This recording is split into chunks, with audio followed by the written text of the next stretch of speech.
Su Fan, you are already 18. You still have not awakened any talent. After thorough discussion, the family has decided to allocate the farm on the outskirts to you. From today on, you will move there and live on your own. In the Su family residence, an elderly man with an air of authority looked coldly at the slender, frail youth below, speaking as though bestowing a favor. The corner of Su Fan's lips twitched. Very well. In the main hall, the others of the Su family cast various gazes towards Su Fan, some disdainful, some pitying, some utterly indifferent, yet not a single person spoke up on his behalf. 10 years ago, spiritual energy began to revive on Blue Star. Innumerable animals and plants mutated as a result, transforming into monstrosities, and countless ordinary civilians were slaughtered. Just as Blue Star was teetering on the brink of doomsday, some people unexpectedly discovered that they had awakened innate abilities, gaining the power to stand against those mutated monsters. After nearly 5 years of brutal warfare, humanity finally managed to drive the monsters out of the cities.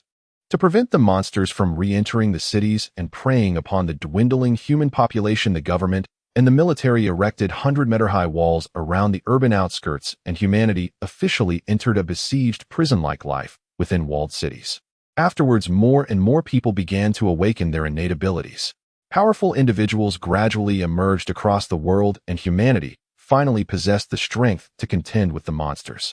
Yet as humans grew stronger, so too did the creatures. To better oppose those mutated monsters, every nation formed specialized armies, gathering awakened individuals from within their borders and commencing a prolonged counteroffensive. Over 10 years, the countries of the world finally completed the discovery and cultivation of awakened individuals, and they came to understand the basic capabilities of awakeners, as well as the optimal time for awakening. Vast amounts of data revealed that the optimal age for awakening lay between 16 and 18. If no innate ability could be detected after the age of 18, it proved that one lacked all talent and had no qualification to become an awakener. During the 10 years since the revival of spiritual energy, even those with the poorest aptitude could at least be measured with a meager frank chicken rib ability. Only Su Fan, from the age of 16 until now for a full 3 years, had shown not the slightest sign of awakening in every test, becoming the single most talentless person in the entire world without exception. After the final talent test concluded, the Su family at last chose to abandon Su Fan and expel him from the clan, even putting on an air of generosity by assigning him a farm near the very edge of the city wall where monster attacks could occur at any moment. Unwilling to spare Su Fan another glance, the old man, having announced his decision, ordered the Su family's steward to escort him to the farm. Su Fan's gaze swept lightly over the assembled members of the Su clan, the corner of his mouth curling once more. He did not truly belong to this world. 3 years ago, when he awoke from sleep, he discovered that he had arrived in this parallel space-time where everything differed from what he once knew. Here people could cultivate and possess all manner of abilities, some overwhelmingly powerful, others simply practical. Unlike most who traverse between worlds, after 3 full years in this place, he had discovered no golden cheat, no mysterious system. He could not even awaken an innate ability. Perhaps he truly was the unluckiest, most worthless transmigrator of all. Steward Su arranged a car and sent Su Fan directly to the farm in the suburbs. After dropping him off, the steward drove away without a backward glance. The farm before his eyes had long since fallen into desolation, overrun with weeds, and not even a single servant had been assigned to assist him. Su Fan lifted his foot and stepped into the farm. At the instant he crossed the threshold, a faint white halo rippled out from beneath his soul, rapidly radiating outward to envelop the entire farm. In the very next moment, a mechanical voice abruptly echoed within his mind. Detected host has successfully inherited one small farm. Activating Shinnong bloodline. Granting Shinnong talent. Plant type, God rank talent. Binding farm. Binding complete. Activating Shinnong space. Space dimensions 1 by 1 cubic unit. Congratulations to the host for obtaining a novice gift pack. The gift pack has been sent to the space. Please check it promptly. As the string of notifications continued to sound, Su Fan's eyes could not help but brighten, and then within his mind, he saw his own personal attribute panel unfold. Name: Su Fan. Farm area 100 mo. Farm level 0 star. Storage space capacity 11 cubic meters, automatically upgraded as bloodline concentration increases. Innate ability: divine level. Plant type talent success, possessing abilities such as accelerated plant growth, mental control, and aberration, with a certain chance of altering the bloodline of plant type demonic beasts, with an initial cultivation of 5 star. Shinnong bloodline 1 activated. After the activation degree of the Shinnong bloodline reaches 10, Every increase of 5 in activation will raise his cultivation by 1 star. The strength of one's innate talent level determines the speed of cultivation and the purity of the spiritual power within the body. For talents of grade C and above, every advancement by 1 level increases overall strength by 20. High-grade talents of S level and above naturally exert a suppressive pressure upon lower-level talents. The panel's content was not extensive, it merely offered a simple introduction to his current condition. Su Fan gazed at the innate ability he had just awakened, his face alight with unrestrained joy. At a glance, this ability already seemed extraordinary. It was remarkably related to plants. The Su family had just assigned him a farm, and this very talent appeared tailor-made for him. Suppressing the excitement in his heart, Su Fan moved his thoughts, and the wild grass in front of him suddenly began to disintegrate and vanish. In just a short while, all the weeds across the farm disappeared completely, revealing the land's original appearance. Although this talent seemed rather ordinary at first glance, if he encountered mutated plant-type monsters, its lethality would likely be terrifying. Humming a cheerful tune, Su Fan went into the farmhouse on the property and temporarily set his belongings down. Thinking of the system's novice gift pack, he stirred his thoughts, and a prompt echoed in his mind. Do you wish to open the novice gift pack? Yes, no. Su Fan chose yes without the slightest hesitation. Moments later, a flash of white light streaked before his eyes, and 3 thumb-sized seeds appeared in front of him. Su Fan reached out to catch them. The 3 seeds were different in both color and shape, making it impossible to tell what they were. Only when he grasped the seeds did the system's voice sound again. Congratulations to the host for obtaining 1 random ability fruit tree seed. Once its fruit ripens, you will obtain a level 1 ability fruit. By consuming it, you can awaken a grade innate talent. Su Fan's heart could not help but pound violently. Though the ability was random, the mere act of consuming the fruit could awaken a grade talent. If such news spread, countless people would fight to the death for it. Moreover, this fruit tree would not bear just a single fruit. It was as though he had obtained 3 hens that laid golden eggs. Unable to restrain himself, Su Fan let out a low whistle, then fetched a hoe and took the seeds outside to plant them. After awakening the Shinnon bloodline, his mind had naturally been infused with a wealth of knowledge about cultivation and planting. Tending 3 ability fruit trees was hardly a challenge. In just a short while, Su Fan had already planted the 3 seeds in the open space before the house and given them a light watering. Next, all he needed to do was calmly wait for the seeds to sprout and grow. After finishing all of this, Su Fan finally began to examine his future place of residence. The protective measures around the farm would once have been considered excellent before the revival of spiritual energy. At least they were more than sufficient against ordinary humans.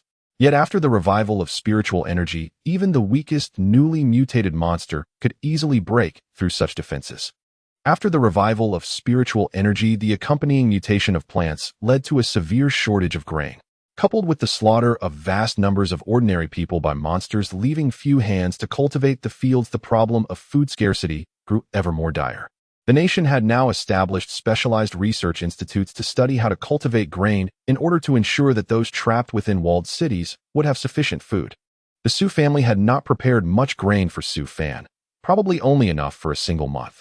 Once it was gone, there would be no further supplies. Thus, his most urgent priority now was to begin planting food. In that case, the question of the farm's safety demanded serious attention. Just as he was thinking, the communicator on his wrist suddenly lit up. Su Fan glanced down and saw that it was a video call from his friend Chen Mo, and he answered without a second thought. Su Fan, I heard the Su family exiled you to a manor in the outskirts. I just saw a report saying a wave of monsters recently broke through the perimeter walls, and they're said to be near the farm where you are. I'm already on my way. Don't run around. Hide in the house and wait for me to save you. Su Fan was taken aback for a moment. Chen Mo hastily finished speaking and hung up the call. At that very instant, the soil beneath his feet suddenly bulged upward. Moments later, an enormous mutated vine-like plant erupted before Su Fan, its twisted tendrils lashing out wildly as countless branches shot straight toward him. If he were struck, death would be inevitable. Su Fan gazed at the enormous mutated plant, remaining completely unperturbed. He had just awakened his plant affinity and had yet to test its efficacy. As he watched the vines creeping toward him, his pupils suddenly turned green, and an immense surge of energy erupted from within his body. The mutated plant stiffened abruptly, and as its tendrils were about to touch Su Fan, they shattered inch by inch, leaving behind only a massive trunk with a face that was neither human nor beast. Sensing that Su Fan was not to be trifled with, the mutated plant turned without a word and attempted to flee.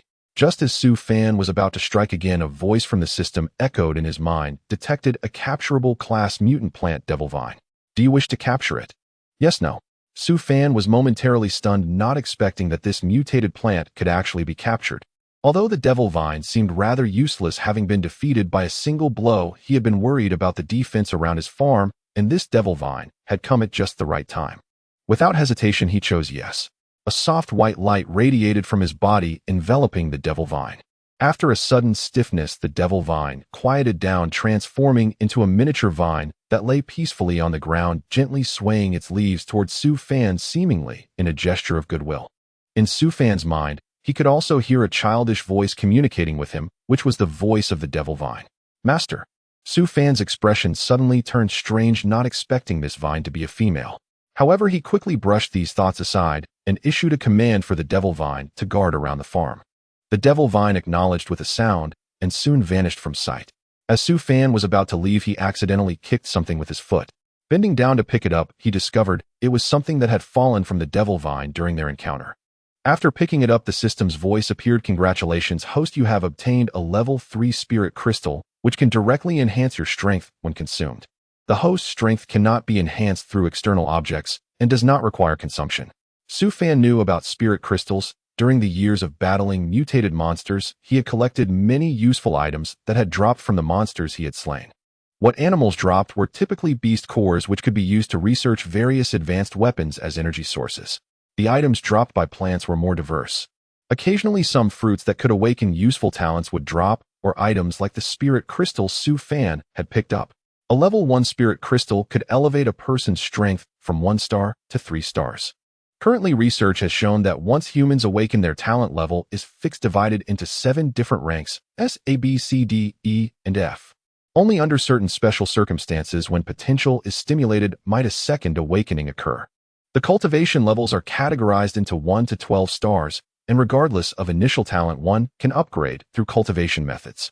However, the cultivation techniques currently known to the authorities are not yet fully developed and require further improvement. Thus, the effects of cultivation can only be described as average, needing external assistance. The strongest awakened individual in the world today is a person from the Dragon Nation with an A-class lightning affinity talent who has already reached 11 stars. Of course, whether or not countries are hiding their true strength and deceiving outsiders remains unknown.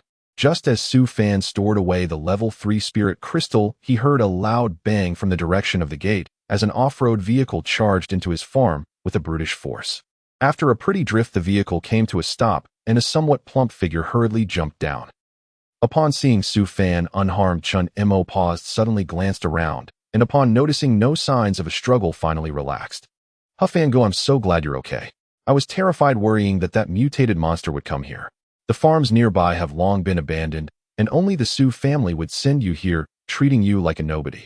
Chun Mo walked over and hugged Su Fan's shoulder, expressing his lingering fear. I think this place is quite nice, but it's peaceful enough. Seeing Chun Mo's worried expression, Su Fan's heart warmed. After arriving in this world, the only thing that truly warmed Su Fan's heart was his friend Chun Mo. Even though Su Fan was undeniably useless, Chun Mo always treated him the same, continuously calling him Fango. A few days ago during the tests, Chun Mo successfully detected his grade metal attribute talent. Although the level was low, at least he was an awakened one. An grade awakened individual, if they awaken a useful talent ability, can attend the worst military academy in the country for systematic training. Although it's not impressive, it's still a way out. And the metal attribute talent happens to be one of the better ones. In my opinion, you are definitely not useless. It must be that the instruments are faulty and cannot detect your true level. You must not give up on yourself. You have to take good care of yourself here alone. I will be leaving in 2 months, and then I won't be able to protect you. When Chun Mo said this, his face was filled with concern. Seeing his worried expression, Su Fan shook his head and said nothing more. As the two of them reached the door, Su Fan noticed that the 3 seeds had actually sprouted and grown into small trees about 2 meters tall, bearing a single fruit. He was somewhat astonished, not expecting the ability fruit to bear so quickly. As he was filled with doubt, the system provided an explanation. Due to the host defeating a grade 5-star devil vine, just now the ability fruit tree absorbed the energy released from the battle, thus accelerating its growth rate, shortening its growth time by a month. Now Su Fan understood, not expecting there to be such an advantage. Furthermore, this ability fruit tree would bear fruit once a month. He plucked the 3 fruits from the tree. A series of prompts echoed in his mind. Congratulations, host, you have obtained a level 1 lightning attribute fruit. Congratulations, host, you have obtained a level 1 healing attribute fruit. Congratulations, host, you have obtained a metal attribute fruit.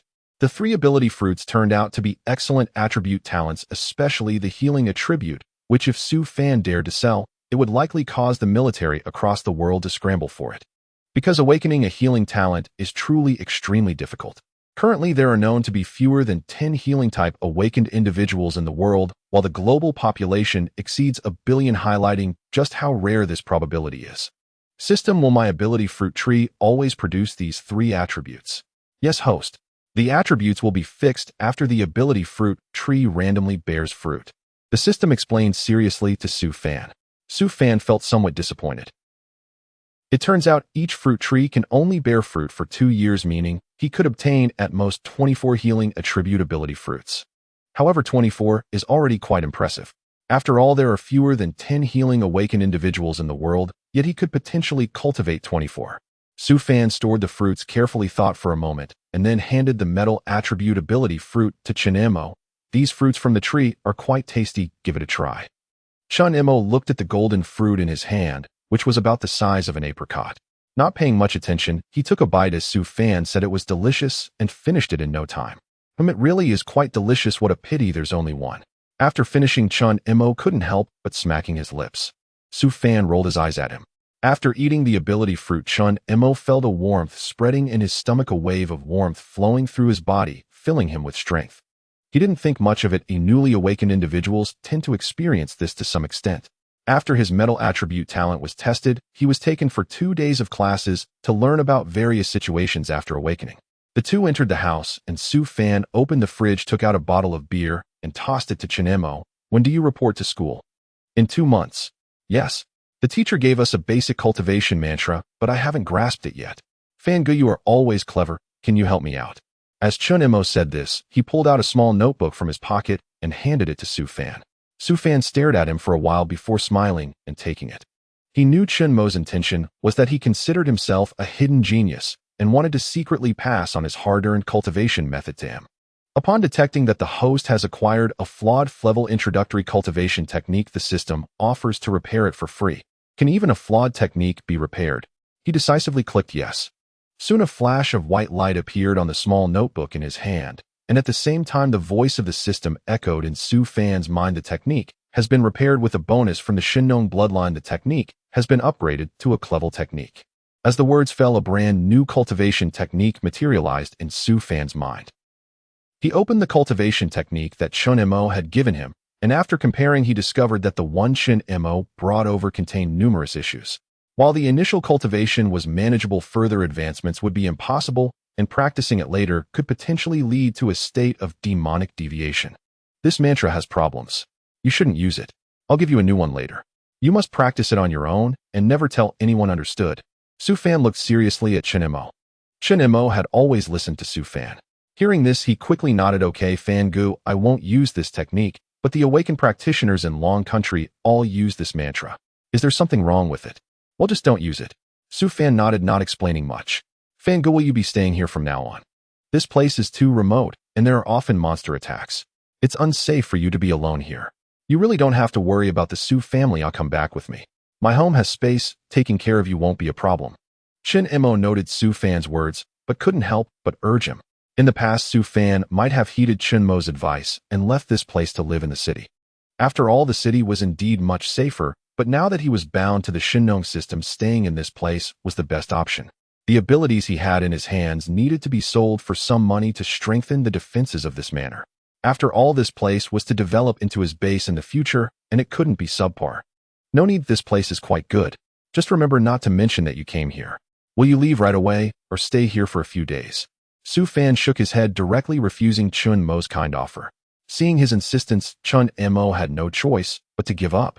I plan to stay here until school starts before leaving. Chun Imo didn't say he was worried about any monsters coming over and harming Su Fan. Su Fan also didn't expose him. He tidied up a room for Chun Imo and then went back to write down the cultivation technique from his mind to give to Chun Imo. You practice, I'll check the manor and prepare to plant some crops. Su Fan tossed the technique to Chun Imo and found an excuse to go out. Fanga, let me help you. Chen Mo instinctively wanted to follow Su Fan out. What are you crowding around for? Focus on your cultivation. The stronger you become, the better you'll be able to protect me. I'm quite weak and can't even awaken my talent. Su Fan shot him a glance, and Chen Mo had no choice but to relent. Having received the new technique, his curiosity was piqued. He sat cross-legged on the bed looking at the technique in his hands and began to cultivate according to the instructions. The revised version of the technique that Su Fan provided was much easier to understand than the one he had received earlier. After just a glance, he grasped the method of operation. At first he felt nothing, but soon Chen Mo sensed a warmth in his dantian, as if something was moving within his body. The sensation was incredibly pleasant, causing him to let out a soft groan. Meanwhile, Su Fan was preparing to plant crops.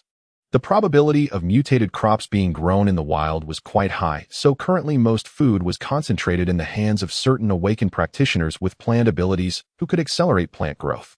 However, relying solely on these individuals' abilities was insufficient to provide food for over 1 billion people worldwide. Most still had to go hungry. When Su Fan arrived, he discovered that there were still some potatoes and corn in the warehouse, along with quite a few beans and peanuts. He took some out, cut the potatoes into pieces, buried them in the ground, and then plucked the corn kernels one by one to plant them. Normally, beans needed to be soaked before planting, but Su Fan had plant abilities, so he naturally didn't need to. He could just toss them into the soil and bury them. After planting, he activated the automated irrigation system in the farm to water them before returning indoors.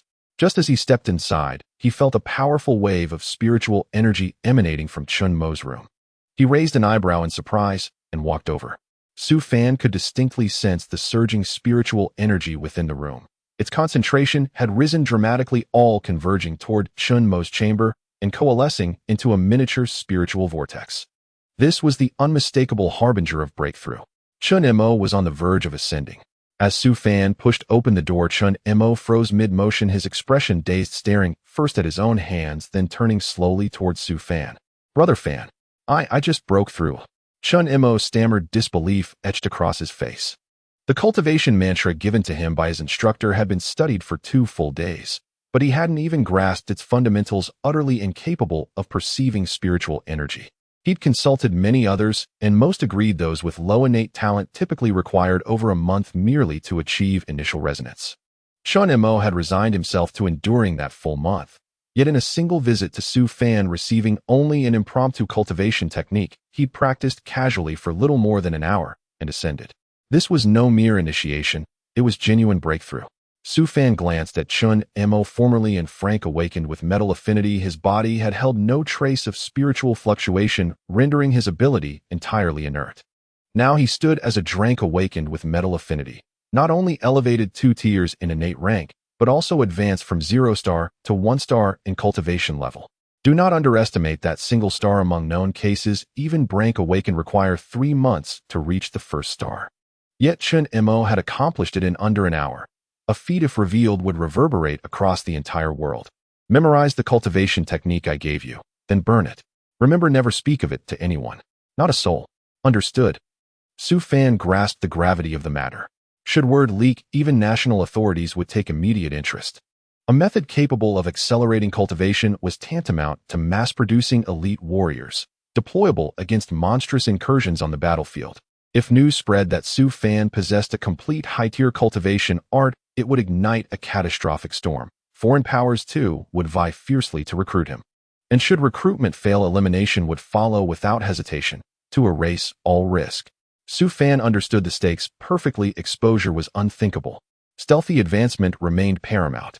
Chen Mo nodded solemnly. Understood. I'll burn it now. Without another word, he set the manuscript ablaze. Afterward, hesitating slightly, he ventured cautiously, Brother Fan, perhaps I should revert to my instructor's original mantra. Otherwise, they're bound to notice something amiss. No need.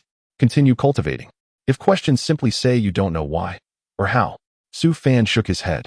That mantra was flawed. He would never allow Chen Mo to use it. As they spoke, sudden combat erupted outside. Chen Mo's expression shifted instantly. He rushed down and stepped protectively before Su Fan. Brother Fan, don't fear. I'm far stronger now. I can shield you. Let's go see. Likely some rogue mutated flora has slipped in. Su Fan remained silent. Beyond the farm perimeter stood a Class C devil vine. No ordinary mutated creature could approach. Moreover, the sounds bore no resemblance to monstrous assault. Rather, they suggested human presence.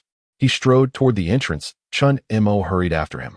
Stepping outside, they found two young men locked in fierce combat with a colossal emerald vine.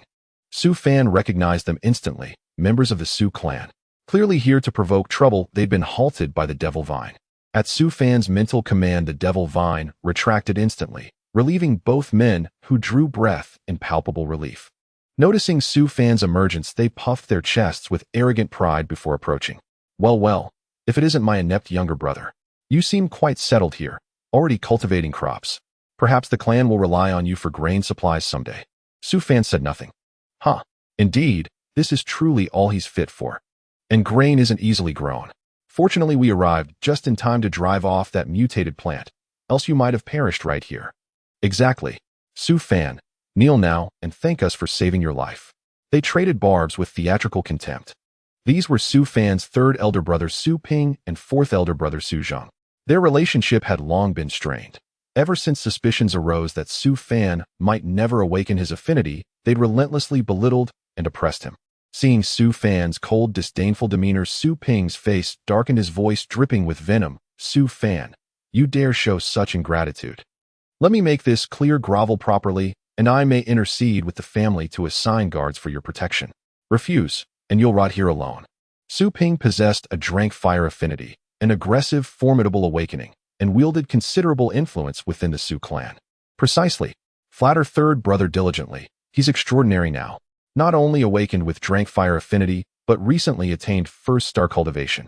Please him, and he might even grant you aid. Is that so? Unnecessary. Su Fan scoffed inwardly. A mere drank fire affinity. How boastful he sounded. Were he to learn Su Fan bore a divine rank plant affinity, he'd likely collapse in terror. Su Fan, don't mistake courtesy for weakness. Su Ping loathed this air of Su Fan's most. He was utterly worthless, a mere failure, yet carried himself as if he were the pinnacle of excellence.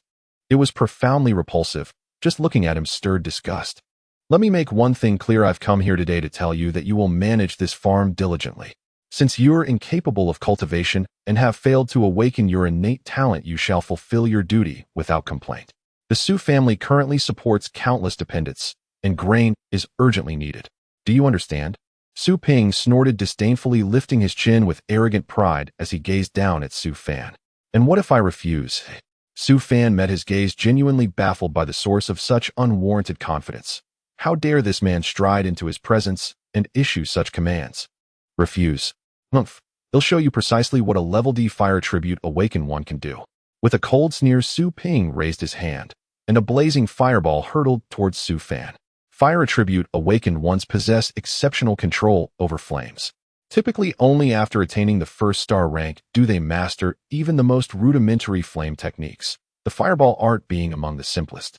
Su Fan made no move to evade, but before he could react, Chun Mo intervened. These Su family signs had grown intolerably oppressive.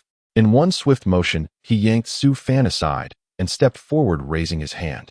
A gleaming metallic wall erupted before them, intercepting Su Ping's fireball with flawless precision. Su Ping froze entirely, staring at Chun Mo in disbelief, then blurted out instinctively, "Impossible. How could you possibly block my fireball art?" This technique was newly mastered, its offensive power formidable. Chun Mo, he knew him well. A lowly attendant who trailed behind Su Fan like a shadow, his family's circumstances modest, his awakening only days ago. Su Ping had done his due diligence among Su Fan's classmates. The strongest awakened talent belonged to a girl. Her wind attribute ranked level D. As for Chun Mo, merely a level F metal attribute. Each attribute tier imposes an innate hierarchy of dominance. No matter how diligently trained, a level F attribute could never withstand a single strike from a level D. Yet Chun Mo had blocked it. Not only blocked it, but done so with effortless ease. How could this be? Had never heard of anyone, freshly awakened, possessing such extraordinary prowess. Chun Mo himself blinked in astonishment, then swiftly realized the truth. It must be the cultivation mantra Su Fan had given him. His strength had already surged dramatically, strong enough now to stand guard over Su Fan. Ignorant fool, my power simply surpasses yours, so begone. Or would you prefer a beating? Chun Mo wore a triumphant grin, gazing down at Su Ping with unmasked arrogance. Furious beyond measure, Su Ping had intended to flaunt his superiority, only to be humiliated instead by Su Fan's own lackey. Enraged, he whirled his sleeve and stormed off, his entourage trailing behind. Brother Fan, am I not impressive? That cultivation manual you gave me is truly extraordinary. I practiced for just 1 hour, yet already surpass Su Ping, who's been awakened for 3 full years. Chun Imo swelled with self-satisfaction. Just as Su Fan opened his mouth to reply, a faint voice echoed within his mind. He recognized it instantly: the Devil Vine. Master, the mutated flora and fauna beyond the city walls have prepared a siege. They've excavated vast subterranean tunnels, and tonight legions of mutated creatures will erupt from beneath the earth to invade this city. A contingent already lies hidden beneath our very farm, and they will emerge tonight to attack you. The Devil Vine recounted every detail with absolute fidelity. Su Fan listened startled, never imagining those monsters beyond the walls had been weaving such a grand conspiracy. The government placed absolute faith in those walls. For years, not a single creature had breached them, yet all along they had been gathering strength in silence, biding their time for a decisive assault. Noted. Continue your vigilance. I shall not neglect your service. Having bound the Devil Vine in covenant, Su Fan had no intention of betraying its loyalty. So long as it performed its duties faithfully, he would prioritize enhancing its power, should opportunity ever arise. After all, a binding pact ensured absolute fidelity. No betrayal was possible. As for the impending large-scale assault, what could a so-called failure who hadn't even awakened his innate talent possibly achieve? Reporting it to the authorities would earn only ridicule. He would need another plan, especially with only 3 days remaining. Cultivate diligently. Battle may come sooner than expected. The stronger your cultivation, the greater your chance of survival. Su Fan suppressed his inner thoughts and lightly clapped Chun Imo on the shoulder. Chun Imo nodded vaguely. He trusted whatever Su Fan said. After all, Su Fan was his senior brother and leader. Brother Fan, do you still need to farm this plot? I believe I can finally be of real help, Chun Imo replied, brimming with eager anticipation. Su Fan shot him a skeptical glance. You intend to till my fields with your metal affinity talent? Get back to cultivating, immediately. With your current realm, even a moderately powerful monster would overwhelm us both. We'd be nothing but easy prey. Chun Imo scratched his head, dared not protest further, and obediently retreated to his room to cultivate. Su Fan returned to tending the crops. Before long, every inch of farmland had been sown.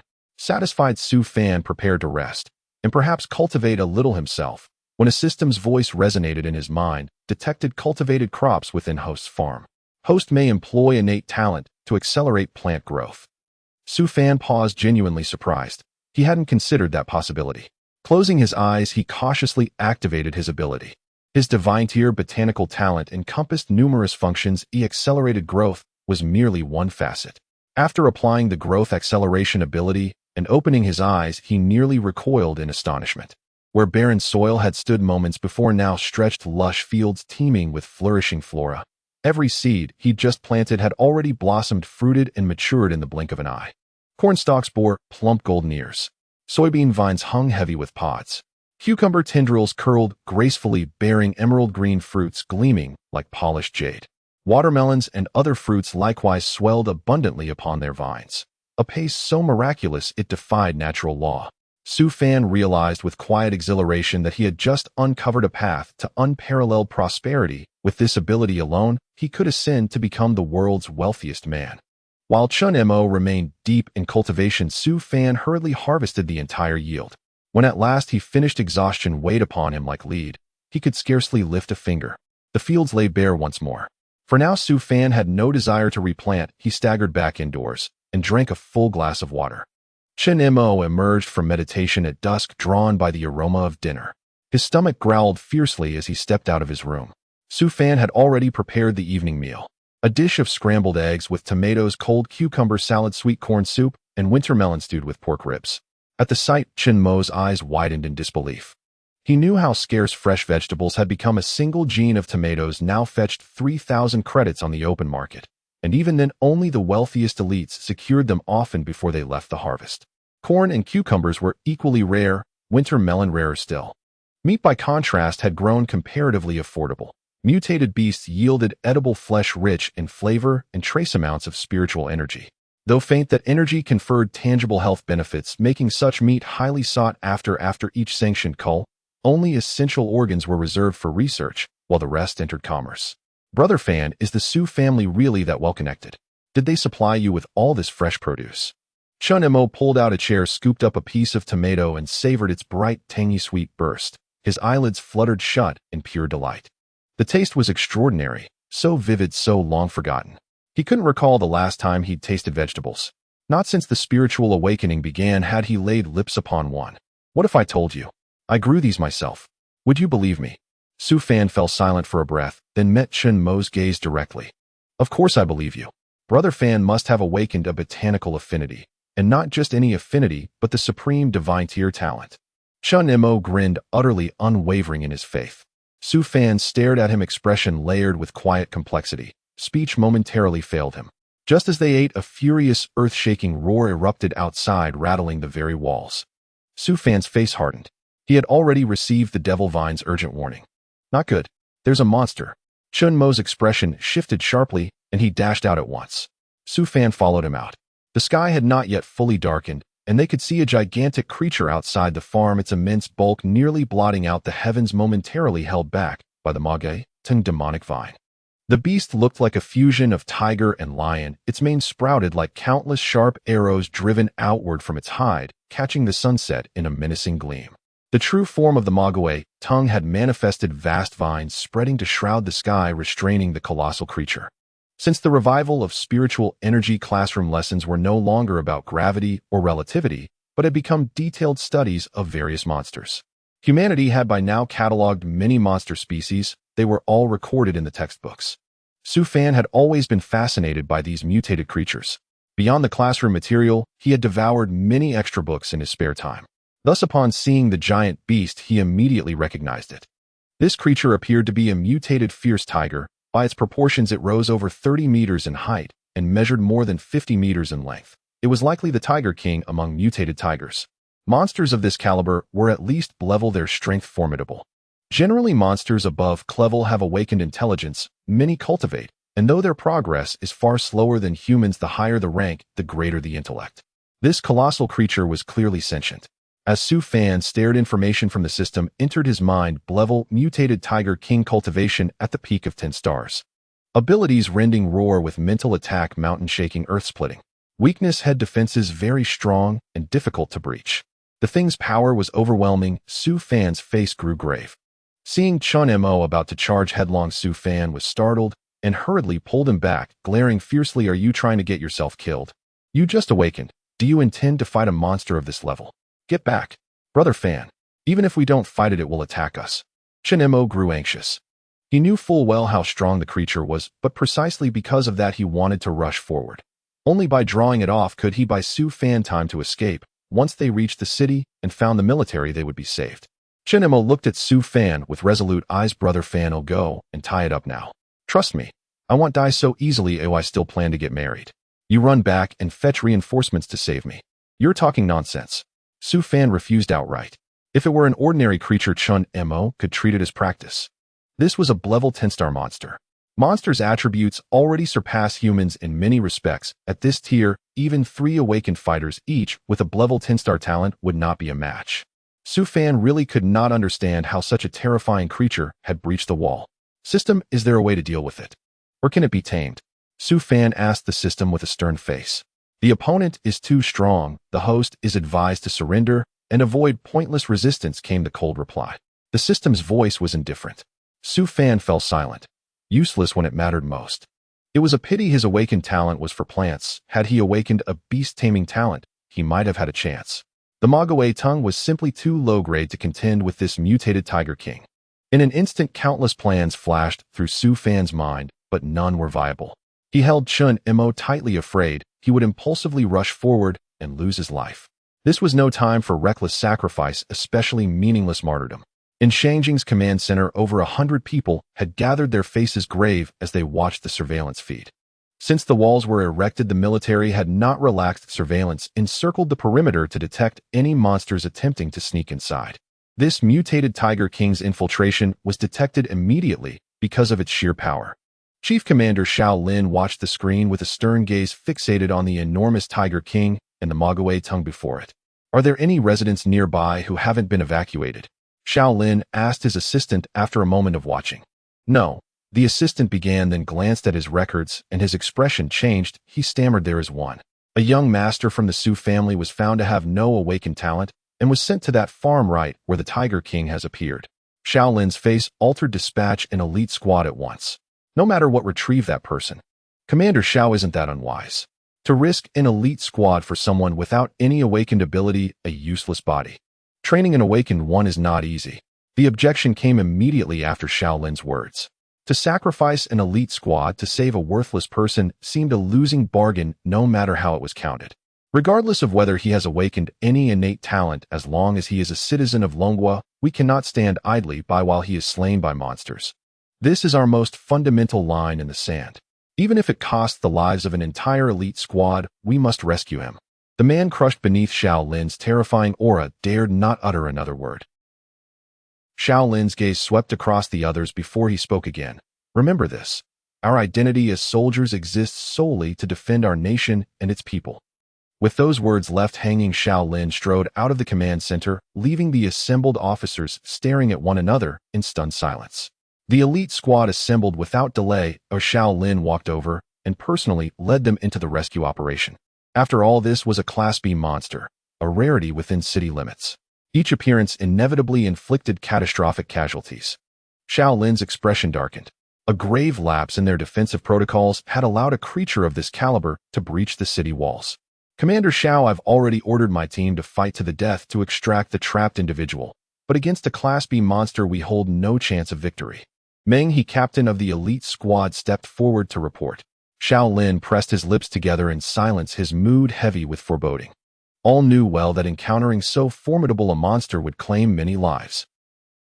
It was even possible the entire squad would perish there, and countless civilians would die within the city before reinforcements arrived. Yet the one they awaited remained in Longdu. Even traveling at maximum speed, he would require a full hour to arrive. In that hour, casualties would mount into the hundreds of thousands. Burdened by grim resolve, Shaolin directed the convoy toward the suburbs. Meanwhile, Su Fan and Chun Mo still stood rooted in place, watching the Devil Vine confront the Tiger King. "Brother Fan, wasn't that Vine just fighting Su Ping moments ago? Why does it seem to be aiding us?" Chun Mo stared intently for a long while before voicing his uncertainty. After all, mutated flora and fauna were invariably hostile, and no one had ever heard of anyone taming such creatures for personal use. Chun Mo could not fathom the Devil Vine's motives. Su Fan offered no reply. His mind was wholly occupied with devising a strategy. He scrutinized his own abilities carefully, then felt a sudden sharp interest in the plant assimilation skill. After a moment's thought, he asked the system, "Can I apply plant assimilation to the Devil Vine?" "Yes," the system answered without hesitation. Su Fan paused only briefly before activating the ability directly upon the Devil Vine. The Devil Vine swayed rhythmically, radiating wave after wave of emerald light. The Tiger King did not seize the opportunity to strike. Instead, it roared defiantly from afar. An instinctive sense of peril gripped it. It sensed that crossing into that farm would cost it its life, and thus it had lingered outside all along. After all, a mere sapling-like Devil Vine should pose no true obstacle to its advance. Yet now, witnessing the vine's transformation, its unease deepened, until suddenly an overwhelming urge seized it to flee immediately. Soon the emerald radiance subsided. The vine appeared unchanged in size, yet its hue had intensified into a deeper, more vivid green. Nothing else seemed visibly altered. Su Fan, however, stood frozen, staring blankly at the Devil Vine's updated status panel flashing within his mind. Class A, assimilated Devil Vine cultivation, realm 7 stars. Could a single assimilation ability truly elevate a Class C Devil Vine to Class A? Even as Su Fan remained dazed, the Devil Vine launched its assault. Countless serpentine tendrils lashed out violently toward the Tiger King. The Tiger King attempted to retreat, only for the earth itself to erupt with fresh vines instantly entangling it. Those razor-sharp, barbed tendrils pierced its legendary hide with chilling ease. A piercing and desperate roar erupted from the mouth of the Tiger King. It was dying. It had never felt such despair before. It was about to be strangled by a vine. This was the most humiliating moment of its life. Just as the Devil Vine was about to squeeze the Tiger King to death, Su Fan suddenly intervened. At that moment, a voice from the system echoed in his mind. "Discovered grade, mutated beast Tiger King. Do you wish to tame it?" "Yes, no." Su Fan naturally chose yes, without hesitation. Soon the Tiger King's body began to shrink gradually, ultimately transforming into the form of a small cat, which slowly approached Su Fan and rubbed against his pant leg. Chun Imo watched this scene unfold in shock, still unable to recover from the astonishment. At this moment, he could only think Brother Fan is indeed a genius capable of taming even such a fierce mutated Tiger King. Moreover, the Devil Vine clearly belonged to Brother Fan. The Devil Vine shook its leaves in gratitude towards Su Fan, and with a thought from him, it immediately transformed back into an ordinary vine, entwining itself around the fence at the edge of the farm. What he initially thought would be a fierce battle ended unexpectedly in an instant. The people in the command center, however, saw nothing. They only noticed that the Tiger King had suddenly vanished along with the enormous vine that obscured the sky. They were utterly baffled, having no idea what had transpired. By the time Xiao Lin and his team arrived, everything had already settled. Su Fan was happily petting the small cat that had been transformed from the Tiger King. Director Xiao, what happened to the mutated tiger and the vine? Meng, he felt he might be hallucinating. Before coming, he had watched the surveillance footage, seeing the vine that blotted out the sky and the enormous tiger towering over 10 stories. How could he arrive only to find nothing? Xiao Lin's gaze fell upon Su Fan and Chun Imo below. After a moment's thought, he descended and stood before them. Su Fan had sensed someone approaching long before, and upon seeing Xiao Lin, he vaguely felt a sense of familiarity, though he couldn't place it. What did you just see? Xiao Lin scrutinized Su Fan, his eyes resting on the small cat in his hands. The black and white striped cat looked adorable with a tiger's head and a tiger's demeanor, currently lying docilely in Su Fan's arms, licking its tongue and enjoying the caress. Hearing Xiao Lin's question, Su Fan replied earnestly, "Sir, I heard some noise outside, so I came out and saw a mutated vine and a giant mutated tiger facing off. I was terrified and wanted to run, but my legs went weak and I couldn't move. I don't know why, but they suddenly disappeared just as they had appeared without any warning." Su Fan's lie flowed effortlessly from his lips, while Chun Imo silently looked up at the sky, pretending he had seen nothing. Xiao Lin noticed Chun Mo's action and was about to ask when in the next moment his eyes widened in disbelief. A grade metal attribute ability awakener, and with a peak 1-star cultivation level. Looking at Su Fan and Chun Imo, who seemed no older than 17 or 18 this age, typically marked the beginning of awakening and training. You are a grade metal attribute awakener. Xiao Lin's question morphed into this. Chun Imo looked a bit dazed, staring at Xiao Lin for a long moment before shaking his head. "No, I'm just in 5th grade. Impossible." Xiao Lin directly refuted this possibility. He couldn't be mistaken as a great awakener, especially with his current strength already at the 7-star level. His perception ability was extraordinarily keen. Grade talent and grade talent may seem similar on the surface, but grade is a watershed moment. The gap between them is significant. He could see at a glance that Chun Imo was undoubtedly a grade metal attribute awakener. He wouldn't be mistaken. But during the school test 3 days ago, I really was grade. Chun Imo looked completely innocent. If he were grade, he would have already attended the top academy, instead of going to a third-rate military school. 3 days ago, Xiao Lin looked at Chun Imo with a strange expression. If Chun Imo truly tested as in grade talent 3 days ago, then within such a short span of 3 days completing a second awakening and achieving a grade talent, this kind of talent must not be overlooked by the military. Especially for a metal attribute talent, it is an extremely useful gift. Not only does a metal attribute talent possess incredible attack capabilities, but it can also enhance teammates, making their weapons sharper and increasing lethality. Having a metal attribute awakener in the team is undoubtedly a great asset. Which military academy were you assigned to? Xiao Lin was intrigued and wanted to check Chun Mo's file. The 19th Military Academy is considered rather inferior among many military academies. Generally, military academies only accept awakeners of a grade and above, but the 19th Military Academy accepts anyone who is an awakener. Xiao Lin then asked Chun Imo for his name and age before leading his team away. Since a grade monster had entered the walls, it indicated that their defenses were no longer secure. Even if that monster suddenly disappeared, now they could not let their guard down and must initiate a citywide lockdown. After Xiao Lin left, Chun Imo finally sighed in relief, patting his chest and speaking to Su Fan in a panic. "That scared me. Brother Fan, that person was very strong. Also, he said I had great talent. What does that mean? I didn't feel anything different in my body. Oh, it can't be that I just inexplicably improved, right?" Su Fan chuckled, looking at Chun Mo's clueless expression, and found it amusing. "Well, perhaps you are 1 in a million with a special physique that allows for a second awakening. But it can't be that I suddenly improved in just 3 days."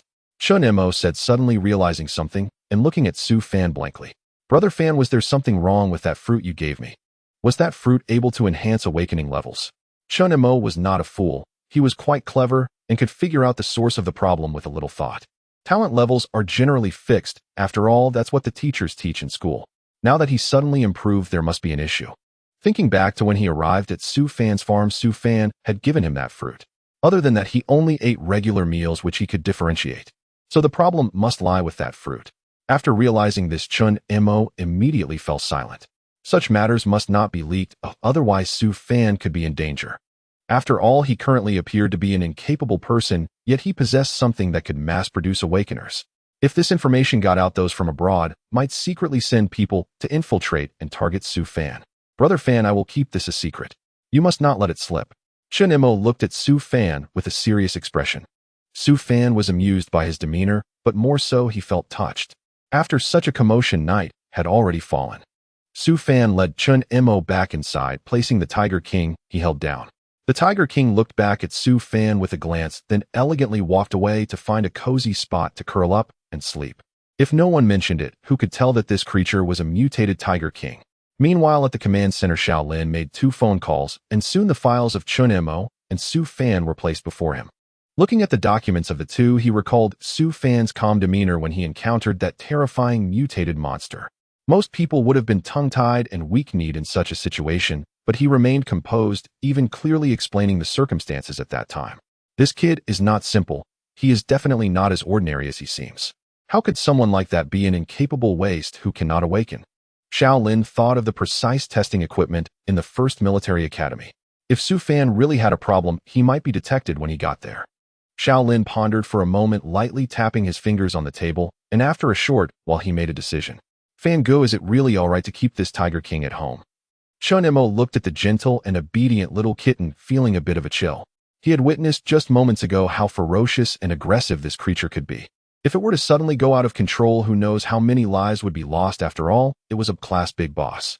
Su Fan glanced at the Tiger King, licking its fur, and rubbed his temples, saying, "It's fine, I won't go on a killing spree." Fan Good, did you awaken some incredible ability? Like, say, beast taming? Chun Mo felt relieved at once, but soon couldn't help but become curious. Su Fan shot him a glance, but did not respond. Just as Chun Mo was about to say something, his phone suddenly rang. He took it out, looked at it for a moment, and directly answered. "Hello, this is Chun Mo. You. What? Oh, okay, I understand." Chun Mo hung up the phone, looking dazed, then turned to Su Fan. "What's wrong?" Su Fan felt that since Chun Mo awakened, he had become increasingly foolish, staring at him with that dazed look, making him want to give him a good beating. Chun Mo swallowed hard before looking at Su Fan and saying, "Fan Gu, just now the school called," and said. Before he could finish, Su Fan's phone rang. He glanced at the caller ID. It was a call from the school's admissions office. After pondering for a moment, he answered the call. Setting aside his gifted abilities, Su Fan was considered one of the top students in school. He had excellent grades, perfect theoretical knowledge, and was especially skilled in command. Yet he couldn't detect any awakened talent. "Su Fan, I am from the school's admissions office. We just received a call from the 1st Military Academy saying that you will be granted special admission. Please arrive at the school playground 2 months later for a gathering. We will provide transportation to the 1st Military Academy then." The attitude of the admissions officer was quite pleasant. The 1st Military Academy is the top military academy in the Dragon Country, producing the highest combat power in the entire nation. Moreover, the strongest individual in the Dragon Country is stationed there, making it a dream destination for countless young people. To be admitted to the 1st Military Academy is not just a family honor, it is a pride for the entire city. Su Fan was slightly taken aback. "Teacher, you must be mistaken. My awakened talent is 0. No, the director of the admissions office personally called. There is absolutely no mistake. Remember to gather at school on August 30th. The teacher spoke cheerfully, looking quite pleased. Their school had produced 2 students accepted by the 1st Military Academy, and he felt especially proud. This matter was worth boasting about for 3 years. "Oh, all right." Su Fan calmly hung up the phone and realized that this was probably the good work of Shaolin. "Fan Gu." Chun Mo saw Su Fan lost in thought and waved his hand in front of him. "Moi." Su Fan returned to his senses and looked at him. "I got accepted into the 1st Military Academy." Chun Mo was a bit excited, his eyes sparkling. Su Fan paused for a moment before replying, "So did I." "Huh. That's great, Fan Gu. I knew you were a genius. Let's report together then." He'll stay at your place during this time. It's quiet here, perfect for cultivation. Chun Mo smiled, happily feeling great at the thought of continuing to be classmates with Su Fan. Su Fan remained silent. He didn't mind going to the military academy since he had talent, but lacked practical combat ability. However, if he went to the military academy, he wouldn't be able to continue farming at his plot, nor could he take those few ability fruit trees with him. Just as he was thinking, the system timely spoke up. Host, your farm can be carried with you. Su Fan. Once the host binds to the Shinnong system, all the land belonging to the host can be stored in the Shinnong space. However, the Shinnong space is still quite small at the moment. The host must work hard to awaken the Shinnong bloodline. When the awakening degree of the Shinnong bloodline reaches 10A, the host will possess a personal space of 100,000 square kilometers where all land belonging to the host can be stored. It is crucial that the land legally belongs to the host. A land that is unlawfully cultivated will not be recognized by the system. The system earnestly explained this to Su Fan. He was somewhat astonished, not expecting the system to have such a function. Having just activated the Shinnong system, Su Fan's Shinnong bloodline was only one activated. Currently, he only had a storage space, and it was a mere 11 small space. To obtain a personal farm, he needed to raise the concentration of the Shinnong bloodline to 10. Su Fan glanced at his current information, name Lin Fan. Farm area 100 mo. Farm level 0 stars. Storage space size 22 cubic meters. Talent ability, plant growth control mutation, and all related abilities divine level Shinnong bloodline 2 activated. Other than that, there was not much change, but the activation of the Shinnong bloodline had reached 2, and the storage space had increased significantly, likely due to the recent harvest. After some thought, Su Fan asked the system in his mind, system, how do I activate my Shinnong bloodline? What can I do to increase its activation progress? The host should frequently utilize their talent abilities, plant crops, and harvest them to gain corresponding experience points, which will enhance the concentration of the Shinnong bloodline. Please work hard, host. The system answered every question without hesitation. Su Fan finally understood. It turned out that the one progress was achieved this way. If that's the case, planting crops over 100 mu and using the plant growth acceleration ability to hasten their growth would yield about 1 progress. If he plants fully 10 times, he should reach 10, though it might not be that simple and would require further practice. However, Su Fan was not in a hurry, as he had 2 months' time to take it slow. Fan Good, the classmates have heard about your acceptance into the first military academy and want to gather here to congratulate you. Should we let them come? While Su Fan was contemplating how to obtain a personal farm, Chun Mo had already chatted away in the group. With 2 students suddenly admitted to the first military academy, the school naturally made a big fuss about it. Thus, Su Fan's classmates quickly learned that the so-called waste who couldn't even awaken was actually admitted to the first military academy through special circumstances. Many found it hard to believe, so they started discussing it in the group chat, eventually led by the class monitor, who suggested gathering at Su Fan's place. After all, Su Fan had a farm that could accommodate dozens of classmates. Are they coming to congratulate me or to laugh at me? Su Fan smirked, though he didn't mind letting them come. Let them come over, he'll send them the location. Hearing this, Chun Mo nodded and sent the location in the group chat. By this time, it was already dark, and after dinner, Su Fan and Chun Mo returned to their rooms to rest. Chun Mo had just received his cultivation techniques, filled with excitement and unable to sleep, so he simply began to practice. Meanwhile, Su Fan lay on his bed, seriously reflecting on the events of the past 2 days.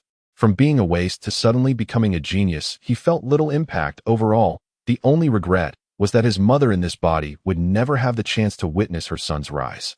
Lost in thought, Su Fan drifted into a dream where he once again saw that gentle woman smiling at him, softly calling his name. When he woke up, the sky was already bright. Chun Mo had not yet risen. Su Fan went over to check on him and saw that the lad was engrossed in his cultivation.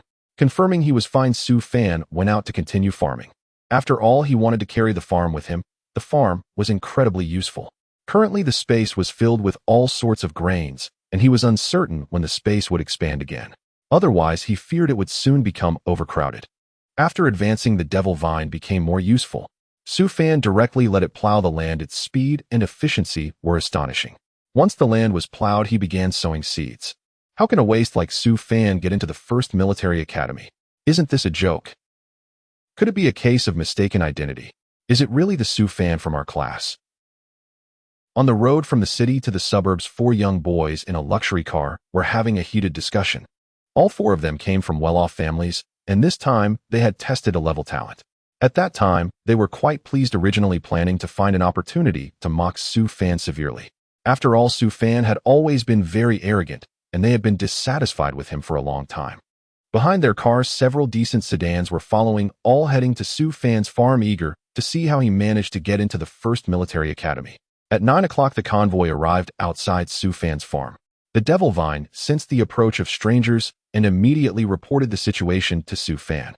Su Fan was just scattering some broad beans on the ground.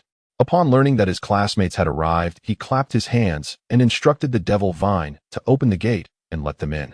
Zhang Heng was about to call Su Fan when the gate suddenly opened in front of him. He felt a strange sensation in his heart, but thought it was probably Su Fan who knew they were coming and had arranged it in advance, making him feel even more disdainful towards Su Fan. The convoy slowly drove into the farm and stopped in an open area. Zhang Heng was the first to get out of the car, with the other classmates following suit. The air here was quite nice, much better than in the city, and one could see the lush greenery in the farm. Nowadays, plants had mutated, and it was rare to see greenery in the city. Many people felt a sense of calm and relaxation upon seeing such a scene. Zhang Heng's expression changed slightly. Just as he was about to speak, he saw someone walking towards them. Su Fan had just finished planting and was dressed in work clothes covered in dirt, looking just like a real farmer. Seeing Su Fan's appearance, Zhang Heng couldn't help but sneer. "Su Fan, you're impressive. You even managed to get the admission notice from the first military academy. I've never seen one. How can you show it to me?" Su Fan looked at Zhang Heng's aggressive demeanor and knew he wasn't there to congratulate him, but to cause trouble. He was never polite, especially to someone as disrespectful as Zhang Heng. "No, I can't." Zhang Heng had prepared a barrage of retorts, but never expected Su Fan to respond like that. He was momentarily taken aback, then sarcastically replied, "Can't. Is it that you can't, or that you won't provide it? Could it be that this news is all fake? How can someone who can't awaken obtain the admission notice from the first military academy? I think you should not be asking me this. You should ask the first military academy why they admitted me," Su Fan replied seriously after considering it. Someone couldn't help but laugh. Su Fan looked towards the person laughing. It was the class beauty, the girl named Tian Lei, who had tested with level wind attribute abilities. Tian Lei stepped out from the crowd and smiled sweetly at Su Fan. "Su Fan, congratulations. I didn't expect you to become the strongest in our class. If you become even more powerful in the future, don't forget to look out for us." "I'm flattered. I'm just a waste who can awaken. It should be you looking out for me. Don't just stand here and let's go inside." Su Fan cast a casual glance at Tian Lei, feeling indifferent to her words, and simply ushered everyone inside. At this moment, Chun Mo bounced out of the room, his face full of joy, wanting to tell Su Fan that he had leveled up again. However, as soon as he came out, he saw a group of people following Su Fan in, and the words he had on the tip of his tongue were suddenly swallowed back. He just stood there smiling and greeting the others. Seeing Chun Mo, Zhang Heng couldn't help but roll his eyes. "Chun Mo, congratulations. I didn't expect you and Flevel talent to get into the first military academy. Can you tell us how you managed to get in?" Zhang Heng's sarcastic tone displeased Chun Mo. He glared at Zhang Heng and retorted, "I'm the best talent in the universe. Do you have a problem with that? Even if you have a problem, you better keep it to yourself. I'm just better than you. I got into such an impressive school as the first military academy. Do you have any objections?" Zhang Heng's face flushed red from Chun Mo's retort. You, what about you? If you were better than me, why did the first military academy admit me instead of you?" Chun Mo directly interrupted Zhang Heng's words. Zhang Heng opened his mouth, looking at Chun Mo, unable to say a word. All right, we are here to congratulate Chun Mo and Su Fan for being admitted to the first military academy. This is a good thing. Why are you two still arguing? Stop arguing, everyone sit down." As Zhang Heng and Chun Mo began to quarrel, someone nearby quickly stood up to mediate. Su Fan had merely been watching coldly from the beginning, not participating. Zhang Heng was so angry that his chest hurt, but since someone gave him a way out, he naturally took it. Chun Mo glanced at him with disdain, then ran in front of Su Fan, his eyes sparkling as he looked at Su Fan, brother Fan. Su Fan knew at a glance that Chun Mo had leveled up again. The speed of this leveling up truly seemed like he was cheating. However, the earlier levels were quick, but as one progressed, it wouldn't be so simple to continue improving. Su Fan withdrew his gaze, noticing that everyone had found their seats and seemed quite curious about him. Several girls were looking around. Before long, Tian Lei came over, smiling at Su Fan. "Su Fan, is your farm still growing things? What have you planted?" "Nothing much, just some common vegetables and fruits," Su Fan casually replied, as Tian Lei's attitude was quite decent. "That's great. What will you do with the farm when you go to the first military academy? Will you find someone to help watch it? Tianlei looked at him with envy. Her family was average, so she was very envious of Su Fan's large farm. They'll leave it empty for now. Su Fan rubbed his nose and made a vague reply. Tianlei didn't say anything further. Not far away, Zhang Heng and his group were watching Tianlei and Su Fan chatting and laughing, filled with jealousy. Tianlei was the class flower.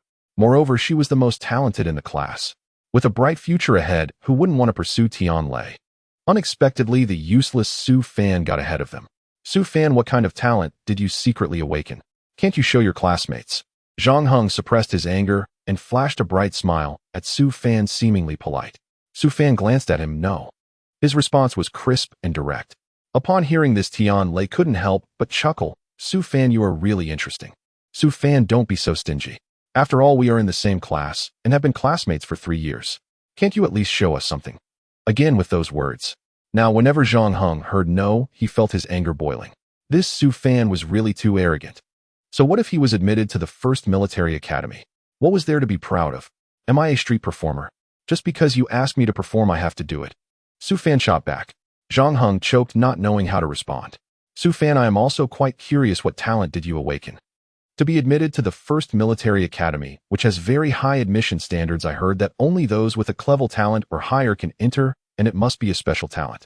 Every year, the first military academy admits fewer than 10 students, and this year our class has 2. Tianlei tilted her head, looking at Su Fan with curiosity. She was genuinely curious. Su Fan often gave off a mysterious vibe, something she couldn't quite put her finger on. 3 years ago, during the first talent test, Tianlei had already noticed Su Fan. During every subsequent test, Su Fan had shown no talent, yet he always maintained an air of calm, which made people curious. They were curious about what he relied on to maintain such absolute calm, as if nothing could affect him. I don't have any talent. As for why the first military academy admitted me, perhaps they appreciated my talent and command. Su Fan pondered seriously for a moment before answering seriously. Tianlei blinked, looking at Su Fan, not missing any of his expressions. Seeing him speak so seriously and recalling the various incidents that happened while they were classmates over the past 3 years, she had to admit that Su Fan was indeed very intelligent and his command abilities were not bad. Now that Blue Star was at war, monsters from outside the wall could launch attacks at any time. A genius commander could indeed play a significant role, at least in reducing casualties and preserving strength. Tianlei believed him. It should be. I heard that you topped the nation in the cultural exam this time. Perhaps that is the reason the first military academy admitted you. Tianlei nodded, seriously agreeing with Su Fan's words. Su Fan was somewhat surprised and couldn't help but look at Tianlei again.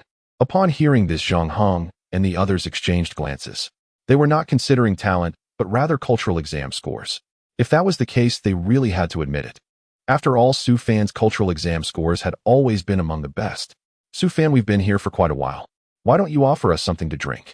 I'm thirsty. Do you have anything to drink? The others had accepted the reason for Su Fan's admission, and they were no longer so hard to accept. At least they confirmed that Su Fan was still a useless person who couldn't awaken. No matter how good his grades were or how high his intelligence was, without combat power, it was hard to survive in this world. As for being a commander, how could one go to battle without any self-defense ability? Everyone found a way to comfort themselves and stop dwelling on it. Yes, there are drinks in the fridge. Su Fan pointed directly to the kitchen's direction. That classmate didn't need his help and went to get a drink by himself. When he opened the fridge, he saw it stuffed full of tomatoes, cucumbers, corn, and carrots. He couldn't help but be taken aback and shouted, Su Fan, you actually have so many vegetables. The Su family treats you well. Can we have some? He looked at those fresh vegetables, feeling a little tempted. How expensive are these? Ordinary families simply can't afford these. There aren't even channels to buy them, yet Su Fan's fridge was completely full. The fridge at Su Fan's place was a massive 5-door fridge taking up an entire wall filled with vegetables and fruits, looking quite spectacular. Help yourselves. Su Fan was not stingy. After all, with the accelerated growth, things in the field could mature in no time. With so much produce, it couldn't all fit in storage, so he was happy to let others help consume it. The classmate, hearing Su Fan's words, cheerfully took a basket and gathered a good number of tomatoes and cucumbers. The others, upon seeing the fresh tomatoes and cucumbers, were astonished. Su Fan, didn't you say that the Su family abandoned you because you couldn't awaken? These things aren't cheap. They must be worth tens of thousands here. They treat you so well, leaving you so much food. Su Fan simply nodded, not bothering to explain. A few of them rushed to inspect Su Fan's refrigerator and seeing it was well stocked acted without reservation. They gathered a huge pile of food, soon filling the entire coffee table. Although Zhang Heng looked down on Su Fan, he didn't act pretentious in front of food. He directly picked up a large red tomato and took a bite. In an instant, the sweet and sour taste assaulted his taste buds. He felt juice flowing in his mouth, the flavor indescribable. He couldn't help but devour it, finishing one tomato in no time. When he went for another, he realized there were no tomatoes left on the table, but there was half a cucumber remaining. Without hesitation, he grabbed it and took a bite. The cucumber was crispy and delicious, quite tasty. The others were also busy eating with hardly any time to speak. Before long, everything was consumed, and the table was left spotless. Seeing this, Tianlei's expression turned somewhat grim as she looked at Su Fan with concern. They are too rude. You still have to live here for 2 more months. Even if the Su family left you food, it's still limited. They've eaten so much, what will you eat next? Seeing her worry, Su Fan chuckled. It's fine, there's still plenty left. You should eat some too. When you leave later, take some with you. There's too much for the house, and Chen Mo, and I can't eat it all. Tianlei found Su Fan's words somewhat speechless. No matter how she heard it, it seemed a bit like showing off. After all, it's hard for ordinary people to get even a little to eat, yet he was worried about having too much. Brother Fan, can we take some with us later? Hearing Su Fan and Tianlei's conversation, the others eagerly turned their attention to him. Su Fan shot them a cold glance. No. Why can Tianlei take some, and we can't? Someone could not help but wail. Tianlei's face flushed at this, and she secretly glanced at Su Fan, her heart racing. She's the class flower, are you all as well? Su Fan replied irritably. I could be. A few girls couldn't help but speak up. Su Fan looked at them. They indeed looked good in class, but ever since he was deemed unable to awaken during his first test 3 years ago, they had mocked him mercilessly. He wasn't desperate. Tianlei had never looked down on him or mocked him. In fact, when others ridiculed him, she would stand up for him. What were the others worth? Giving them food was already being more than generous considering their 3 years as classmates. Tisk, shameless for food. How did you treat Brother Fan usually? Had they forgotten? Now they come to eat for free and even want to take some home. What do they think they are doing? Su Fan didn't speak, but Chen Mo couldn't tolerate them bluntly scolding. The expressions of the girls turned sour. They glanced at Chen Mo, but dared not argue with him. After all, everybody knew that Chen Mo's tongue was notoriously sharp. They didn't want to humiliate themselves. Su Fan, we've at least come. Aren't you going to treat us to lunch? Zhang Heng's eyes glinted as he schemed. Su Fan was merely a waste. No matter how high his IQ, there was nothing to fear. As for Chen Mo, he was in level. Zhang Heng didn't take him seriously at all. Since these two wastes didn't know their place, he didn't intend to be polite. What are you doing? You want to have a gathering, and you come to Brother Fan's house expecting him to cook for you. Chen Mo shot him a glare. Su Fan patted his shoulder and looked at Zhang Heng. He understood their intentions all too well and didn't bother wasting time with them.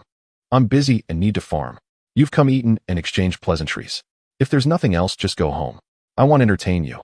Su Fan spoke without hesitation, directly issuing an eviction order. Zhang Heng didn't expect Su Fan to be so straightforward, and his expression darkened.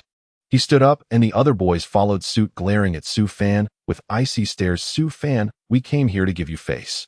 Don't push your luck. Yes, I generally don't care about others' faces. So can you leave now? Su Fan had lost his patience.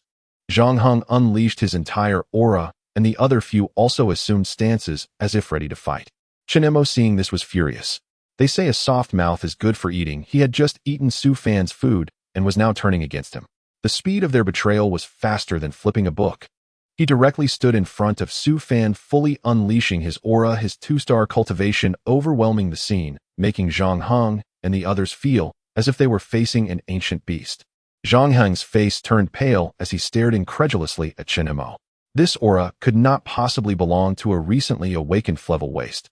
He was much stronger. Tianlei was also shocked, her beautiful eyes sparkling as she looked at Chen Mo, surprised by his transformation. Only 4 days since awakening Chen Mo's progress. Suddenly Tianlei glanced at Su Fan, who appeared calm, seemingly unfazed by Chen Mo's current changes. Her thoughts began to whirl. Su Fan, Chen Mo, are you trying to cut ties with us classmates completely? Who needs classmates like you? Zhang Heng gritted his teeth, his gaze toward Chen Mo dripping with venom. You only know how to kick someone when they're down and take advantage. Hurry up and scram, or don't blame me for being rude and showing you the strength of a super genius admitted to the first military academy. Chen Mo clenched his fists tightly, causing the air to ripple with sonic booms, making everyone's hearts race.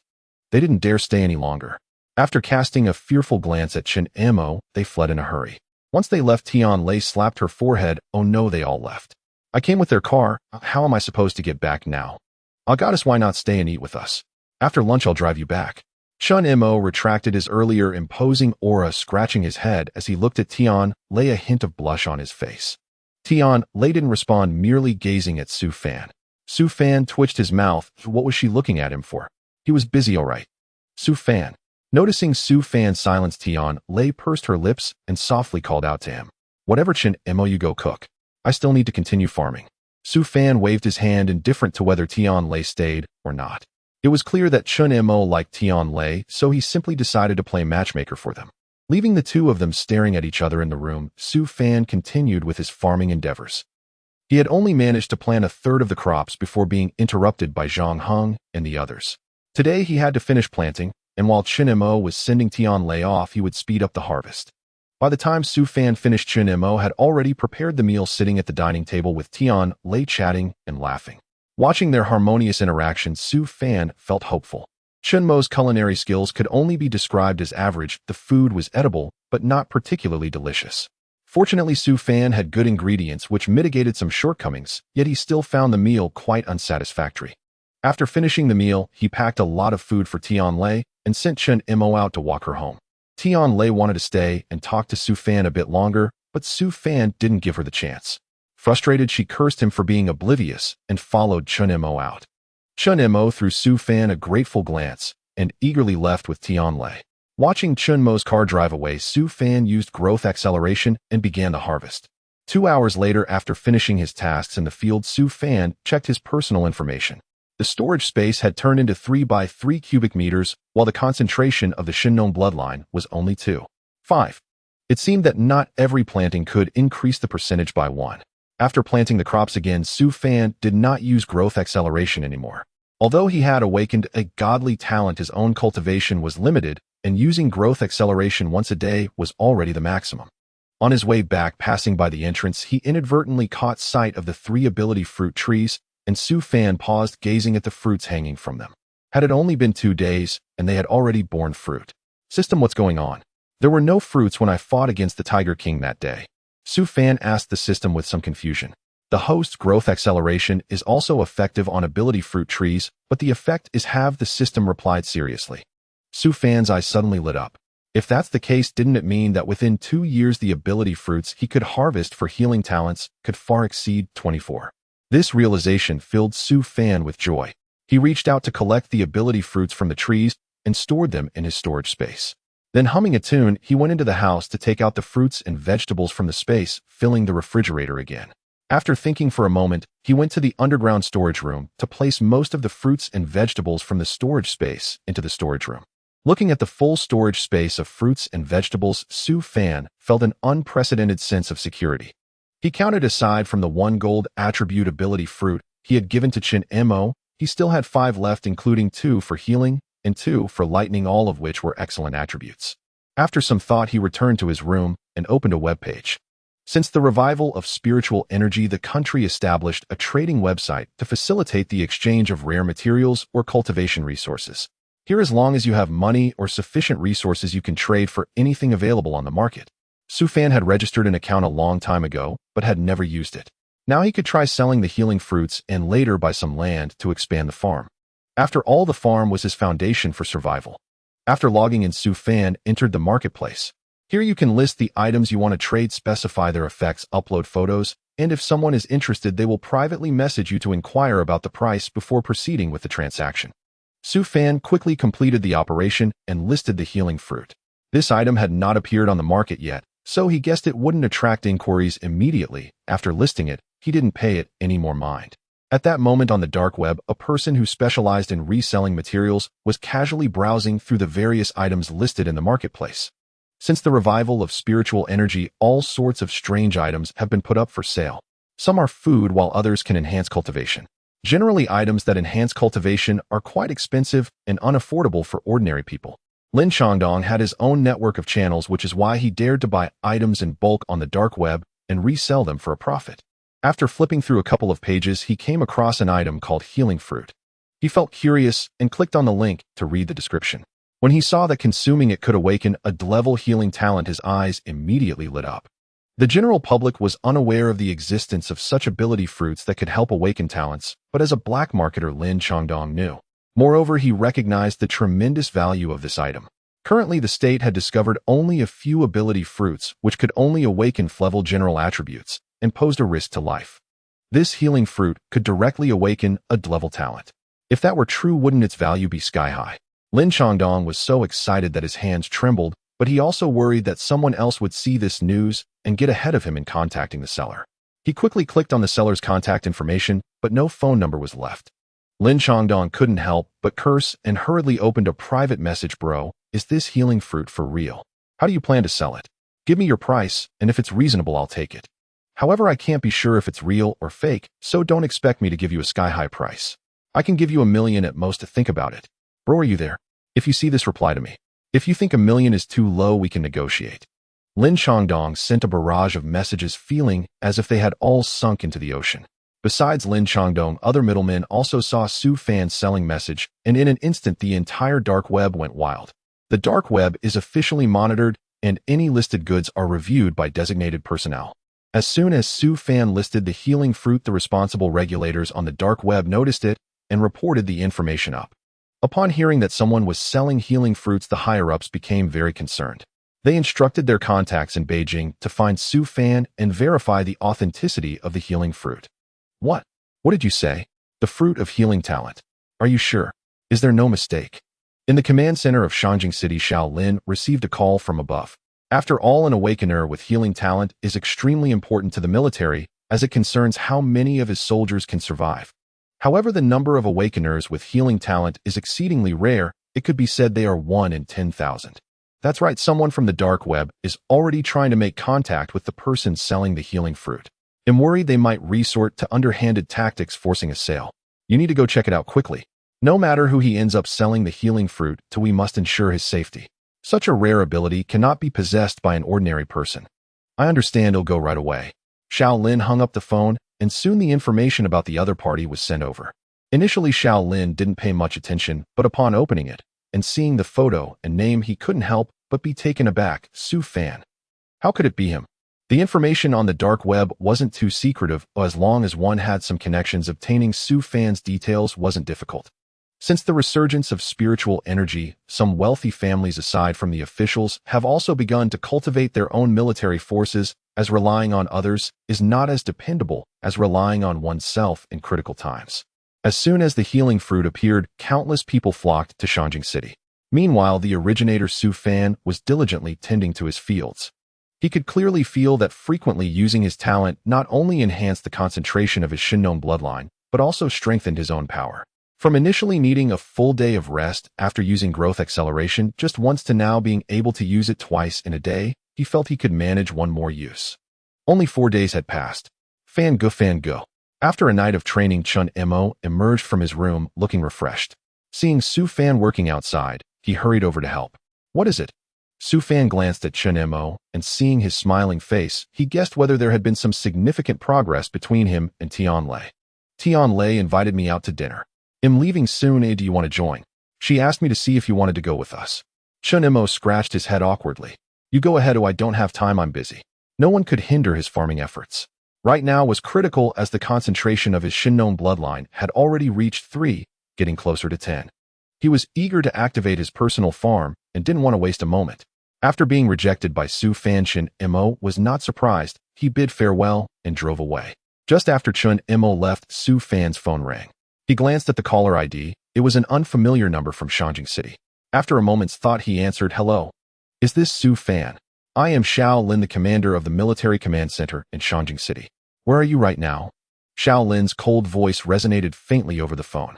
Su Fan looked at the field where he had only planted a third of the crops, frowned, scattered the seeds in his hand, and responded in a muffled voice, At home. Is there something wrong, Commander Xiao? Don't wander around at home. No matter who comes by, if they dare to threaten you, call me immediately. They'll come right over. Remember, you are a citizen of Long Country and you have an admission notice from the 1st Military Academy. You are under state protection and no one can force you to do anything you don't want. Do you understand? Xiao Lin's tone was very serious. If it hadn't been for his unexpected delay due to other matters, he would have rushed over immediately. It's likely that some forces are afraid of him causing a disturbance, which is why they deliberately made things difficult for him. Commander Xiao, may I ask what the matter is? Out of the blue, who wants to trouble me? Su Fan was still trying to figure out what had happened. Did you post something about a healing fruit on the dark web? Xiao Lin asked, visibly annoyed. Oh, that? Yes, what's wrong? Su Fan was taken aback and instinctively asked. However, he quickly realized that the healing fruit had caused quite a stir. Do you know how precious this thing is? Right now, various families and several major military districts from across the country have come just to discuss the ownership of this healing fruit with you. Xiao Lin was almost ready to scold him. Su Fan's attitude seemed to suggest that the healing fruit was not worth mentioning, which truly infuriated him. Su Fan awkwardly rubbed his nose and hung up the phone. Just after hanging up, news arrived from the Devil's Vine. Master, someone is approaching us, a large number, probably over 100 people, including many awakeners. Su Fan turned his head to look towards the door. The sound of car engines roared, and soon luxury cars stopped outside his farm. Su Fan instructed the Devil's Vine to open the door, wiped his hands, and walked toward the entrance. The visitors were quite orderly. After all, those who came this time were not only from various wealthy families, but also from the military, and no one dared to act recklessly in front of the military. You must be Su Fan, indeed, a handsome young man. Upon seeing Su Fan, an elderly man approached with a beaming smile, shaking his hand up and down. Su Fan glanced at the elderly man, his gaze falling on the emblem on his chest. Currently, there are many financial powers in the country, but only 10 can rival the military. The elderly man before him had a soaring fire phoenix on his chest. If he wasn't mistaken, he should be from the Feng family, one of the top 10 financial powers. May I ask who you are? Su Fan pretended to be confused. Young friend, let's not beat around the bush. The healing fruit you posted on the dark web, my Feng family wants it. Name your price. As long as it's not excessive, I can accept it. Feng Qingsheng looked at Su Fan with a cheerful expression. He found Su Fan quite familiar, inexplicably feeling a sense of warmth. When did the dark web start revealing the information of traitors? Su Fan frowned, seemingly dissatisfied. Feng Qingsheng was taken aback, and someone beside him couldn't help but laugh. Su Fan looked up. The one laughing was an alluring middle-aged woman dressed in a bright red cheongsam, with a high slit up to her thighs, her figure sexy and captivating. Noticing Su Fan's gaze, the woman threw him a flirtatious glance and cooed. Little brother, don't listen to this old fool. What does the Feng family count for? I say such a good thing should be sold to our Guan family. You little vixen, no one is allowed to snatch the healing fruit from me. It belongs to the Yi family. Eageline, what did you say? Are you trying to oppose our Feng family? Before Su Fan could speak, several people had already begun to argue. Su Fan raised his hand to quiet the room. Let me straighten this out. You all came here today for the healing fruit, did you not? Those who had been bickering moments before fell silent at once, yet none softened their expressions. Plainly, over this single healing fruit, they had already torn their masks away from one another. You are Su Fan, right? I am the commander of the Nambu military district. My surname is Tu. We sincerely wish to purchase that healing fruit. You must know how invaluable one such fruit is to us. Think carefully and hand it over to us. 3 of Longguo's 5 military district chiefs had come, and it was Tu Zheng of the Nambu district who spoke. He stepped forward, his gaze burning into Su Fan, as if he intended to carve a pit into him. The faces of the others darkened. If the military chose to press this with authority, they truly could not compete. Moreover, the healing fruit would likely be taken by the military at a pittance. Su Fan gave Tu Zheng a glance, but showed not the slightest trace of fear. Please everyone come inside and sit. We can speak slowly. More people will arrive soon. There's no hurry. Su Fan paused, then made a courteous gesture. Though unwilling, the others obediently went in. As for starting a fight and grabbing it, such a thought had never crossed their minds. After all, this was the soil of Longguo. News that Su Fan possessed a healing fruit had even reached the authorities. If any of them dared to seize it, they would be setting themselves against the state. Besides, they had investigated Su Fan's background before coming. Though he was an unfavored scion of the Su family, he was a name called by the first military academy. To lay hands on him would be to oppose the academy, and that madman at the academy might personally come knocking to settle the matter. Though everyone longed for the healing fruit, they behaved with surprising restraint and propriety. Su Fan found their demeanor curious, so overly polite, even tinged with fear. Their words were laced with flattery and obsequiousness. They were by no means ordinary townsfolk. Whether from the Feng family or the Yi family, they belonged to the realm's most powerful clans. They might not be direct heirs, but they were certainly relatives whose commands could not be defied. Once everyone had seated themselves, Su Fan fetched drinks for them and laid out some fresh vegetables and fruit on the table. Guan Xiaoxiao spotted the tomatoes and snatched one up. She bit into it. The taste made her eyes light up with surprise. Yes, just picked, Su Fan said, nodding as he drew a chair and sat opposite them. Everyone else had come to do business. Apart from Guan Xiaoxiao, no one touched the food. Young friend, if you intend to sell the healing fruit, you must have something you desire in return. Tell us, what do you seek? Feng Qingqing asked with a pleasant smile, his tone deferential. Even in the face of these magnates, Su Fan carried himself with uncommon poise, showing no hint of stage fright. Rumor held that Su Fan was an unloved, illegitimate son of the Su family, his talent dormant, a lost cause. Yet he could produce a healing fruit and had been accepted by the first military academy. Such a man could hardly be a waste. I want land, preferably near my farm. The more the better, Su Fan said, sitting upright as he laid out his request. They stared at him in disbelief. A single fruit capable of awakening a drank healing talent, exchanged merely for land. Frankly, such a fruit could buy half of Shanjing City. Only land. Are you certain? Tu Zheng's eyes brightened. The military might be short on other resources, but land was not difficult. A simple report up the chain and the surrounding acreage could be requisitioned at once. Yes, I only want land or seeds for crops. Variety is best, Su Fan answered firmly. They erupted in laughter. Tu Zheng laughed heartily. Shanjing City falls within the Nanbu district. The land here is ours to command. Tell me how much you want. I can reclaim all the suburban fields for you. Give us the healing fruit. He could not contain his excitement. He had feared hope was slim. The military was truly impoverished. Every resource and coin had been poured into training soldiers. Those city dwellers appeared to live carefree lives. Battles erupted daily, and soldiers fell to monsters each day. The military hid such losses to avoid stirring public panic. How many young soldiers could one healing fruit save? To trade a little unusable land for such lives was unquestionably worthwhile. The other district chiefs looked at Tu Zheng with envy. They did not belong to the Nanbu district. Acquiring Shanjing's land would be difficult for them. Brother Su, those suburbs are dangerous. So much land would do you little good. Exchange the fruit for cultivation resources or money. We can meet any such demand. Exactly. Land is useless. You can't very well go farming, can you? Feng Qingqing and the others were stunned. They had not expected Su Fan's request to be so unusual. No money, no cultivation aids. Only the least valuable land. No, that's not what I want. I want disciples. Commander too. If you can grant me all that suburban land, I'll hand the healing fruit to you. Su Fan looked toward Tu Zheng. He had always held iron-boned soldiers in the highest esteem. These men forged a wall of steel with their lives to shelter ordinary people. They sacrificed without hesitation, so those without power might find refuge in this chaotic age. Good. Wait here, I'll make a call at once, Tu Zheng cried, leaping up and rushing outside. Feng Qingqing, unwilling to give up, implored Su Fan. Young friend, are you sure? Land is the least valuable thing.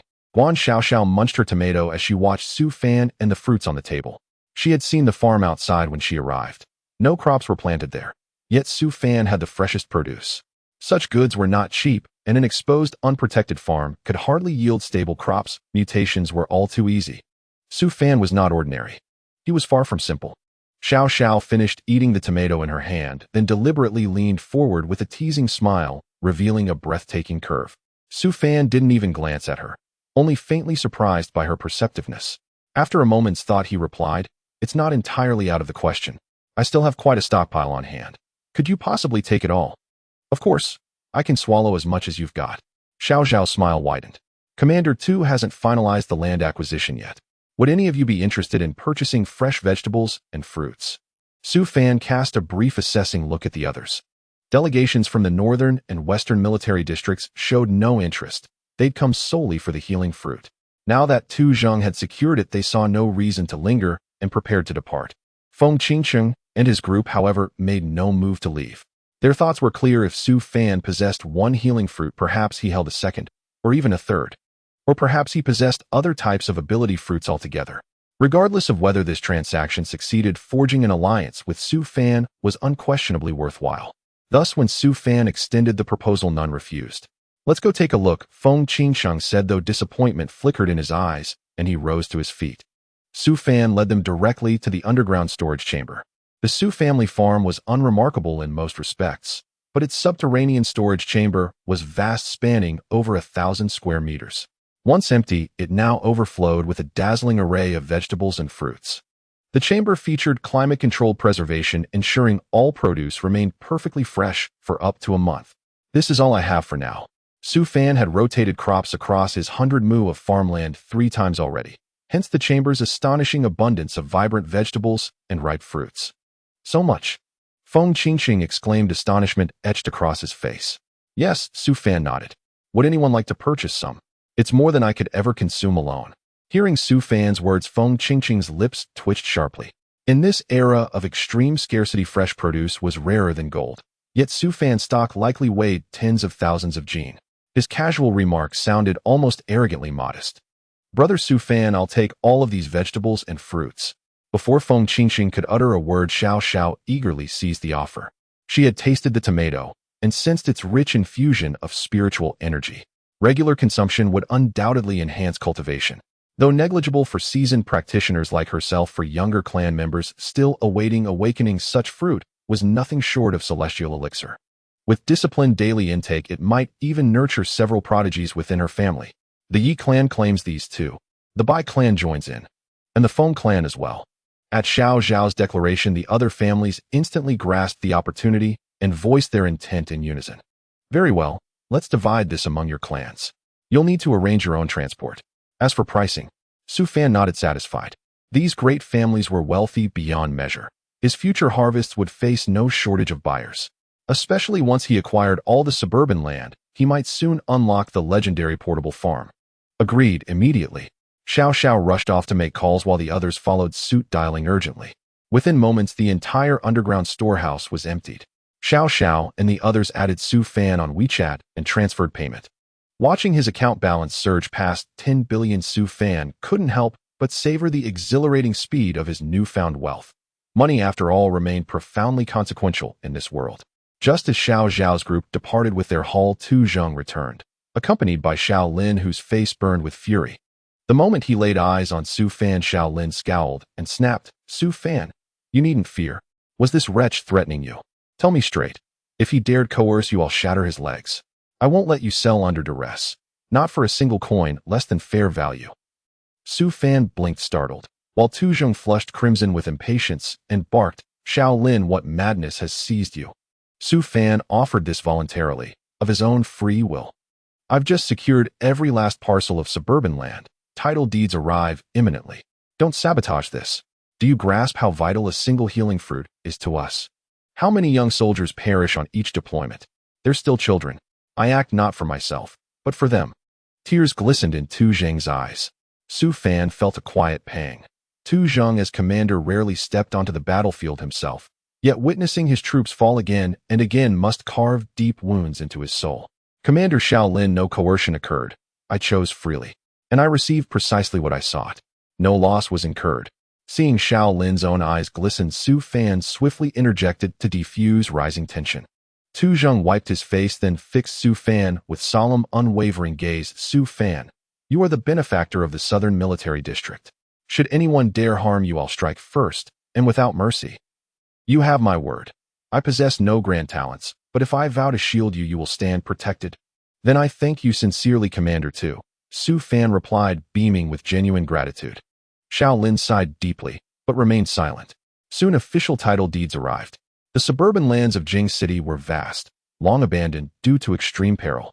With the government spearheading acquisition at fair market rates, local families accepted the offer without hesitation. Behold, the entirety of this suburban expanse is now yours, tens of thousands of mu. It may pale beside the worth of a single healing fruit, but it is the utmost I could accomplish.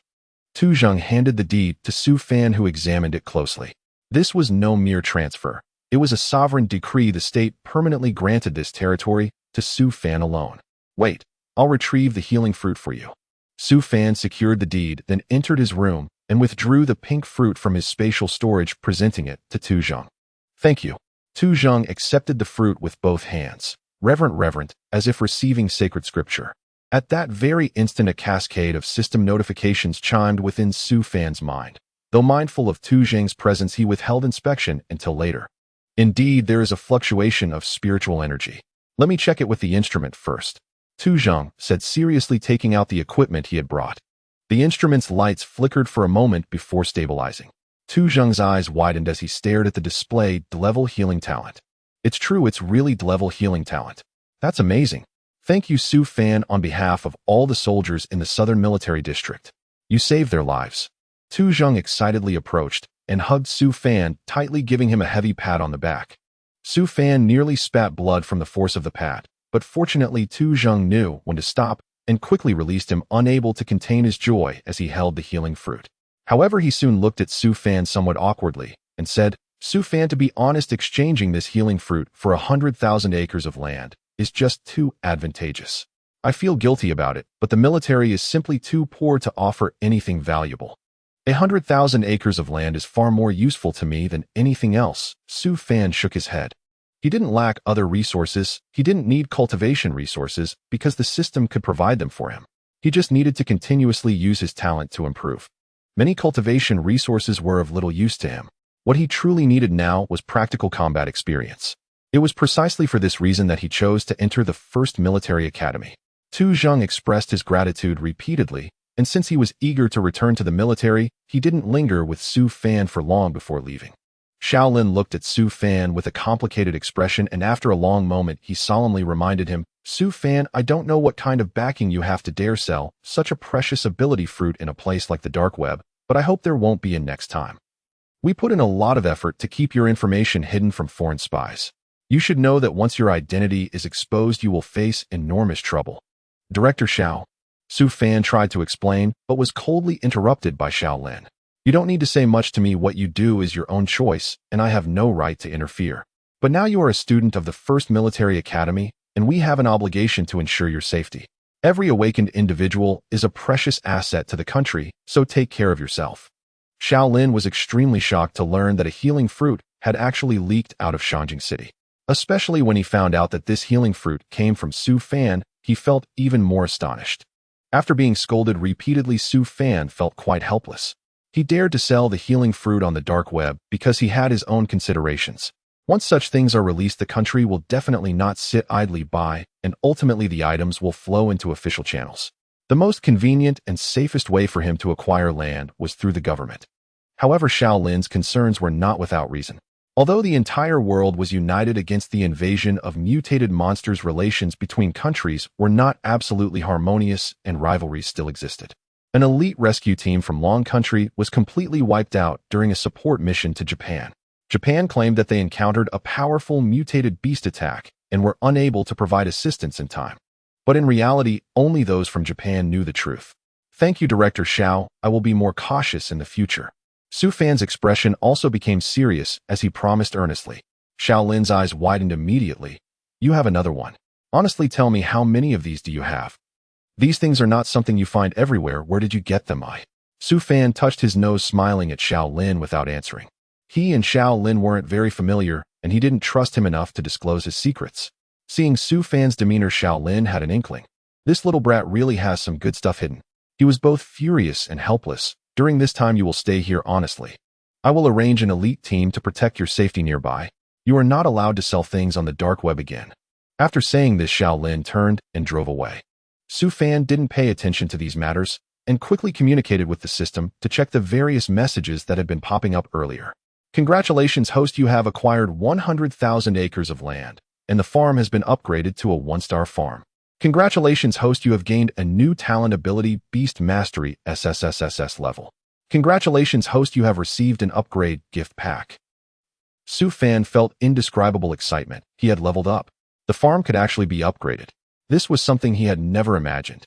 Initially, he only thought about acquiring more land to grow more food every day and accelerate the activation of the Shinnong bloodline, but he didn't expect such a delightful surprise.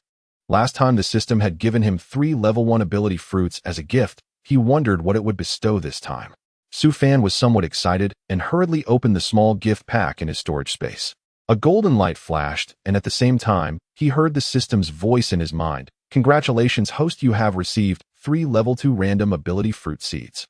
Congratulations, host, you have obtained 1 hidden cultivation artifact. After use, it can conceal your talents and cultivation level. No instrument can detect your talent abilities. In front of Su Fan were 3 golden seeds and a dragon-shaped ring. Su Fan slowly exhaled and reached out to grab the 3 seeds. Level 2 random ability fruit seeds. Eating a level 1 fruit directly awakened level talent. What about the level 2 ones? Su Fan felt a hint of disappointment as he carefully sensed them. The level 2 ability fruit could only awaken Clevel talent, which wasn't as impressive as he had imagined, but Clevel was already quite good. He stored the seeds away, planning to plant them once the farm was activated, especially since Chun Imo still lived here. If a few more trees suddenly appeared, he would inevitably be asked many questions. After putting everything away, Su Fan turned his attention to the dragon-shaped ring, which should be the ring that could conceal his aura. He put it on as he didn't want to reveal that he possessed 2 divine-level talents for the time being. At this moment in the Su family, a middle-aged man rushed in with a worried expression, occasionally looking up to wipe the cold sweat from his forehead. Soon he arrived at the residence of the head of the Su family and respectfully said, "Ancestor, I have something very important to report." "What is this frantic commotion about?"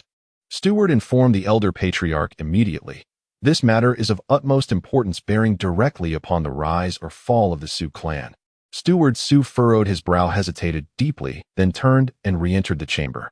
Moments later, he emerged once more and gestured for the middle-aged man to follow him inside. The man hastened after Steward Su through the threshold. Inside, Elder Su sat reclined in a grand armchair, eyes half-lidded. At the sound of their approach, he lifted his gaze with faint indifference and cast a cursory glance at the man standing below, asking coolly, "Su Jinhua, what could possibly be so urgent that you demand my presence?" "Elder Patriarch, I've just received word. Su Fan has been admitted to the 1st Military Academy." Su Jinhua's voice trembled with exhilaration. "Su Fan?" Elder Su frowned faintly, then asked after a pause, "Do you mean that good-for-nothing boy we cast out of the Su clan? He's been admitted to the 1st Military Academy."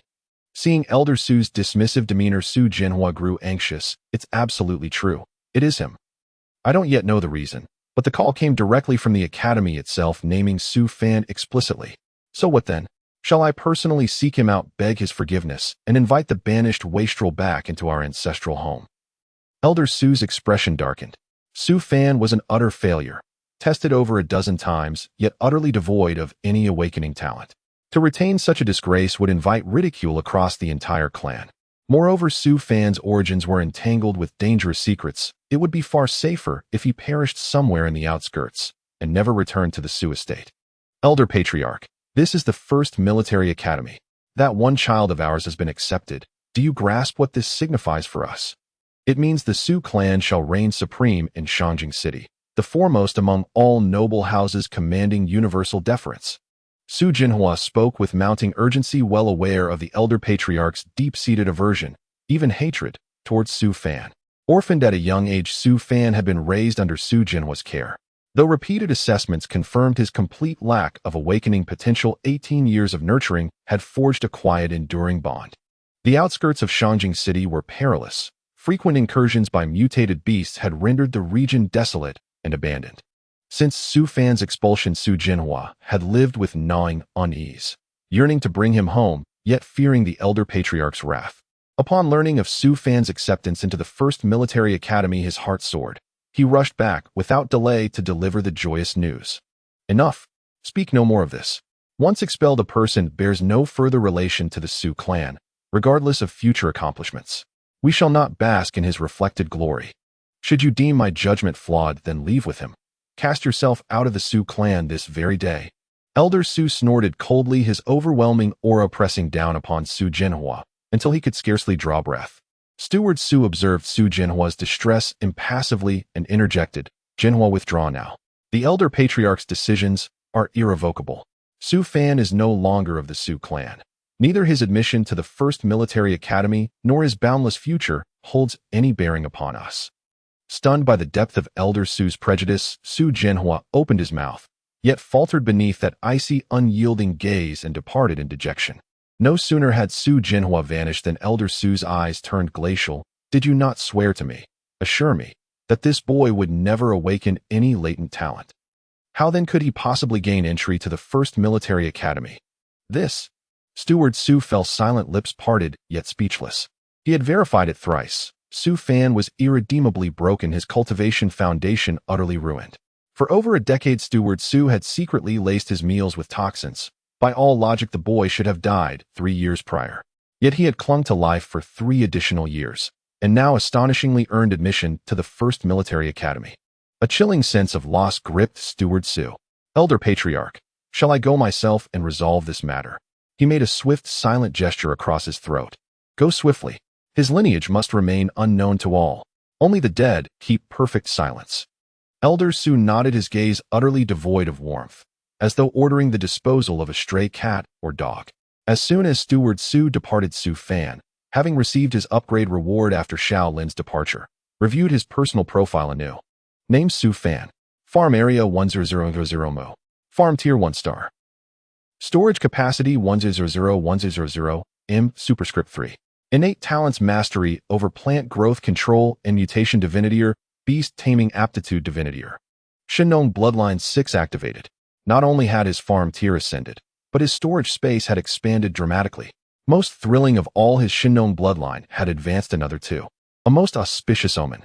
In high spirits, Su Fan hummed a light tune as he instructed the Devil Vine to encircle and claim all land within his domain.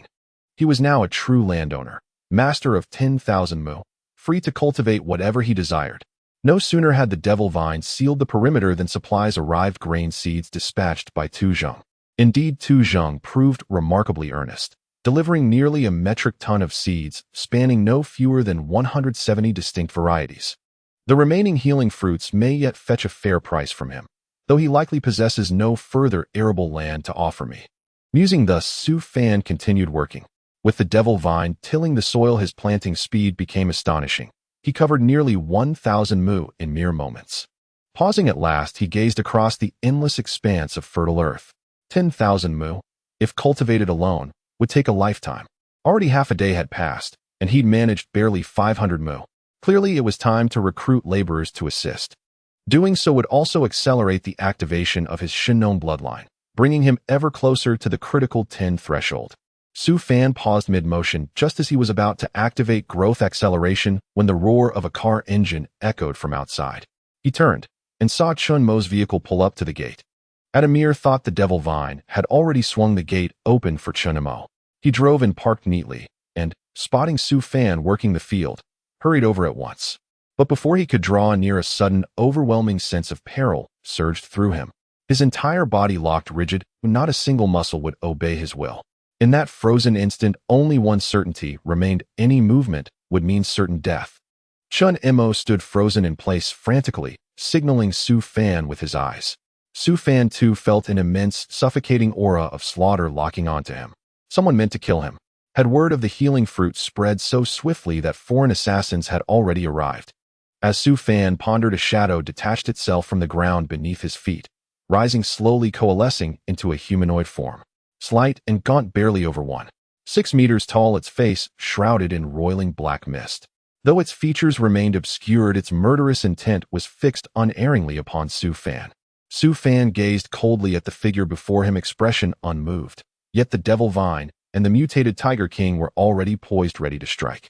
The Devil Vine now ranked Class A, formidable beyond measure. An ordinary assassin posed no true threat to Su Fan's life. Without hidden strengths, would Su Fan ever have dared to sell the healing fruit so openly? Su Fan, the figure intoned, voice laced with venom, I've come to send you down, to reunite you with your parents. The words emerged from the shadow, harsh, distorted, unnatural. Su Fan sensed a faint familiarity in the timbre, though it eluded him. Before he could grasp it, the assailant moved, blazing fast. Black mist solidified into a dagger aimed straight for Su Fan's heart. A single strike would be fatal. Yet Su Fan showed no trace of fear, only icy stillness. Reunite me with my parents. This was no foreign killer. Even within the Su clan, few knew his parents were long dead. Most believed him merely Su Jinhua's illegitimate son, and treated him accordingly. It was only 3 years ago, by accident, that Su Fan overheard Su Jinhua speak, and learned he was no blood relative at all. His true parents had been murdered long ago. The figure before him. In that flash, Su Fan's resolve hardened into lethal intent. The Su family steward had never regarded Su Fan as anything but worthless, a failure who couldn't even awaken his latent talent. After all, he himself was a Class C Awaken 1, now at the 7-star level. By Jing City standards, he was undeniably elite. Yet the moment his dagger neared Su Fan's heart, Su Fan, who had stood utterly calm, suddenly shifted. His eyes blazed emerald green. The steward's heart lurched. A primal bone-deep dread flooded him. Then Su Fan's voice cut through the silence. Cold absolute, you truly deserve to die. Su Fan slowly raised his hand.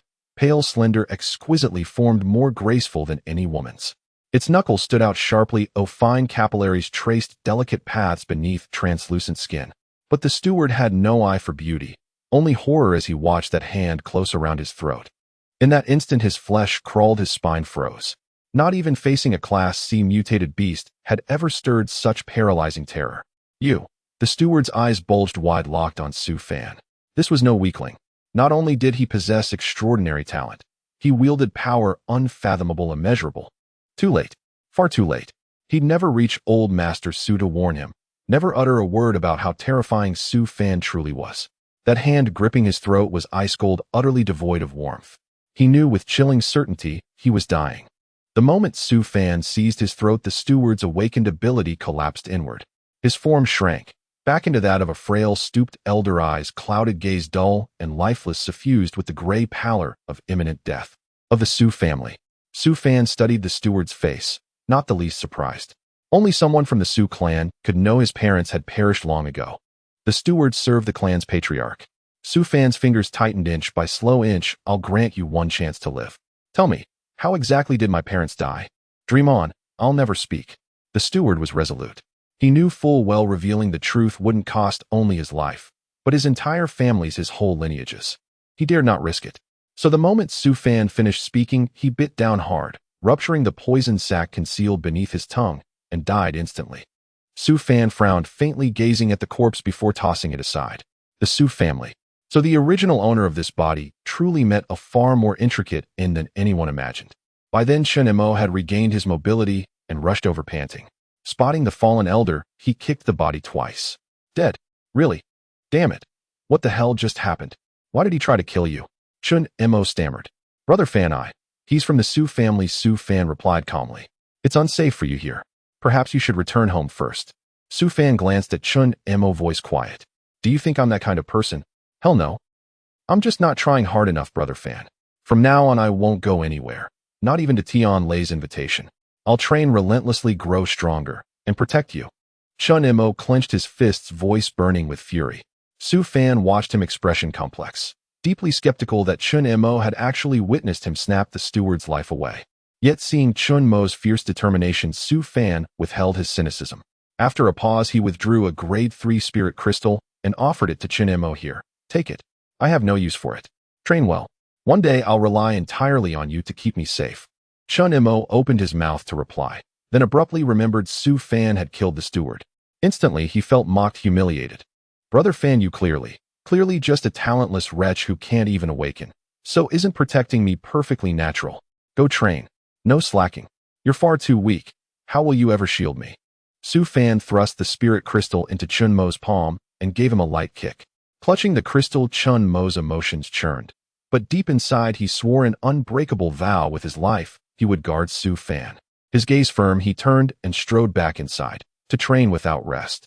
Su Fan glanced at the corpse on the ground, frowning, about to dispose of it, when the Tiger King suddenly leapt from the side, seized the steward's body in its jaws, and vanished into the distance. Su Fan. Does this mutated Tiger King really eat corpses? Su Fan suddenly felt a wave of nausea, recalling how the Tiger King had transformed into a kitten and had licked his hand before. After suppressing that disgusting feeling, while Chen Mo returned to cultivate, he quickly activated growth acceleration and harvested a wave of crops. The 500 mu of crops provided Su Fan with one activation, which was slower than before. It seemed that the further he went, the more difficult it became to improve. After harvesting the crops, it was already dark. Su Fan scattered some seeds in the ground and left them unattended, returning to cook and rest. Su Fan had no idea how chaotic the Su family had become after Butler Su's death. He and Chen Mo led simple and fulfilling lives every day. Other than mealtimes and sleep, Chen Mo spent all his time cultivating, while Su Fan dedicated all his time to farming. In the blink of an eye, half a month passed. Congratulations, host. The activation of the Shinnon bloodline has reached 10, successfully activating the personal farm, which has now been truly projected into the personal space. The host can plant directly within the personal space in the future. Congratulations, host. The activation of the Shinnon bloodline has reached 10, and you have received a random large gift package. On this day, just after Su Fan harvested a wave of grain, the familiar voice of the system echoed in his mind again. During this time, the system had been very quiet. Hearing that familiar voice again made Su Fan feel a deep sense of familiarity. He immersed his consciousness into his mind and quickly saw the so-called personal farm of vast space with large fields already cultivated. The environment here was not much different from the outside world. There was a sun in the sky, and standing inside, he could feel the temperature and the breeze. It seemed that this was a personal farm that perfectly replicated the external environment. Su Fan quickly exited, and the external farm still existed. After working hard for more than half a month, he had finally successfully activated the personal farm. This way, he wouldn't have to worry when he went to the first military academy to study. Su Fan extracted the large gift package and opened it, revealing several items before him: a golden sickle, a golden glove, and a golden water bottle. Su Fan was slightly taken aback and reached out to grasp the sickle, which felt incredibly real in his hand. At the same time, information about the sickle echoed in his mind. Congratulations, host. You have obtained a divine artifact, the Shinong sickle. Congratulations, host. You have obtained a divine artifact, the quick harvest gloves. Congratulations, host. You have obtained a divine artifact, the infinite water bottle. Shinong's sickle, driven by spiritual energy, it can automatically harvest as long as the supply of spiritual energy is continuous, allowing for endless harvesting. Quick harvest gloves automatically pick up any items. Infinite water bottle. This bottle connects to a mysterious space containing unlimited water resources, ensuring that water is never in shortage. Su Fan initially thought these were just 3 ordinary items, but to his surprise, they were divine artifacts specifically tailored for his personal space.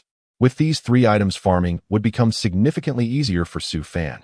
Su Fan could hardly wait. He now realized that the activation level of the Shinnon bloodline was likely very important, and when it reached 100, he might gain unparalleled power. Now that he had a personal farm and these 3 divine artifacts, he estimated that he could soon achieve 100 activation. In a good mood, Su Fan placed the 3 divine artifacts into his storage space and planted the seeds of the level 2 ability fruits he had obtained earlier in the personal farm. In the past half-month, Su Fan's harvest had been quite substantial.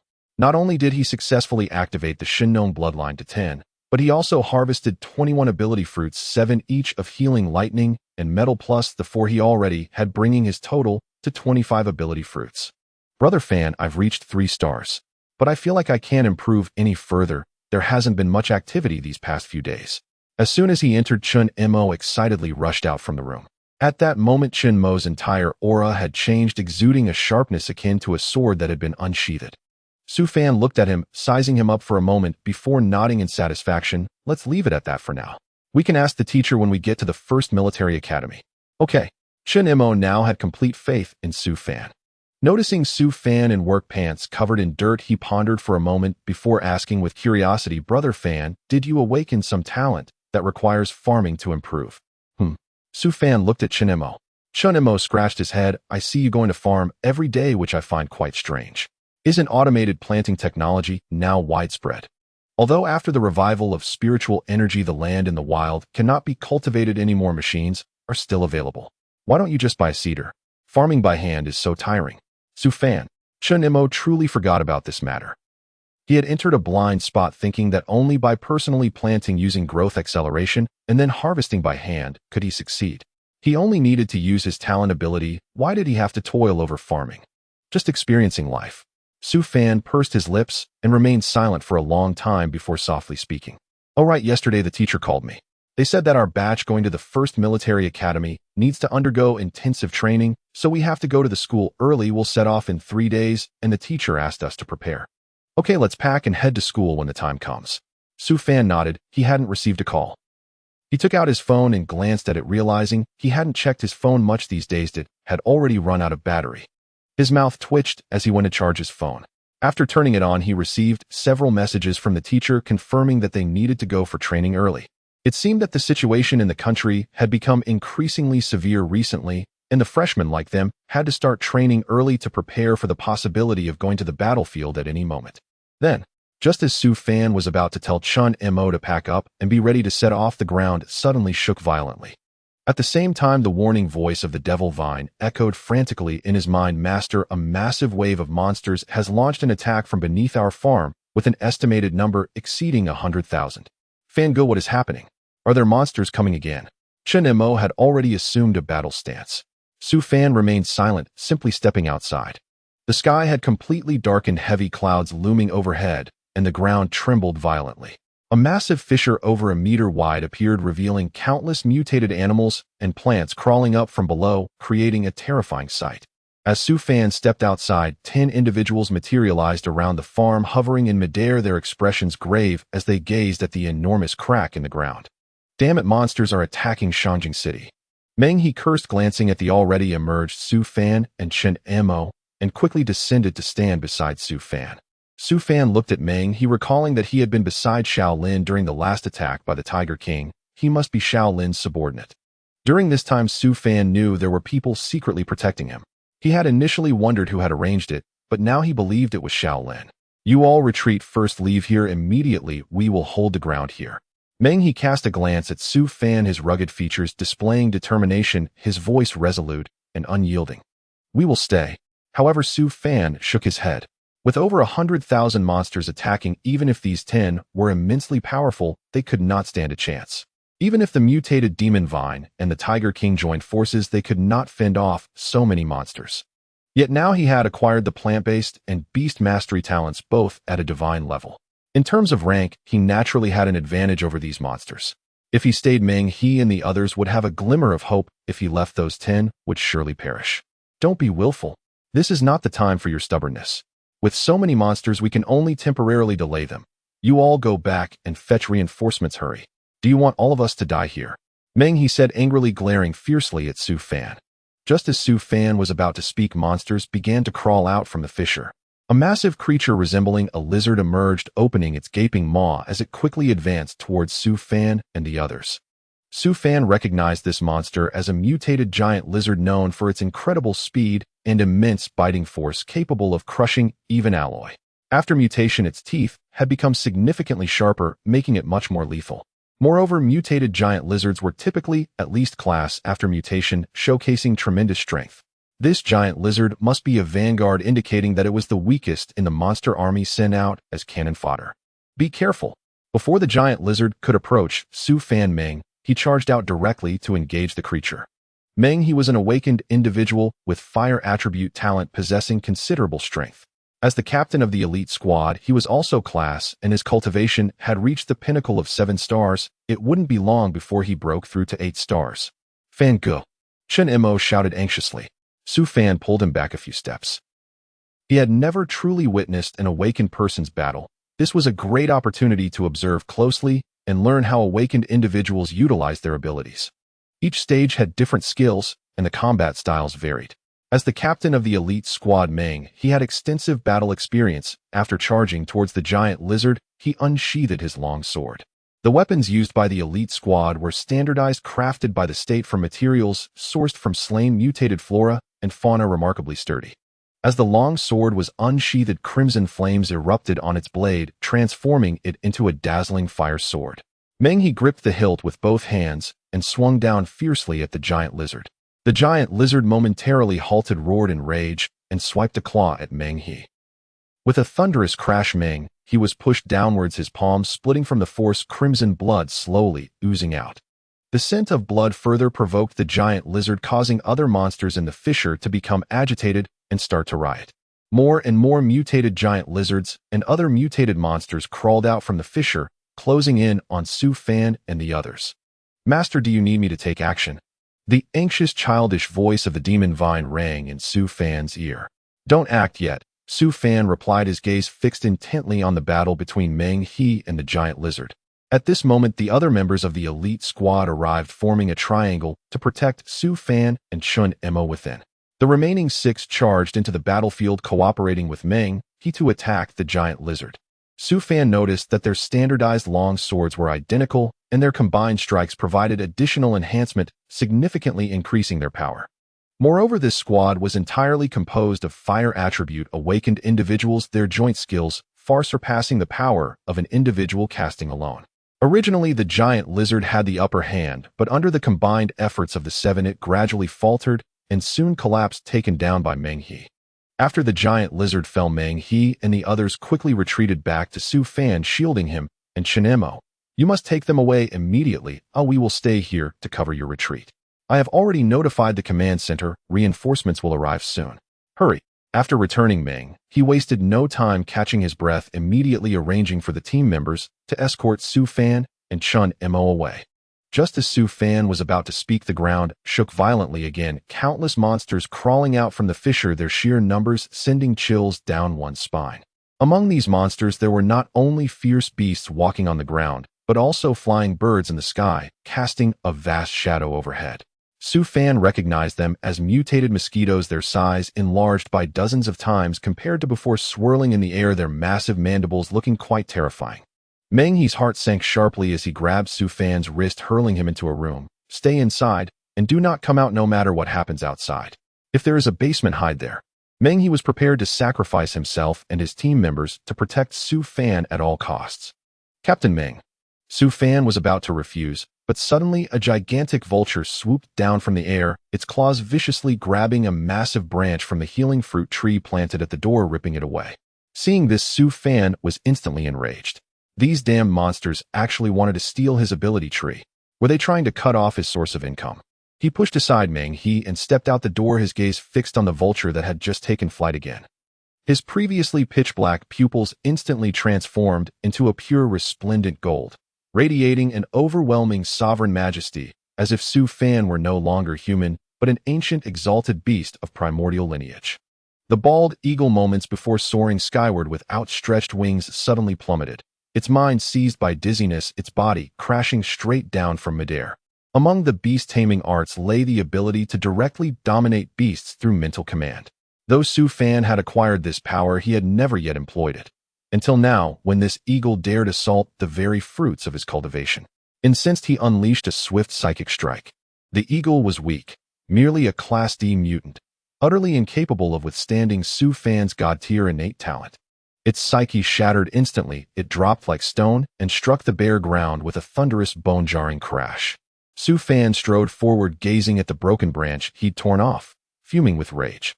He retrieved it only to find it irreparably ruined. He kicked the fallen eagle several times, fury blazing across his face. Then, glancing upward, he saw the mutated avians and blood-sucking insects, previously skimming low, now frantically flapping their wings, surging skyward in unison until they had risen nearly 10 meters higher. Meng He stared dumbfounded, his gaze locked on Su Fan in utter disbelief. Though Su Fan had already reverted to normal, the spectacle they had just witnessed remained profoundly staggering. With nothing more than a single piercing glance upward, Su Fan sent the entire flock of mutated flying beasts spiraling into the air, as if he himself were a humanoid incarnation of an ancient fearsome beast. It's a Class D mutated bald eagle, one elite squad member reported after inspecting the fallen creature and turning back to Meng He. Mutated bald eagles were prized assets, their razor-sharp talons, when ground into powder and alloyed into weapons, rendered blades peerlessly keen and lethally destructive. Yet these eagles rarely appeared alone. They traveled in swarms, possessed formidable aerial prowess, and proved exceptionally difficult to capture. Consequently, their talons commanded exorbitant value. A single pair now fetched 300,000 credits on the open market. Do not rush to collect materials. We are trapped here for now. Our priority is protecting Su Fan and Chen Mo. Meng, he said, withdrawing his gaze while still reeling inwardly. Su Fan was undeniably extraordinary. Clearly, they had all gravely underestimated him from the start. Outside, the monstrous horde had assembled, led by a majestic, awe-inspiring Lion King. Mutation had elongated his fangs into twin ivory tusks jutting from his jaws. His fur stood erect, like porcupine quills, each strand gleaming with a cold metallic sheen, rendering him terrifyingly ferocious even from afar. This Lion King dwarfed even the mutated Tiger King in sheer might. The mere sight of him exuded crushing pressure. Su Fan cast a calm, appraising glance, then silently queried his system. What rank is this beast? Can I subdue it? Will my beast-taming art work on it? Host, this is a sword Lion King, nearly shrank, a supreme mutation of extraordinary power. It has awakened its own spiritual intelligence and reigns as sovereign over all beasts encircling Shangjing City. It cannot be tamed unless mortally wounded. The beast-taming art functions only upon beasts lacking awakened intelligence and possessing feeble spiritual awareness. It is utterly ineffective against those who have already attained sentience. Su Fan rolled his eyes. The system, as ever, proved useless precisely when needed most. So he would have to rely on himself alone. At present, he possessed only two innate talents, one botanical, the other beast taming. Yet both demanded identical conditions for control. The target must either lie critically injured or remain spiritually undeveloped. An army of over 100,000 monstrous beasts was far beyond his capacity to confront. Even Shaolin himself, backed by Shangjing's entire military force, might well fail to prevail. Yet since this Sword Lion King had awakened, intelligence communication was possible. After a moment's reflection, Su Fan stepped forward and addressed the beast directly. What do you seek? Meng He nearly froze in terror at Su Fan's audacity. No human had ever attempted dialogue with mutated beasts, viewed universally as savage, bloodthirsty invaders whose sole purpose was slaughter with no motive beyond carnage. The Sword Lion King's amber eyes fixed upon Su Fan, and his voice resonated icily within Su Fan's mind. Human, you possess remarkable courage. Do you wish to negotiate with me? Yes, I propose negotiation. Your sudden assault on the city cannot be mere conquest. There must be something you desire. Perhaps we can strike a bargain. Having sensed the Lion King's response, Su Fan hastened to deepen the exchange. You are intelligent. Then tell me, what do you want? Name your terms. We may fulfill them. If they are reasonable, war would exact heavy losses on both sides. Su Fan felt no pride in that compliment. We seize what we desire ourselves. Why bargain with humans? With our strength, reducing this city to ruin would take but the blink of an eye. The Sword Lion King spoke with arrogant disdain, showing no intention of genuine negotiation. He snorted sharply, preparing to order his underlings to attack Meng He and his team. Then try me, Su Fan declared, and erupted with overwhelming aura. His god-tier innate talent surged forth in an instant. A boundless, irresistible force that made the Lion King's pupils contract violently, his countenance twisting into an unmistakable expression of primal fear. Such immense power. Other beasts sensed it too. Restlessness rippled through the ranks. Panic erupted, stampedes broke out, trampling weaker plant-type mutants beneath claw and hoof. The Sword Lion King's demeanor hardened into grave seriousness. Human, state your terms. Tell us what you require. If you withdraw and your demands remain reasonable, cooperation is possible. Relieved that dialogue had opened, Su Fan allowed himself a quiet breath. After all, should battle truly erupt, countless civilians across Shangjing City would perish, and even the military would suffer catastrophic casualties. We require fresh fruits and vegetables. Wild flora has been infected and mutated, inedible. We also need large quantities of uncontaminated meat. Provide these, and I will withdraw my forces immediately. The Sword Lion King fell silent for a long moment before his voice echoed once more in Su Fan's mind. Su Fan paused, astonished. Had this colossal beast-led invasion truly been motivated by hunger? Behind him, some beasts grew restless, already attacking the perimeter fence of Su Fan's farm, eager to break ranks and scavenge for food on their own. Though the Sword Lion King ruled this domain, absolute control over so vast and unruly a host was impossible.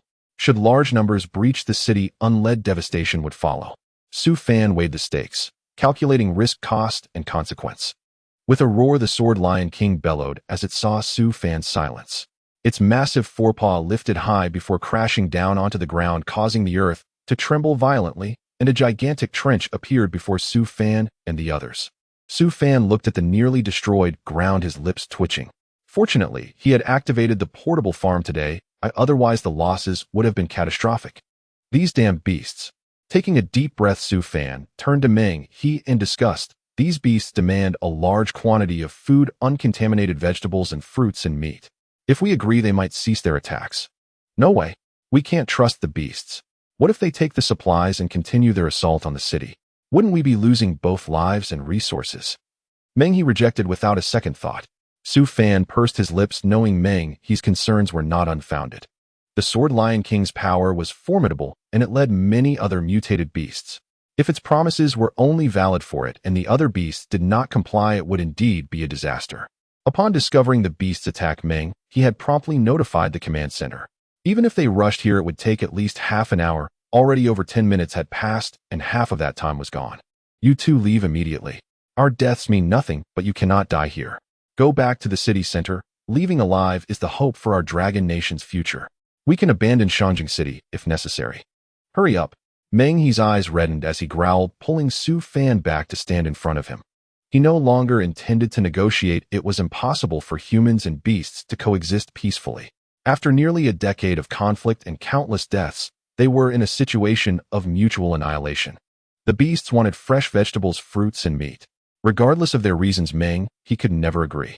Su Fan looked at Meng He and sighed, "System, if I unleash all my power, how long can I delay them?" Su Fan reflected that he wasn't exactly a good person. Since arriving in this world, he had never felt a strong sense of belonging. He just wanted a leisurely life, though awakening didn't matter as long as he was safe. Yet it seemed there was an unseen force pushing him forward, urging him to fight and become the savior of this world. He felt quite helpless in his heart. Detection indicates no plant beasts above grade B at the scene. The host can use plant-based abilities in conjunction with the Devil's Vine to control all plant beasts present. Detection shows the host is facing a life-threatening crisis. Invincibility status activated for 1 hour. The host will be temporarily invincible for the next hour, but will enter a weakened state for 7 days afterward. The system quickly provided a response. Su Fan was taken aback. He hadn't expected the system to have such capabilities. Invincibility status. An hour of invincibility. Shangjing City was merely a small base city in the Dragon Nation falling under the southern military region. There were countless strong individuals in the entire military region, otherwise they couldn't ensure that many base cities maintained stability. Brother Fan. Chun Mo rushed over anxiously. Facing such a powerful enemy, he had no solutions. After all, he had only awakened for a little over half a month. Even though he had reached the 3-star level before the colossal Sword Lion King, he felt like an ant barely worth mentioning. Roar. The Sword Lion King roared again, sending terrifying sound waves that made everyone feel dizzy. Su Fan's expression turned grave. The Sword Lion King lost interest in negotiation and intended to attack the city directly. Hurry. 2 of you split off and take them away immediately. Meng He shouted angrily and charged forward. Seeing Meng He's action, the Sword Lion King became furious, raising its paw to strike down at Meng He. Be careful. Su Fan shouted in alarm. Meng He was risking everything to protect him, and Chun Mo and Su Fan felt deeply moved. In any nation, Dragon Nation soldiers were always inspiring. Even if it meant sacrificing their lives, they would protect the safety of the people. This was the spirit of the Dragon Nation. Before Chun Mo could react, Su Fan's figure had vanished. Everyone only saw a flash of white light and could barely comprehend what had happened. By the time they regained their senses, Su Fan was already at Meng He's side, grabbing his collar and pulling him back, while simultaneously raising his hand to confront the Sword Lion King's massive paw. A tremendous wave of energy erupted where their palms met, causing the ground within 100 miles to sink by over 20 centimeters due to this terrifying energy visibly shorter. Meng He crashed to the ground, and when he came to his senses, he stared in shock at Su Fan hovering above. Just moments ago, facing the Sword Lion King, he felt he was about to die. Unexpectedly, at the critical moment, it was Su Fan who saved him. Seeing Su Fan now with an astonishing aura as if he were a deity, Meng He's heart stirred deeply. So powerful. Even Xiao Lin didn't compare to 1% of Su Fan. Not only Meng He but Chun Mo and the others were also immensely shocked. Looking at Su Fan, who appeared like a deity, they were all dumbfounded, even forgetting to react. In midair, after striking out with one palm, a terrifying mental attack erupted, surging directly toward the Sword Lion King's mind. The Sword Lion King let out a painful roar, its brain suffering violent tremors, writhing in agony, and blood began to flow slowly from its nostrils, creating a frightening sight. In this confrontation, Su Fan had the absolute upper hand. Roar. The Sword Lion King with blood-red eyes roared at Su Fan. Su Fan snorted and kicked fiercely at its forehead. The Sword Lion King's fur stood on end, a sense of impending death rising within. It was terrified, but Su Fan's speed was incredibly fast, giving it no opportunity to react. That kick struck down like a mountain, pressing down, landing squarely on the Sword Lion King's face. The Sword Lion King, weighing over 10 tons, was sent flying by Su Fan's kick, crashing into the thousands of mutated beasts behind it, instantly killing many of the weaker ones. Roar, roar, roar. The beasts began to roar, creating an extremely chaotic scene. The Sword Lion King struggled to rise, but unfortunately, it could not succeed. Su Fan waited for a moment, realizing that the Sword Lion King still could not be subdued, and he lost the desire to continue to toy with it. Taking advantage of the remaining invincibility time, he had to permanently eliminate this menace. Roar! The Sword Lion King bellowed, a sharp, frantic cry edged with panic. as if commanding the surrounding beasts to shield it from Su Fan's assault. Yet the terrifying aura erupting from Su Fan's body had already utterly paralyzed the beasts. Not one dared stir. One by one, they scrambled frantically aside, leaving the Sword Lion King completely exposed to Su Fan's strike. Roar, roar. It cast a pleading gaze towards Su Fan and uttered desperate cries of surrender. Roar, roar, roar. The Sword Lion King now lay prostrate upon the ground, limbs splayed in full obeisance, emitting repeated subservient whimpers to beg for mercy. Su Fan remained unmoved. As Meng He had rightly observed, beasts of this caliber could never be trusted easily. Having awakened their spiritual intelligence, their loyalty was inherently unstable. You could never be certain when they might deliver a fatal blow. Moreover, the system had issued no prompt indicating the Sword Lion King could be subdued, perhaps because its cultivation rank approached class, its self-awareness too profound for subjugation. Su Fan refused to leave behind such peril. Especially not this accursed Sword Lion King, which had led an entire horde of beasts to assault Shangjing City and reduced his farm to near ruin. He was seething with fury, not inclined toward forgiveness in the slightest. Amidst the Sword Lion King's pitiful wails, Su Fan struck without hesitation, shattering its skull with a single kick. Whimper, whimper, whimper. Witnessing this, the other beasts fled in terror, tails tucked tightly between their legs. The Sword Lion King was their sovereign, the strongest among them, yet it crumbled within minutes beneath Su Fan's hand. How then could they, so vastly weaker, hope to survive? To them, facing Su Fan was no different than slicing tofu, effortless, inevitable. The beast's chaotic flight posed grave danger. Su Fan swiftly eliminated several of the most powerful ones. By then, Meng He had regained his composure and led his squad into the fray. Chun Mo hesitated briefly, then joined the battle as well. Though still weak in cultivation, his innate metal affinity was extraordinary. He could enhance weapons, imbuing them with heightened lethality. Meng He's already formidable arms became razor-sharp, cleaving through thick-skinned beasts as effortlessly as cutting soft tofu, each stroke felling one cleanly. Shaolin arrived shortly thereafter, expecting devastation, but while the scene was indeed horrific, not a single human life had been lost. Instead, fighters stood exhilarated, hacking down beasts amid rivers of crimson that nearly dyed the earth blood red. Over 1,000 corpses already littered the ground, and the count continued to rise. Shaolin could not yet grasp what had transpired, but with the beast horde so vast, he ordered his troops into combat without delay, determined to prevent any stragglers from breaching the city and endangering innocents. In Longwa, officially registered awaken numbered only around 300,000.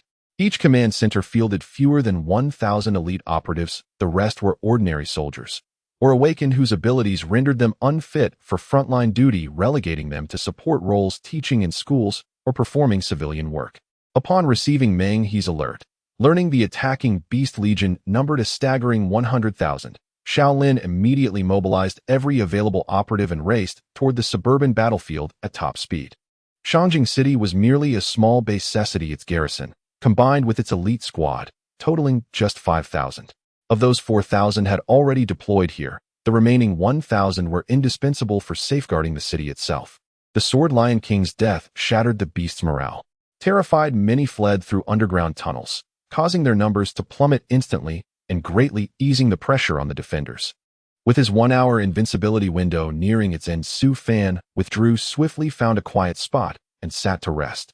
A wave of profound exhaustion washed over him, dimming his vision with encroaching blackness. Shaolin and his team moved quickly to eliminate the remaining beasts. The battle raged on until the following afternoon before finally concluding. Over 50,000 beasts lay slain, carcasses of every kind strewn across the field. Exhaustion claimed every fighter. Once the last beast fell, all collapsed where they stood, utterly spent, too drained even to lift a finger. Precisely because the battle lasted so long, none noticed Su Fan's unusual condition.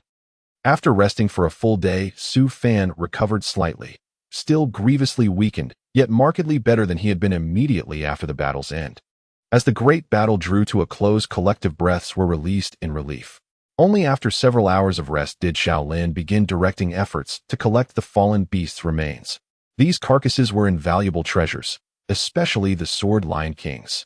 An almost glass entity, its entire body was rare and potent. Its mane formed the finest material for forging weapons, its hide the most resilient and scarce leather for crafting armor. Its defensive power honed to this level of cultivation truly unparalleled. After assigning his subordinates to gather the remains, Shaolin finally turned to Meng He to inquire what had truly occurred. Tell me, how exactly did you defeat the Sword Lion King? It had already undergone mutation, surpassing a class. Even the Southern Theater's chief commander would struggle to prevail against it. How then did you slay it? Shaolin fixed Meng He with a stern, unblinking gaze. Meng He hesitated, then lowered his voice. It wasn't us. It was Su Fan. What? Su Fan? Are you joking with me? Shaolin recoiled visibly. Though he'd never assumed Su Fan was talentless, he could not fathom him possessing the strength to kill a Sword Lion King beyond a class. After all, Su Fan was only 18, having awakened just months ago. Even if he'd begun cultivating at 16, that was merely 3 years of training, during which most prodigies barely reached 2-star rank. How then could Su Fan possibly overcome a Sword Lion King, transcending a class? It defied belief. Shaolin would sooner disbelieve his own eyes. Director Shao would I jest about something like this? He killed it in 2 or 3 moves, effortlessly, as if swatting a child. Meng He's recollection sent a chill down his spine. Shaolin's expression hardened with sudden gravity. He scanned left and right, failing to spot Su Fan. His heart lurched. Where is Su Fan? Where has he gone? I don't know, Meng He replied, bewildered, shaking his head. Alarmed, Shaolin rushed inside, and there sprawled lazily on the sofa with eyes closed rested Su Fan. Seemingly stirred by footsteps, Su Fan opened his eyes, offering a gentle, guileless smile. Upon recognizing Shaolin, his grin widened, radiant and warm. Could this seemingly frail youth, barely able to lift a chicken, have slain an Atlas transcendent Sword Lion King? To utter such a claim would invite disbelief, even from ghosts. Was it you who just slew the Sword Lion King? Shaolin's gaze upon Su Fan had utterly transformed. Such a figure. Even he could only look up to him in awe. Su Fan regarded Shaolin and offered a wry, weary smile. Director Shao, I must speak with you candidly about this matter. Go on, Shaolin replied, his expression turning grave and unyielding. Look at me now. I couldn't crush even an ant, let alone a terrifying entity like the Sword Lion King. What just occurred was merely a miraculous fluke. Do you believe me? Su Fan met Shaolin's eyes with solemn sincerity, his voice frail and faint. Shaolin paused, stunned for a moment, then subtly probed Su Fan's aura, finding him profoundly weakened, as though every ounce of latent potential had been violently exhausted. His brow furrowed deeply as he stared at Su Fan. I ask only that Director Shao keep this secret, Su Fan interjected, offering no further explanation, only a quiet, urgent request. The sudden slaying of the Sword Lion King defied rational explanation. Better to let Shaolin piece together the truth himself. At this moment, Su Fan was so debilitated that even an ordinary civilian could end his life. He needed protection, and Shaolin was his only recourse. Shaolin gazed steadily at Su Fan, mind racing through the implications. Meng He would never lie to him. Thus, Su Fan possessed the ability to slay a supreme demonic beast like the Sword Lion King. But such power exacted a catastrophic toll, plunging him into near-total physical collapse, leaving him vulnerable to even the weakest adversary. Su Fan's silence on other demands confirmed his sole immediate need: protection. He required sanctuary. Now? Shaolin knew well that since the resurgence of spiritual energy, certain ancient clans had preserved forbidden arts, techniques capable of multiplying one's strength severalfold and unleashing overwhelming combat prowess. Yet such surges ravaged the body, sometimes shattering the very foundation of cultivation, rendering further advancement impossible. Shaolin's face paled instantly. Leaning forward with urgent concern, he asked, "Tell me honestly, how severe is the damage this art inflicts upon your body? Will it hinder your future cultivation?" "No, it merely leaves me incapacitated for an extended period," Su Fan replied, momentarily taken aback that Shaolin had so swiftly deduced the existence of a clan art. Clearly, Director Shao was no ordinary official. His knowledge of esoteric arts suggested noble lineage. Hearing Su Fan's reassurance, Shaolin exhaled deeply. That's good, truly good. Our gains from this operation are immense. Not only did we eradicate tens of thousands of demonic beasts, but we also secured vast quantities of rare materials, enough to forge superior weapons and armor. Our soldiers' battlefield mortality rates will plummet. Su Fan, we owe you everything. As he spoke, Shaolin bowed deeply before Su Fan. The gesture startled Su Fan, yet he lacked the strength to rise and halt it, left only to watch helplessly. Su Fan's unruffled composure only reinforced Shaolin's conviction. Su Fan must be a scion of some reclusive, venerable clan undergoing incognito trials. His publicly proclaimed status as a discarded heir of the Su family was surely a carefully constructed veil. Prudently, Xiao Lin asked no further, merely offering Su Fan a knowing silent glance. Su Fan, baffled by the look, could only stare back in bewilderment. Brother Fan, Brother Fan. Just as the two locked eyes, an urgent voice rang out from the doorway. Moments later, Chun Mo burst in breathless. Seeing Su Fan unharmed, he relaxed visibly. Brother Fan, you terrified me. I searched everywhere outside. Where did you even come from? Just now, Su Fan replied, sighing inwardly at Chun Mo's frantic energy. Chun Mo, fresh from his first battlefield, was drenched in blood and grime. His clothes stiff with gore, his body reeking of thick, cloying, iron-scented decay, nearly suffocating Su Fan. As Chun Mo lunged forward to embrace him, Su Fan sighed. Chun Mo, are you trying to hasten my death? The words froze Chun Mo mid-motion, his face clouded with confusion. He is gravely weakened. Keep your distance, Xiao Lin interjected sharply before Su Fan could speak. Only then did Chun Mo notice Su Fan's deathly pallor. Worry flooded his features, yet his mouth opened and closed wordlessly, until after a long, awkward pause he managed only then. Rest well. Su Fan shook his head slightly, then turned to Xiao Lin. I ask again. Please conceal what transpired today. Understood. Xiao Lin nodded then, unable to suppress his curiosity, added, and the mutated Tiger King incident last time. Su Fan responded only with an inscrutable, enigmatic smile, not another word. Xiao Lin instantly grasped the truth. The mutated Tiger King, too, had fallen by Su Fan's hand. A quiet awe stirred within him. True heroes do indeed rise young. At merely 18, Su Fan had already attained such mastery. The future of Long was shown brilliantly ahead. I'll oversee the disposal of the demonic beast's remains. Rest well. With that, Xiao Lin turned and departed. Brother Fan, we struck gold. I gathered dozens of spirit crystals and plenty of other valuable spoils. Once Xiao Lin had left, Chun Mo cheerfully emptied his pockets onto the floor before Su Fan.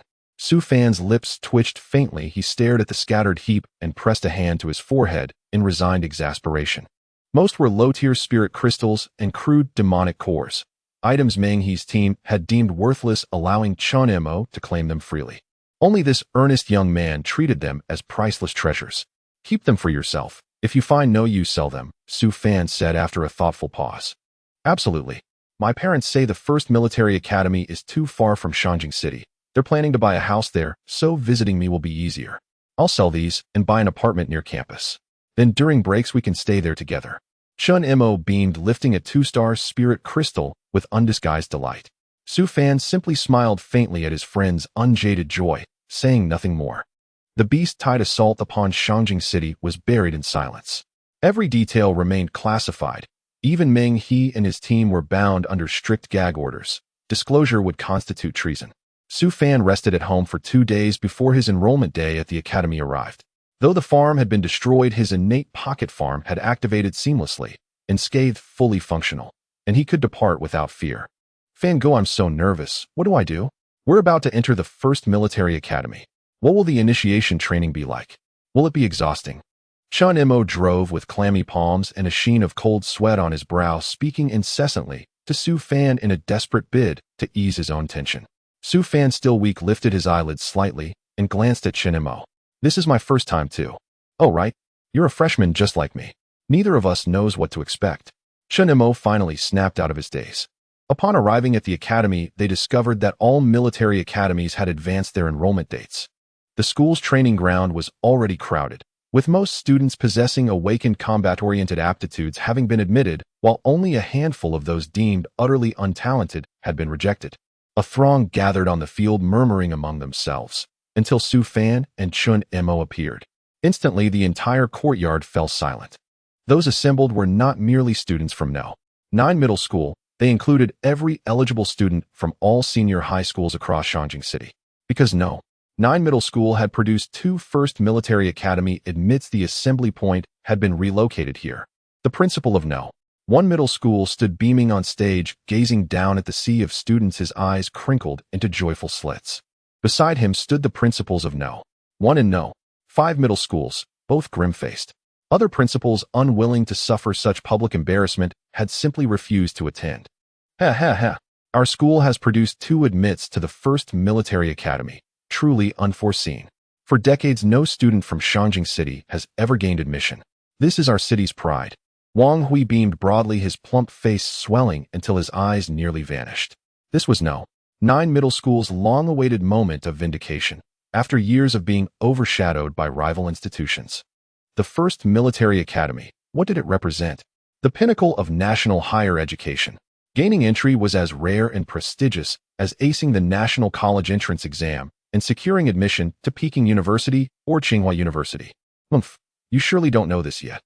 Domestic and international conditions have grown dire. Monstrous beasts are launching relentless assaults on cities. Even in Japan, an entire metropolis has fallen, transformed into a den of beasts claiming over 10 million lives and decimating half the nation's armed forces. Our own country faces similar peril.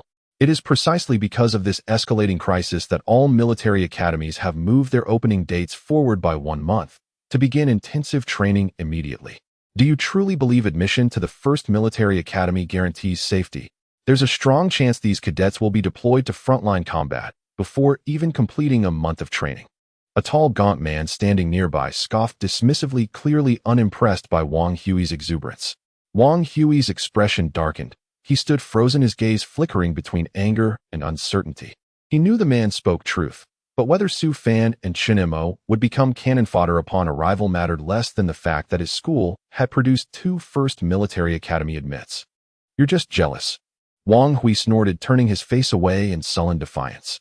The other man remained silent, merely huffing once more before turning his head aside. By 8 o'clock, all students had assembled. At 9 vehicles from each military academy would arrive to collect them. Each academy was located in a different region. The first military academy resided in Jingqing. Traveling from Shanjing City to Jingqing required crossing 2 vast plains and traversing a mountainous zone. Air travel was deemed unsafe. Flying beasts roamed the skies, threatening aircraft with sudden lethal strikes. Thus, each year's enrollment necessitated massive logistical efforts, including armored personnel carriers with exceptional defensive capabilities, to ensure students reached their destinations unharmed. Yet, even with such precautions, many students perished en route. This was an inevitable trial they must endure. Bloodshed and slaughter constituted their very first lesson upon entering the academy. Some, their resolve brittle, would shatter entirely upon witnessing comrades fall, a tragically common occurrence. Su Fan and Chen Mo stood apart, alone at the first military academy's designated assembly point, while countless gazes lingered upon them, brimming with envy. The first military academy, so many dreamed of it, yet few dared hope. And yet Chen Mo and Su Fan had somehow earned admission. Students from other schools unfamiliar with Su Fan curiously asked their peers from Nine Middle School, is he your school's prodigy? What tier of aptitude did his assessment reveal? What abilities does he possess? How could he possibly gain admission to the first military academy? That's absolutely extraordinary. The student beside him stared blankly, mouth slightly agape.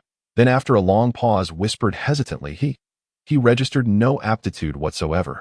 What? Similar exchanges unfolded across other academy contingents. Many were intensely curious about Su Fan's latent aptitude and its classification, yet disbelief rippled through the crowd when they learned he had manifested none.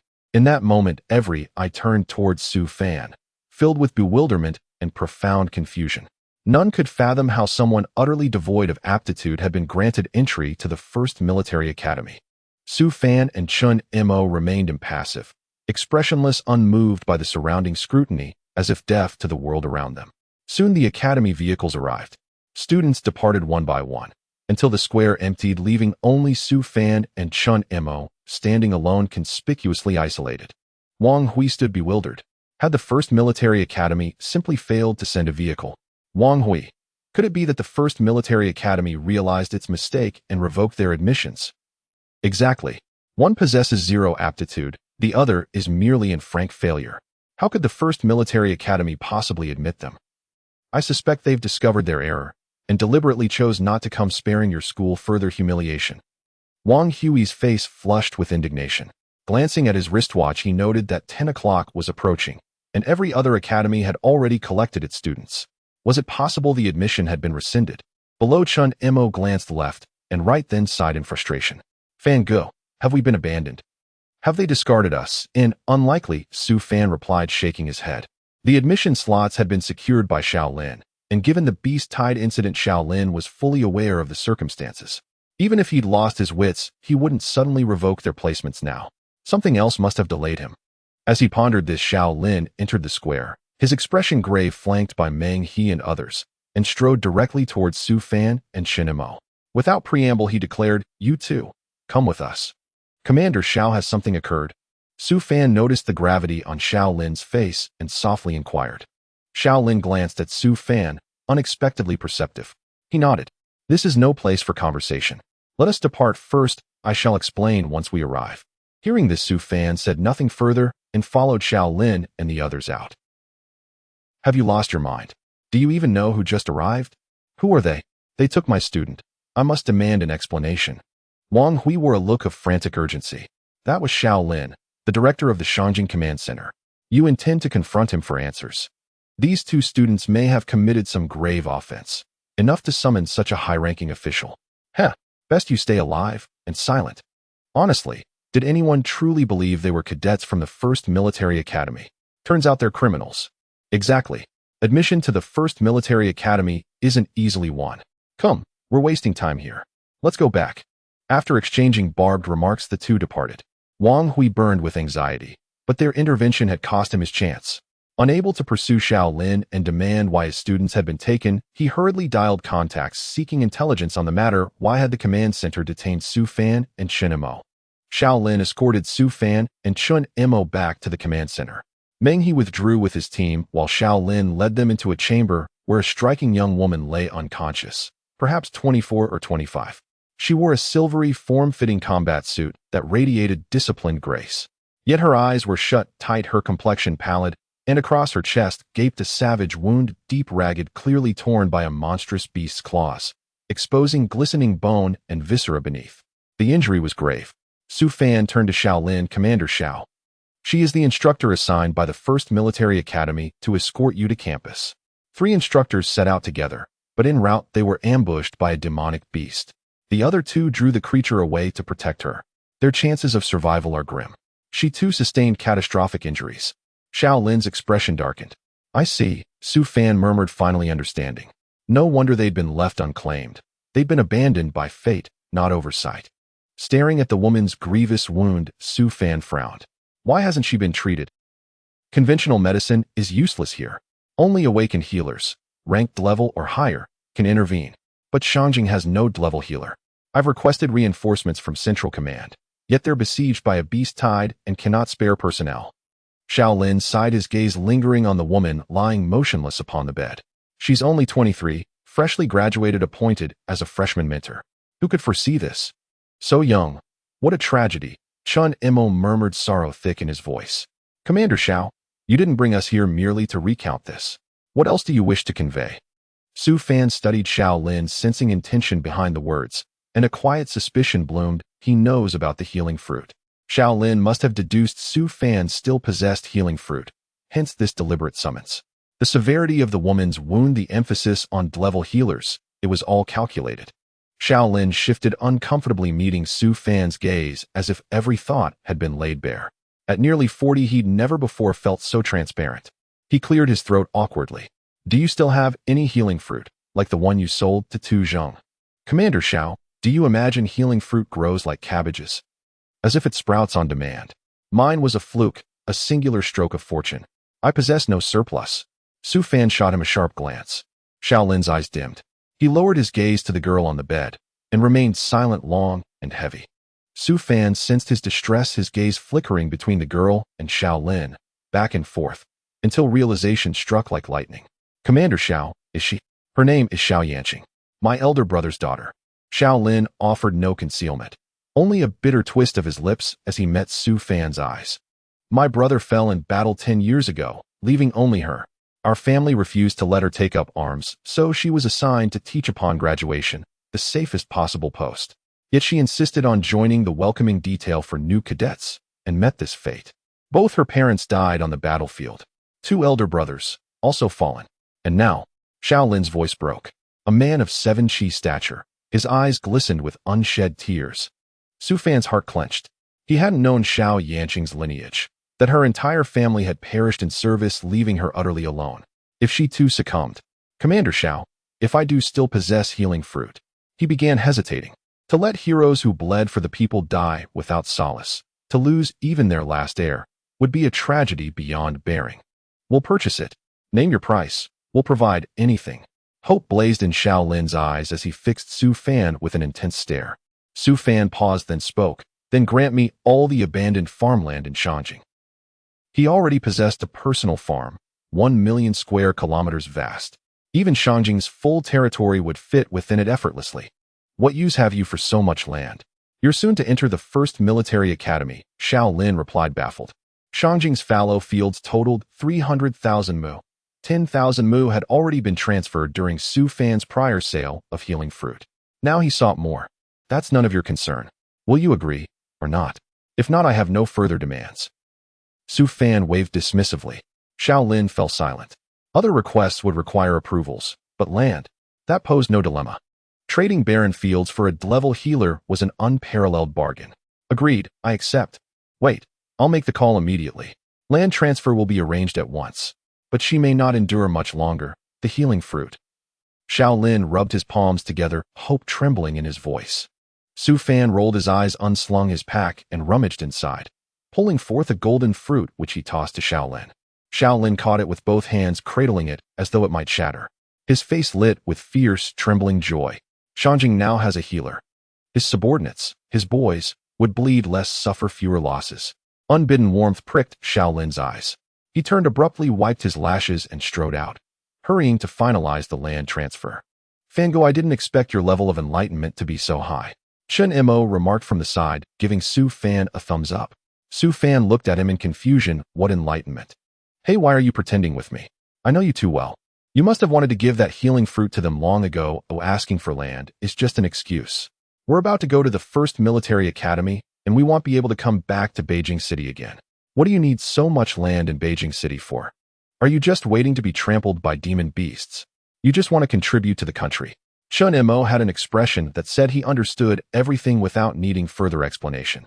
Su Fan remained silent, staring at Chen Mo for a long time before he stiffly pulled at the corner of his mouth. Forget it as long as you're happy. This way of thinking isn't entirely unacceptable. It even gave him a legitimate reason. In the future, if he wanted to exchange land for ability fruits, he would have an excuse. Soon Xiao Lin returned, bringing with him a girl around 17 or 18 years old, dressed in pure white clothing that made her appear incredibly pure. After the girl entered, she secretly glanced at Su Fan before quickly lowering her head. Xiao Lin solemnly handed the healing fruit to her, saying, "You should eat this first. After you finish, see how it works. Although you have awakened your healing talent, to heal someone you still need to practice first. Only when your level increases will you have a chance to save people." After Xiao Lin finished speaking, he looked at the girl lying on the bed with a pained expression. Perhaps it was simply her fate. Even though Su Fan had given her the healing fruit, saving her remained a challenge. Awakening is one thing, being able to use the ability is another. Newly awakened individuals struggle to control the sudden abilities they gain, let alone utilize them to save others. The girl nodded, found a spot to sit down, and quietly waited after consuming the healing fruit. Unfortunately, after finishing it, there was no reaction from her body. She looked up at Xiao Lin in confusion, saying, "Teacher, I don't feel anything." Xiao Lin was taken aback for a moment before looking at Su Fan, asking, could it be that the healing fruit has gone bad after being stored for too long? Su Fan's mouth twitched, saying she has already acquired a level healing talent. You can check it on her. Only then did Xiao Lin regain his composure. He had been too anxious. He turned around to fetch a testing device and let the girl test herself. Indeed, she had a level healing talent, and surprisingly her original talent still existed. Now she had two talents at once. Su Fan glanced over and was shocked to find that this girl had previously awakened a light attribute talent. No wonder she looked so pure, like an angel radiating with white light. Dual attributes. Xiao Lin nearly jumped up in excitement. He had thought that after consuming the healing fruit, her original attribute would be replaced, leaving only one attribute. He never expected that two different talents could coexist.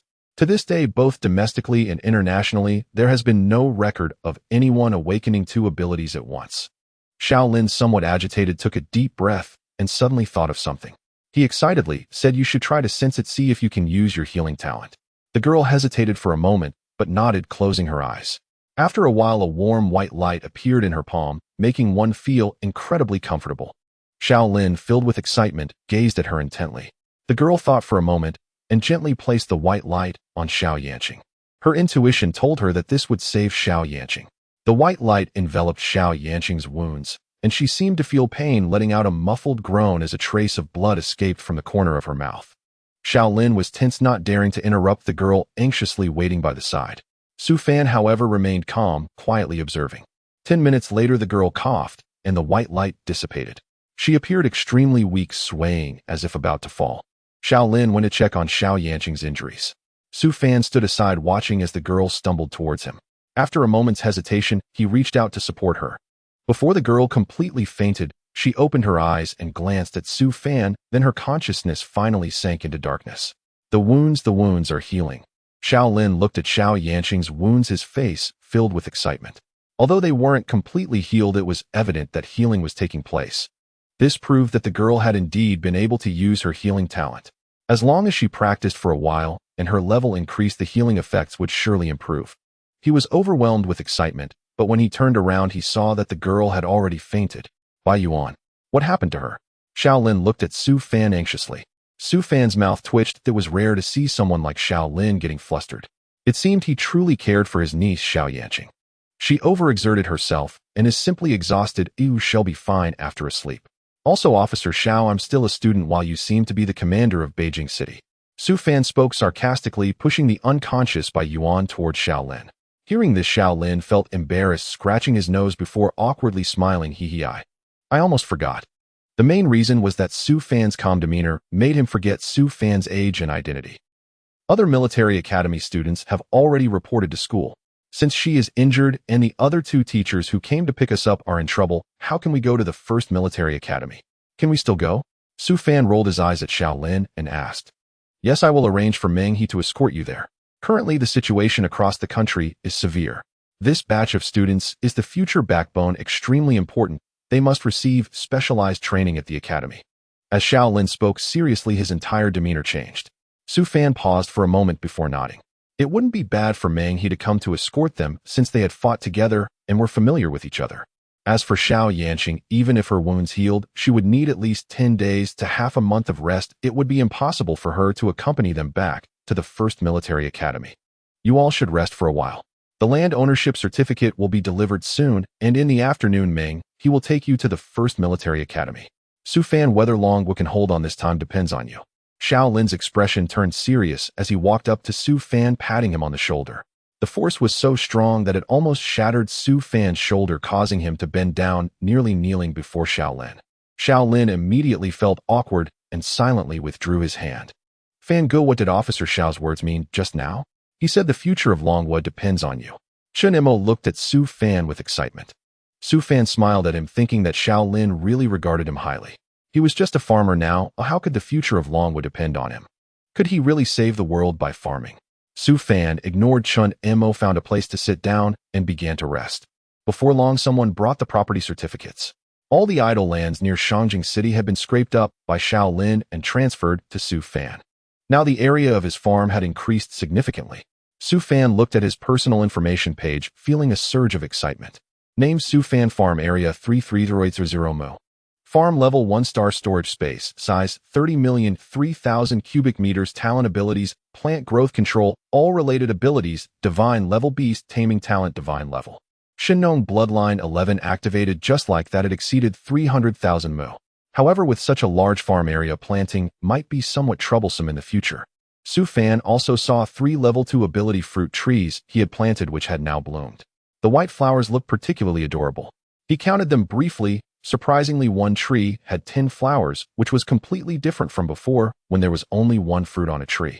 If all of them bear fruit, he would strike it rich. He just wondered what attributes the fruits would have this time.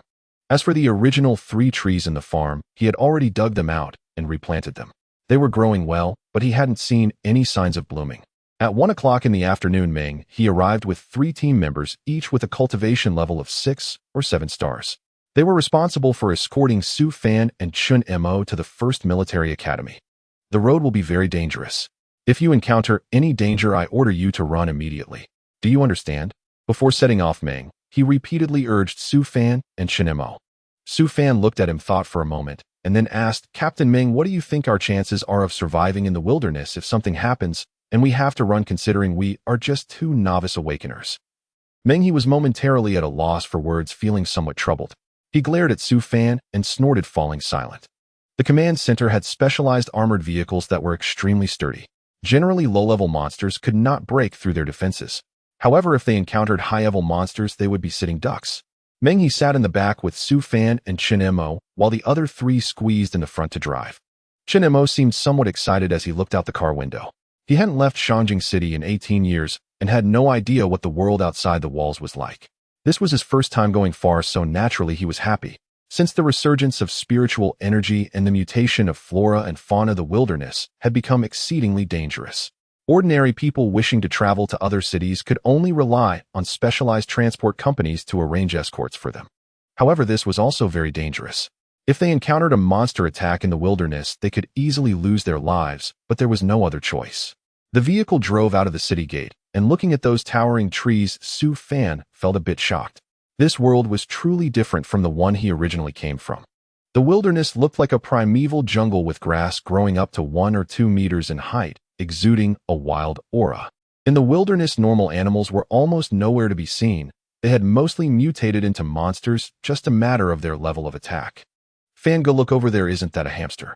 I've never seen such a big hamster before. It looks like a large wolf dog and is not cute at all. Chen Mo excitedly shouted while pointing to a mutated hamster not far away. Su Fan followed his finger and indeed saw an enormous hamster. In his world, hamsters were adorable creatures, usually kept as pets. The hamster in front of him was larger than an ordinary wolf dog, and its fur resembled sharp spikes, looking very fierce. Its teeth were similarly intimidating. Su Fan glanced at it and then withdrew his gaze.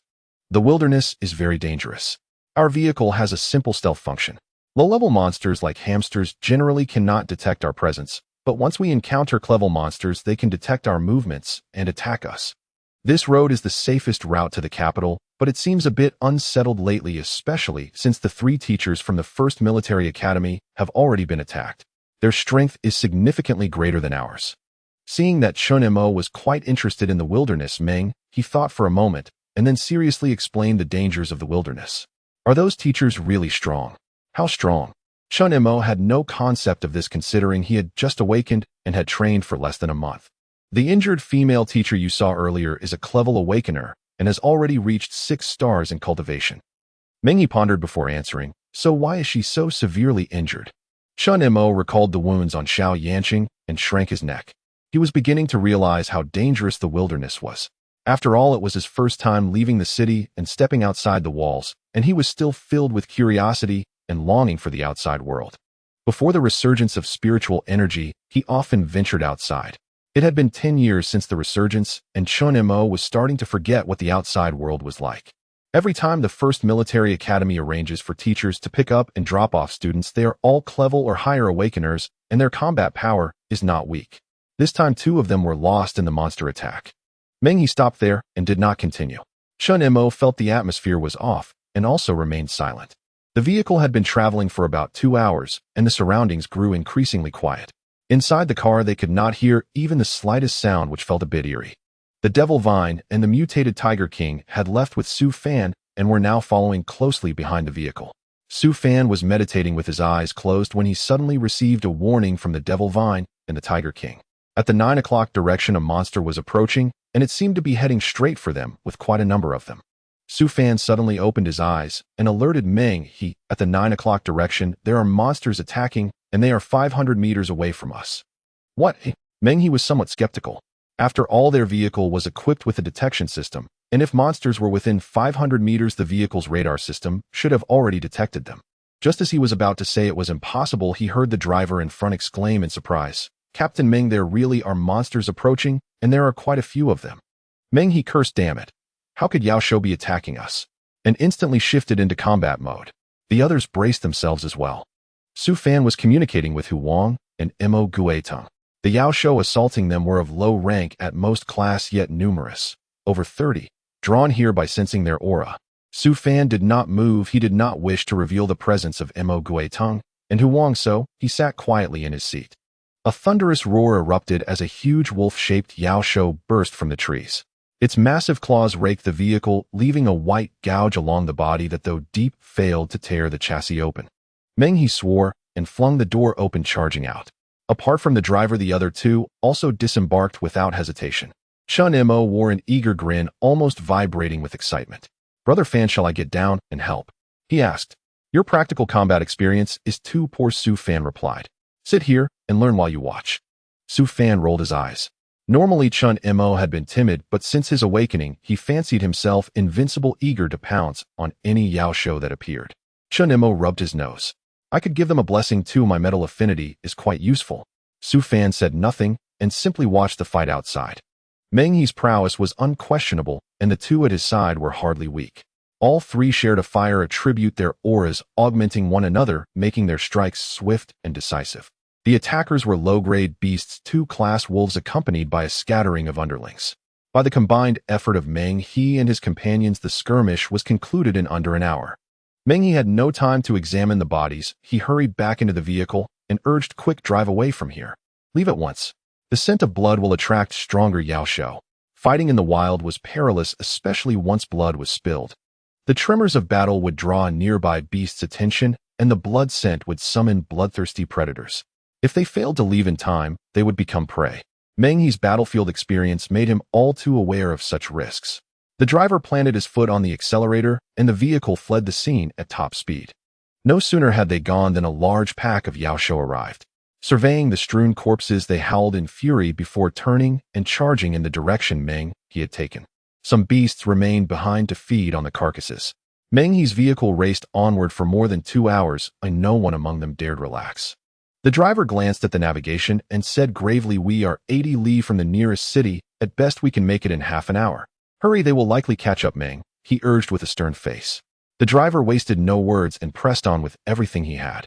If the pursuing Yao Shou overtook them, they would be finished. No one dared lower their guard now. 80 li was not far, and at full speed they could arrive within 30 minutes. Fortunately, they encountered no further obstruction en route. Arriving at the city gate, Meng He quickly applied for entry.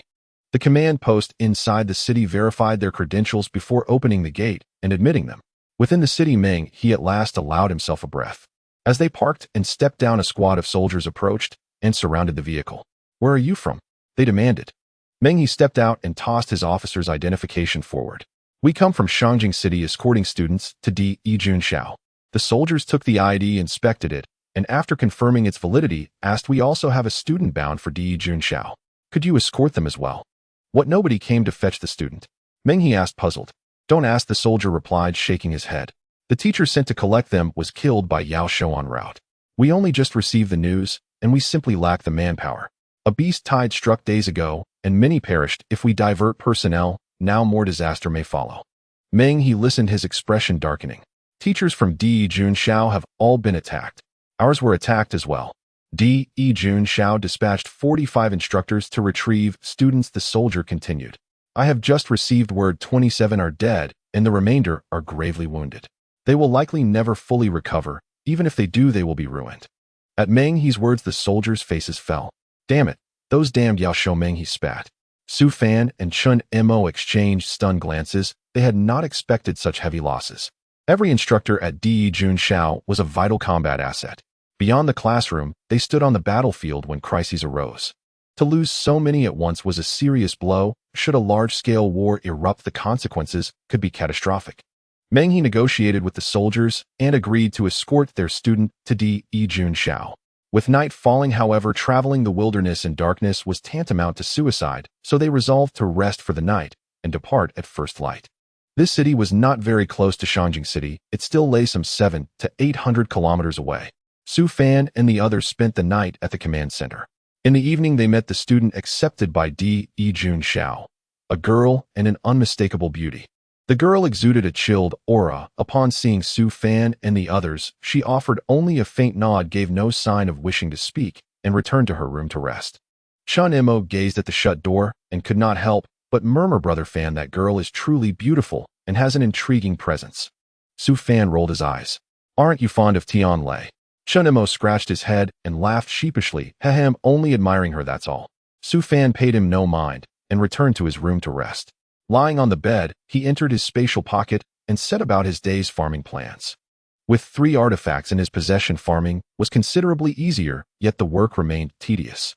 Sadly, this portable farm was not like the games of his previous life. With one-click sowing and harvesting, he still had to toil and plant by hand.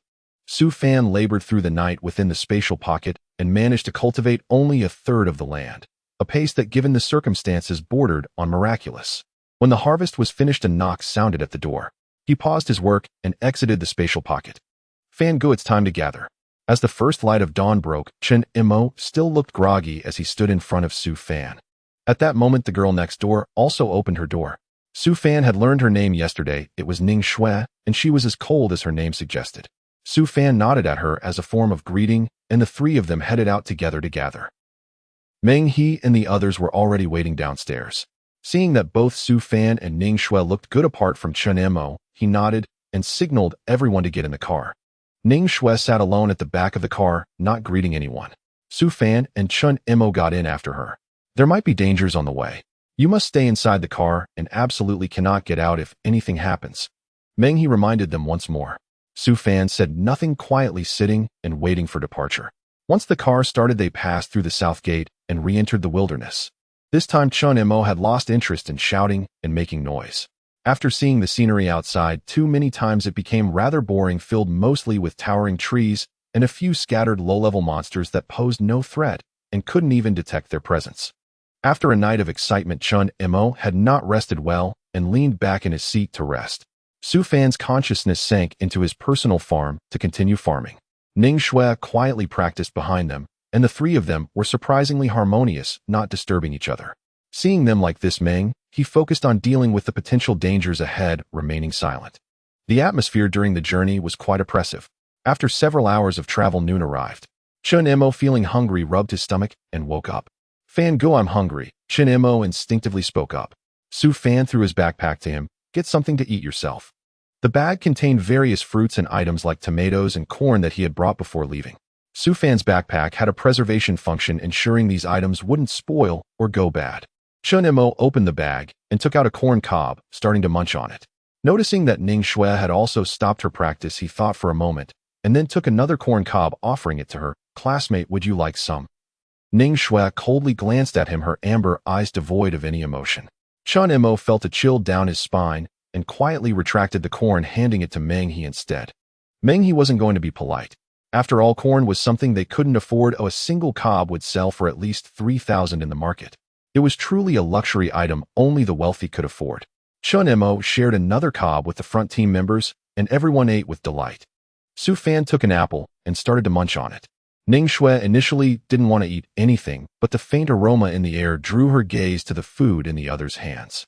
With a slight frown, she finally coldly said, "Give me an apple." Oh. It took Chen Imo a moment to snap back to reality as he rummaged through the backpack and pulled out a large apple to hand to her. Ning Shui looked at the large apple in her hand for a while before finally taking a bite. Fruits were currently a luxury, and even with money one might not be able to buy them. Almost all fresh produce was controlled by a select few, invisible to the outside world. Ning Shui's family wasn't too poor, and she had eaten various fruits, but this was her first time trying such a large, sweet, and juicy apple. Strange, why is it so quiet here?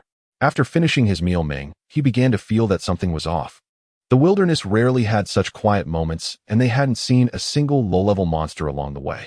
This situation could only imply one possibility: they were in the territory of a powerful beast, and other monsters dared not approach. If that was the case, they were in danger. It is indeed a bit too quiet. Su Fan nodded, also sensing something was amiss. Meng He heightened his vigilance. Meanwhile, Su Fan inquired of the Devil Vine and Tiger King, "Are there any powerful beasts nearby?" "No, master, I can't sense any presence of similar beings nearby." "Oh, it's very strange." The Devil Vine was the first to respond. Since it had been mutated by Su Fan, it was now classified as a grade stronger than the Tiger King, and being a plant-type beast, it had the most authority in this wilderness. The Devil Vine's words plunged Su Fan into contemplation. If there were no powerful beasts nearby, it meant that a very strong human had appeared here and wiped out the nearby monsters. He felt a strange sensation in his heart, but soon pushed it aside. They encountered no dangers along the way. Since the next city was too far away, they couldn't reach it before nightfall, so they could only spend the night in the wilderness. Meng He was extremely vigilant, looking as if he was facing a great enemy. "We will stay in the car tonight and cannot go out." The sky had already darkened in the wilderness. It was pitch black and nothing could be seen around. The car couldn't have its lights on, and they certainly couldn't start a fire. If they attracted beasts, it would truly be fatal. Meng He's tension affected everyone, and their faces were all solemn. Su Fan looked at the pitch-black sky outside, his brow slightly furrowing. Not even a starlight could be seen. This night was too dark. The darkness felt inexplicably oppressive. The atmosphere inside the car was terrifyingly oppressive, and no one spoke. It was only Chun Mo's hungry voice that finally broke the eerie silence. Chun Mo rubbed his stomach, looking embarrassed. "I'm hungry." "Eat something yourself." Su Fan shot him a glare. Chun Mo fumbled through the backpack for food in the dark. He couldn't tell what he was grabbing, so he just shoved it into his mouth. The crunching sound stood out in the darkness. The others who weren't hungry before started to feel hunger pangs as well. Meng was just about to ask Chun Mo for some food, when suddenly an angry roar echoed overhead, followed by severe shaking of the car, as if some giant beast had placed its claws on top of their vehicle. Not good, Meng thought to himself. At that moment, Su Fan also received the warning from the Devil Vine. Master, a powerful beast is approaching, but there's also a strong human seemingly chasing the beast. They have already left. Their speed is very fast. Su Fan was taken aback. Meng was already preparing to open the car door to fight, but Su Fan quickly pulled him back. "Don't rush, it's fine, they have left." "Left?" Meng asked uncertainly. Su Fan nodded without elaborating. After a moment, he confirmed it was very quiet outside, quiet enough that it felt like everything that just happened was merely an illusion. But in the next moment, the roar of the beast sounded again, and this time Meng, he recognized it. The beast seemed to be in pain, in despair. "What is happening?" Chun Mo whispered cautiously, a chilling dread creeping over him. The place was utterly pitch black, so dark that nothing could be seen, evoking an inexplicable terror. Especially the agonized shrieks of monstrous beasts echoing through the night. Each cry sent shivers down the spine, as though unspeakable horrors were unfolding just beyond the veil of absolute darkness. Chun Mo gripped Su Fan's coat tightly, terrified that some dreadful creature might suddenly lurch out of the blackness. Su Fan remained silent, communicating intently with the Devil Vine. Even the vine seemed uncertain. Its only report was the presence of an immensely powerful human. It dared not probe further, fearing detection, that being radiated such overwhelming menace, it threatened the vine's very existence. Su Fan felt a flicker of bewilderment. What kind of entity could instill such primal fear in a grade A 7-star devil vine? Just as doubt stirred in his mind, a thunderous boom shook the air, a heavy impact slamming violently onto their vehicle. Meng had already entered combat stance, poised to deliver a lethal strike. "Master, the formidable presence is outside, right before our vehicle, less than 3 meters away." The Devil Vine's voice trembled with raw fear. Su Fan's expression shifted subtly. Never had he imagined such an overwhelmingly powerful being would approach them. Had it sensed them and drawn near? Surely it must be an ally. As this thought crossed his mind, the suffocating blackness abruptly lifted. A colossal bonfire blazed to life, illuminating the scene before them. A man stood there, tall and lean, seemingly fragile enough to be felled by a single slap. Yet his mere presence evoked the immensity of an unscalable mountain, so towering, so absolute, that one dared not even contemplate ascent. Just gazing upon him sent cold sweat cascading down the spine and every hair standing on end. That sensation was profoundly uncanny and deeply terrifying. Apparently oblivious to Su Fan's group, the man drew a long sword from his waist, executed an elegant flourish, then effortlessly dismembered the colossal beast. He skewered one massive leg onto a thick, sturdy log and set it roasting over the fire. Meng had never encountered anyone bold enough to light an open flame so brazenly in the wild. Yet this man clearly possessed the authority to do so. Hesitating for a moment, Meng, he recognized something faintly familiar in the figure. Cautiously, he opened the car door and stepped out to initiate contact. The man sat serenely on the ground, seemingly unaware of Meng. His approach leisurely, turning the roasting meat, occasionally sprinkling seasonings from a row of 7 or 8 small bottles beside him, as if this were an everyday ritual. As Meng drew nearer, confusion flickered across his face. Though the man's features were unfamiliar, any awakened cultivator of such extraordinary power within Longhua would surely be known to their intelligence network. Regrettably, the earlier darkness had obscured everything, including the man's abilities during his battle with the beast, leaving no clues to deduce his nature. "Sir, may I ask?" Meng began, but the man, lazily seated cross-legged, suddenly opened his eyes. His piercing gaze settled coolly upon Meng, and in that instant he felt a razor-edged blade suspended directly above his throat. One fleeting thought from that man, and his life would end. Cold sweat dripped steadily. Meng He dared not move, not even breathe too loudly. Frozen in place, his eyes locked rigidly on the man before him. The man held Meng He's gaze for several seconds, then calmly looked away. Meng He collapsed onto the ground with a thud, knees buckling. Had his nerves not been steel-wrought, he might well have lost control entirely. Unimaginably terrifying. A single glance, and he'd felt death brush his throat. Just what kind of being was this? Could Longwood truly harbor such a peerless powerhouse? Why had they never heard of him? Sweat soaked Meng He's clothes, his legs trembled uncontrollably. He could not rise, only sit there helplessly staring up at the stranger. The man paid him no heed, continuing to roast the meat at his own unhurried pace. Soon an intoxicating aroma of savory meat filled the air, making everyone inside the vehicle ravenous. Seeing Meng He motionless yet unharmed, and apparently unthreatened, Chun Mo leaned toward Su Fan and whispered, "Brother Fan, shall we step out for a stretch? My legs are already numb." He doesn't seem hostile. Su Fan glanced briefly at the man, then instinctively turned his gaze back to Meng He. Something about the scene unsettled him. Still, he genuinely needed to move. Cooped up in the vehicle was unbearable. And more urgently, he needed to relieve himself. After a moment's deliberation, he nodded. "We'll go, but stay respectful. Don't disturb him while he rests or eats. Hey, you two don't wander off. It's dangerous here. Other beasts could appear at any moment," called one of the three escorting guards. "No worries. We'll stay close." Chun Mo grinned, then hopped out of the vehicle. Su Fan followed. As he stepped down, he glanced back at Ning Shui seated in the rear seat.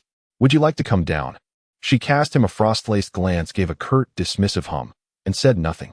Su Fan rubbed his nose and descended without another word. He and Chun Mo found a discreet spot to attend to their needs, then made their way over to where Meng He sat.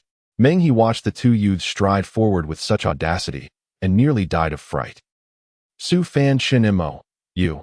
Meng He started to call them back into the vehicle, warning them the ground was unsafe, only to see them unpack provisions from their backpacks, as if setting up a picnic. Apples, grapes, corn, tomatoes, cucumbers, even freshly pressed juice from home, all appeared one by one. Chun Mo even laid out a checkered picnic cloth on the ground, arranged the food neatly upon it, and cheerfully invited Meng. "He, team leader Meng, please join us. You've guarded us tirelessly. We know supplies have been scarce. We've brought plenty, more than enough for all." The man seated nearby cast a quiet glance at Su Fan and Chun Mo, his eyes lingering on the apples displayed upon the cloth. With mild surprise, he arched a brow. "Young friend, may I have one apple? I'll trade you a piece of meat." "You'd like an apple? Of course, take as many as you'd like. These are exceptional, large, sweet, and bursting with juice." Chun Mo grabbed 2 apples and handed them over generously. Su Fan, their owner, twitched at the corner of his mouth, silently observed. Chun Mo shook his head faintly and said nothing. The man smiled, sliced off a generous portion of roasted meat, and passed it to Chun Mo. Unhesitating, Chun Mo accepted it, split it evenly with Su Fan, and devoured his half with gusto. "Whoa, delicious. This meat is incredible." Chun Mo exclaimed between bites, simultaneously attempting to strike up rapport with the enigmatic figure. "Brother, why are you alone in the wilderness at night? How perilous." "I'm Chun Mo, a freshman at First Military Academy. What's your name?" The man regarded Chun Mo's effortless familiarity, a faint smile tugging at his lips. After taking a bite of the apple, he replied calmly, "Yisheng." A sharp spurt. Meng He choked, spraying tomato juice from his mouth. Gasping, he stared wide-eyed and trembling at the unassuming man before him, his heart hammering so fiercely it threatened to burst from his chest. Others might not know what the name Yisheng signifies, but Meng He understood it all too well. 10 years ago, spiritual energy surged across Blue Planet. Every plant and animal on Earth mutated into ferocious, demonic beasts. That year, corpses littered the land, countless perished. Nearly 9/10 of humanity vanished from Blue Planet. Fewer than 2 in 10 survived. Just as despair swallowed all hope of human survival, several individuals stepped forward. They were the first awakened. Few in number, yet possessing peerless strength. With sheer might, they held back the demonic hordes beyond city gates, buying humanity precious time to breathe. It was their sacrifice that enabled Long Kingdom to erect 12 fortified citadels, sheltering over 100 million souls. Without them, Long Kingdom would not exist today. Among that vanguard stood Yisheng, their undisputed leader. His power surpassed all comprehension. No one knew his true limits, only that he was invincible. Alone, with but a single blade, he halted the demonic legion's advance, securing irreplaceable time for humankind. Yet this very act cost him everything. Swallowed by the wilderness amid the demonic tide, he became an eternal wound in the hearts of Long Kingdom's 100 million, a legend steeped in sorrow and reverence. And now, this man before him claimed the name Yi Shang. Was it mere coincidence? Or was he truly the legendary war god of Long Kingdom, the one lost to the wilds a decade ago? Meng He studied the man, cautiously swallowing his food with difficulty. After a long silence, he ventured softly, "Sir, were you?" Before he could finish, the man's gaze struck like a physical blade, hovering once more at his throat. Meng He had no doubt death hung in the balance. Chen Mo, whose cultivation was low, sensed nothing amiss. After devouring several bites of meat, he cheerfully offered a bottle of juice. "Brother, want some juice? It's pressed from fruit we grow ourselves, unavailable anywhere else. Oh, and we've got a little fruit wine too, though it's scarce. Care to try?" Yi Shang smiled faintly at Chen Mo's warmth and accepted the bottle with a quiet good. Su Fan observed the man's hands, long-fingered knuckles thick with calluses, clearly those of one who wielded weapons for decades. His aura shimmered faintly, elusive and ineffable, lending him an air of profound, unfathomable depth. Su Fan made no effort to ingratiate himself. Quietly, he ate meat, drank water, and occasionally savored a piece of fruit. Calm, composed, utterly unruffled. Yi Shang, however, glanced at Su Fan several times, curious. With his transcendent cultivation, all beings were laid bare before him. No secret could endure his scrutiny. Thus he instantly discerned Chen Mo's cultivation, a awakened talent with affinity for metal already at the 3-star level, an impressive feat for a freshman. No wonder such a modest aptitude had earned him admission to the first military academy. But Su Fan, Yi Shang found him impenetrable. To outward eyes, Su Fan appeared utterly ordinary. No trace of spiritual energy, no resonance of awakened talent. Precisely because of this emptiness, Yi Shang grew ever more intrigued. No mediocrity could gain entry to the first military academy. A talentless failure, even if exceptional in every other regard, would never be admitted. The academy was forged in martial discipline. Without strength, entry meant certain death. Yet here Su Fan sat, serene, feasting in the wilderness, unmoved even by Yi Shang's subtle pressure. This youth was anything but simple. Sensing Yi Shang's gaze, Su Fan lifted his eyes in mild curiosity. Yi Shang met his glance and covertly unleashed mental suppression. Such ability emerged only at the high-star realm, where cultivation shifted from spiritual energy to mental force, the very essence of the soul. Only after attaining the 10th star did practitioners begin to explore this domain. Su Fan merely held Yi Shang's gaze for a breath, then calmly looked away, resuming his meal and drink as if he'd exchanged glances with a stranger on the street, utterly unperturbed. Yi Shang's face registered pure astonishment. This youth had felt no fear beneath his mental pressure. By contrast, Meng He, exposed to only a fraction of that pressure, was drenched in cold sweat, rigid with terror, barely able to remain seated. "Traveling through the wilderness by night is unwise," Yi Shang murmured at last, withdrawing both his gaze and his oppressive aura. Meng He collapsed with a thud. Su Fan glanced at him, surprised. Meng He looked as though he'd just been dragged from a river, his hair soaked through with sweat. Wiping his brow, Meng He hurried to explain, "We're well aware, but the distance between cities is vast. Even at full speed, we cannot reach the next city before nightfall. We had no choice but to brave the wilderness overnight. This vehicle's defensive capabilities are mediocre. The first military academy should not dispatch such military-grade armored transports to collect freshmen." Yi Shang eyed the vehicle parked before them, frowning. Meng He gave a wry smile. "We had no alternative. We are not faculty. We're elite operatives from the Shangjing Command Center. The instructors originally assigned to escort new cadets were ambushed by demonic beasts en route and perished. Our orders are to safeguard Shangjing students until they reach the academy. Depart at first light and leave this place swiftly." A flash of lethal intent crossed Yi Shang's eyes. Meng He, just rising, crumpled backward once more. Too terrifying. He felt he faced not a man, but a humanoid apex predator. Merely brushing against that killing intent left him drained, utterly incapable of resistance. Had this man's power truly reached such an unimaginable peak? Meng He trembled inwardly. Noting Meng He's distress, Yi Shang's lips twitched faintly. He glanced again at Chen Mo, blithely chewing meat, and then at Su Fan, still placid as an ancient monk gnawing steadily on corn. For a moment, Yi Shang wondered which of these three was truly the first military academy's green freshman. "Why, Yi, sir?" Meng He dared speak only when Yi Shang's murderous aura receded. Yi Shang's killing intent vanished instantly. His gaze swept coldly over Meng All the instructors dispatched by the first military academy met with misfortune. So it seems.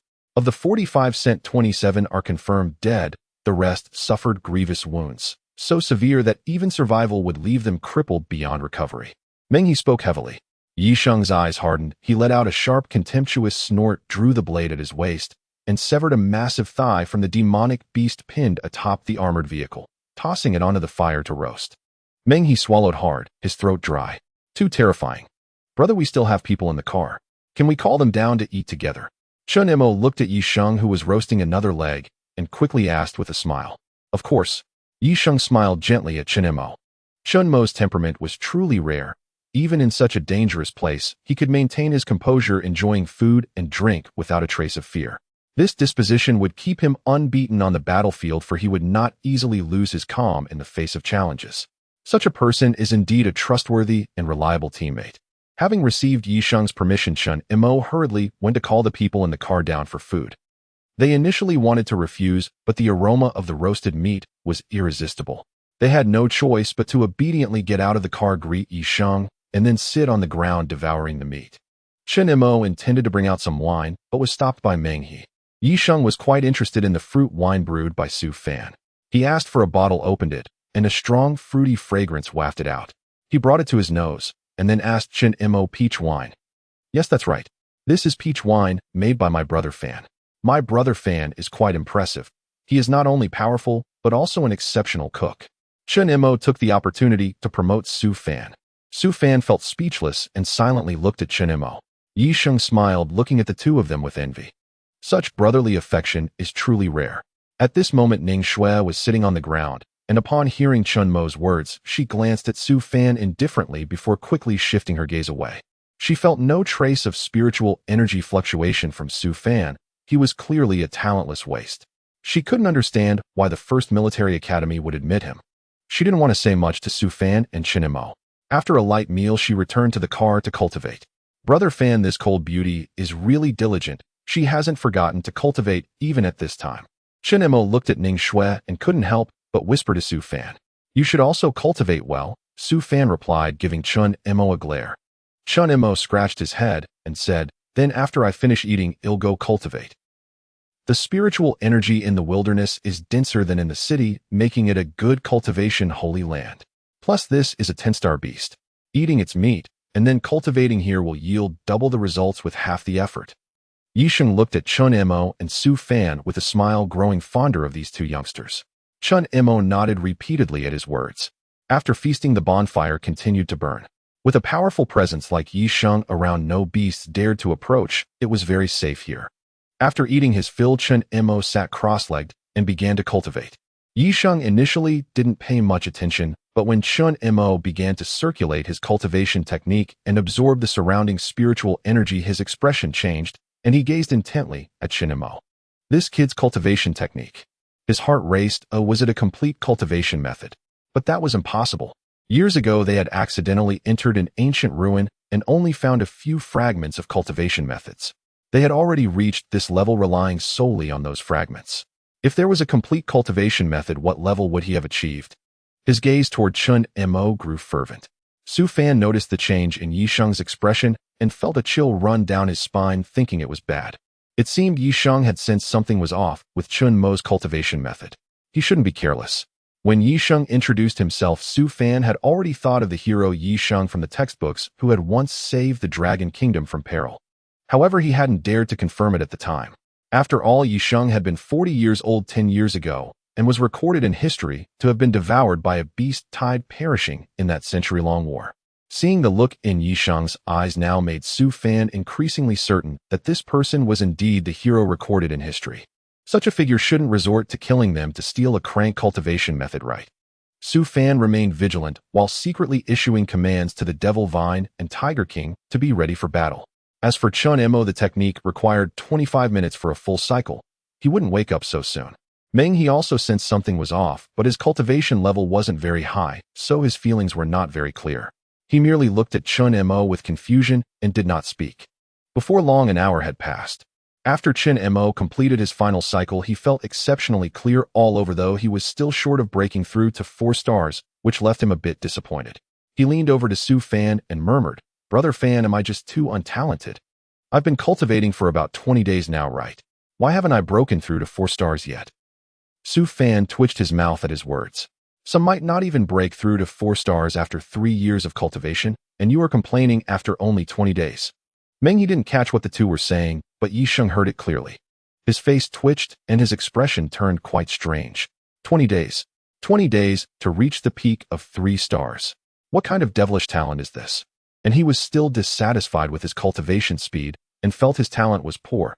Who was he trying to impress? Back in the day, he had received tremendous fortune and cultivated for 3 years before achieving today's accomplishments. Yisheng felt like he wanted to beat Chen Mo up on the ground. It was just too infuriating. What are you anxious about? It's just the beginning. Once you get to school and cultivate properly, you'll naturally level up when the time comes. Su Fan shot Chen Mo a glare and reprimanded him in a low voice. Chen Mo scratched his head saying, "Brother Fan, I heard that people encounter bottlenecks when breaking through. Do you think I've hit a bottleneck? Should I do something about it? I haven't eaten the 3rd level spirit crystal you gave me last time. Do you think eating it will help me break through directly?" Su Fan raised his hand to his forehead and said, "Aren't you afraid of overloading yourself? Can I eat the 1st and 2nd level spirit crystals I picked up before?" Chen Mo thought for a moment and felt that eating the 3rd level one seemed a bit wasteful, so he asked humbly, "There are no shortcuts in cultivation. It can only be achieved through constant practice over time. Relying on external aids for improvement will ultimately lead to falling behind." Yisheng, unable to listen any longer, interrupted with a stern face. Chen Mo immediately felt immense pressure, stealing a glance at Yisheng. Seeing he was angry, he dared not say another word. This was someone who could kill 10-star beasts. He couldn't afford to offend him. What if he got killed? That would be a huge loss. "I understand, brother. He'll continue cultivating since I can't sleep anyway." Chen Mo smiled at Yisheng and obediently continued his cultivation. Yisheng looked at him, wanting to ask to see the cultivation method, but hesitated several times. He had been stuck at that level for years and could not make any further progress. Yisheng believed it must be related to the fragments of the cultivation method he had been practicing. However, he ultimately valued his pride and couldn't bring himself to ask. He could only watch Chen Mo quietly, his heart filled with eagerness. Su Fan sat there leaning back against the vehicle behind him as his consciousness slipped into his personal farm. Yisheng suddenly sensed something. His gaze instinctively turned towards Su Fan.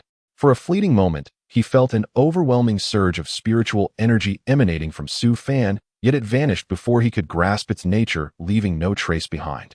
Inside the personal farm, the seeds Su Fan had sown earlier had already sprouted and thrived far beyond expectation, appearing mature rather than freshly planted.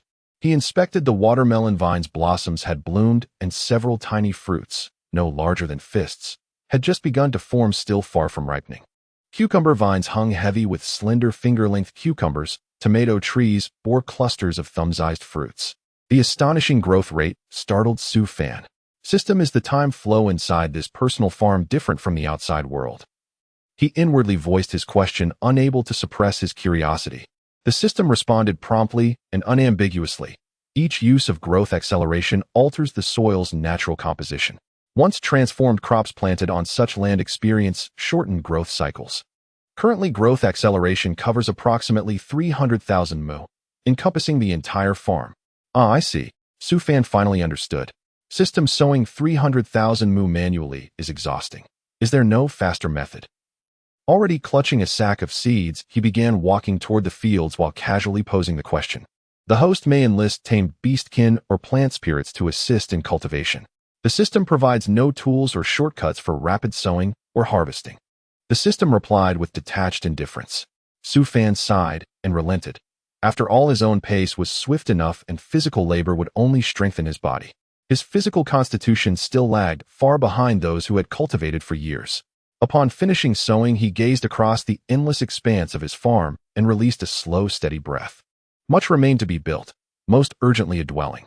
In time, he would need a proper place to rest whenever entering the farm. Yet none of this demanded haste. Improvements could unfold gradually. He checked the level 2 ability trees. The fruits had emerged, vivid emerald orbs dangling from every branch. Counting carefully, he found 5 fruits per tree, a generous yield. Even the previously planted level 1 ability trees had defied expectations. Instead of yielding only 1 fruit each, they now bore 3. Judging by their appearance, the fruits would ripen by tomorrow at the latest. Outside the farm, Chen Mo ceased cultivation at midnight. Stuck at the peak of the third star, unable to break through, he chose to pause. Noticing Su Fan resting quietly with eyes closed, he refrained from disturbing him, instead tossing more firewood into the blaze. Only when he sensed Yisheng's unwavering gaze did he turn puzzled. "Brother, why are you staring at me like that?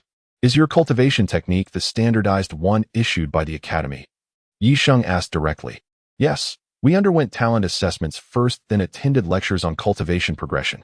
Each of us received a foundational manual to study independently." Chen Mo's heart lurched. He hadn't expected anyone to detect the anomaly in his technique. Yet he'd rehearsed his cover story countless times and delivered it flawlessly. Yisheng remained unconvinced. Though he'd lived in the wilderness for years, he was far from ignorant of urban affairs. If a complete authoritative cultivation method had truly surfaced domestically, he would have known. His elder friends would have sought him out in the wilds to report it. "Oh, I'm starving again." Cultivation truly drains one's stamina. To deflect further scrutiny, Chen Mo rubbed his stomach and began eating deliberately, avoiding Yisheng's gaze, instead stealing glances at Su Fan, worry flickering in his eyes. Su Fan had spent hours refining the farm before finally emerging. When he opened his eyes, dawn had broken. Embers still glowed faintly in the campfire. Yisheng sat cross-legged in quiet meditation, eyes half closed. Meng, he remained vigilant, senses sharp, and unwavering. Chen Mo lay sprawled on the ground, fast asleep. Only now did Su Fan get a clear look at the monstrous beast Yisheng had slain. It loomed over 5 meters tall, stretched more than 10 meters long, and wore thick, overlapping scales. Its armor rivaled, if not surpassed, that of the giant lizard they'd encountered before. Its form resembled a pangolin, but each scale spanned nearly 3 square meters. Noticing Su Fan awake, Meng, he rose. "Pack up. We must depart immediately. The wilderness is perilous. We cannot afford delay. We must reach the next city before nightfall." "Agreed." Su Fan nodded, then paused thoughtfully. "Team leader Meng, this beast's materials are undoubtedly exceptional. Could they be fashioned into high-grade battle armor? Shouldn't we harvest them? Its body is simply too massive. We lack the means to carry it away." Meng, he cast a wistful glance at the corpse, then shook his head regretfully. Su Fan silently concurred. He couldn't reveal his spatial storage space, though such a creature would pose no burden within it. At that moment, Yisheng opened his eyes, removed a ring from his finger, and tossed it to Meng He. Meng He caught it instinctively, bewildered. "Sir, what is this?" "A spatial ring crafted by a spatial awakened cultivator. 50 cubic meters of capacity. More than sufficient for this beast." Yisheng spoke casually. Meng He paled. A spatial awakened cultivator. Rarer even than healing awakened ones. To date, no such awakened individual had been officially reported in the nation. So where had this ring come from?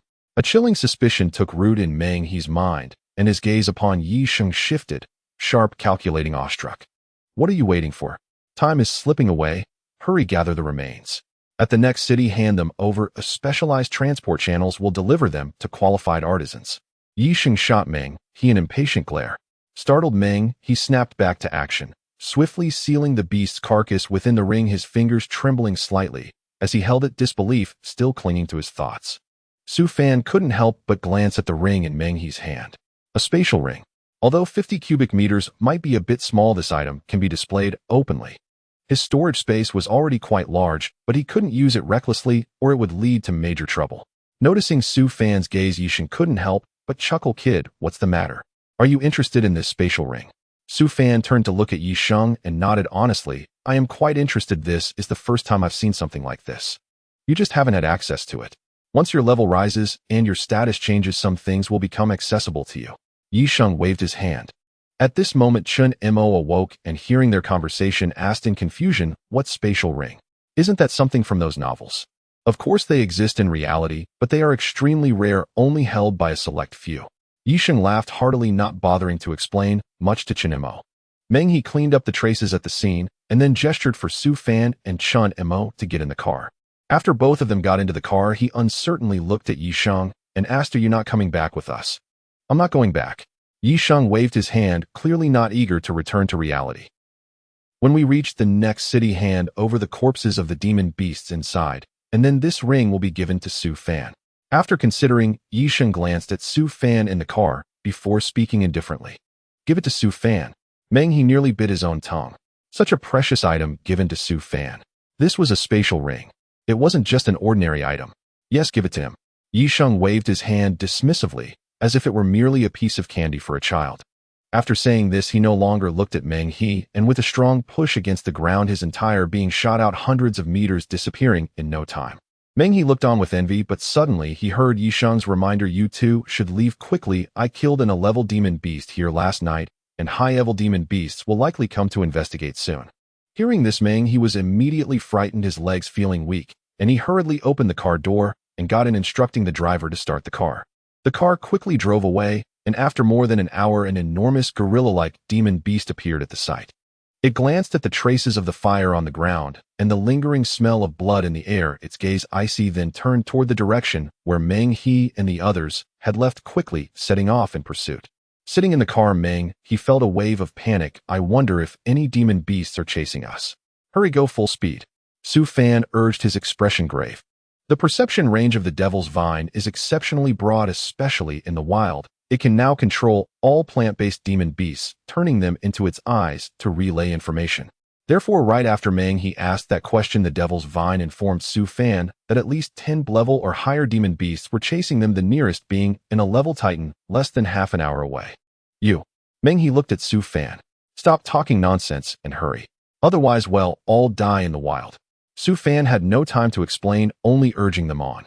Meng He chose to trust Su Fan, after all he had witnessed Su Fan's terrifying combat power last time. At this moment, Su Fan's words were highly credible. The driver pressed the gas pedal, and everyone felt an immense force pushing against their backs as the car accelerated at an impossible speed. "If we join forces, we shouldn't fear those demon beasts." Ning Shui opened her eyes at this moment as the high speed disturbed her cultivation, as she couldn't help but speak up. Su Fan couldn't be bothered to respond to her. What a joke. The strongest here was Meng He. Even if all of them joined forces, they could never defeat an 11 titan unless it was a newly born titan cub. What was Ning Shui talking about in broad daylight? Did she really think her level of cultivation was impressive? "My brother Fan said to run, so we run. Oh, we definitely cannot win." Chun Mo completely trusted Su Fan. Meng He also felt that Chun Mo's reasoning was sound. Ning Shui, somewhat displeased, huffed and turned her head away, falling silent. Under normal circumstances, it would take at least 8 hours of driving to reach the next city from where they rested last night. However, due to their full-speed advance, and without taking any breaks, they saw the outline of the city after 5 hours. At this moment, everyone also heard the commotion behind them, a shaking of the ground accompanied by terrifying roars gradually drawing closer. Meng He released a drone to check the situation, and upon seeing what was behind, he couldn't help but curse. "Damn it! Hurry up! Get into the city immediately." Meng He was nearly scared to death. The leading titan behind was simply too terrifying. Its colossal body, just seen from a distance, exerted immense pressure. These creatures could probably kill all of them with a single slap. Soon they arrived at the city gates, and Meng He submitted the entry request, but the gates remained closed. "Damn it! What are you doing? Open the gate and let us in." Meng He was furious, his face turning red as he roared angrily. "Sorry, you have brought demon beasts we cannot contend with. We cannot open the gate." "What about the millions of people in the city, if we do?" The gate guard replied coldly. Meng He nearly wanted to jump out of the car to kill the guard. If they couldn't enter the city, what was the difference from dying? He didn't care if he and his subordinates died, but Su Fan, Chun Mo, and Ning Shui couldn't be in danger. "Open the gate. We can stay outside, but there are 3 students accepted into the first military academy in the car. You need to let them in." Meng He took a deep breath and spoke patiently. "We cannot open the gate. We must be responsible for the people in the city." The guard maintained the same attitude, showing no mercy. You. Meng He was nearly infuriated to death, but there was nothing they could do since the guard refused to open the gate. "In a moment, the 3 of you will get out of the car first, and we will divert those things." Meng He's expression was serious as he handed the ring to Su Fan. "Remember, no matter what happens, preserving your lives is the most important thing. Do you understand? I don't think we can escape. Instead of fleeing, we might as well fight together. There may still be a glimmer of hope," Ning Shui said indifferently, exuding confidence. Meng He glanced at her lightly. "I know you awakened 3 years ago and have been cultivating for 3 years. You should be at the 3-star level now, right? Do you think you're impressive? Strong? Let me tell you, even if you have 7-star cultivation now, if you go out there, you'll still face death. Do you know why?" Ning Shui retorted coldly, staring at Meng He without speaking. Meng He smiled at her gaze. "Don't be so unconvinced. You talented individuals indeed have great potential, but have you seen blood? Have you fought, killed any demon beasts?" Ning Shui's expression changed. She awakened before the age of 16 and possessed clever talent, which is already considered quite remarkable, a rare existence among hundreds. She had been called a genius since childhood, excelling in both studies and cultivation among her peers. Moreover, her awakening was of the ice attribute, a mutated form of the water attribute, making her strength significantly greater than that of ordinary water attribute awakeners. She had fought many awakeners and emerged victorious each time. Hearing Meng He's words now, she felt her face flush as if she had been slapped. "You're looking down on me," she exclaimed, her eyes reddening as she glared at Meng He. "I'm not looking down on you. Honestly, you're not even as good as him." Meng He casually pointed at Chen Mo. Chen Mo, lying down, looked confused. "You say I'm not as good as him?" "I." Ning Shui began, her voice sharp. "He has been on the battlefield, has killed demon beasts, and has done so quite a bit. At least in terms of psychological resilience, you can't compare to him. Enough talk. What you need now is to follow orders. If you were a soldier on the battlefield and didn't follow military orders, there would be no need for demon beasts to come. I could shoot you right now." Meng He was losing patience. The demon beasts were getting closer, and in 10 minutes Ning Shui was still here rambling on. If they hurried, they might still have a bit of hope for survival. If given a choice, he didn't want to lead his brothers to their deaths. Who isn't born of parents? But they are soldiers, and once they don that uniform, they have chosen their future.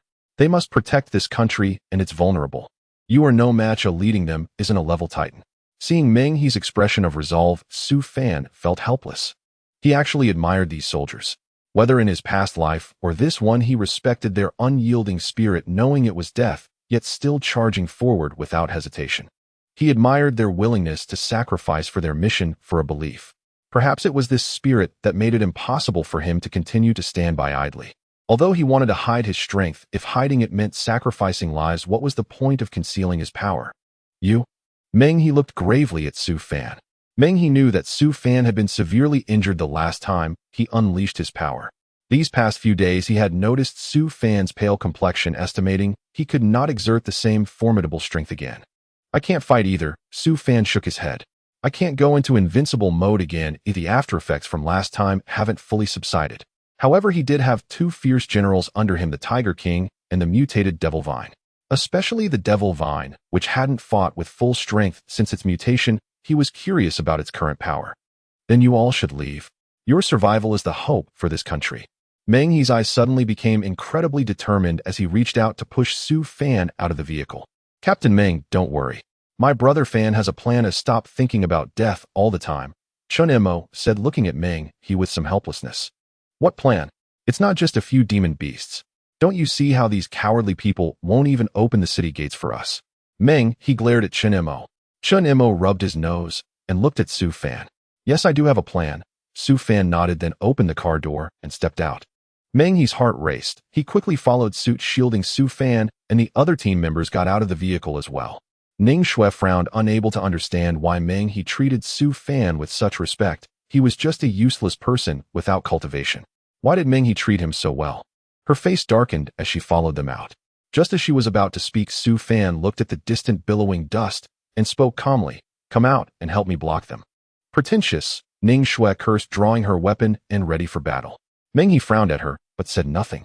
At this moment, everyone felt the ground shake, bewildered when they saw a massive vine rising from the ground not far ahead, obscuring the sky, accompanied by a fearsome, mutated Tiger King. "This?" Meng He looked at Su Fan in disbelief. Su Fan, however, showed no reaction, just gazing at the Devil Vine and Tiger King ahead. The Titans soon led the army of demon beasts towards them. Aside from a few level demon beasts, there were also numerous lower-level demon beasts following, likely numbering in the thousands. The reason Su Fan stepped forward this time, aside from testing the current strength of the Devil Vine, was also to tame some demon beasts to help farm in his personal space. After all, with over 300,000 acres of land, he had no idea when he would finish planting it all alone, though he needed to find helpers. Now these demon beasts were just coming to him. Roar! The mutated Tiger King roared at the oncoming demon beasts and charged towards them. The Devil Vine also waved its vines and moved quickly. Everyone watched in stunned silence, completely caught off guard. The most shocked was Meng He. He had never heard of anyone being able to command demon beasts in battle. Su Fan had just given him another lesson. He secretly glanced at Ning Shui and saw that she was already stunned, her lips slightly parted, staring in disbelief at the scene before her. He secretly made a note to keep the fact that Su Fan could command demon beasts a secret It absolutely could not be leaked, or there would be great trouble. At this moment, the Tiger King and Devil Vine had already engaged the Titan. The Devil Vine's power had greatly increased after Su Fan's mutation with terrifying penetrating power.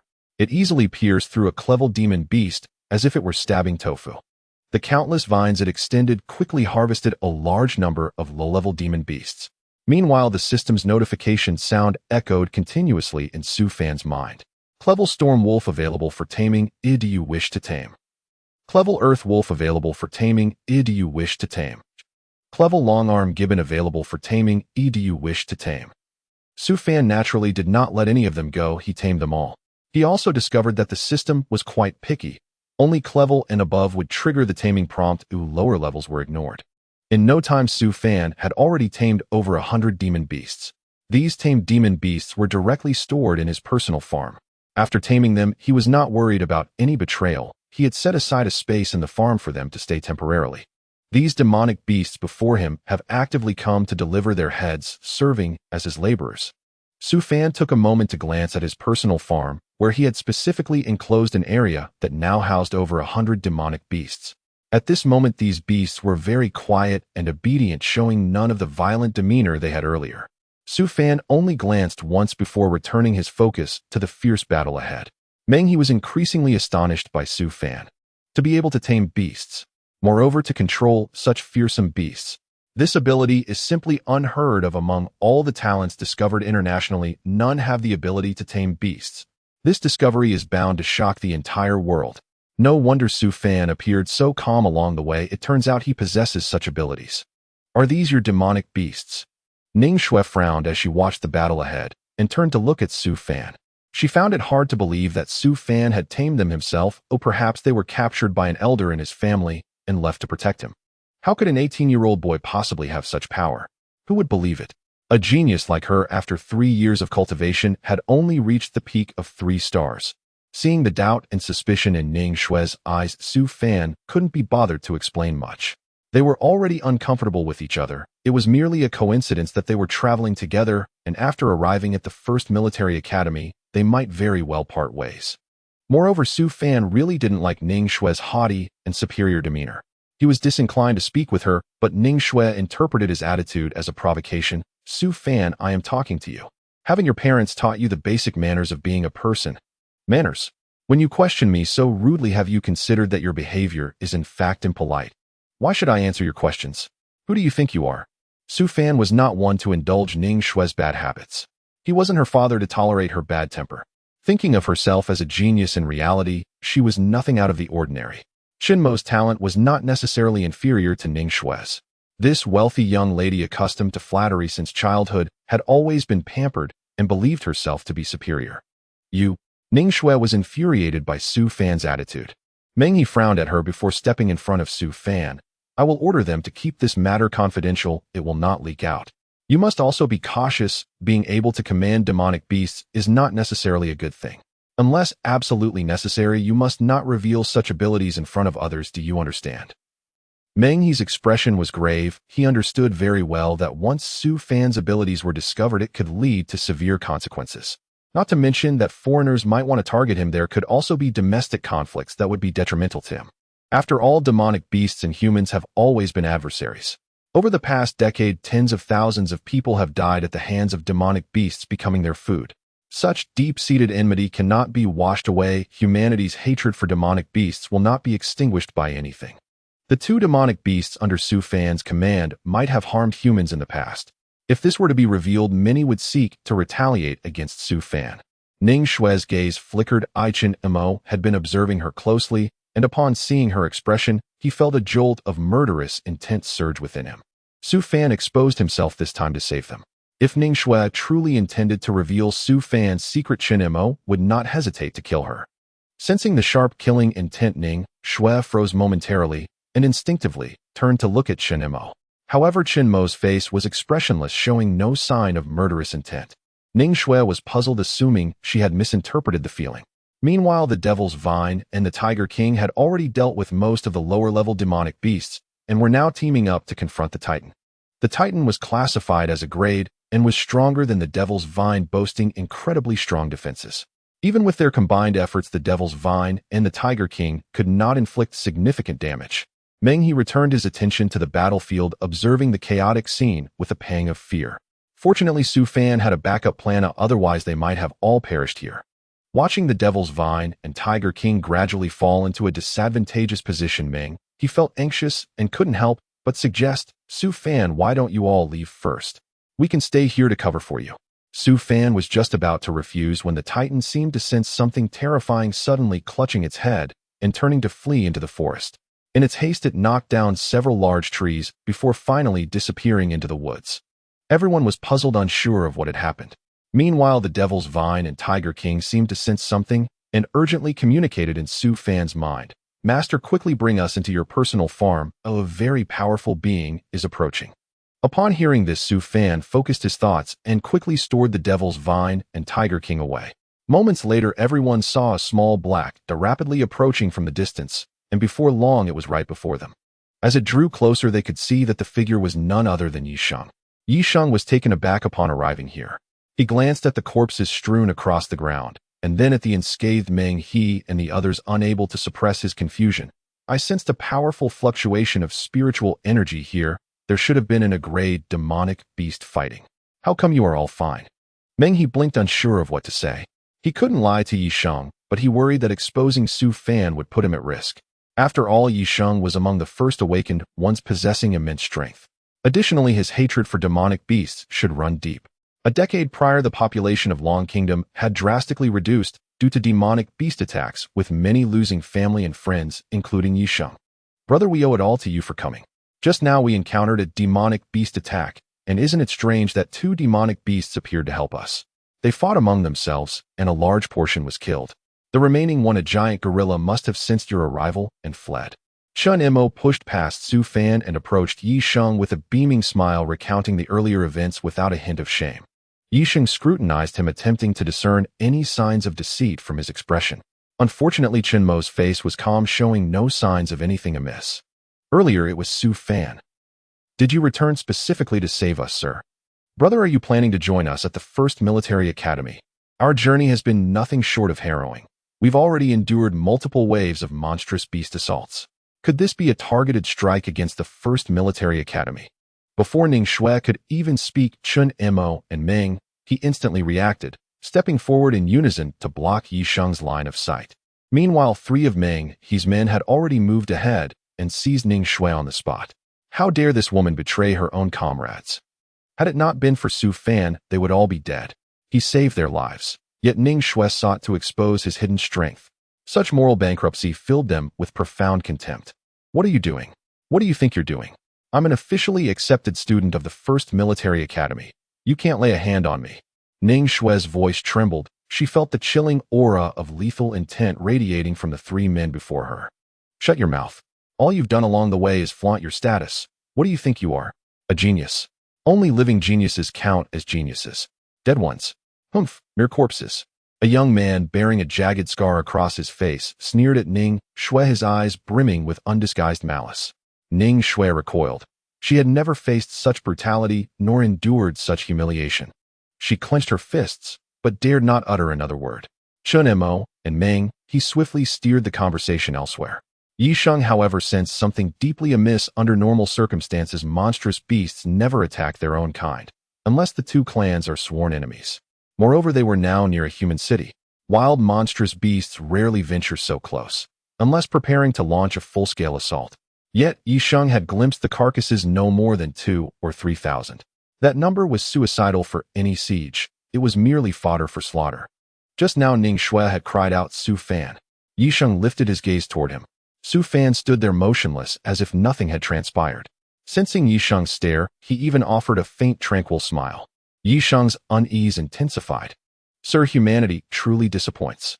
At this critical moment, the city guards of Xanadu refused to open the gates for us. They locked us out instead.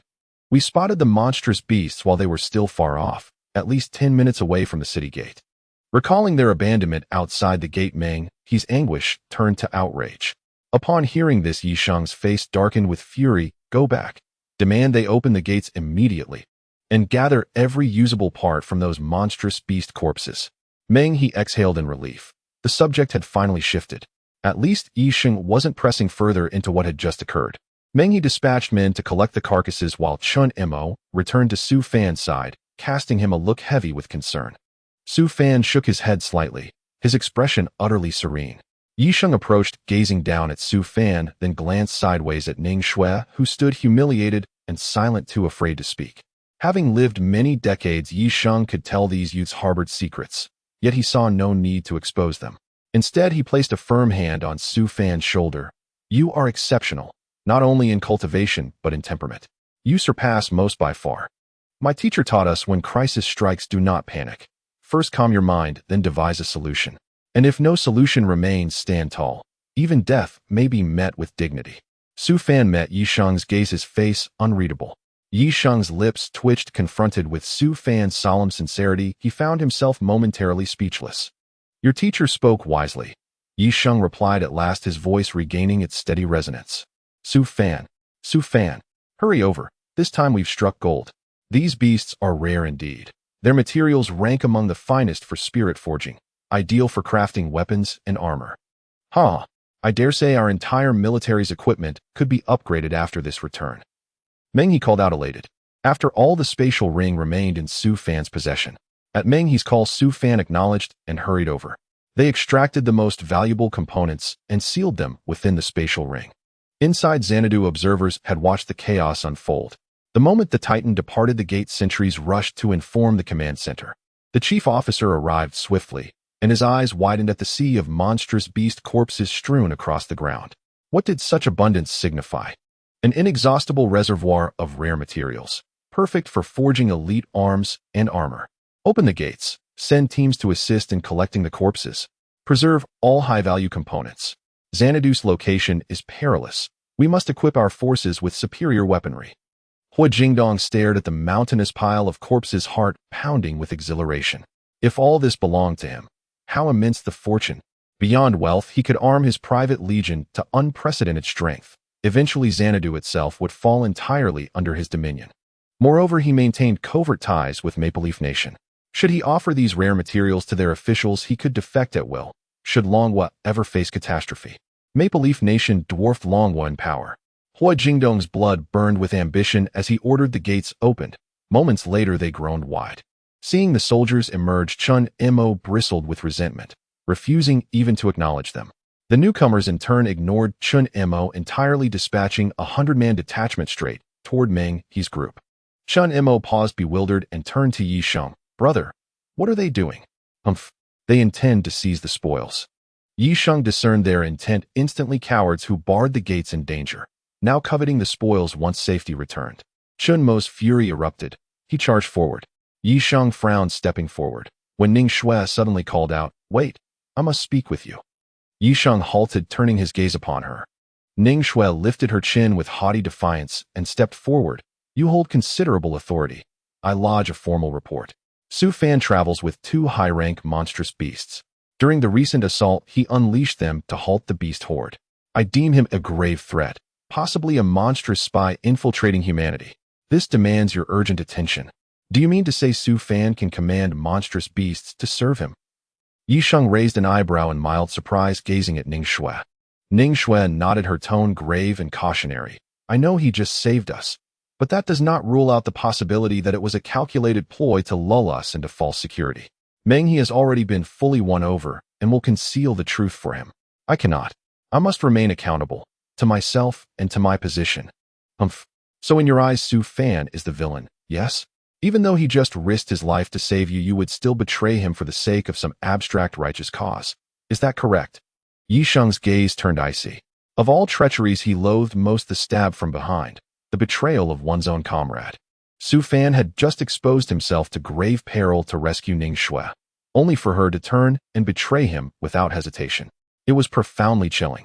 Worse still, Ning Shui believed herself righteous, unshaken in her conviction that she had done nothing wrong.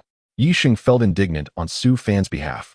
In truth, this world harbors countless secrets, secrets inaccessible to those who have not ascended to a certain height. For instance, innate abilities can be inherited. Within 30 minutes of a person's death, before their vital essence fully dissipates, such abilities may be extracted and transferred to another individual. This is a form of legacy, yet it is strictly forbidden in Longwa as it violates the dignity of the deceased. Unless, of course, the deceased is an enemy. And the ability to command beasts does exist, though it is exceedingly rare, far rarer than spatial or healing aptitudes, truly 1 in 10,000. If Su Fan truly possesses such a power, he is undoubtedly Longwa's future. Whether Longwa can withstand the onslaught of monstrous beasts and assert unassailable authority on the global stage may well rest upon his shoulders. A surge of fervent excitement stirred within Yisheng. This is no betrayal. If he poses even a remote threat to our nation, we must eliminate him before he gains strength.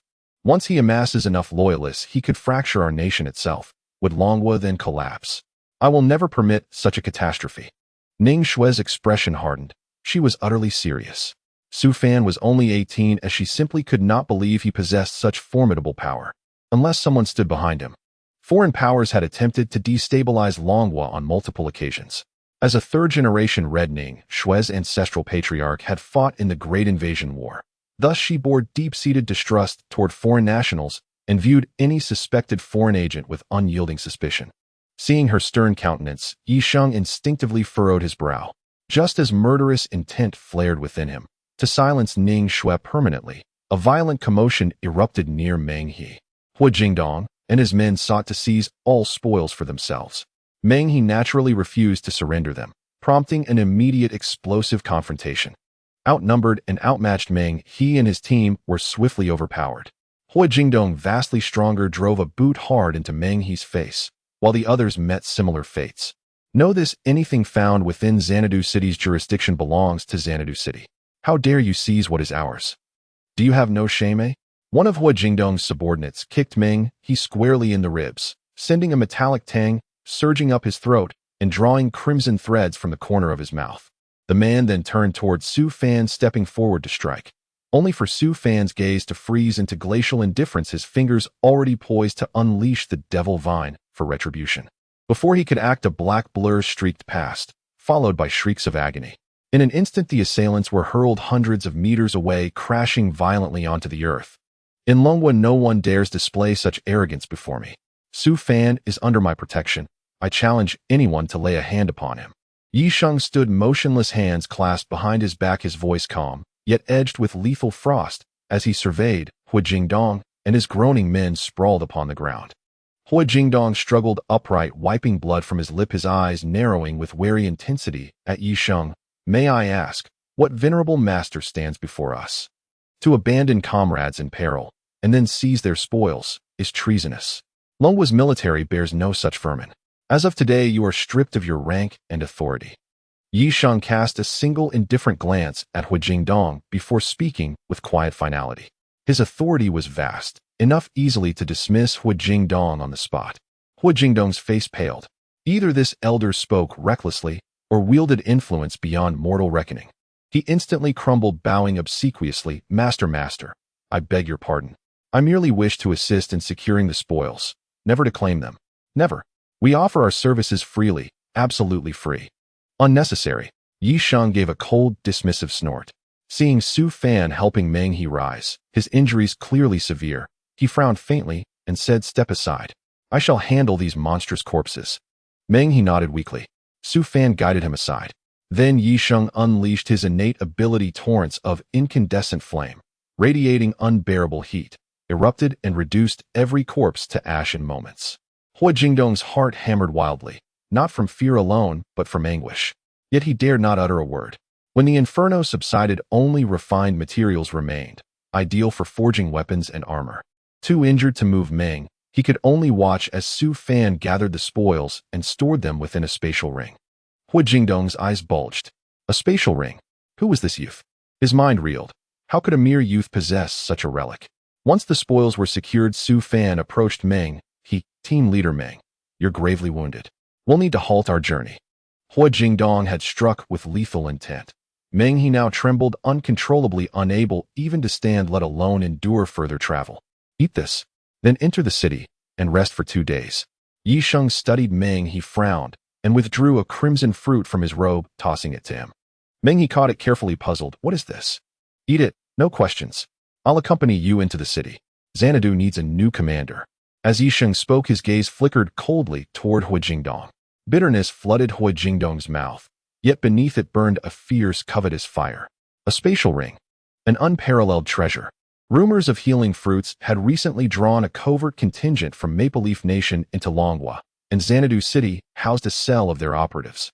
Should Hu Jingdong reveal Su Fan's possession of a spatial ring, he could flee to Maple Leaf Nation and live in luxury. A group of people entered the bustling commercial city. This city was not small, though compared to the capital city, it was larger in area and had a greater population. It belonged to the commander of the Central Military District located in the inland of the Dragon Kingdom. During the beast invasion years ago, it suffered severe damage due to the abundant forests and high mountains which housed numerous animals. Once mutated, they immediately launched frenzied attacks on the nearby towns. Now Commercial City had transformed into a highly developed international metropolis with a flourishing economy that radiated prosperity as one walked through its streets. Hu Jingdong cautiously followed behind the group, constantly contemplating how to find an opportunity to inform the people of Fengye Kingdom so they could seize the spatial ring from Su Fan. How could such a rare item end up in the hands of an 18-year-old freshman? Hu Jingdong was perplexed. You all can stay at a hotel for now. Our hotel's in Commercial City. Hu Jingdong instinctively wanted to avoid arranging their stay at the command center's compound because there were too many people. If a confrontation arose, the group from Fengye Kingdom might not be easy opponents. Hu Jingdong had only a handful of loyal subordinates, and their strength was not particularly formidable. He was not confident that he could seize the spatial ring and its contents from Yisheng and his companions. Why stay at a hotel? We can just stay at your military dormitory area. Isn't there a dedicated guest house there? Meng, he looked at Hu Jingdong in confusion. Hu Jingdong opened his mouth to explain, but found himself at a loss for words, ultimately managing only a bitter smile and falling silent. The group soon arrived at the military district's guest house. This place was specifically for accommodating soldiers or elite teams from other cities, and the environment was quite pleasant with soldiers visible and training nearby. Su Fan observed for a moment before withdrawing his gaze. This was ordinary physical training. For those aspiring to join the military, physical training was fundamental. Almost everyone needed to undergo it, even commanders could not neglect it. They entered the guest house, booked a few rooms, and each went to rest. Su Fan shared a room with Chen Mo, while Yisheng and Meng, he were next door. Ning Shui, on the other hand, had a room to herself on a different floor. After settling in, Hu Jingdong asked Meng what they would like to eat for dinner. Meng, he didn't respond and sent Hu Jingdong away. As Hu Jingdong exited the guest house, the smile on his face vanished, replaced by a look of resentment and ferocity.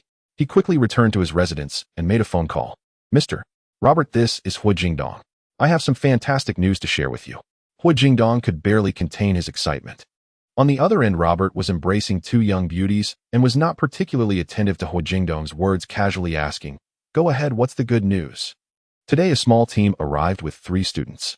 One of the students possesses a spatial ring, and they also killed 3,000 to 4,000 beasts outside the city, collecting a large amount of loot. Hu Jingdong excitedly informed Robert. "What?" Robert exclaimed abruptly, pushing the 2 women away, standing up with wild joy in his eyes. "Mr.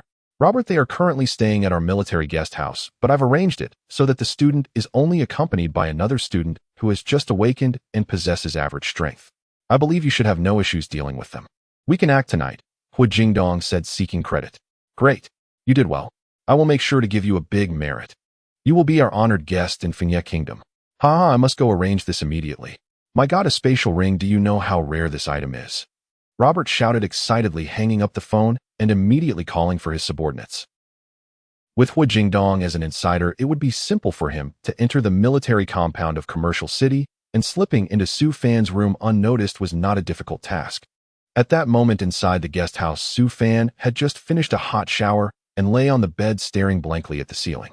His consciousness had sunk into the farming space, and this time he had reaped considerable rewards, managing to subdue over 500 beasts, all of which were relatively intelligent. Sensing Su Fan's approach, the beasts immediately surrounded him, showing their friendliness. In addition to being significantly larger than their previous forms, these beasts had also undergone great changes. Their originally soft fur had turned hard as needles, and they possessed immense strength. Su Fan issued commands for them to start farming. The seeds were quite small, and some of the larger beasts were unable to manage. Only some of the relatively smaller beasts could shoulder this heavy responsibility. With their assistance, Su Fan found his work much easier. He instructed the beasts to help build houses and improve the entire farm. With the Devil Vine and Tiger King watching over, he did not worry about the beasts causing any trouble. Besides, he had the system to rely on. Su Fan took a look at the few ability fruit trees. The first-tier trees had already borne fruit golden and shimmering on the branches. Su Fan picked them and stored them in his space.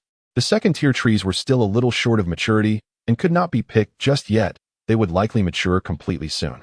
Su Fan thought for a moment and used growth acceleration on the few second-tier ability fruit trees. To his surprise, it was indeed effective. The fruits hanging on the trees matured at a visible rate. Last time, Su Fan obtained fruits with healing thunder and metal properties. This time, after picking, he discovered 3 entirely new types of ability fruits. Congratulations, host, you have obtained 5 second-tier spatial attribute talent fruits. Congratulations, host, you have obtained 5 second-tier dark attribute talent fruits.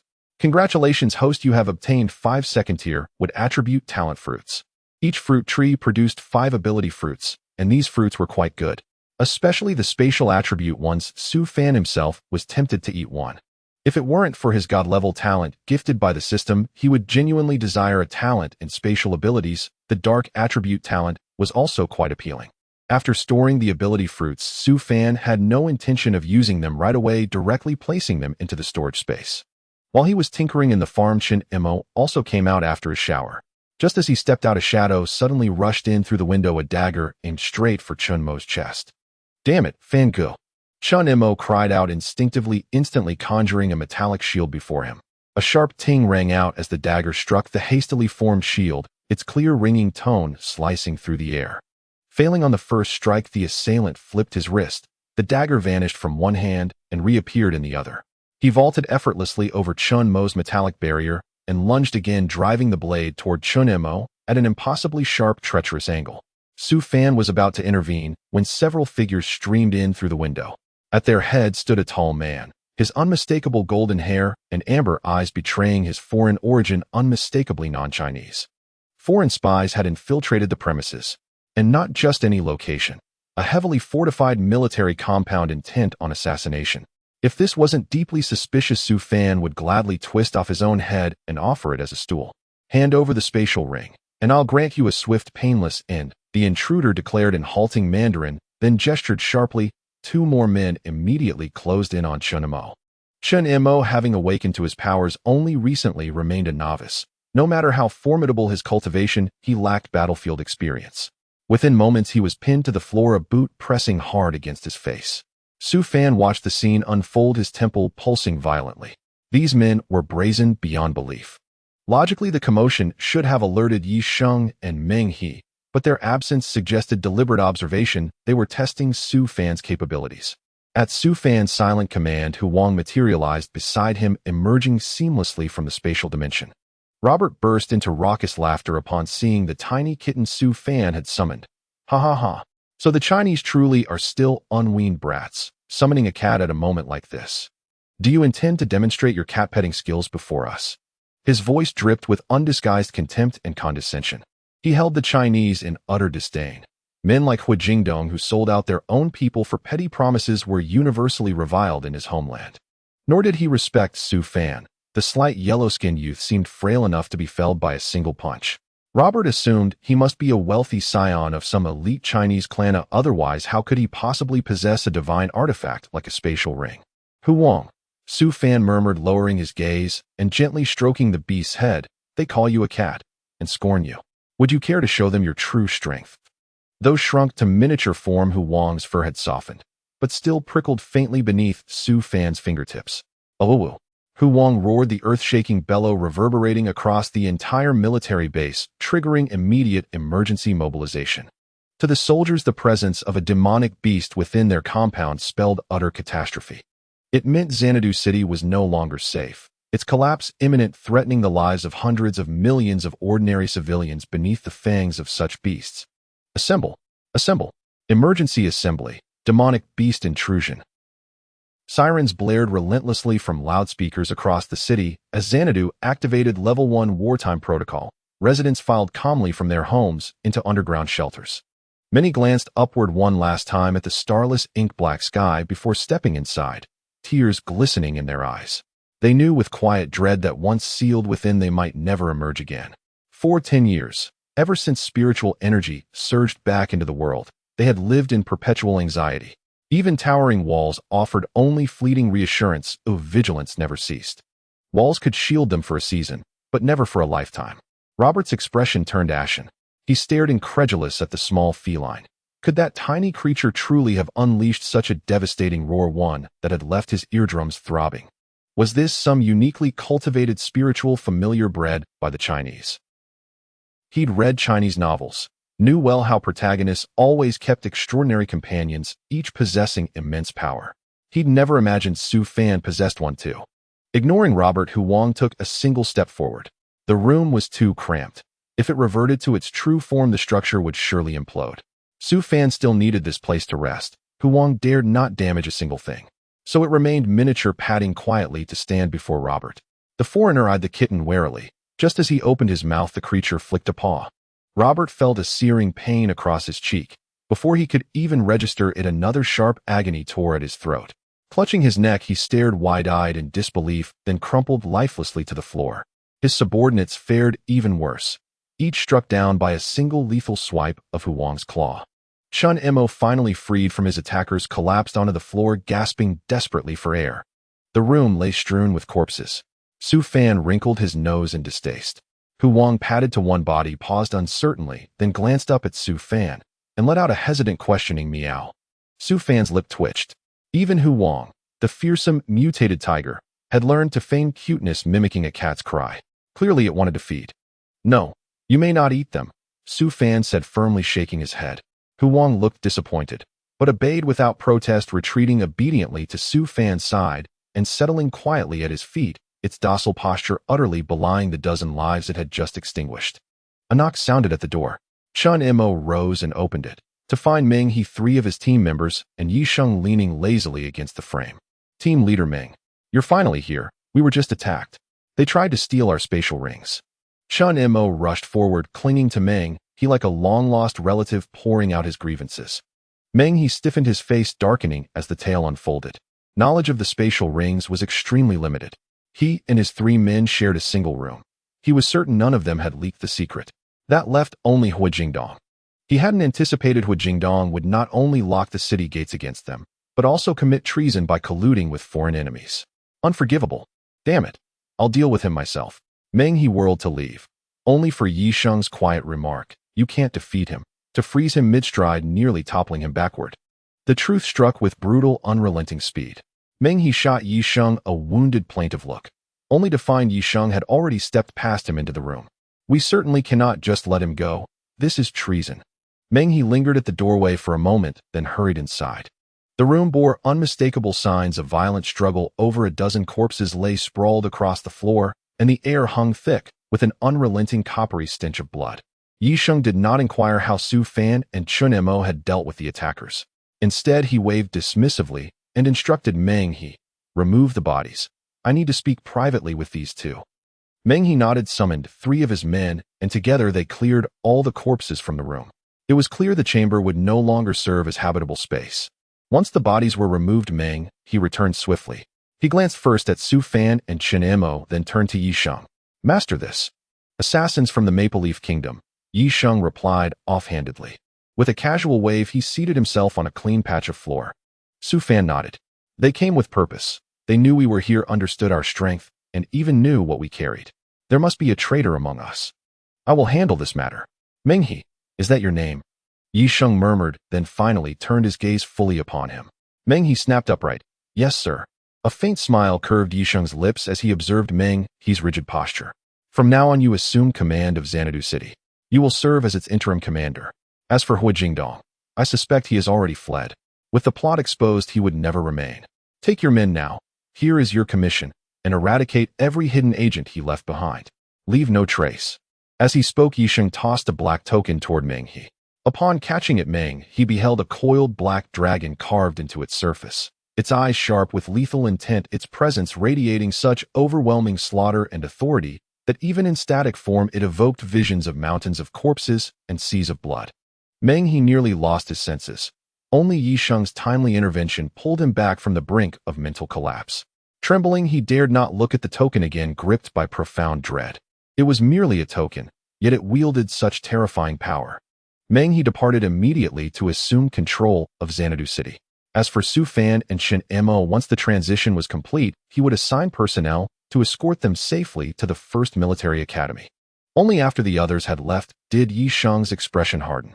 Fixing Su Fan with a steady gaze, he said, "I will not pry into whatever secrets you keep. Everyone bears their own. You do, I do. But I demand your loyalty lie with Longhua, not with foreign powers. Should your heart stray, I shall eliminate you before you rise, while you are still vulnerable." Brother Fan is absolutely loyal to Longhua. Before Su Fan could reply, Chen Mo burst forth. He felt Yi Sheng's icy aura like a blade against his throat. Mere proximity made breathing difficult, limbs numb with terror. Su Fan met Yi Sheng's gaze calmly. "Time will prove where my loyalties truly lie. The spatial ring remains in your possession. I will personally escort you both to the first military academy.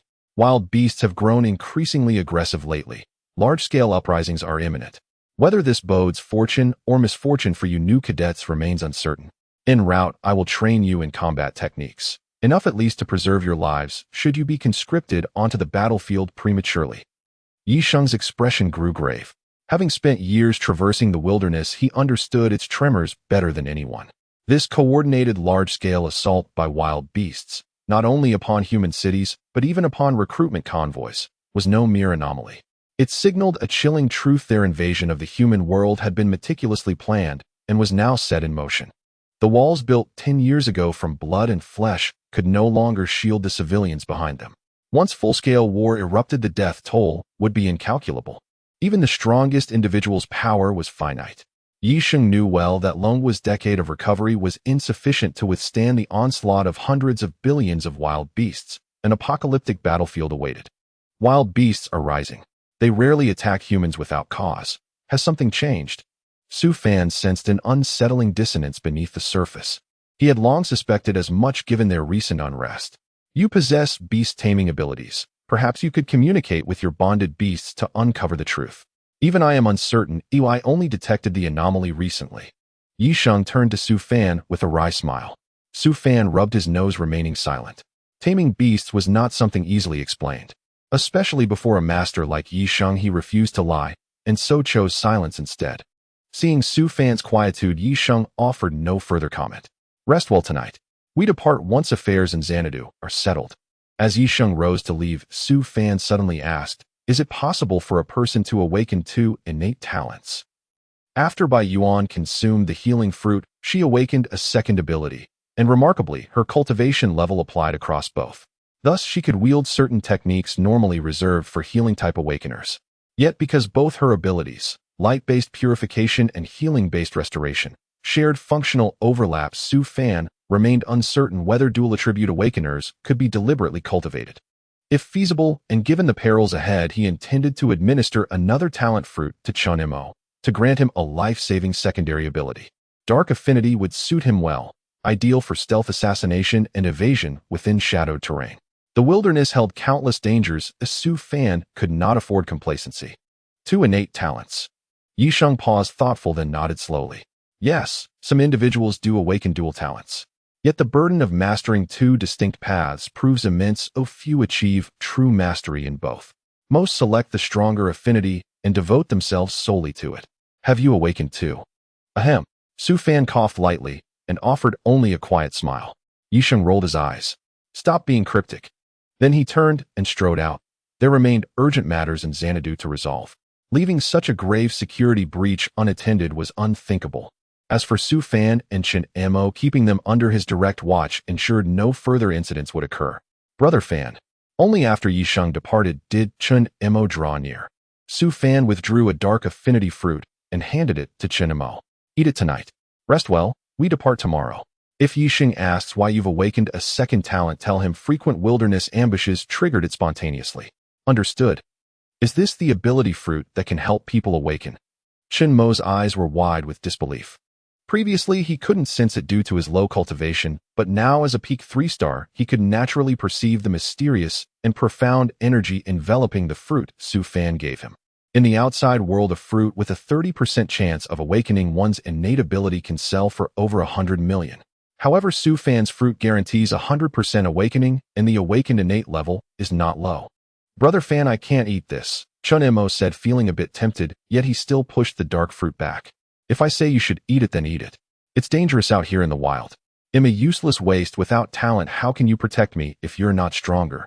Hastily, Su Fan scolded, directly stuffing the dark fruit into Chun Mo's hand. Looking at the fruit in his hand, Chun Mo felt touched and bit into it. The fruit tasted wonderful, both fragrant and sweet, and it was juicy. Chun Mo finished it in a few bites, wiped his mouth, and let out a satisfied burp. Su Fan glanced at him with disdain before waving his hand dismissively. Quickly cultivate after eating. Let's see if you can break through to 4 stars. Your cultivation speed is too slow. Okay, Brother Fan, I will definitely break through.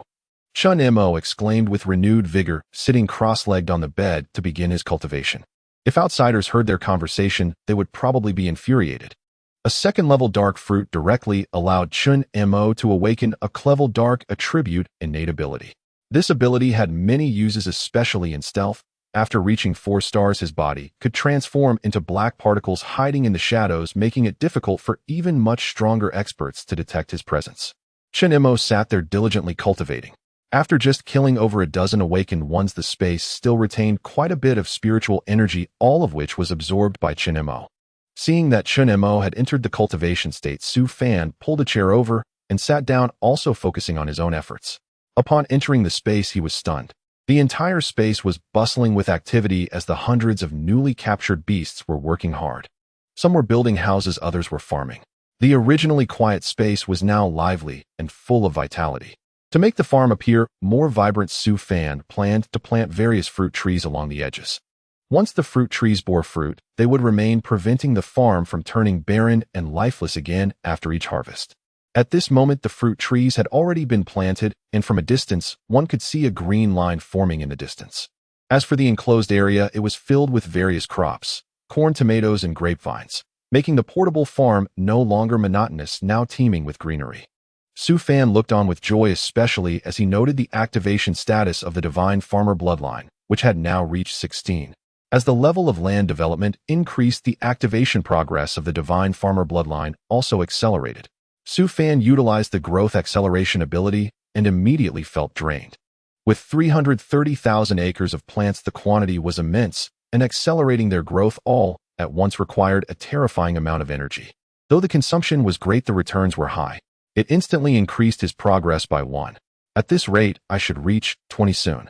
I wonder what good things will come at 20. Su Fan felt a bit of anticipation. The beasts were oblivious to the changes, only noticing that the crops they had just planted suddenly matured. Following Su Fan's instructions, they began harvesting, and after finishing, they replanted. Su Fan had already left the space. At this moment, the sky outside was brightening. Meng He held the token given by Yi Sheng and smoothly took over the commerce city. I arranged for people to escort you to the first military academy. These individuals are stronger than I am, and they will ensure your safety. The distances between the cities are greater, and it may take several days to reach the next city. It's too dangerous to spend the night in the wild. I've arranged an elite team of 10 for you.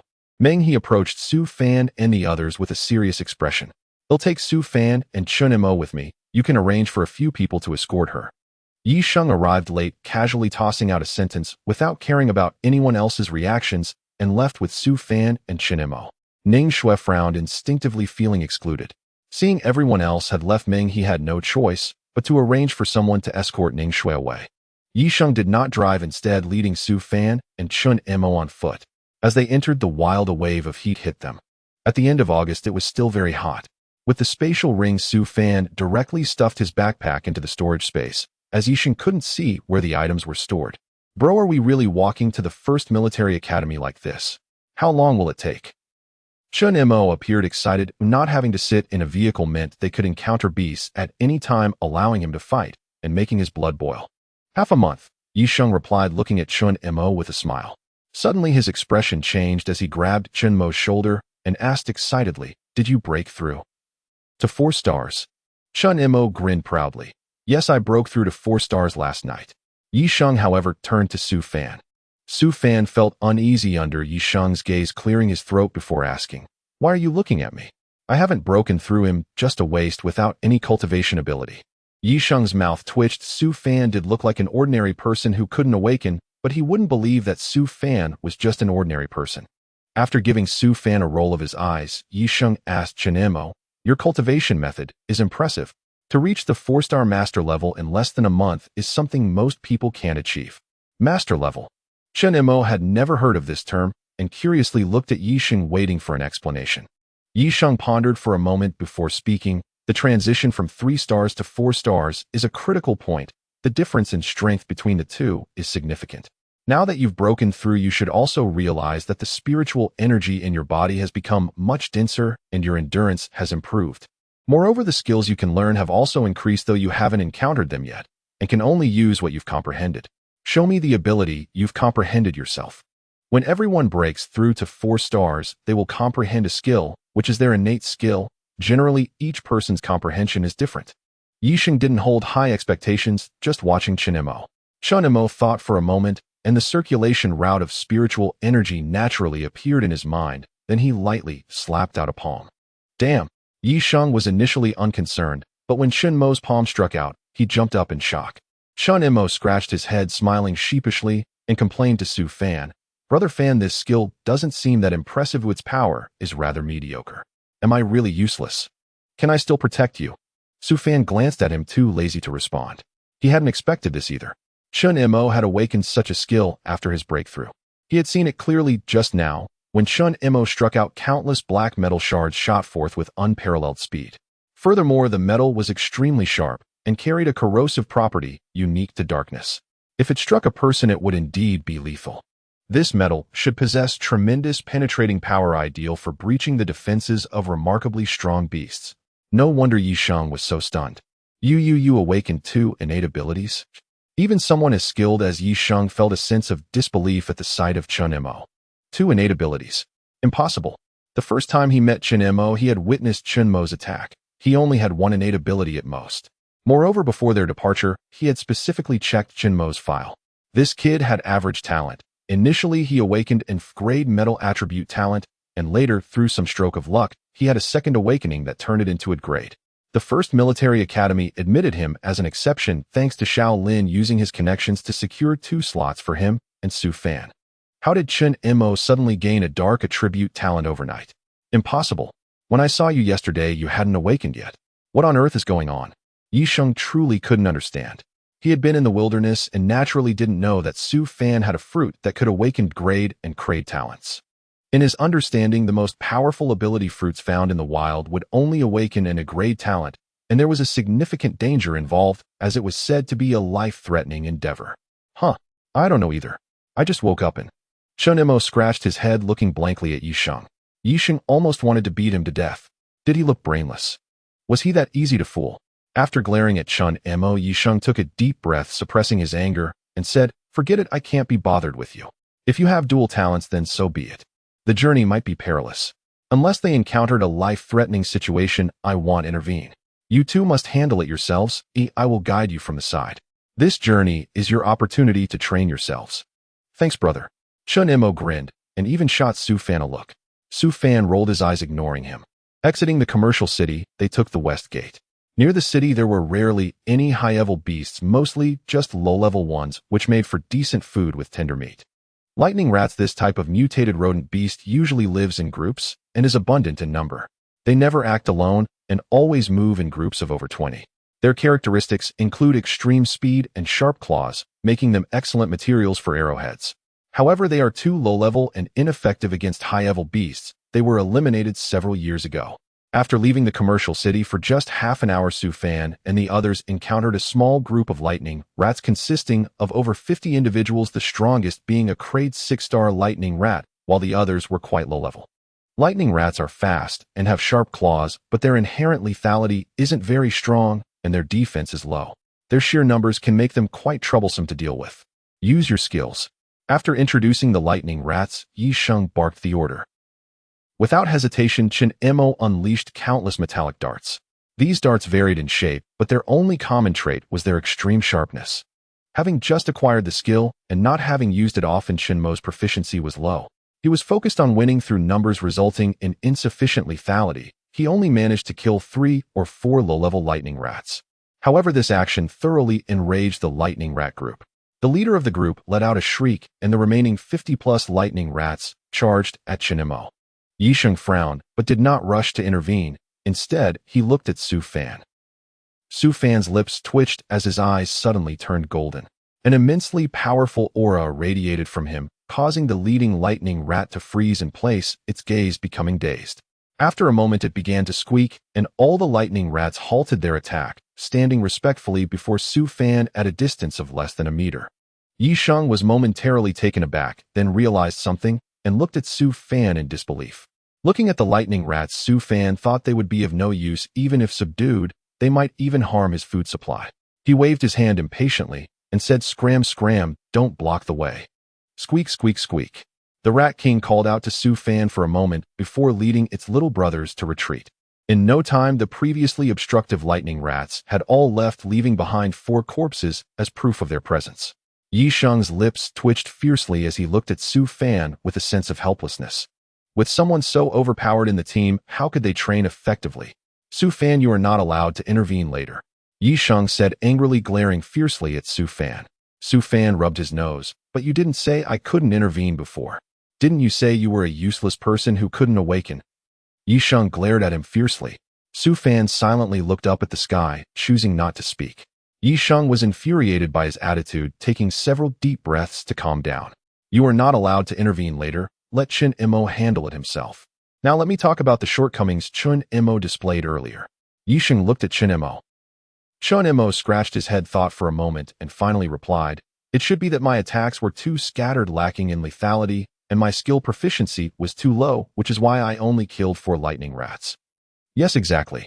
If used properly, your skill could easily eliminate most of the lightning rats in one go. What you need to focus on now is practicing and learning how to concentrate your energy for a powerful burst. He'll teach you a method for gathering strength." Su Fan observed for a while and realized that Yisheng was indeed a very good teacher.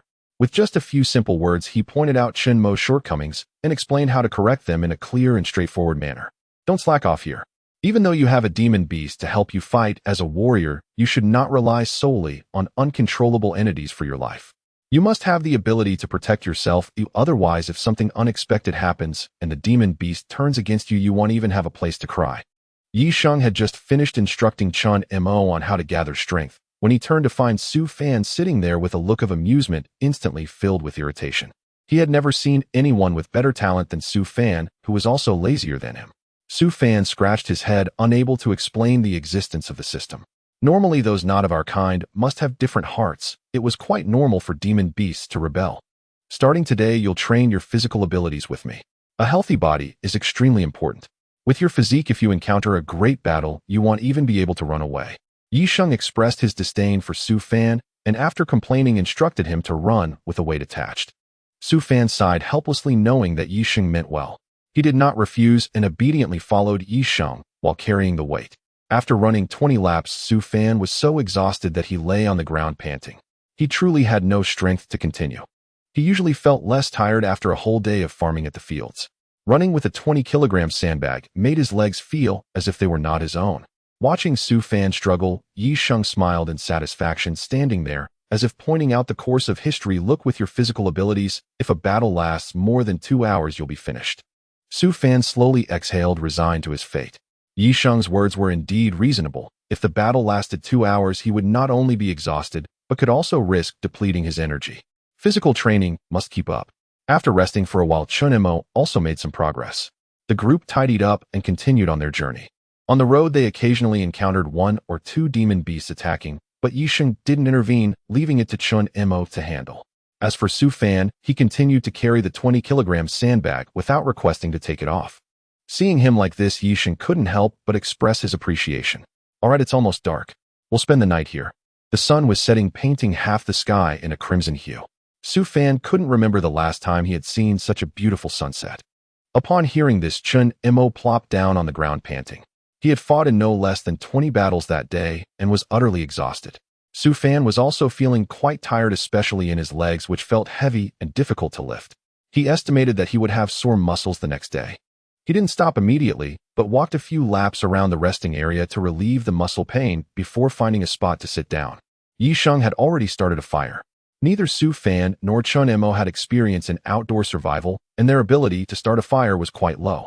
After lighting the fire, Yisheng took out the corpse of the lightning rat that Chun Mo had killed earlier and began to prepare it. Su Fan took out apples and corn, handing them to Chun Mo. Brother Fan, I never realized it was so difficult to become a good soldier. It's only the first day, and I'm already this exhausted. How did those who have persevered for 10 years manage to get through it? Chun Mo sat beside Su Fan, took a bite of the apple, and asked with a sense of wonder. Su Fan thought for a moment, recalling the soldiers from his past life.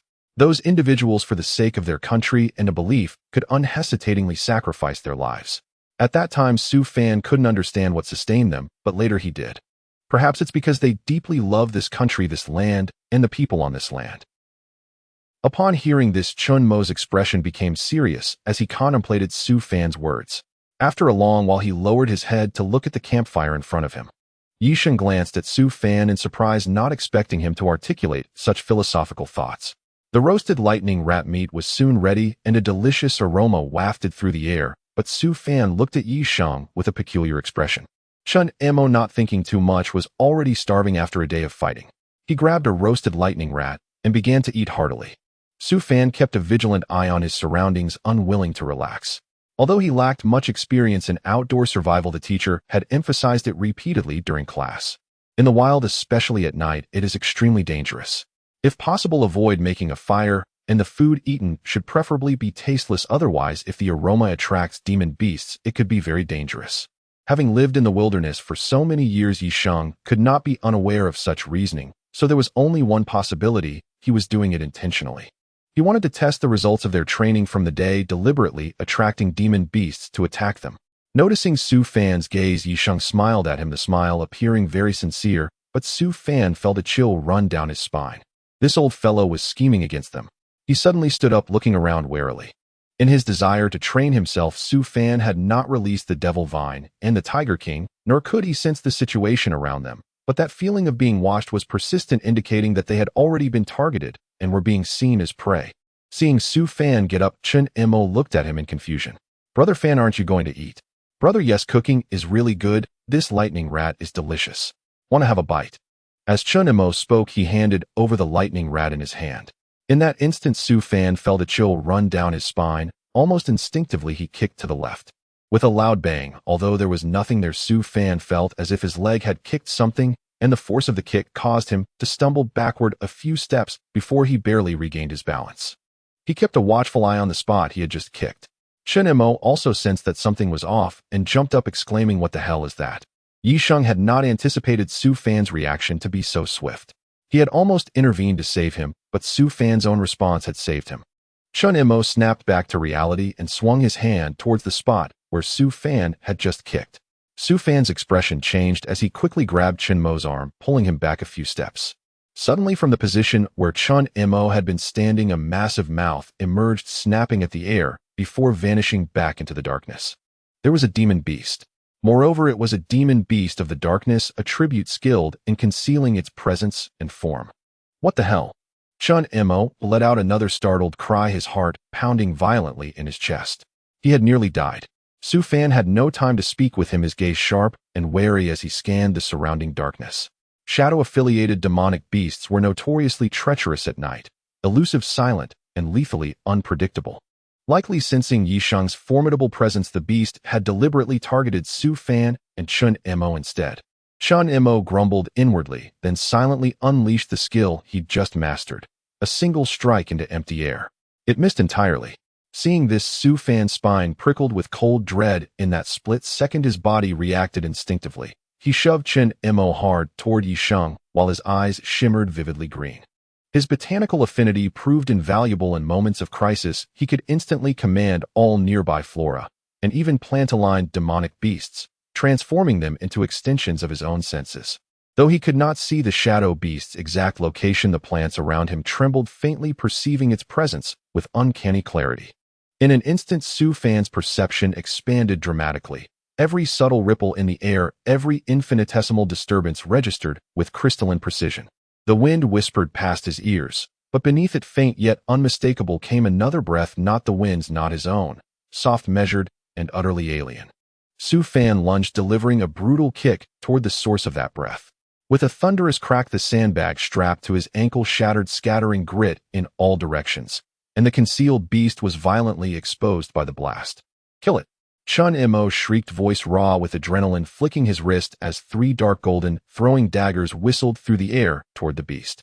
After a full day of practice, Chun Mo had already mastered his new ability, and with characteristic flair dubbed it Shao Chin's 18 cuts. The daggers struck true, embedding deep into the beast's hide, drawing forth a guttural, pained roar. Wounded, the beast's concealment wavered, its silhouette now visible even to Su Fan. Su Fan bore no weapon, but after a moment's thought he drew forth a harvesting sickle from his spatial storage and swung it in a devastating arc. Yisheng had barely twitched at the sight of the sickle, until Su Fan struck. Then his eyes widened in stunned disbelief, riveted on the blade in Su Fan's hand. That aura, that resonance, could it truly be a ranked weapon? Most cultivators wielded unranked standard-issue arms, but within Longwa several master weaponsmiths forged graded weapons using materials harvested from high-tier demonic beasts. These ranged from mortal rank to immortal rank, divided across 9 ascending tiers. Su Fan's sickle was undoubtedly at least a treasure-ranked artifact. Just how many secrets did this brat conceal? How many treasures did he carry? Yisheng began mentally sifting through Longwa's prominent suklans. Who among them would equip the young heir with such rare artifacts for mere cultivation trials? Yet no name surfaced, no lineage matched. By the moment Su Fan drew the sickle, the battle's outcome was sealed. The beast could not withstand a single blow from that blade. Within moments, it lay lifeless. Only then did Su Fan and Chun Mo behold its true form. It was a mutated Black Panther, further imbued with the exceedingly rare shadow attribute. Ordinary mutated Black Panthers possessed no such trait. Shadow affinity was extraordinarily difficult to awaken. Upon slaying it, Su Fan retrieved a core from its corpse and discovered something more nestled within its skull, a jet black orb pulsing with dense shadow energy, clearly a reservoir for stored power. What is this? Su Fan held the orb uncertainly, then passed it to Yisheng. Yisheng glanced at it, his lips twitched. Keep it. It's a shadow essence orb. Ingesting it grants a 50% chance of awakening shadow affinity. On the open market, it's worth roughly 2 billion credits. He handed it back without hesitation. Su Fan deemed it useless. His own shadow fruit far surpassed such an orb. Casually, he tossed it to Chun Mo. Here, take it. You'll need resources for cultivation. Besides, I couldn't have slain that panther alone without you. Thanks, Brother Fan. Chun Mo accepted it without pause. Watching them, Yisheng's mouth tightened. Such brotherhood was truly extraordinary. A 2 billion credit artifact, given away without a second thought. Yisheng said nothing. The panther's ambush had ruined any appetite. Yisheng instructed Chun Mo and Su Fan to clear the battlefield and rest immediately. The recent commotion would surely draw more demonic beasts. Su Fan sat quietly, replenishing his stamina. Chun Mo settled into cross-legged meditation, restoring spiritual energy, preparing for whatever might come next. That night, 2 more waves of demonic beasts attacked, both repelled by Su Fan and Chun Mo. Su Fan's combat instincts shone brilliantly, leaving even Yisheng astounded. Your fighting style. It was less technique than sheer unrelenting ferocity, swift, ruthless, precise. Wielding the sickle like an extension of his will, he cut down each foe with brutal efficiency, striking only vital points, never hesitating, never wasting motion. By dawn, over 20 corpses littered the ground. Su Fan methodically harvested valuable materials from the fallen beasts, then gazed at the lightening sky and turned helplessly to Yisheng. If we keep fighting like this, without rest, the next assault may kill us. Yisheng sighed inwardly. He hadn't anticipated these 2 would attract so many beasts in a single night. It felt less like patrol and more like surviving a minor beast tide. Let's move on. I'll take first watch tonight. You both need proper rest, Yisheng murmured, glancing upward with quiet embarrassment. Su Fan packed his spoils, reattached his weighted sandbags, and added 5 extra kilograms before setting off again. Yisheng watched, deeply impressed by Su Fan's discipline, and led them onward without a word. Su Fan, haven't you eaten? With that little strength, are you trying to tickle the demon beasts? Chun Mo, how many times have I told you? You must concentrate your power into a single point. Why squander it on flashy attacks? Performing for the demon beasts. Do you expect them to applaud you? Su Fan, if this had been a real battle with other demon beasts nearby, you'd be dead by now. Don't think a bit of talent grants you license to act as you please. Remember, you are a soldier. On the battlefield, it is not the time to display individual valor. It is the time to uphold teamwork. One man alone can never stand against thousands. Along the way, Yi Sheng's reproaches never ceased. Su Fan and Chun Mo were subjected to harsh drills. Yi Sheng treated them almost as if they were not human, and his demands of Su Fan were especially severe. A single mistake invited Yi Sheng's fierce scolding. Progress, however, was undeniable. In just 7 days, Su Fan's fighting skills rose by more than 1 notch. Even alone, he could now handle the assault of 4 or 5 demon beasts with ease. Chun Mo's cultivation advanced considerably as well, though he still had a long way to reach a 5-star level. His combat awareness and technique leapt forward. Where he once mindlessly hurled abilities at beasts, he could now strike with precision. Despite such gains, they were utterly exhausted. Get up. Are you treating your lives like a joke? It's irresponsible to yourselves and to your comrades. If you go to battle like this, you'll be a liability. The very definition of a pig teammate. Yi Sheng watched as the two collapsed to the ground gasping. Though inwardly relieved, he scolded them with a stony face. Su Fan rose silently and sat on the ground. He was unkempt, long, without shaving, his hair in disarray, clothes stained with blood, his whole body emitting a foul odor. Since leaving Xanadu, they had not entered a city or bathed or changed clothes.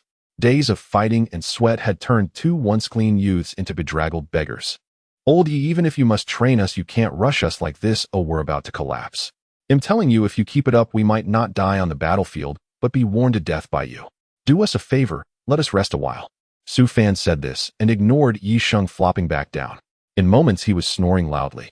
Yi Sheng's mouth twitched in helplessness. Sensing demon beasts nearby, he resigned himself, seized both sleeping youths, one in each arm, and hurried away. After they had walked a good distance, he grouchily dropped them to the ground. Su Fan and Chun Mo were jostled awake. They crawled up, caked in mud like 2 mud monkeys. Not far ahead lay a city. The hardships of the road had truly taken their toll. Rest 10 minutes.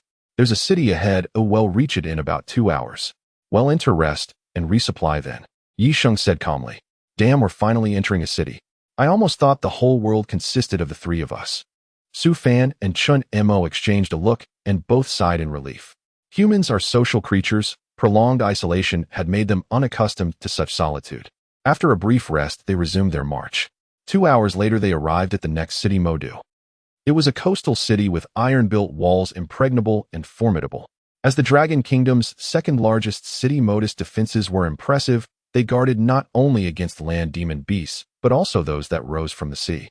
The city gates were open by day, and entry required no permit, a testament to Modu's confidence in its fortifications.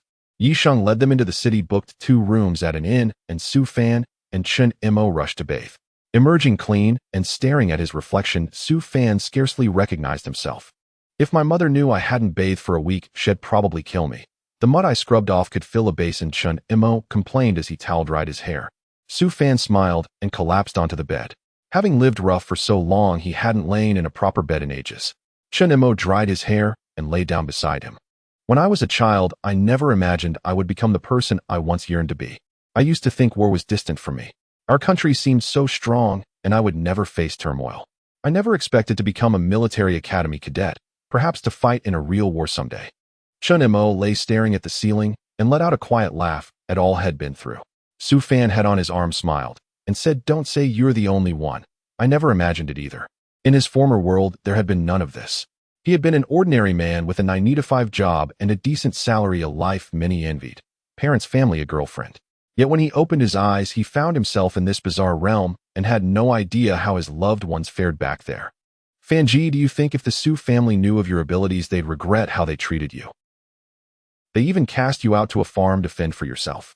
If they discovered your talents now, they'd shamelessly come crawling back. Chun Mo spoke with indignation. Su Fan was momentarily stunned.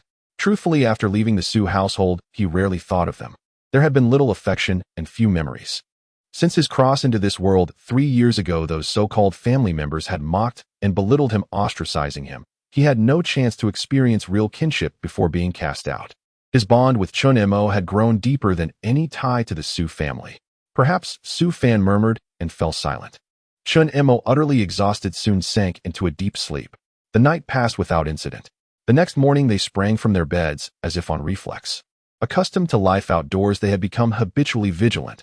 When the time came, their body clocks woke them naturally. They opened their eyes, scanned the room, and both exhaled in relief. After packing and eating, they went to find Yi Sheng. In another week, they would reach the first military academy, and inexplicably both felt a swell of eager anticipation. In the coming week, we will not be entering the city again, but will instead walk all the way to the first military academy located in the imperial capital, the largest military academy in the Dragon Kingdom. However, the number of students admitted each year is very limited. Do you know why? After bringing Su Fan and Chun Mo out of the city and back into the wilderness, Yi Sheng asked the two with a serious expression. Su Fan pondered for a moment before speaking. It should be related to the resources for cultivation. The situation both domestically and internationally is quite severe. Not only are the numbers of magical beasts increasing, but they are also growing stronger. The crisis we face is escalating, thus we need a group of powerful elite warriors to fight on the front lines. To cultivate an elite warrior requires a substantial investment of resources. The first military academy as an elite institution only accepts students with exceptional talent in order to better concentrate resources on cultivating these students. Su Fan had specifically studied the structure of this world, and he was quite interested in current affairs, making it a point to watch the news every day. Because of this, he had a deeper understanding of the current situation. The Dragon Kingdom is now facing a dire predicament, surrounded by enemies on all sides. Numerous countries internationally are targeting the Dragon Kingdom, and many do not wish to see this eastern giant rise. They are even willing to resort to despicable means to undermine the elite warriors of the Dragon Kingdom. Awakened individuals are already rare, and those with mediocre talents will not even be admitted to the military academy for training. Moreover, the Dragon Kingdom is a very humane country. If an awakened individual is unwilling to fight on the battlefield, the nation will not force them. However, every citizen of the Dragon Kingdom takes pride in being able to go to battle and sacrifice for their country. This is the charm of this nation. You are correct. For now, you do not have the opportunity to experience this. Once you arrive at the first military academy, you will understand that cultivation resources are incredibly precious. Some rare cultivation resources are obtained only at the cost of countless lives. Some may have reached their limits and can never progress further in their lives. In order to leave opportunities for future generations, they are willing to sacrifice their own lives to give us hope. The more precious the cultivation resources are, the rarer they become. Because of this, we can only implement an elite plan concentrating all resources to cultivate that select group of top talents. As he spoke, a trace of pain flickered in Yi Sheng's eyes and his tone became much graver, and then to personally send these outstanding children to the battlefield to their deaths. Su Fan felt a sense of tragic resignation and helplessness emanating from Yi Sheng. There are too many and too powerful magical beasts. In the depths of the unknown wilderness, no one knows what kind of beasts are lurking. Perhaps their emergence would spell disaster for humanity. But they have no way to counter it. The mountains and rivers of the motherland need guarding, and they can only send one fresh young life after another to the battlefield, helplessly watching them fall. Yi Sheng took a deep breath, looking resolutely at Su Fan. I know you may have some hidden abilities and do not wish to reveal yourself. But Su Fan, I must tell you, if you and your teammates find yourselves on the battlefield, I hope you will not hold back due to any concerns. Withholding your strength in war is the most foolish act. It will not only endanger yourself, but also your companions. As Su Fan looked at the serious and earnest expression on Yi Sheng's face, he understood that Yi Sheng wanted to remind him that there are times when it is unnecessary to hide one's strength, and that he must give his all. Fangu, Fangu, magical beasts, magical beasts. Just as Su Fan was about to speak, he heard Chun Mo's incoherent voice approaching. During this period of training, Chun Mo had matured significantly and was no longer prone to panicking over minor issues. Upon hearing his voice, Su Fan instinctively looked up and followed the direction Chun Mo was pointing. When he saw the massive creature before him, his pupils involuntarily constricted. A giant brown bear resembling a small mountain. The strength of magical beasts is somewhat related to their size. The larger the magical beast, the more powerful it is. This is a principle that countless people have summarized with their lives. Regardless of the type of magical beast, once it mutates, a larger size signifies stronger power. The giant brown bear before them stood 10 meters tall, and one of its claws could match the size of 3 or 4 Su Fans. At this moment, it stood upright, coldly regarding Su Fan and the others. Chun Mo had already summoned his weapon, which Yi Sheng had taught him to manifest using metal energy, forming a giant sword made entirely of pure energy. However, at this moment, the giant sword appeared so small before the brown bear, while Su Fan and the others looked like mere ants. Human, I can smell the aroma of celestial fruit on you. Hand over the celestial fruit, and I can spare your lives. The giant brown bear's cold gaze swept over Su Fan, and Chun Mo finally resting on Su Fan. Su Fan squinted, contemplating what the celestial fruit he mentioned could be. The only thing he had that could be considered celestial fruit were the ability fruits. Was this brown bear after the ability fruits? Moreover, this brown bear could actually speak human language. The teacher never mentioned that magical beasts could talk. And it spoke so articulately. Fan Gu the big bear actually talked. Chun Mo whispered to Su Fan, unable to contain his surprise. Su Fan gave him a weary glance. Oh, Chun Mo's heart was truly bold. Even at this moment, he was still concerned about whether the bear could talk. Yi Sheng's expression was grave. He felt an extreme danger from this brown bear, and even he was uncertain if he could defeat it. As for Su Fan's hidden abilities, Yi Sheng did not believe Su Fan had the capability to deal with the brown bear before them. If it were to break through their defenses and enter the human world, humanity would truly have no hope. Even if they sacrificed billions of people from the Dragon Kingdom, it would not bridge this enormous gap. In the face of strength, numbers alone cannot equalize combat power. If I give you the celestial fruit, will you let us go? After coming to a conclusion, Su Fan asked the brown bear in a deep voice. He was uncertain whether the brown bear wanted a first-level or second-level ability fruit. The energy contained in a first-level ability fruit could only be considered average, while a second-level one was slightly better. If the brown bear truly desired it, Su Fan could consider giving it a wood-type ability fruit. For Su Fan at this moment, the wood-type ability was probably the least useful. Human, I need a large quantity of celestial fruits. If you can provide them, I may consider sparing the three of you. Of course, the premise is that I am satisfied with what you bring out. The brown bear's cold gaze fixed on Su Fan, its attitude far from polite.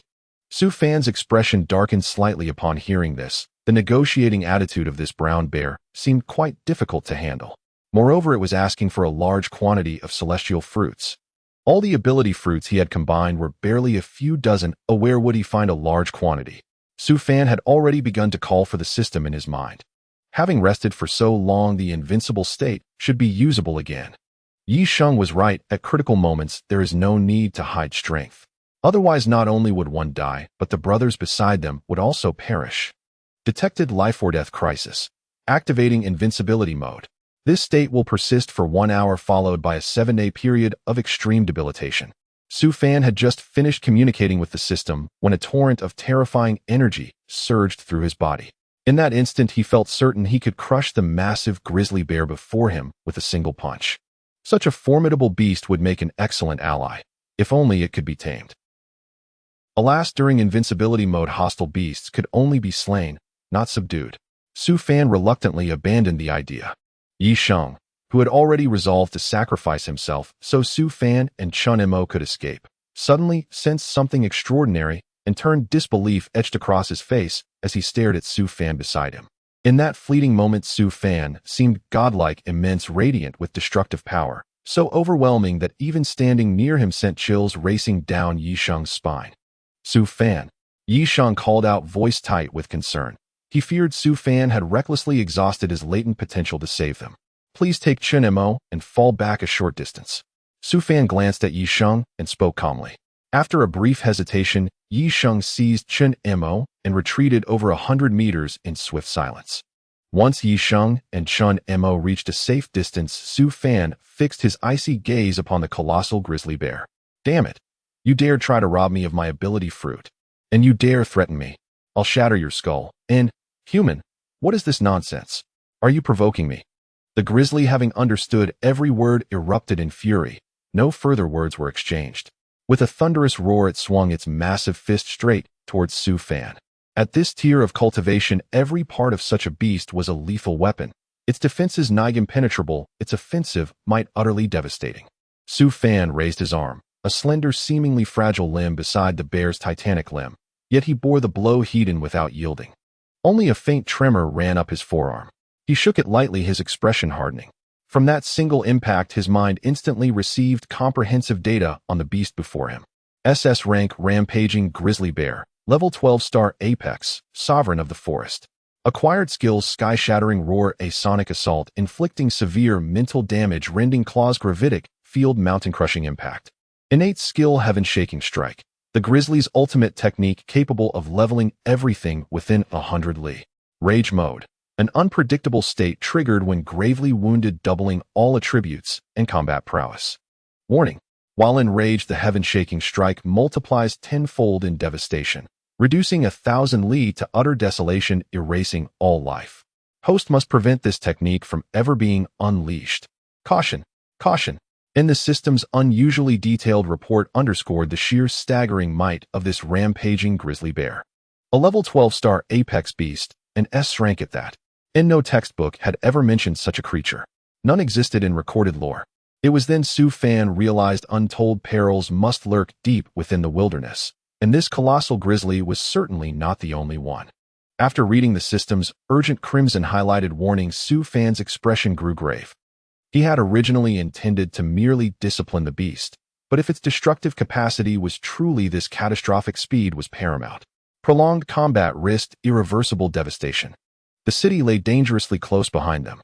Should the rampaging grizzly unleash its heaven-shaking strike, half the metropolis would be reduced to rubble, and the wild beasts of the frontier would flood into human settlements, unimpeded slaughtering without restraint. That outcome was unacceptable. Without hesitation, Su Fan drew his scythe from spatial storage and struck without preamble. The grizzly instinctively raised its arm to block, only for the blade to cleave through flesh and bone as though slicing mist. Its massive limb fell to the ground, severed cleanly. War. For the first time, grievous injury ignited its wrath. Its eyes blazed crimson, and its entire frame trembled on the verge of total berserk fury. Su Fan's face paled. Damn it. Already losing control. Is this some kind of joke? Where's the critically wounded prerequisite? With no time left for caution, he launched himself skyward and descended upon the beast, slashing wildly, relentlessly with his scythe. This was no ordinary weapon. It was a divine artifact, peerlessly sharp. Though the rampaging grizzly's defenses defied mortal comprehension, they crumbled before the scythe's edge. Within moments, over a dozen strikes rained down, until finally its massive head parted from its shoulders. The corpse stood frozen for a breath, then collapsed with cataclysmic force, toppling ancient trees and crushing swaths of weaker plant-based beasts beneath its weight. Su Fan exhaled slowly, his palms throbbing with numb shock. Wiping sweat from his brow, he lacked even the strength to inspect the remains, slumping onto the earth with a weary thud. 30 minutes remained in his invincibility window, but Su Fan knew should another beast appear, he would fall without resistance. At that moment, Yi Sheng returned, guiding Chun Mo beside him. Yi Sheng stole a trembling glance at Su Fan, blood-splattered visage fierce and gaunt. Yet what truly unsettled him was the raw godlike power he had just witnessed. It was incomprehensible, utterly supreme. Yet Yi Sheng asked nothing. Instead, he approached the fallen grizzly, confirmed its death beyond doubt. Its rank surpasses anything we've ever encountered, likely transcending strength entirely. Secure the carcass.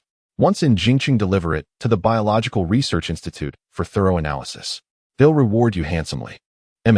Su Fan murmured weakly, and with a flick of his wrist, the colossal corpse vanished into his spatial storage. Yi Sheng's gaze sharpened, puzzled, intrigued. That carcass was enormous. Su Fan's spatial ring, mere 50 cubic meters, had long been packed to capacity. It should have been impossible to contain such a mass. Su Fan clearly harbored deeper secrets. Yet Yi Sheng felt no envy, only elation, even exhilaration. With a prodigy like Su Fan rising in Longhua, how could the nation fail to flourish? Seeing Su Fan's ashen pallor and listless exhaustion, Yi Sheng instinctively frowned. Su Fan flashed him a wry, blood-streaked grin. Do you think wielding such power came easily? For the next 7 days, I'm utterly useless. I may not even walk unaided to the first military academy. With that, he collapsed forward, thudding unconscious at Yi Sheng's feet. Nade underestimated the toll.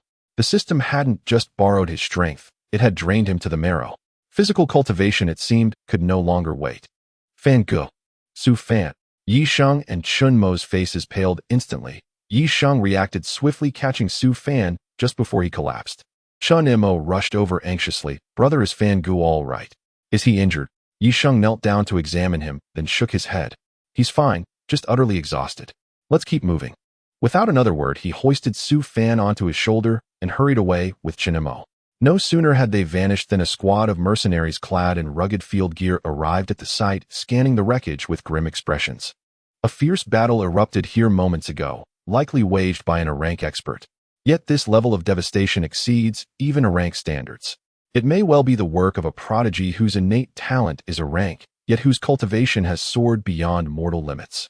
Urgent intelligence must be relayed immediately. Longwa's resolve to eradicate our nation remains unshaken. We must never allow them to nurture a supreme sovereign within their borders. Let's pursue. He's just endured a grueling battle. He'll be severely weakened. Now is the perfect moment to strike him down. The squad's leader stood short and wiry, sporting a thin, neatly trimmed mustache. His entire bearing exuded slyness, yet his narrow eyes gleamed with unnerving acuity. Understood. One mercenary saluted and slipped silently into the city to transmit the report back to Wugwa. But the instant he crossed the threshold, a dazzling arc of blade light flashed. His head parted from his body, collapsing lifelessly onto the cobblestones. High above a towering, imposing figure materialized midair. His gaze swept coldly over the corpse below. A Wugwa dog. I despise Wugwa scum most of all, he murmured with disdainful contempt. Only then did his expression harden as he turned his attention toward the city's outskirts. Moments later he vanished, reappearing instantly at the very spot where Su Fan had clashed with the rampaging brown bear. This battlefield. Surveying the apocalyptic ruin before him, the man's eyes narrowed with grave intensity. Incredible power, but is this warrior aligned with Longwa, or our enemies? After a meticulous examination of the residual traces, he quickly deduced that the combatant wielded a blade, and not merely any blade but one guided by transcendent mastery. His strength had long surpassed the 12-star threshold. His countenance darkened further, deep concern settled upon his brow. Though aware that the Wugwa mercenary squad was hot on their trail, he hesitated, then withdrew silently back into the city, shouldering his solemn duty. It was as if he had never been there at all. Only the headless corpse lying motionless upon the ground bore mute witness to what had transpired. Meanwhile, Yi Sheng carried Su Fan and led Chun Mo forward in a relentless breakneck flight. To deter opportunistic demonic beasts, Yi Sheng maintained a constant projection of his aura, a formidable, overwhelming presence. Weak beasts dared not approach. Even stronger ones possessing no small measure of cunning wisely chose not to provoke so fearsome a human cultivator. Thus their path remained unobstructed. By contrast, the pursuing Wugwa squad drew the ire of numerous demonic beasts, lured by Yi Sheng's unleashed aura. Though too wary to attack Yi Sheng directly, the beasts turned savagely upon the mercenaries. The squad, intent on finishing off Su Fan, was decimated by successive assaults from powerful beasts, forcing them at last to halt their pursuit. Backa! Damn Longwa bastards! You're lucky to have escaped. Fall back. We must report this to the Emperor at once. Longwa has clearly been concealing its true strength. Cursed fools. During that earlier battle, they possessed such overwhelming experts, yet sent none to reinforce us, leaving our elite warriors to perish.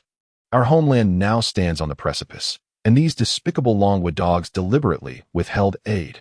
The squad's leader, Mei Chuan Nei Ku, gnashed his teeth in impotent fury, but delays inflicted by the demonic beasts had erased Su Fan's trail entirely. Any further pursuit was now futile. Yi Sheng pressed onward with Su Fan and Chun Mo for 2 full days before finally slowing their pace. The moment they halted, Chun Mo collapsed onto the ground, tongue lolling. He was utterly spent. Even Yi Sheng was visibly drained. Su Fan remained unconscious, leaving Yi Sheng deeply puzzled. Activating his invincibility state twice had inflicted minimal physical damage, merely profound exhaustion. Far more consequential was the rapid expansion of his spirit farmer realm. 33,000 mu of fertile land now teemed with crops, and each day saw steady progress in the activation of his Shinnong bloodline. Unbeknownst to him, it had surged to 20%. At precisely 20% activation, the Shinnong bloodline triggered a radical transformative overhaul of Su Fan's physique, precisely why he remained comatose. Yet his consciousness remained startlingly lucid. He sensed his own staggering might with absolute clarity. Every cell, now tens of times more potent than before. He was certain, even unarmed, he could pummel Yi Sheng into begging for mercy. This sensation, beep, Shinnong bloodline activation 20. Physical transformation complete. Congratulations, host. You have awakened the Shinnong body. Traits, immortality. So long as a single cell survives, infinite resurrection is assured. Shinnong bloodline activation 20. Spirit farmer realm upgraded to tier 2. Awarded supreme treasure chest. In Spirit farmer realm upgrade, all crop growth cycles automatically reduced by 10%. Host invincibility duration increased from 1 hour to 4 hours. Post invincibility debilitation reduced from 7 days to 3 days. Congratulations, host. You have attained the divine tier talent spatial aptitude, encompassing spatial traversal, instantaneous teleportation, and spatial compression. System notifications resonated ceaselessly within his mind. This upgrade did more than install a self-sustaining aquifer system, eliminating all irrigation concerns. It also unlocked entirely new functionalities. Previously, Su Fan had merely instructed the realm's demonic beasts to erect a rudimentary dwelling, Spartan and incomplete. Now a majestic castle-like edifice rose from the earth, accompanied by granaries, pastures, and other specialized functional zones. Is this realm turning into some kind of game? Still, not unwelcome. Shame there are no ordinary livestock left to raise. Everything's mutated. Su Fan gazed at the newly manifested pasture and shook his head wryly. Host may raise low-tier mutated poultry, chickens, ducks, geese, as well as mutated swine, cattle, sheep, and even herding dogs. Having registered Su Fan's muttered complaint, the system offered a helpful suggestion. These mutated livestock yield exceptionally tender, delectable meat. Su Fan paused, startled, then quickly recovered. And so this was it. He truly was destined to become a sovereign of the spirit farmer realm. Still, he found the current state of his spirit farmer realm deeply satisfying. After completing a thorough inspection, he finally opened his eyes. The instant his eyelids lifted, a massive looming face filled his vision, so close it nearly touched his nose. Instinct took over. Su Fan threw a lightning-fast punch, sending the intruder hurtling backward through the air. Damn! Chun Mo had merely leaned in to check on Su Fan's condition, only to be sent flying by a single punch. The sheer force of it left him trembling with unease. Yisheng turned his gaze toward them as well. Only then did Su Fan clearly see who he had just struck, and felt an immediate wave of awkwardness. What were you leaning in for? Su Fan glared at Chun Mo, whose eye was already swelling shut, and snapped irritably. Chun Mo wore an expression of utter innocence, gazing helplessly at Su Fan. Brother Fan, I only wanted to see if you'd woken up. You've been unconscious for 3 whole days. 3 days? Su Fan hadn't realized he'd been out for so long. He'd watched, fully aware, as the system remade his body from within. Now he sensed something extraordinary. His physique had likely surpassed that of high-eared demonic beasts, especially in resilience. His capacity to withstand blows far exceeded what it once was. Seems you've recovered sufficiently. Yisheng approached and probed gently with his senses. Though he still detected no spiritual energy fluctuation from Su Fan, the steady rhythm of his breath and the healthy flush in his complexion confirmed he was unharmed. Where exactly are we? Su Fan nodded, scanning their surroundings.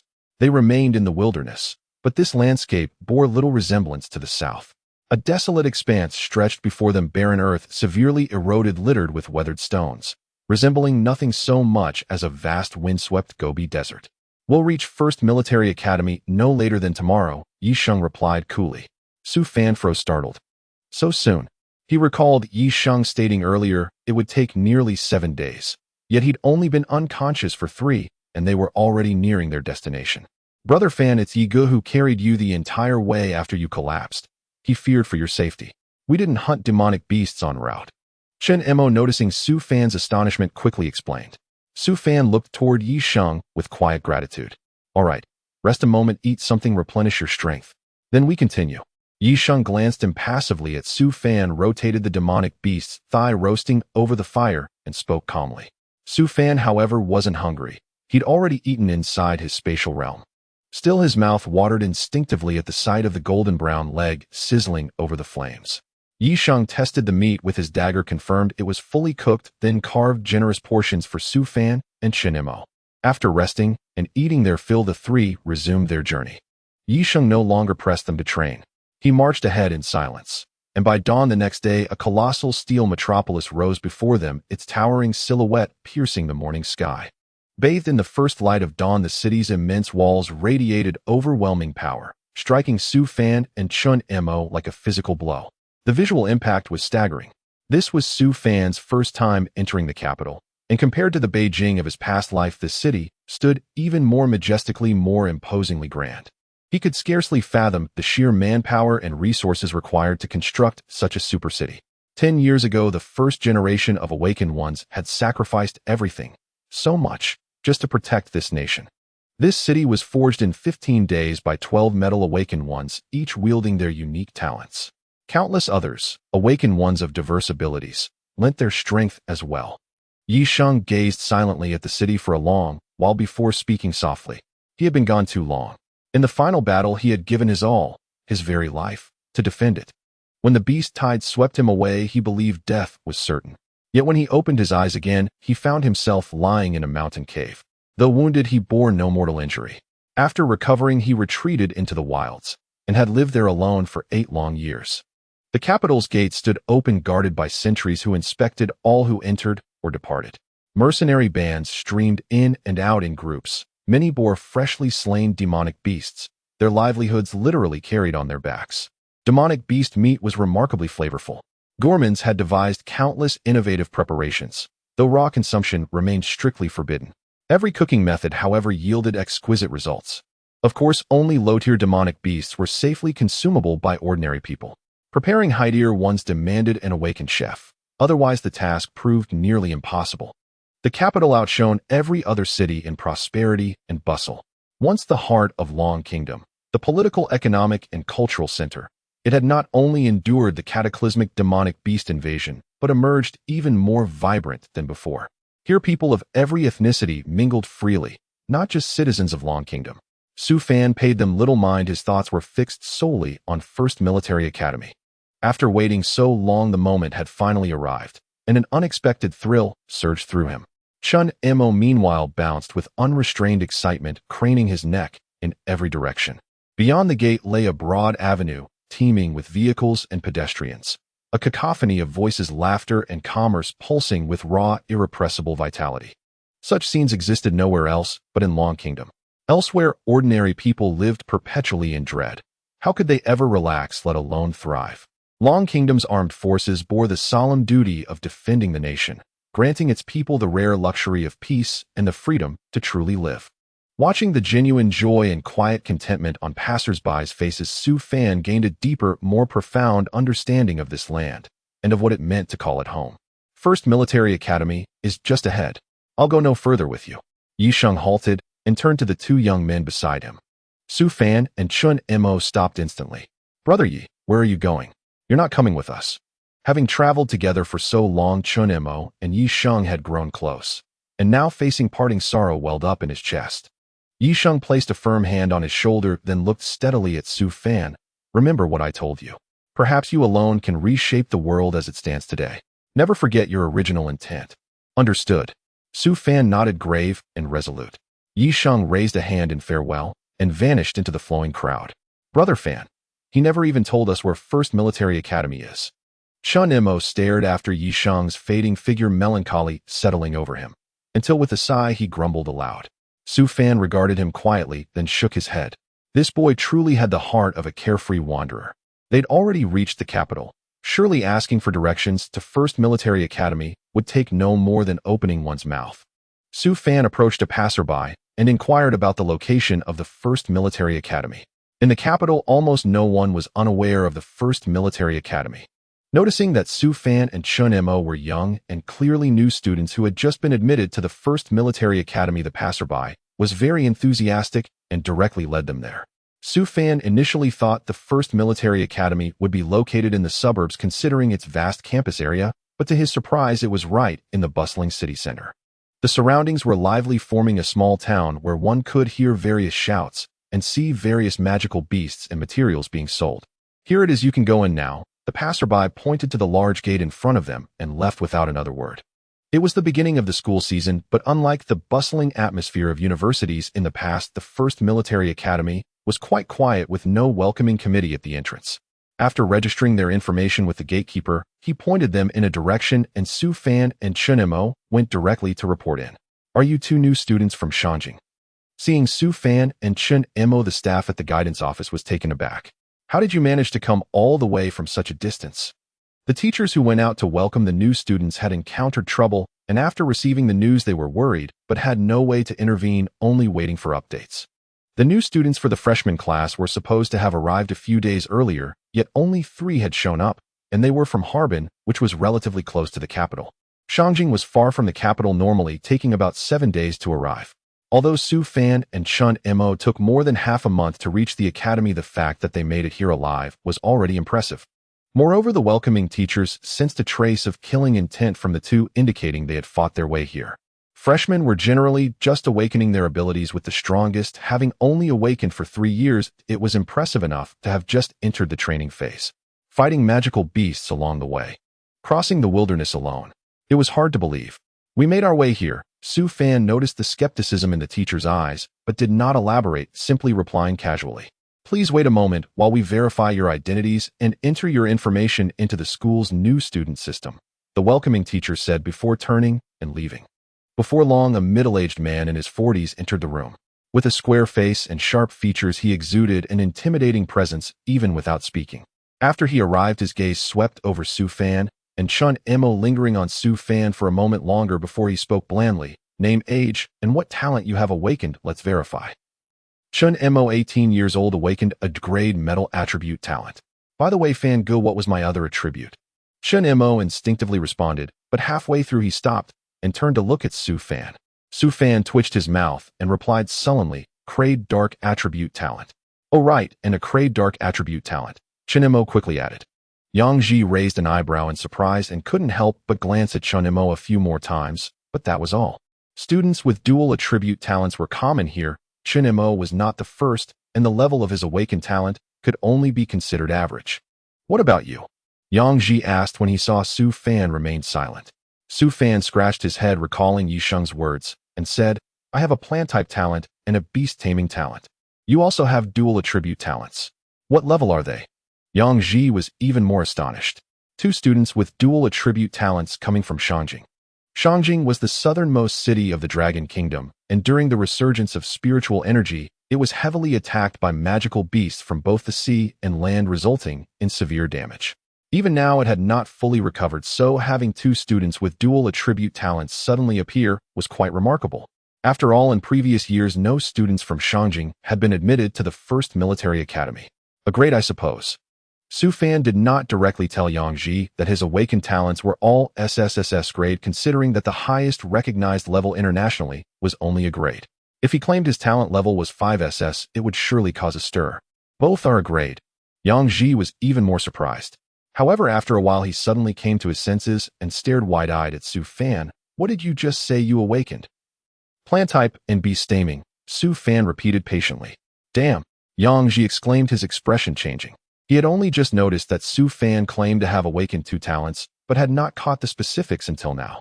Realizing this, he understood that the talent Su Fan awakened was truly extraordinary. Beast taming. Such a rare talent had actually been awakened, and it was a grade. You report to Class D5, follow me. Yang Ji waved Chun Mo away and beckoned Su Fan to follow him. Su Fan touched his nose and had no choice but to walk with him. Chun Mo watched Su Fan's back, a hint of disappointment flashing in his eyes. It seemed that although they were both admitted to the first military academy, the gap between him and Su Fan still existed. They could no longer attend classes or hang out together. Chun Mo honestly went to report. Su Fan followed Yang Ji through the campus and soon arrived in front of a large white semicircular building. Upon seeing the words Research Institute, Su Fan's expression changed, but he still entered with Yang Ji. Professor Pei, come quickly and take a look. This kid has awakened an A-grade beast-taming talent. As soon as they entered, Yang Ji, who had been composed before, began to shout boisterously. Soon an elderly man with disheveled hair emerged from the laboratory. His eyes sparkled with intelligence, and after coming out he hurriedly asked, Where is the genius with beast-taming talent? Professor Pei, why aren't you wearing your glasses again? He's right here, Yang Ji said, gripping Professor Pei's shoulder and turning him around 90 degrees. Finally, Pei Jun noticed there was another person standing in front of him. He turned to grab his glasses, which were as thick as the bottom of a bottle, and put them on, finally seeing Su Fan clearly. Why is there no fluctuation of spiritual energy at all? Did you really awaken? Come over for a check. Ooh, I want to see. Pei Jun looked at Su Fan, his face full of doubt. He was a professional researcher whose awakened ability was insight, and it was a grade. However, this ability did not improve quickly, and he spent most of his time on scientific research instead of cultivation. With various resources, he managed to upgrade to 7 stars, but after that he couldn't progress any further. Insight was essentially a discernment ability, regardless of what it was or who it was. Anyone who stood before Pei Jun could be seen through at a glance. Yet he couldn't see through Su Fan. No matter how he looked, Su Fan appeared to be an ordinary person without any awakened abilities. Su Fan had a helpless expression and could only obediently approach for testing. He placed his hand on the testing instrument, but after a long time the instrument showed no response at all. Pei Zhen glanced at the instrument, then at Su Fan. His face darkened instantly. He erupted in fury. What is wrong with you? What is wrong with you? Am I not busy enough? Or are you simply bored out of your mind mocking me for amusement? You're plainly an ordinary person, no talent awakened whatsoever. And yet you claim to have awakened an rank beast-taming aptitude. Beast-taming aptitude isn't so easily. Pei Zhen's tirade was cut short as Su Fan suddenly summoned the Tiger Sovereign. A plump, round-faced kitten with tiger-like features, adorable at first glance. Yet the moment the Tiger Sovereign appeared, Pei Zhen's spine prickled with dread. He leapt backward, pointing a trembling finger at the lazy feline, lounging on the floor, his voice quavering, thighs. This is a mutated savage tiger. And a brink one at that. Upon hearing this, Yang Ji's expression shifted instantly. He dropped into combat stance. Su Fan, however, remained perfectly calm. He bent down, scooped up the Tiger Sovereign, gently stroked its head, and smiled at the two men. This is my bonded companion, a brink 10-star mutated Tiger Sovereign. You. Pei Zhen's eyes bulged wide, locked unblinkingly onto Su Fan. To tame a mutated savage tiger. And not just any, brink 10-star. It felt like a waking dream. Brink 10-star. Yang Ji's eyes nearly popped from their sockets. Earlier, when Su Fan claimed he possessed an rank beast-taming aptitude, Yang Ji had been astonished. Such aptitudes were exceedingly rare, perhaps only 1 in 100 million. In truth, those with beast-taming aptitude could typically command only low-tier monstrous beasts, and Yang Ji had never before witnessed anyone subduing a brink 10-star beast. Beasts of this caliber possessed full sentience. They submitted only reluctantly, especially to humans. Let me study it, immediately. After a long pause, Pei Zhen finally found his voice. His face flushed with excitement as he rushed forward, reaching out towards Su Fan. Sensing the elderly man's threat toward his master, the Tiger Sovereign instinctively lashed out with a paw. Roar. A thunderous tiger's roar shook the very air, dizzying, disorienting. Even Yang Ji staggered back 3 paces to absorb the shockwave. Pei Zhen, standing closest to Su Fan, fared far worse. As a non-combatant awakened individual, he stood no chance against such force. He crumpled to the floor, blood welling from his eyes, nose, ears, and mouth. Su Fan's expression hardened. He raised his hand and gave the Tiger Sovereign several sharp pats. Who told you to roar recklessly? Don't you know how terrifying that is? From now on you move only when I permit it. Understood? The Tiger Sovereign's face squished comically under the pats. It let out a pitiful whine and nuzzled deeper into Su Fan's arms in surrender. Moments earlier, this same creature had roared with terrifying ferocity, yet now cradled in Su Fan's arms it behaved like a docile, milk-drunk kitten. Had Yang Ji not nearly perished from that roar, he would never have believed this gentle creature was truly a 10-star mutated Tiger Sovereign. Yang Ji hurried over and helped Pei Zhen to his feet, his brow deeply furrowed with concern. Pei Zhen waved him off, his gaze blazing with fervor as he stared at the Tiger Sovereign, an exceptional mutated Tiger Sovereign. Truly exceptional. It even defends its master. Haha, wonderful. Absolutely wonderful. This shatters everything we thought we knew. A 10-star mutated Tiger Sovereign, brink. In the hierarchy of monstrous beasts, rank-based dominance was absolute. Brink beasts instinctively submitted to a rank ones. Even if the latter were vastly weaker, rebellion was unthinkable. Within their world, such rigid stratification ran even deeper. Yet for a human to tame a beast of this rank, I've never seen it in my life. To witness this once means I could die content. Pei Zhen's face glowed with profound satisfaction. He had devoted his entire life to research. Before spiritual energy's resurgence, he studied animal evolution. Afterward, he redirected all his focus toward analyzing monstrous beasts, their weaknesses, traits, so the Longwa military could better defend the nation against them. Now he sensed a new frontier opening before him. Professor Pei, I sincerely apologize. The little one usually isn't like this. Perhaps he sensed you meant me harm. Seeing Pei Zhen's bleeding orifices, Su Fan felt a pang of guilt. After all, it was the Tiger Sovereign who'd injured him, yet Su Fan carried no healing remedies. Pausing briefly, he released the rampaging brown bear from his spatial storage space. Though the laboratory was vast, the bear, towering over 15 meters, loomed like a living mountain. The instant the rampaging brown bear's corpse materialized, both Pei Zhen and Yang Ji paled. Pei Zhen in particular recoiled. Having spent decades studying monstrous beasts, he recognized its extraordinary nature at a glance. Elder Yisheng instructed me to deliver this along with other specimens collected from various beasts, but this one is designated for the military department. Professor Pei, could you assist me in arranging the handover? Noticing their stunned expressions, Su Fan swiftly invoked Elder Yisheng's name. Yisheng. Yang Ji's mind reeled. He wondered if he'd slept poorly. Was he dreaming? First, a student capable of taming a brink 10-star, mutated tiger's sovereign, now the legendary name of Yisheng. A name known only from textbooks. Yes, Elder Yi still lives. He chooses not to return to human society, instead waging relentless war against monstrous beasts in the wilds. He slew this strank rampaging brown bear himself. He believes we have yet to detect strank beasts, and that this corpse may yield vital clues. Su Fan spoke with unruffled composure, though he lied outright. He can slay strank beasts. How many stars does this one hold? Let me see. Pei Zhen too knew Yisheng well, and was deeply shaken. He stepped forward to examine the bear's corpse, then paused, his expression turning oddly perplexed.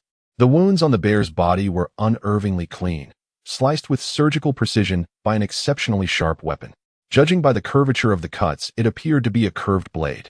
Pei Zhen knew Yisheng wielded a weapon, but the man was fiercely proud, rarely drawing it. And when he did, it was always a long sword, not a curved blade. This rampaging brown bear had not been slain by Yisheng. Pei Zhen and Yisheng belonged to the same generation and had been close friends. Thus Pei Zhen knew his combat style intimately. Glancing at Su Fan, calm, composed, standing quietly nearby, Pei Zhen felt a sudden, inexplicable suspicion, then almost immediately dismissed it as absurd.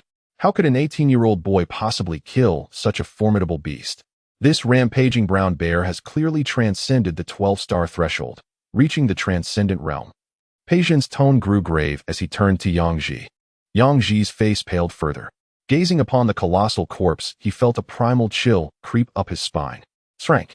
Beyond 12 stars. Transcendent. Each term struck him like a physical blow. Yet what stunned him most was how Su Fan had summoned the bear's corpse, with a spatial ring. The very spatial ring once entrusted to Yisheng. Did that person give you the spatial ring? Pei Zhen looked at Su Fan with a face full of shock.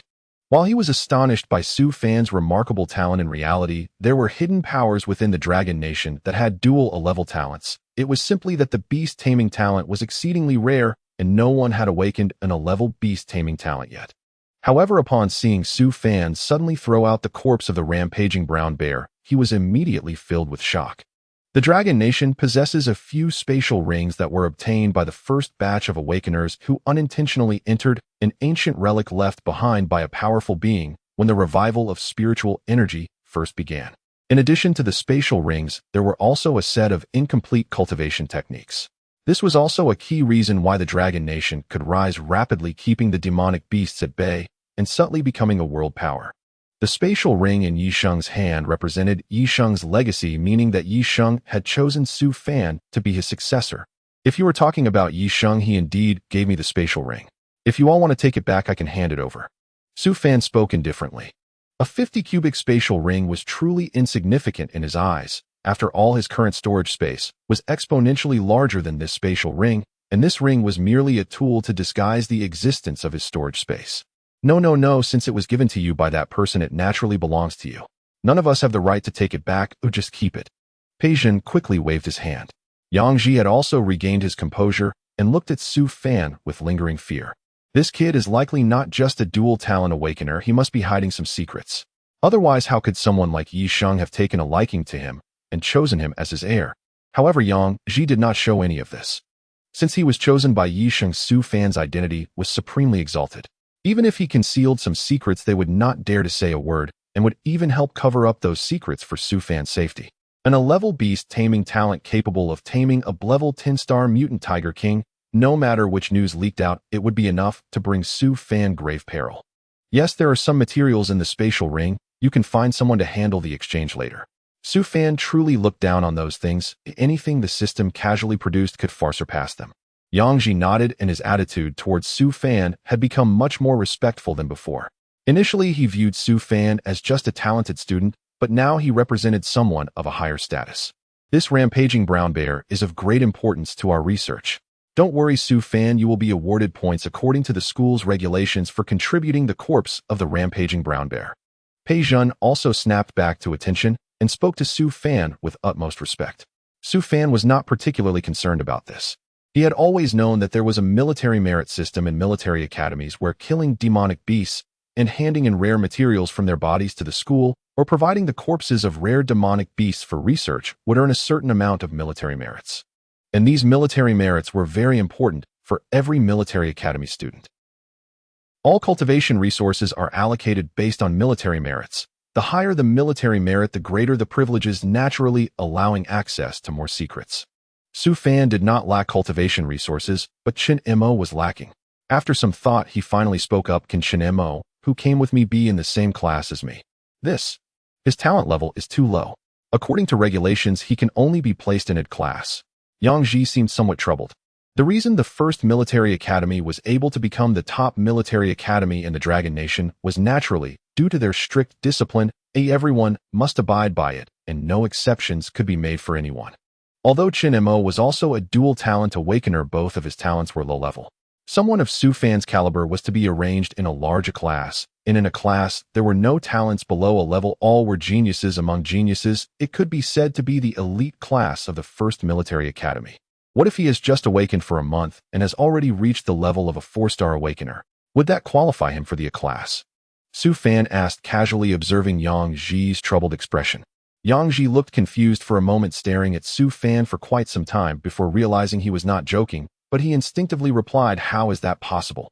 Even the most monstrous genius cannot advance from just awaken to awakener master level in a mere month. Do you know what it means to be an awakener master? The gap between 3 stars and 4 stars is an insurmountable chasm. Even the most talented awakeners require at least a year to break through from 3 stars to 4 stars and a month. No, even the most monstrous genius cannot achieve that. It's not that Yang Ji does not trust Su Fan, but the likelihood of such an occurrence is simply 1 in 10,000. At least in the 10 years since the revival of spiritual energy, there has not been a single such prodigy on Blue Star. Isn't there an instrument that can assess cultivation levels? Can't we just test it? If he really is a 4-star awakener, does he qualify for the class? Su Fan was not in a hurry regarding Yang Ji's doubts. Chen Mo's cultivation was right there. He was not afraid of Yang Ji checking. Yang Ji hesitated for a moment and looked at Pei Zhan. If he has truly reached 4-star level in just 1 month, then he is indeed a prodigy among geniuses and qualifies for the class. Pei Zhan looked at Su Fan's confident demeanor and was convinced by his words. By the way, the materials inside should also be eligible for military merits, right? Many of them were obtained by Chen Mo from killing demonic beasts. I won't share with him. When the statistics are done, all the military merits for those items should go to him, and just the ones for the rampaging brown bear can come to me. Su Fan thought for a moment and added. Yang Ji looked deeply at Su Fan, realizing that Chen Mo and Su Fan must have a very good relationship. Otherwise, with so many military merits which represent achievements, how could Su Fan not even frown and give everything to Chen Mo? He nodded, first taking Su Fan to the school's military merit exchange location, planning to let Su Fan exchange all the materials in the spatial ring for military merits before taking him to report to the class. Our military academy admits very few cadets each year.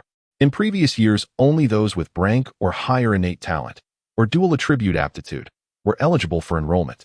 This year, however, due to the increasingly grave domestic situation, we have expanded our recruitment scope, adding a new drank class and a crank class. Now that you have officially joined the first military academy, and are also the designated heir of that person, there are certain matters I may now briefly disclose to you. Yang Ji led Su Fan toward the Grand Supply Exchange Hall, taking the opportunity along the way to brief him on key aspects of the first military academy. The first military academy operates in direct coordination with the Dragon Squad, the most formidable combat unit currently active in Longhua. Comprising only 50 elite warriors, the squad is organized into 10 5-member teams. Each team represents the optimal tactical configuration identified through rigorous analysis: 1 defensive type member dedicated to absorbing damage, 2 close combat assault specialists, 1 long-range marksman, and 1 support-oriented operative. Given the critical nationwide shortage of healing-type awakeners, only a single squad has been assigned a crank healer. The rest predominantly consist of water or wood affinity awakeners. Additionally, there exist rare, specialized support-type awakeners, so scarce that I shall introduce them to you gradually as the occasion arises. The current domestic situation is dire. Not only do we face relentless ambushes by monstrous beasts, but foreign rogue elements also lurk at our borders, launching covert strikes against our personnel. Over the past year alone, more than 1,000 of our soldiers have fallen in battle. Over 40% slain not by beasts, but by enemy spies operating deep within our territory. At this, Yang Ji's tiger-like eyes blazed with searing hatred, a fury so intense it eclipsed even his wrath toward the monstrous beasts. Su Fan's expression darkened, and a flash of cold, lethal intent flickered deep within his gaze. Enemy nations. Had Longwa not intervened decisively in their hour of collapse, stabilizing their fractured states and forging unified defense lines, several nations would have vanished from the map entirely. Yet these ungrateful wolves repaid our sacrifice not with gratitude but with treachery, striking down our weary warriors in their most vulnerable moments immediately after grueling battles against monstrous beasts. These soldiers deserved to fall honorably upon the battlefield, locked in mortal combat with monstrous beasts. Yet instead they were butchered in silence by enemy infiltrators. Frontline forces are now critically depleted. We hesitate to deploy ordinary conscripts into such perilous engagements, but our elite units are already few in number, and each loss inflicts an irreplaceable toll upon our strength. Hence, this year's expanded recruitment criteria, the baseline requirement, has been lowered from brink to crank, enabling admission to the 1st Military Academy. Consequently, this year's intake totals 100 cadets. Yang Ji took a slow, steadying breath to compose himself before continuing his explanation. Only then did Su Fan grasp the full significance. No wonder Ning Shui with merely crank talent had been admitted. As they spoke, the two arrived before a colossal edifice at the very heart of the 1st Military Academy. Prominently displayed above its entrance were the characters' mission hall. Su Fan gazed upon the bustling hall, its corridors teeming with steady streams of people. His expression subtly shifted with quiet astonishment. These individuals are not solely cadets of the 1st Military Academy. Many are stationed troops from the capital garrison. As the central hub for mission assignment and verification, this hall sees constant traffic throughout the day. Soldiers seek advancement through merit. Military merits which can be exchanged for rare cultivation resources essential to strengthening their abilities. Perceiving Su Fan's silent bewilderment, Yang Ji smiled faintly and offered clarification. Only then did Su Fan understand. Hence the overwhelming flow of people despite the Academy's relatively small student body. Yang Ji guided Su Fan to the counter, dedicated exclusively to processing supply exchanges for military merits. Process his merit allocation, he said firmly. He rapped once upon the counter and addressed the young woman seated behind it. She lifted her head, glanced at the two men, and upon recognizing Yang Ji, her demeanor instantly softened into respectful deference. Yes, Professor Yang. Has the student card been brought? Please present it. Professor Yang, could Chen Mo join us here? Su Fan asked. You may first record the merits onto your student card. They are fully transferable. Yang Ji chuckled, suddenly recalling he had yet to explain this detail. He quickly added the clarification, and only then did Su Fan retrieve his student card. Upon seeing the freshman identification card, the woman behind the counter cast Su Fan a fleeting, startled glance, surprised that someone of his standing warranted personal escort by Professor Yang. Assuming his background must be exceptional, she immediately adopted a posture of heightened reverence and meticulous care. After activating the card and scanning its data, her eyes widened in disbelief. An A-rank class. No wonder Professor Yang had escorted him personally. Once the military merit system embedded in Su Fan's card was activated, she turned to him with a warm, professional smile. Mr. Su Fan, please present the items you wish to exchange. Su Fan hesitated, glancing at the modest counter before him. After a moment's pause, he asked quietly, Are you certain this is the appropriate place? Yes, please proceed. She responded with a gentle smile, fully expecting little more than a handful of minor trophies. Even Yang Ji assumed Su Fan possessed few spoils. After all, raw talent alone conferred no immediate combat prowess. Yi Sheng, of such exalted status, would never stoop to slaying beasts alongside novices. Relying solely on two recently awakened students, they likely felled no more than a dozen low-tier beasts. Su Fan sighed inwardly at their dismissive attitudes. The mission hall was already crowded, and Professor Yang's presence had drawn numerous curious glances. Though Su Fan preferred discretion, neither Yang Ji nor the clerk seemed concerned about attention. With a shrug, he focused his will, and in an instant a torrent of monstrous beast materials tumbled forth from his spatial ring and storage space, spilling across the counter in a gleaming, chaotic heap, while a second mound rose like a small hill upon the floor. Both Yang Ji and the clerk froze, stunned, disbelieving, staring at the staggering accumulation before them. These were no common low-tier materials. They were high-rank, elite-grade spoils. Some were even exceptionally rare. Could it be? Had Su Fan single-handedly raised an entire monstrous beast lair? How else could he possibly amass such quantities of rare essence? Yang Ji began half-seriously wondering whether Su Fan might be Yi Sheng's illegitimate son. Perhaps Yi Sheng had personally led him on a campaign to annihilate an entire monstrous beast clan. No, these materials bore the distinct signatures of multiple species. So Yi Sheng hadn't just cleared one lair. He had eradicated several monstrous beast clans on Su Fan's behalf. The clerk stared blankly at Su Fan, speechless, her mind utterly adrift. Su Fan, let's go inside in exchange for military merits. You should put your things away first. The woman wiped the cold sweat from her forehead and glanced helplessly at Yang Ji. Yang Ji also twitched his mouth, unsure of what to say. Su Fan shrugged indifferently, stowing away his items, and the woman quickly got up and led Su Fan into the reception room. The outside crowd erupted in chatter only after the three of them vanished. What the hell? What did I just see? I can't believe it. Who the hell is that guy? I've never seen him before. Where did such a noble family child come from, bringing so many materials to exchange for military merits? Comparing people really is like comparing to corpses. I've toiled for a month in the wilderness and only hunted 3 monster beasts. Did that guy just rob a monster overlord's treasure? So many things. How much military merit will that exchange for? I estimate it should be at least several tens of thousands of military merits, right? Maybe even over 100,000. Wait, let's quickly check the military merit ranking system. If it exceeds 100,000, he should be ranked in the top 100. The crowd outside buzzed with discussions, all looking at the tightly closed door of the reception room, feeling somewhat shocked. They were truly astonished when the pile of monster materials was revealed earlier. After all, with so many people around, no one had the chance to see such a large quantity of monster materials at once. Moreover, many of these were rare materials. Some materials even exuded a terrifying pressure, indicating that the monster must have been immensely powerful before its death. In the task hall, there are 3 walls. The first wall is directly opposite the entrance, displaying various bounty tasks which anyone can take on as long as they believe they can complete them. Each task has a different time limit. For more difficult tasks, the longest limit can reach a month. If one fails to return and submit the task within a month, it is automatically deemed a failure and the task will be redistributed. Of course, there are also some tasks that do not limit the number of participants. These are generally collection tasks where one collects materials from monster beasts or special herbs from the wilderness. On the other 2 walls, the left one displays the military merit system, recording only the rankings of the top 100. Others who wish to check their military merit can take their identity cards to the counter and ask for an inquiry. On the right wall, there is a wanted list featuring individuals who have betrayed the Dragon Kingdom, causing significant losses, or foreign spies whose identities are already known.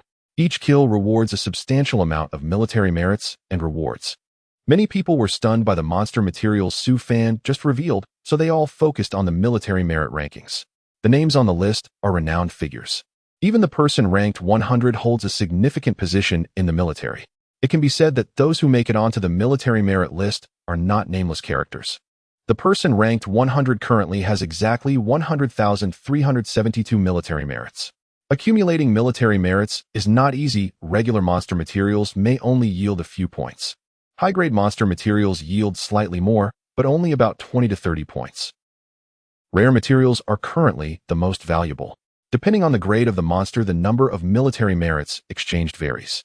Currently, an A-grade monster at 1 star can yield 50 points, while at 2 stars it yields 52 points. Before reaching 10 stars, each increase in star level raises military merits by 2 points, while after 10 stars it increases by 20 points per star.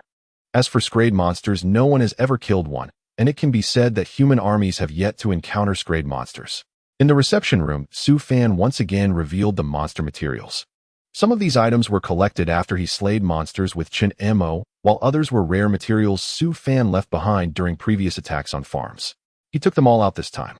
Lu Yuqi looked at the materials, her mouth twitching, then took out professional equipment to begin assessing the grades of these materials, after which she started recording military merits for Su Fan. This process took quite a bit of time. Yang Ji sat there watching the calm Su Fan with a complex look in his eyes. Su Fan, which monster nest did you and that person level? Moi. Su Fan glanced at Yang Ji in confusion. Did Mr. Yi give you these monster materials after killing the beasts? Yang Ji asked cautiously. After all, this was truly unbelievable. So many monsters. Oh, when we passed by the demon capital, we encountered a small-scale monster tide, with about a few thousand monster beasts. I just released the Tiger King and took them all down. Su Fan replied casually, not taking the matter to heart at all. Yang Ji. Forget it, he was defeated. He almost forgot that Su Fan had a grade 10-star mutated Tiger King by his side. Killing some lower-grade monsters was surely a piece of cake. While Lu Yuqi registered, she secretly glanced at Su Fan. She had heard the conversation between Su Fan and Yang Ji. This new student can actually command a 10-star monster to fight. She had never heard of anyone who could control such powerful monsters. Seeing the grade 10-star monster skull and scales, she had already lost all reaction. Forget it, a prodigy is a prodigy, one cannot view him with ordinary human standards. After spending a full 3.5 hours, Lu Yuqi finally finished recording all the monster materials. She glanced at Su Fan's military merit points, her beautiful eyes flashing with shock. She originally thought that with so many monster materials, Su Fan could exchange for 50 to 60,000 military merits, which would already be impressive. However, after the exchange, it turned out to be 230,000. Even she found it hard to believe upon seeing that number. However, the system does not make mistakes, so this data is indeed real and valid. Lu Yuqi took a deep breath and respectfully returned the student card to Su Fan. Su Fan, the registration is complete. Here's your student card back. The military merits inside can be exchanged for anything you want in the school's exchange system. If I want to transfer the military merits on the card to others, can I do that? Su Fan nodded and asked Lu Yuqi. Having that much military merit doesn't really help him. He would still want to transfer it to Chunimo later. Lu Yuqi thought for a moment. Military merits below 20,000 can be transferred, but those exceeding that cannot be transferred due to military merit level restrictions. However, if you want to purchase cultivation resources for your friends, there are no restrictions. You can directly exchange for anything in the school's exchange system. Understood. Su Fan nodded, casually stuffed the student card into his pocket, and got up intending to leave. At this moment in the task hall outside, everyone was dumbfounded at the sudden appearance of a name ranked 57. What the hell? Who is this Su Fan? Where did he suddenly appear from? 23,000 military merits at once. What on earth did he accomplish? And wasn't he the one who just brought in a massive haul of monstrous beast materials? Truly extraordinary. Must be a core heir from some colossal clan. What an astonishing display of resources. And didn't any of you notice just now? He simply raised his hand, and the items materialized instantly. I've heard elite sects possess spatial rings, crafted exclusively by masters who awaken spatial aptitude. Such artifacts are exceedingly rare and fetch over 100 billion on the open market. A crowd gathered before the military merit leaderboard, gazing at a name that had rocketed upward, now ranked 57th, and erupted into fervent speculation. At that moment, Su Fan emerged alongside Yang Ji. He'll take you now to meet Chunimo, then escort you both to your assigned residence. Yang Ji swept his gaze across the onlookers, their eyes burning with intense curiosity fixed upon Su Fan. A faint knowing smile curved his lips as he led them out. Class D was the newest cohort. Its enrollment substantial, comprising students possessing specialized aptitudes rated at Tier D or higher. This clearly reflected the gravity of the current crisis. Even the first military academy had relaxed its standards, accelerating recruitment to train ever more cadets. Chunimo arrived last. When he entered, 12 others were already seated inside. He scanned the room and spotted Ning Shui. Yet he held no fondness for her, so he merely glanced once before selecting an empty seat at random. This is our class final new student. Now we proceed to the practical training hall. Today's lesson is martial combat, unknown sparring. Choose your opponent freely. I shall intervene only if lives are endangered, otherwise all else is permitted. The instructor was a towering, broad-shouldered man, nearly 2 meters tall, with muscles like coiled steel. Standing atop the dais, he offered no reaction to Chunmo's entrance, merely delivering the instruction in a calm, detached tone before leading the class toward the dedicated training arena. Numerous cadets trained here. Ordinarily, military academy students remained enrolled for 4 full years before deployment to the front lines, though exceptional talents often undertook battlefield missions as early as their sophomore or junior year. You're an auxiliary-type cadet. You're exempt from sparring. Observe instead. Everyone else, select your opponents and begin unknown drills. Upon reaching the arena, Lu Dan singled out the class's sole auxiliary-type cadet, then dismissed the rest to commence combat. These freshmen had only recently awakened their abilities, possessing minimal control and power. Their clashes inflicted little more than superficial injuries, rendering such unrestrained sparring permissible under Lu Dan's supervision. Others quickly paired off with acquaintances, leaving only Ning Shui and Chun Mo standing alone on the floor. Ning Shui frowned regarding Chun Mo with undisguised disdain, her aversion to the portly youth palpable. I refuse to be accused of bullying the weak. You stand no chance against me. Will you yield voluntarily, or must I force your surrender? She asked, coldly, eyes locked on a Chun Mo. Chun Mo stared at her as if she were utterly delusional. A dual attribute prodigy, already ascended to the rank of 4-star awakened master. He required no condescension from her. No need. Just show me what you've got, but don't cry when I make you weep. He waved dismissively, voice edged with impatience. Ning Shui let out a sharp huff and struck without warning. Crystalline chains of condensed ice energy lashed toward Chun Mo with lethal precision. A direct hit would have left him gravely wounded, if not dead. Yet Chun Mo remained utterly unruffled. His grueling wilderness training under Yi Sheng had been no mere trial. It had forged him in fire. His foot shifted, effortlessly evading the whipping ice chains. Then he surged forward, closing the distance in a blur. Dark energy coalesced in his palm, manifesting a sleek obsidian dagger shimmering with metallic menace. In the next instant, Chun Mo vanished entirely from Ning Shui's field of vision. Impossible. Ning Shui's eyes widened in shock, and instinctively she erected a massive ice shield before her. Yet in the next breath, a chilling aura prickled at her nape, sending icy dread cascading down her spine. She frantically conjured another layer of ice, but it was too late. The dagger's razor edge pressed cold and unyielding against her throat. A single tremor of his wrist would pierce her delicate skin. Her entire body locked rigid, eyes wide with disbelief, trembling slightly from sheer shock. This wretch she'd scorned possessed such terrifying strength. She hadn't even registered how he'd closed the gap, how he'd breached her defenses. Shangjing City, long ravaged by monstrous beasts, had long since lost every major sect or faction. Not a single prodigy had ever emerged from its ruins. So when Ning Shui first learned Su Fan and Chun Mo hailed from Shangjing, her innate pride caused her to dismiss them outright. First, Su Fan had humiliated her utterly. Now Chun Mo had done the same. This crushing blow to her pride left her reeling, tears welling unbidden at the corners of her eyes. Lu Dan paid no mind to Ning Shui's inner turmoil. His gaze, however, burned with fierce intensity upon Chun Mo, as though a starved man beheld a vision of divine beauty unveiled. You've lost. Never presume your talent or prowess stands supreme. There will always be those stronger, those beyond your horizon. Chun Mo chuckled, retracting the dagger. As he turned away, Ning Shui's eyes flared crimson, ice chains erupting anew, lashing viciously toward his exposed back. Chun Mo was utterly unprepared. Had that strike landed, his spine would have shattered, death inevitable. Halt! Lu Dan roared, eyes bulging, but it was too late. No one had anticipated Ning Shui's treacherous ambush, especially not after her defeat and Chun Mo's deliberate restraint. Chun Mo's scalp prickled violently. Summoning a golden shield was impossible now. He stood frozen, sweat freezing on his brow, his back crawling with icy dread. Oomph! At that instant, a familiar voice pierced the air, sharp and commanding. A blood-curdling shriek followed immediately as Ning Shui was hurled backward by overwhelming force, slamming hard into the ground. Fractures spiderwebbed violently across the floor.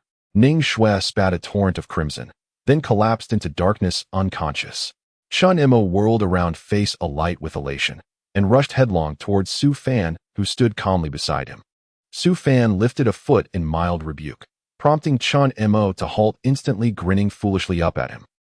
Never expose your back to anyone unworthy of your trust, especially on the battlefield. If Yi Sheng learns you committed such folly, he'll likely beat you to death. Su Fan glared fiercely at Chun Mo. It had been that close, mere millimeters between life and death. Chun Mo had nearly perished beneath Ning Shui's vengeful strike. It was merely a friendly sparring match, not a battlefield, so I hadn't given it much thought. I assumed the outcome was settled once victory was clear. I never expected. Chun Mo scratched his head. He would never hesitate to strike down monstrous beasts. They were enemies. But Ning Shui was after all a classmate, not an adversary. Naturally, he had no intention of harming her severely. He had held back, yet she had sought to kill him. Had Su Fan not appeared at that very instant, he would surely be dead. The memory still sent chills down Chun Mo's spine. Su Fan's gaze, cold and unyielding, fell upon Ning Shui, standing some distance away. That woman is truly insufferable. At first, Su Fan had felt only mild aversion toward Ning Shui, nothing more. In their city, she was hailed as a prodigy, a celestial genius, arrogant, disdainful, utterly self-absorbed. But this time her actions had crossed his absolute line, provoking genuine revulsion. Lu Dan, still dazed, stared blankly at Su Fan. One thought echoed in his mind, incredibly powerful. He hadn't even registered Su Fan's arrival, as if the young man had always been there. Especially when Su Fan sent Ning Shui flying. He hadn't seen a single movement, no trace of intent or force.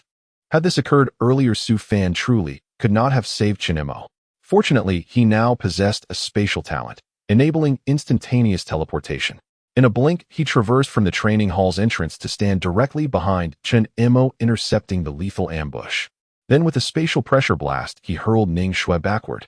Since space itself is invisible and formless, no one perceived the mechanism, making it appear as though Ning Shui had flown away the moment Su Fan glanced at her. It was only then that Yang Ji rushed over. He glanced at Su Fan, then confirmed Chen Mo was unharmed, and only then did he exhale in relief. Yet shock gripped him so thoroughly that words failed him entirely. Su Fan, the anomaly, he muttered. We were told he possessed only beast taming and botanical affinities. Yang Ji now wondered whether Su Fan had been teasing him all along. That instantaneous movement. Only elite spatial cultivators wielded such mastery. Is everyone all right? Yang Ji asked as he approached. Su Fan shook his head. Chen Mo followed suit, but glancing at Ning Shui lying motionless nearby, he added hesitantly, I'm fine. But Ning Shui was injured by my brother Su Fan, who acted solely to protect me. Please don't blame him or punish him for it. Military academy regulations were strict. Su Fan's intervention had left Ning Shui gravely wounded. Should the academy hold him accountable, Chen Mo would bear the guilt forever. Yang Ji's expression darkened. He let out a sharp, contemptuous snort. Sparring demands restraint. Ceasing the moment an opponent yields. To strike from behind after surrender violates the very spirit of martial cultivation. This woman has been expelled. She is no longer a student of the First Military Academy. On the battlefield, such conduct would warrant court-martial. Yang Ji loathed treachery above all else, and he had witnessed Ning Shui's betrayal firsthand. He felt nothing but profound disdain for her. Lu Dan stepped forward, nodding vigorously at Yang Ji's words. Precisely. Backstabbing is strictly forbidden, especially during sanctioned sparring. Not only did she attack from behind, but she did so with lethal intent. Official disciplinary measures will be announced publicly. As he finished speaking, his gaze drifted back to Su Fan, astonishment blazing anew in his eyes. Su Fan was terrifyingly strong. To outward appearances, he was an ordinary youth, devoid of even a whisper of spiritual energy. Yet the power he'd just displayed, Lu Dan dared wager even that master might fall short. Have today's students truly become this formidable? After recovering from his awe, Lu Dan finally turned to Yang Ji. Director Yang, what brings you here? I am taking this student with me. He will join class, Yang Ji said, coolly gesturing toward Chen Mo. Class A. Lu Dan's eyes widened in disbelief. It seemed every moment of this day delivered yet another staggering revelation. He had reviewed Chen Mo's dossier, dual affinity talent. Impressive, yes, but assigning him to Class C would already be exceptional. Yet Yang Ji intended to place him in Class A. Yang Ji offered no explanation. Chen Mo was a rare cultivation prodigy, destined to become their cohort's hidden weapon. When they entered the battlefield, they would be unstoppable. Handle that woman's expulsion. I wish never to see her within the academy again. Yang Ji cast a dismissive glance toward Ning Shui. He showed no concern for her injuries. A traitorous strike from behind warranted death. Yet Su Fan had chosen something far crueler. He had shattered her cultivation foundation utterly. For a genius, sudden annihilation meant eternal severance from cultivation, and expulsion from the military academy. This disgrace would stain her name forever. Her life as she knew it was irrevocably destroyed. Su Fan spared her no further thought, walking alongside Chen Mo as they followed Yang Ji toward Class A. Class A maintained its own dedicated training grounds separate from others. Entry required at least 2 brink affinities, minimum. With Su Fan and Chen Mo newly admitted, the class now numbered precisely 20, the finest recruits selected over the past 3 years, no more than 6 or 7 per annum. Upon entering the classroom, silence fell instantly. At the front stood a woman clad in a fiery crimson leather skirt. Her figure sculpted, her features radiant, her eyes bewitchingly seductive. One glance from Chen Mo sent his senses reeling. He saw his long-cherished beloved beckoning him forward, guiding him deeper, undressing as they walked. Chen Mo. Su Fan frowned, studying his companion. Seeing Chen Mo drooling like a lecherous novice, he couldn't resist delivering a sharp, admonishing slap to his shoulder. Chen Mo jolted awake, instantly lucid. The female instructor, intrigued, flicked a curious glance towards Su Fan.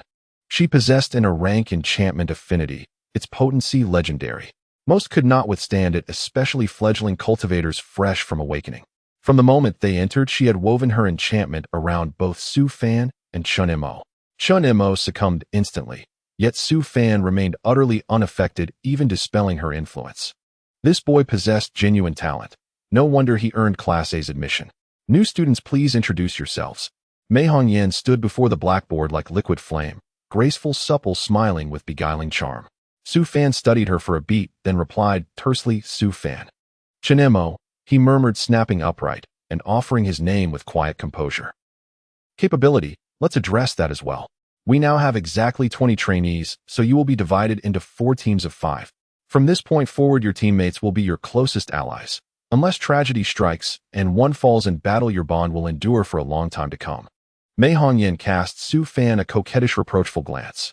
Su Fan remained unmoved, speaking calmly as he introduced himself. Su Fan, 18 years old, a rank plant affinity, a rank beast taming affinity, and bonded with a mutated tiger sovereign ranked rank 10-star.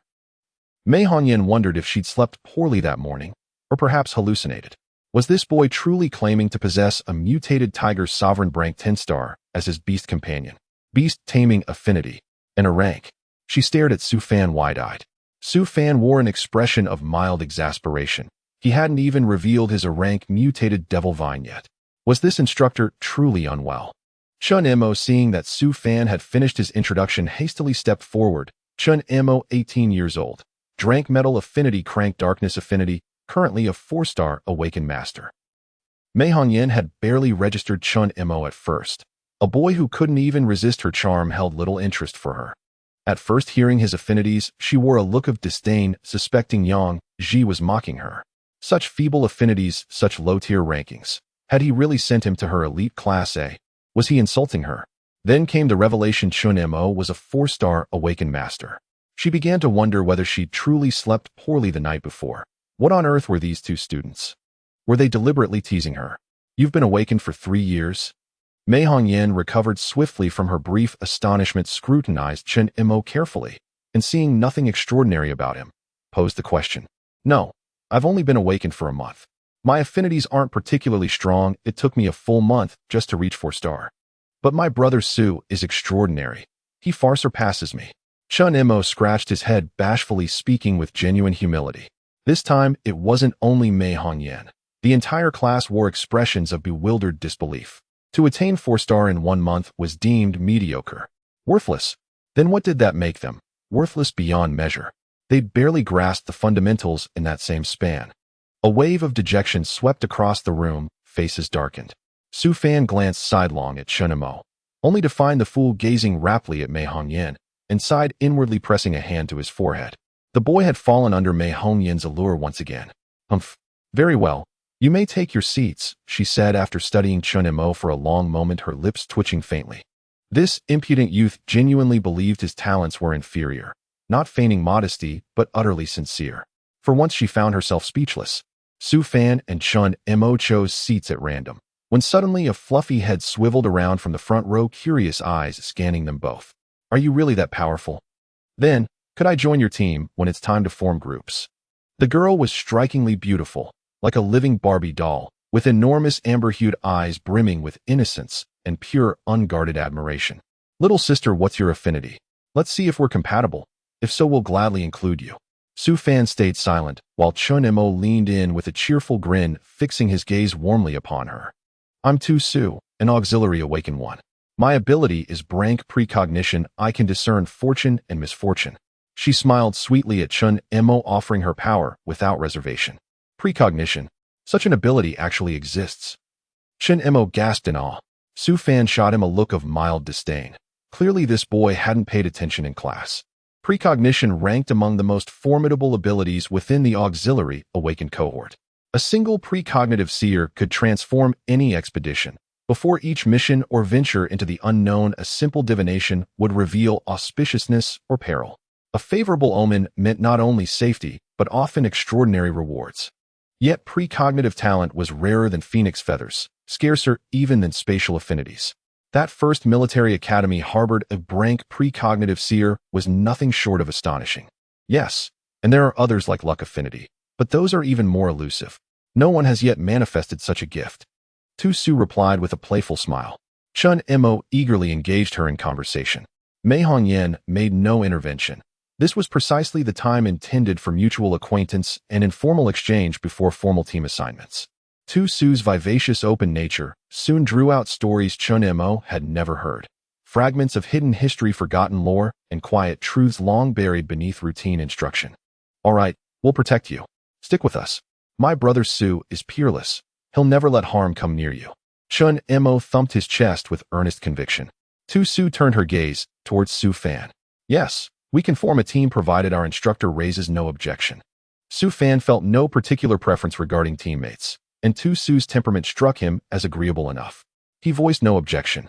Around them, conversations bloomed freely. Aside from Su Fan, the longest acquainted among them had known each other for 3 years. Several veteran trainees had trained as a unit since their earliest days and naturally remained inseparable. 7 freshmen had joined this year, all newly awakened. Some had barely crossed the threshold of cultivation, achieving only 1-star status. A prodigy like Chun Mo remained exceedingly rare. Tu Su too was a freshman, descended from an ancient lineage and the sole member of her clan ever to awaken the rare gift of precognition. Class A hosted several auxiliary awaken ones. Besides Tu Su, 2 others possessed brink healing affinities. In the outside world, healers were vanishingly scarce. Here 2 emerged simultaneously, so rare that even Su Fan felt a flicker of genuine surprise. Both were freshmen awakened merely a month ago. The remaining 3 bore affinities for water and wood, elements traditionally associated with support roles, though combat applications existed albeit uncommonly. Healers were the most coveted, fiercely sought by every prospective team. Yet as non-combatants, their foremost concern was always the overall strength of their chosen unit. Brother Su, should we recruit a healer? That would make our team far safer. And perhaps a tank to absorb damage as well. Chun Mo watched half enamored as peers gathered around the 2 graceful healers. Su Fan cringed inwardly. Had he misjudged Chun Mo entirely? Actually, I know one of the healers. Shall I persuade her to join us? We're only 3 right now. Adding a healer would complete our balance. Tu Su raised her hand quietly, eyes sparkling with quiet excitement. Su Fan suddenly sensed that the composition of their future squad might prove unusually intriguing. Luo, come here over this way. Tu Su, seeing Su Fan offer no objection, quickly turned her head and waved eagerly toward a girl surrounded by the crowd. The girl glanced back, cast a brief look in their direction, hesitated for a moment, then rose and walked over to Su Fan. Chun Mo gazed at the young woman before him, tall and graceful with delicate features, dressed simply in white athletic, where her long hair tied loosely into a ponytail radiating youth and vibrant energy, and was once again utterly spellbound. Su Fan, observing his dazed, infatuated expression, wrinkled his nose in mild disdain and turned his face away. Tu Su, meanwhile, slipped her arm through the girl's and smiled warmly as she introduced her to Su Fan. Brother Fan, this is Luo Xiaobai, a brink healing type awakened, already advanced to the 1st star. She's renowned among us as a prodigy. What do you think? Take her on. Su Fan cleared his throat regarding Tu Su with faint exasperation. After a pause, he finally turned his gaze to Luo Xiaobai standing before him. A subtle furrow appeared between Luo Xiaobai's brows, as though she were reluctant to join their team. Yet refined manners kept her from voicing her hesitation outright. Instead, her jet-black limpid eyes remained fixed steadily upon Su Fan. Would you be willing to join our squad? Or have you already chosen your teammates? If so, feel free to disregard Tu Su's suggestion and follow your own judgment. Su Fan offered Luo Xiaobai a gentle, tranquil smile as he spoke. He held no rigid expectations about teammates. Anyone could join so long as their character was sound. After all, they would fight side by side for a long time ahead. Entrusting one's back to another demanded absolute trust. To do so without confidence in their integrity would be perilous indeed. Luo Xiaobai paused, then glanced toward a lone boy seated in the corner, dressed entirely in black, unnoticed by anyone else, before turning back to Su Fan and asking quietly, "Are your abilities sufficient to protect us?" Both Tu Su and I are support type awakened. We possess virtually no combat prowess. Should you choose 2 such support specialists for your team, your frontline strength must be formidable. Otherwise, we'd be wagering our lives on little more than whimsy. We've already stated our capabilities during introductions.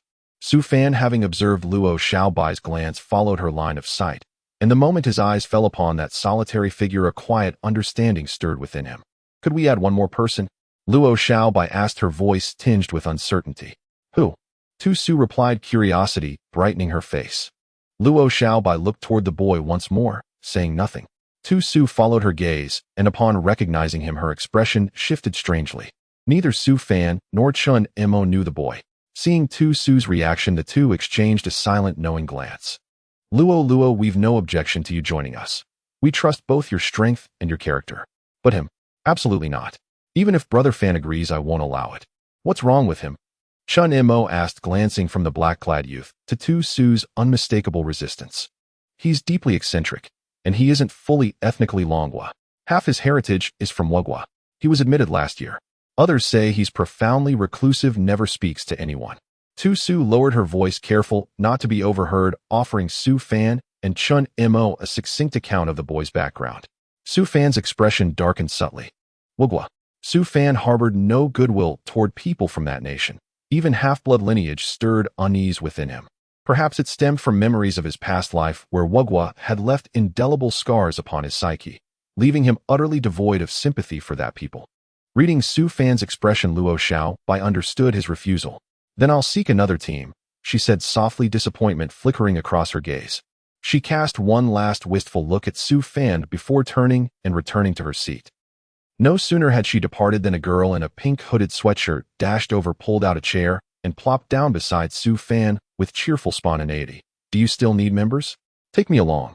I'm a healer too, just like her. But my awakening grants a unique therapeutic attribute. I can mend wounds and enhance your battle conditions.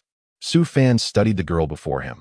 Utterly unlike Luo Xiaobai, spirited, mischievous, her clever eyes dancing with a gentle, disarming mirth that somehow made one feel instantly at ease. She's Mei Jiao, the teacher's niece.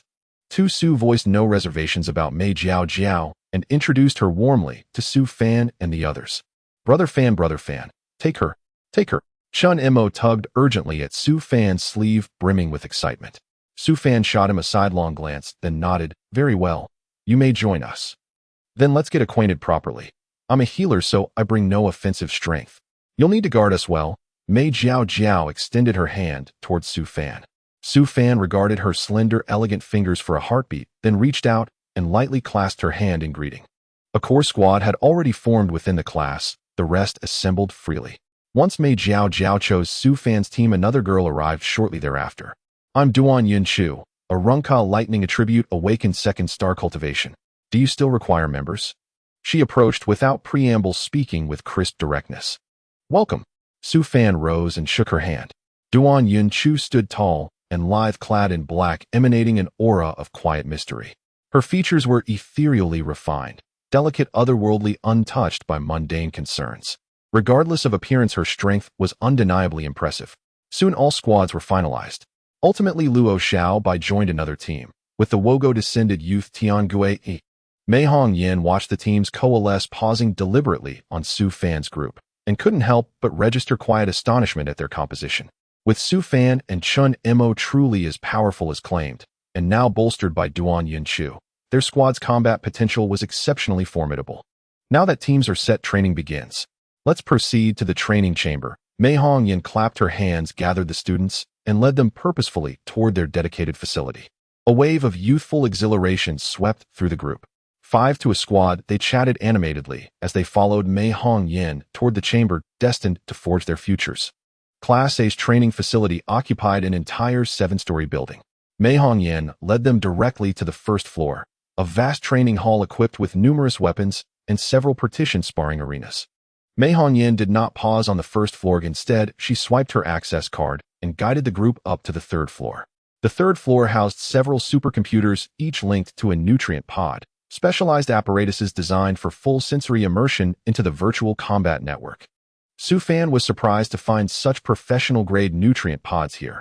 Reportedly, only 10 existed nationwide, all imported from abroad, renowned for their exceptional neural synchronization efficiency. He glanced around. 7 computers, 7 nutrient pods. Clearly, teams would have to train one at a time. Each team must elect its own captain now. Step forward and draw lots. The chosen captain will serve as your permanent squad leader. All mission directives will be issued exclusively through them. Choose wisely. Mei Hongyan gazed coolly upon the cluster of youthful faces before her. Su Fan's team required no deliberation. They unanimously elected him. Other teams swiftly selected their captains as well. For youth stepped forward and stood before Mei Hongyan. Mei Hongyan's gaze lingered a moment longer on Su Fan before producing several bamboo slips. Draw your lots. Today's virtual training begins immediately. Each squad may train for up to 4 hours. Let us see how long you survive. The total training window today is 8 hours. She fell silent, then watching them in quiet expectation. Su Fan stepped forward first and drew slip number 2. Beside him stood a towering figure, nearly 180 centimeters tall, broad-shouldered, and powerfully built, likely weighing close to 150 kilograms. His physique unmistakably marked him as a defensive-class warrior built to absorb tremendous damage. He had drawn slip number 1. Each participant reported their drawn number to Mei Hongyan. She nodded, then turned to the burly youth Su Jiwei.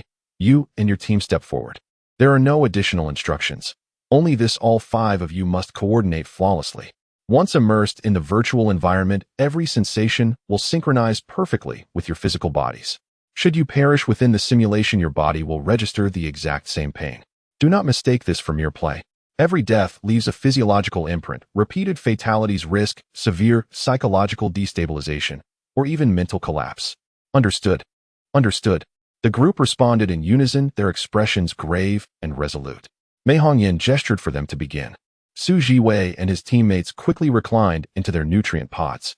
Mei Hongyan approached, calibrated the systems, and initiated the pods. Almost instantly, the massive monitor in the training room displayed the 5 figures of Su Jiwei's squad.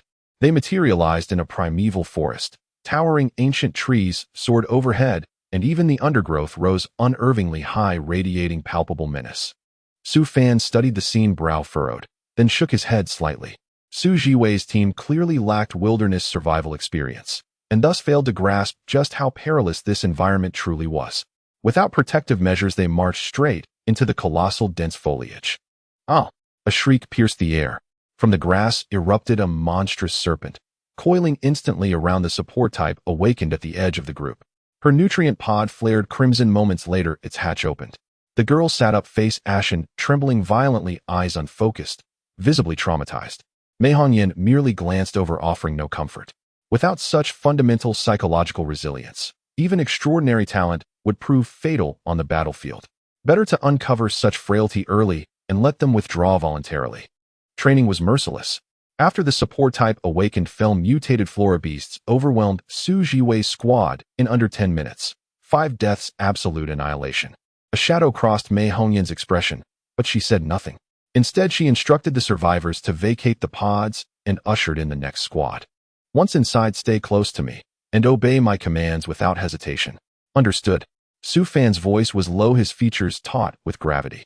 This simulated combat proved far more demanding than he'd anticipated, not least because he was no longer alone but responsible for 4 squad members' lives. Understood. Su and the others affirmed solemnly, then entered the nutrient pods together. The interior of the nutrient pod was compact, just large enough to accommodate a single person lying supine. As Su Fan settled in, a cool sensation touched his temples, the neural interface activating. When the hatch sealed, a crystalline voice announced virtual connection established. World loading. Upon reaching 100%, light flooded his vision, and he stood once more in the heart of the primeval forest. It was identical to the location where Su Jiwei's squad had perished. Su and the others soon manifested nearby, converging swiftly towards Su Fan. Su Fan tested his abilities. Devil Vine and Tiger King could both be summoned. His innate powers remained functional, though his system interface was inaccessible, likely blocked by the simulation security protocols. He scanned the surroundings, then discreetly released the Devil Vine. It vanished soundlessly beneath the soil, relaying real-time terrain intelligence directly into his mind. Every plant here had undergone mutation. Even low-tier specimens posed lethal threats through ambush and surprise assault. In such terrain, injury equaled mortal danger. Even with a healer in their ranks, her current cultivation level rendered her curative capacity severely limited. Caution was non-negotiable. These are mutated flora beasts. Eliminate them first. Su Fan unsheathed his golden scythe. Channeling spiritual energy, he swept it forward in a radiant arc. Entire swathes of hostile vegetation collapsed lifeless. Mei Jiaojiao and Su hold center position. I'll lead. Shin Emo take rear guard. Duan Yunshu flank left. Respond to any ambush with lethal force. No hesitation. After clearing a safe path forward, Su Fan issued these orders to his squad. No objections arose. They instantly assumed their designated positions. Duan Yunshu poised on the left, vigilance absolute. Su Fan advanced, guided continuously by the Devil Vine's subterranean reconnaissance. Every hazard mapped, every threat anticipated. Tu Su activated her foresight ability and murmured, astonished, "Our auspicious sign is supreme. No danger whatsoever. Is this impossible? Has my ability malfunctioned?" Su Fan smiled faintly. With the Devil Vine scouting himself and Chun Mo guarding, failure would defy logic. So long as they remained disciplined and avoided recklessness, this training would conclude in flawless success. Did they cheat? How could they be so strong? Isn't this just a straightforward map? They can't even defeat any of the beasts. Is that Su Fan really that strong? Didn't he say he had a very powerful beast? But I haven't seen him use it. Is his own strength this formidable? Are they still students? The elite teams on the battlefield aren't even this strong. The onlookers were greatly shocked by the scene before them, especially Su Jiwei and his team, who showed signs of frustration in their eyes. Their selection to this place already indicated they had excellent talent, yet they had never undergone such simulated combat training before, and to not even last 10 minutes in their first attempt was quite disheartening. In contrast, Su Fan and his team had been going for over an hour, showing remarkable ease, especially the strength of Su Fan and Shin Mo, which was astonishing. Even Duan Yunshu demonstrated significant combat prowess. Mei Hongyan watched the five on screen, surprised by their seamless coordination. I didn't expect Su Fan and his team to be this strong. If I had known, I would have chosen them. I wonder if we can regroup and choose teammates again. I'm starting to regret my decision. Had I known he was this strong, I would have definitely picked him. The two members of Su Jiwei's team stared in shock at Su Fan, and Chun Mo, feeling a sense of regret swell within them. Su Jiwei, already feeling uneasy now, wore an even darker expression as he watched Su Fan on the screen, his eyes glinting with hatred and jealousy. This Su Fan was stealing the spotlight, which was truly infuriating. Mei Hongyan noticed Su Jiwei's expression, her gaze turning cold. With a huff, Su Jiwei snapped back to reality, feeling a wave of anxiety wash over him. He couldn't understand why such a strange feeling had suddenly arisen. Just thinking about it made him break out in a cold sweat. For hours felt long for Su Fan and his team. They had killed numerous beasts along the way and encountered hardly any dangerous situations. Both Su Fan and Chun Mo had survived in the wilderness for a month, and with Yisheng's guidance and various experiences, a simulated battle was truly not a challenge for them. However, Su Fan did not intend to outshine everyone alone. He provided Duan Yunshu and Chun Mo with many opportunities to personally experience the harshness of battle. Duan Yunshu was clearly facing beasts for the first time. Being a newcomer who had just awakened a month ago, it was normal for him to lack combat ability. Mei Jiao also used her skills several times. Her healing abilities were indeed quite different from the usual. Besides healing injuries, she could even restore some stamina, although due to her low level the effect could only be described as mediocre. After 4 hours, Su Fan and the others were automatically ejected by the system, marking the end of their simulated combat. Stepping out of the nutrient pod too, Su looked somewhat excited. She wasn't sure if it was just her imagination, but after using her deduction ability multiple times during the 4 hours, she vaguely felt as if her cultivation had improved slightly. You did well. Seeing Su Fan and his team emerge, Mei Hongyan's gaze softened slightly as she gave a rare compliment. Su Fan merely smiled and led his teammates aside to rest. The 4-hour simulated combat was quite exhausting and had taken a toll on their mental state. Watching Su Fan receive compliments from Mei Hongyan, others looked on with envy. Soon it was time for the next team to enter, which happened to be Luo Xiaobai's team. Tiangi had also awakened and possessed dark elemental talent, but Su Fan wasn't too clear about his specific strength since Tiangi had never interacted with others. The simulated scene was the same, the environment where Su Fan's team had previously wreaked havoc restored to its former state. Having learned from Su Jiwei's team's experience, everyone was much more cautious this time, protecting Luo Xiaobai, the sole healer in the center, while the others carefully began to deal with the plant-type beasts advancing slowly. Su Fan took out a few apples from his space and distributed them to his teammates sitting on the sofa as he watched the large screen. When he saw Tiangi's actions, he instinctively frowned, then shook his head and stopped paying attention. What's wrong with Tiangi? Why hasn't he made a move even when his teammates are in danger? Yet it's so disgusting. Indeed, there isn't a decent person from Wokaku. I really don't understand what the school is thinking letting someone like him in and giving him a chance to train only to let him return to Wokaku and harm us. Tiangi stood quietly beside Luo Xiaobai, making no move. Even when his teammates were in danger, he simply stood by and did nothing. The watching students were furious, secretly relieved that they weren't on the same team as him, otherwise they would have been in serious trouble. In Luo Xiaobai's team, there were 2 members who had been in school for over 2 years, achieving a 2-star level of cultivation, not considered weak. However, due to Tiangi's unwillingness to engage and Luo Xiaobai being a healer without combat capability, the remaining 3 members included a newcomer who had just awakened, whose combat prowess could be disregarded. In the end, they lasted less than 20 minutes before being taken down by the beasts. After they exited, both of them looked somewhat grim, standing aside with sullen faces, not speaking a word. Soon after they came out, another team member was eliminated, leaving only Luo Xiaobai and Tiangi on screen. Luo Xiaobai felt a bit conflicted, lowering her head as she followed behind Tiangi. Luo. Tu Su had been watching the situation on the large screen and suddenly tensed when a tiger-type beast appeared nearby. Luo Xiaobai's face turned pale as she instinctively glanced at Tiangi. Finally, Tiangi, who had not moved until now, made his move. He directly abandoned Luo Xiaobai and charged towards the beast. Su Fan glanced over and then shook his head, saying it's over. Tiangi's strength wasn't particularly strong. If he had been willing to cooperate with his teammates earlier, the 3 of them could have at least held off those beasts for about an hour, especially with Luo Xiaobai as the healer. Unfortunately, Tiangi had been unwilling to engage, leading to the situation where all his teammates were dead, leaving only him and Luo Xiaobai. When he abandoned Luo Xiaobai to attack the tiger-type beast, the outcome was already sealed. Luo Xiaobai clenched her fists, watching the fight on Tiangi's side, unaware that another tiger-type beast was lurking behind her, coldly observing her. Everyone's hearts were in their throats, and many were cursing Tiangi for being a worthless person. They had all wanted to compete for Luo Xiaobai the healer, yet she insisted on being with Tiangi, only to discover he was such a person. In the end, it was no surprise when Luo Xiaobai was killed and Tiangi also failed to survive the onslaught of the 2 tiger-type beasts, being torn to shreds. Su Fan looked coldly at the scene, withdrawing his gaze after a long while. Luo Xiaobai quickly emerged with a pale face, standing silently to the side. After Tiangi came out, he silently returned to the team without saying a word.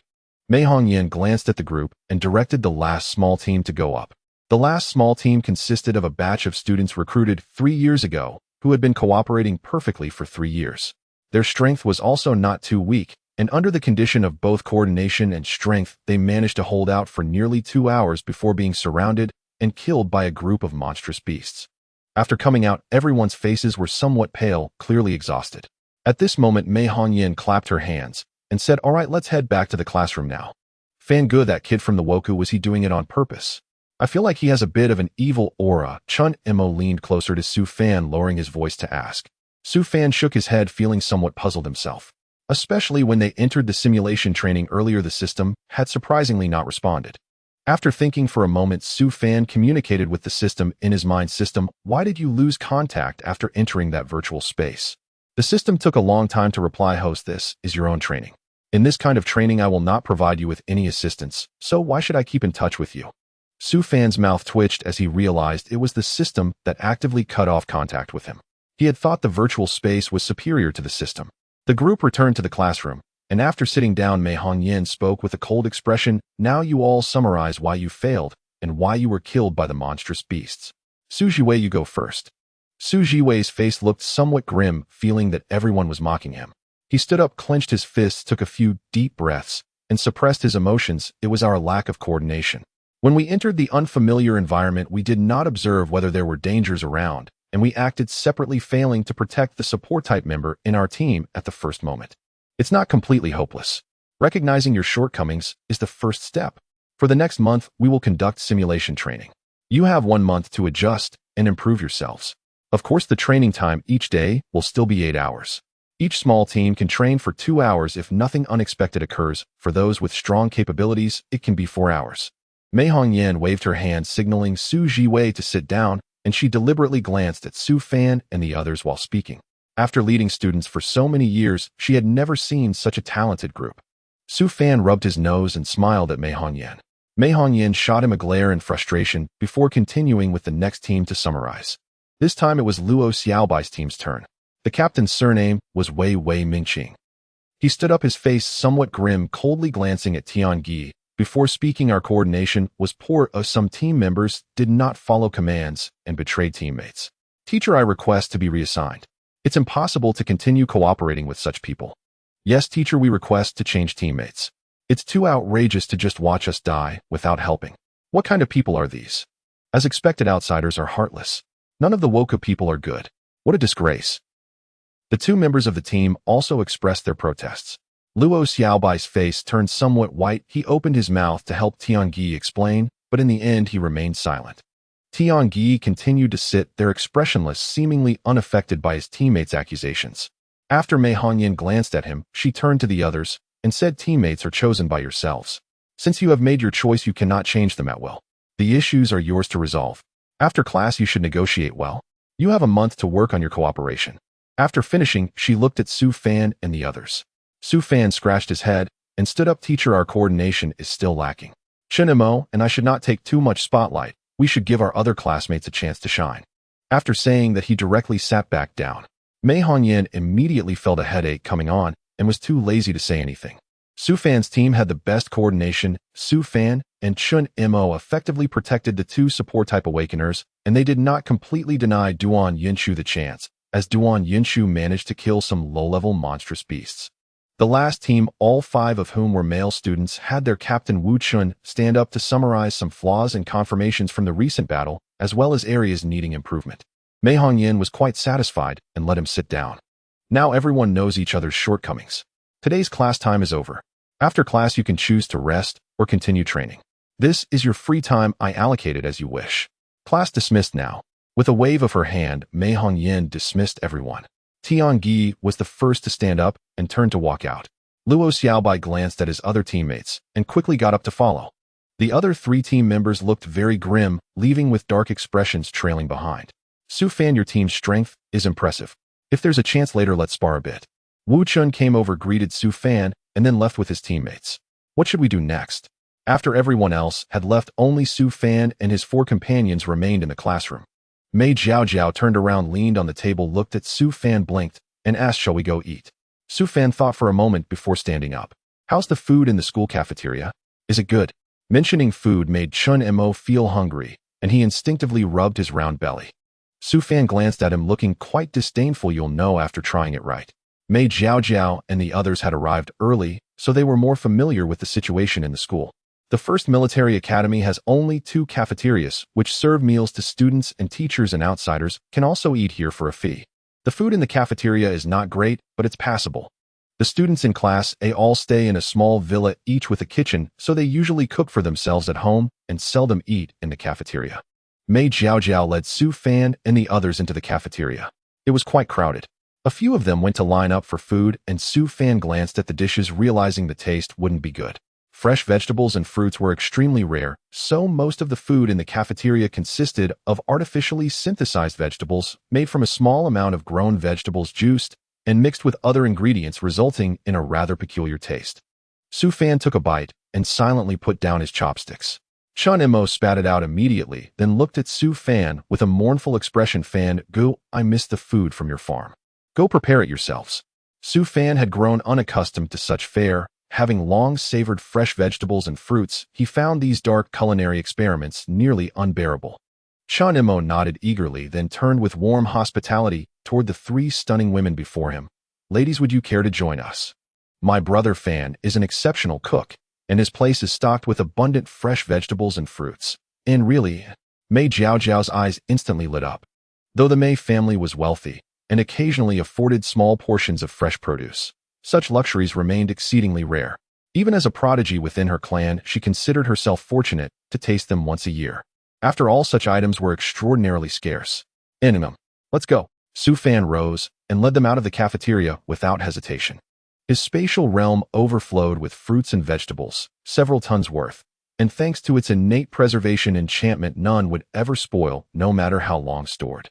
Yet the sheer volume was impossible to consume entirely, so Su Fan contemplated selling some when opportunity arose.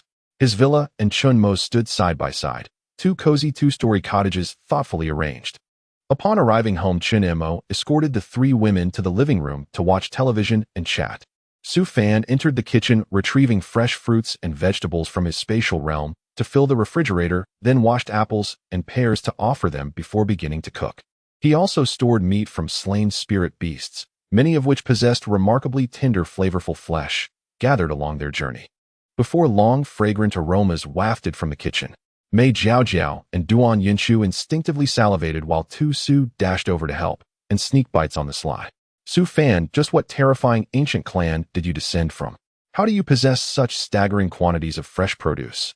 Tu Su stared in awe at the laden table. She had never heard of any prominent domestic clan bearing the surname Su. Could he hail from a reclusive, legendary lineage? Mei Jiaojiao and Duan Yinshu soon joined her, their beautiful eyes wide with astonishment as they gazed upon Su Fan. Only after placing the final dish upon the table did Su Fan smile and reply, "No, Grand Clan. I grew these myself. As you know, I awakened a plant affinity talent, perfect for cultivation of vegetables. Can a plant affinity truly be applied this way, eh?" Tu Su and the others gasped in disbelief. Su Fan merely nodded, offering no further explanation. The women had no time for further questions. They were already immersed in eating. In moments, every plate was scraped clean. Had decorum not restrained them, they might have even licked the sauces from the dishes. The meal was utterly exquisite. Fresh ingredients alone yielded profound flavor, and Su Fan's masterful technique elevated them into pure delight, the first time any of them had ever experienced dining as transcendent joy. Moreover, faint traces of spiritual energy shimmered within the produce. Not overwhelming, yet sufficient that sustained consumption could subtly enhance one's cultivation. "Brother Fan, do we still have extra fruit? They're about to head home. Let's send some with them," Chen Mo suggested, satiated, yet ever mindful of the lady's comfort. The three women instantly brightened, turning expectant gazes upon Su Fan. He sighed wryly and gestured toward the refrigerator. "It's all inside. Help yourselves. Then we won't hold back." Tu Su chuckled, opening the fridge door, and recoiled slightly at the sight of its densely packed contents. Yet astonishment swiftly gave way to elation. Still, Tu Su exercised restraint, selecting only 2 apples, 2 pears, and 2 tomatoes, no more. The other 2 followed suit. Su Fan said nothing. Chun Mo rose to escort them out. "Brother Fan, I'll retire now. See you tomorrow," he called as he departed. Once the women had left, Chen Mo returned to bid Su Fan farewell. Su Fan waved dismissively, urging him to depart quickly. Only after all had gone did Su Fan step into his personal farm realm. The farm had matured into a meticulously organized domain. Its pastures housed numerous low-tier spirit beasts bred expressly for sustenance. Mutated variants of chickens, ducks, geese, pigs, cattle, sheep, and goats. Fields brimmed with verdant crops stretching endlessly in emerald waves. Fruit trees lined the periphery, now fully grown and heavy with ripened bounty crimson apples, golden persimmons, and oranges, and plump pears. In Roar. Having completed his inspection, Su Fan was suddenly met by the tiger's sovereign, who bounded over and let out 2 sharp calls. Su Fan furrowed his brow, sensing the tiger's urgent message. "The devil vine is behaving strangely, master. Hurry and see for yourself." Following the tiger's sovereign, Su Fan found the devil vine coiled tightly in a corner, withdrawn and agitated. Since Su Fan last employed his mutation ability upon it, the vine had ascended to rank A, but its cultivation level remained stagnant at 7 stars, showing no advancement. Now, however, its aura surged violently, resembling imminent transcendence, yet deeply unsettled, unbalanced. "Little vine, what ails you?" Su Fan murmured softly, reaching out to gently stroke the vine, only to be struck by a torrent of savage feral will. His expression darkened instantly. He summoned the system urgently. "System, what is wrong with it?" "Likely infected by a pathogenic virus. Though elevated to rank A, its innate strength remains weak, and its willpower comparatively fragile. When assaulted by external viral influence, it risks complete loss of control." The system scanned the vine and delivered its assessment in a grave tone, resonating within Su Fan's mind. Judging from its current state, it has been poisoned by a neurotoxic agent. Su Fan searched his memory intently, then asked, puzzled, "But we've engaged in no combat recently. How could infection occur?" Mid-sentence he froze, suddenly recalling they had fought today. Yet how? That battle occurred within a virtual space. The devil vine had only been released after entering that simulated environment, and even Mei Hongyan, keen as she was, had sensed no anomaly. And yet, in that sealed, artificial realm, the vine had still fallen prey to contamination. His face hardened into grim resolve. and the nutrient pod was compromised. And is this linked to the virtual space? Su Fan demanded, voice ice cold. Connection with the host was severed during that session, so certainty is impossible. You may permit me to rescan during tomorrow's training session. The system's reply came swiftly. Su Fan drew a slow, deep breath, suppressing the fury churning within him. If the nutrient pods were indeed the source, then countless citizens across the nation who had undergone such training now bore a latent catastrophic vulnerability. Should it erupt, the People's Republic of China would face existential peril. How can the toxins within it be removed? Su Fan temporarily suppressed the anger in his heart and asked the system coldly. Just keep it in the personal farm, and it will naturally be cleared within 3 days. Su Fan nodded, glanced at the devil vine for a while, and after confirming that there were no major issues, he went to collect the fruits. After a few days without harvest, the ability fruits were hanging full. If it could be confirmed that the nutrient chamber had problems, then this batch of ability fruits would surely come in handy to cultivate a batch of gifted individuals as backup forces.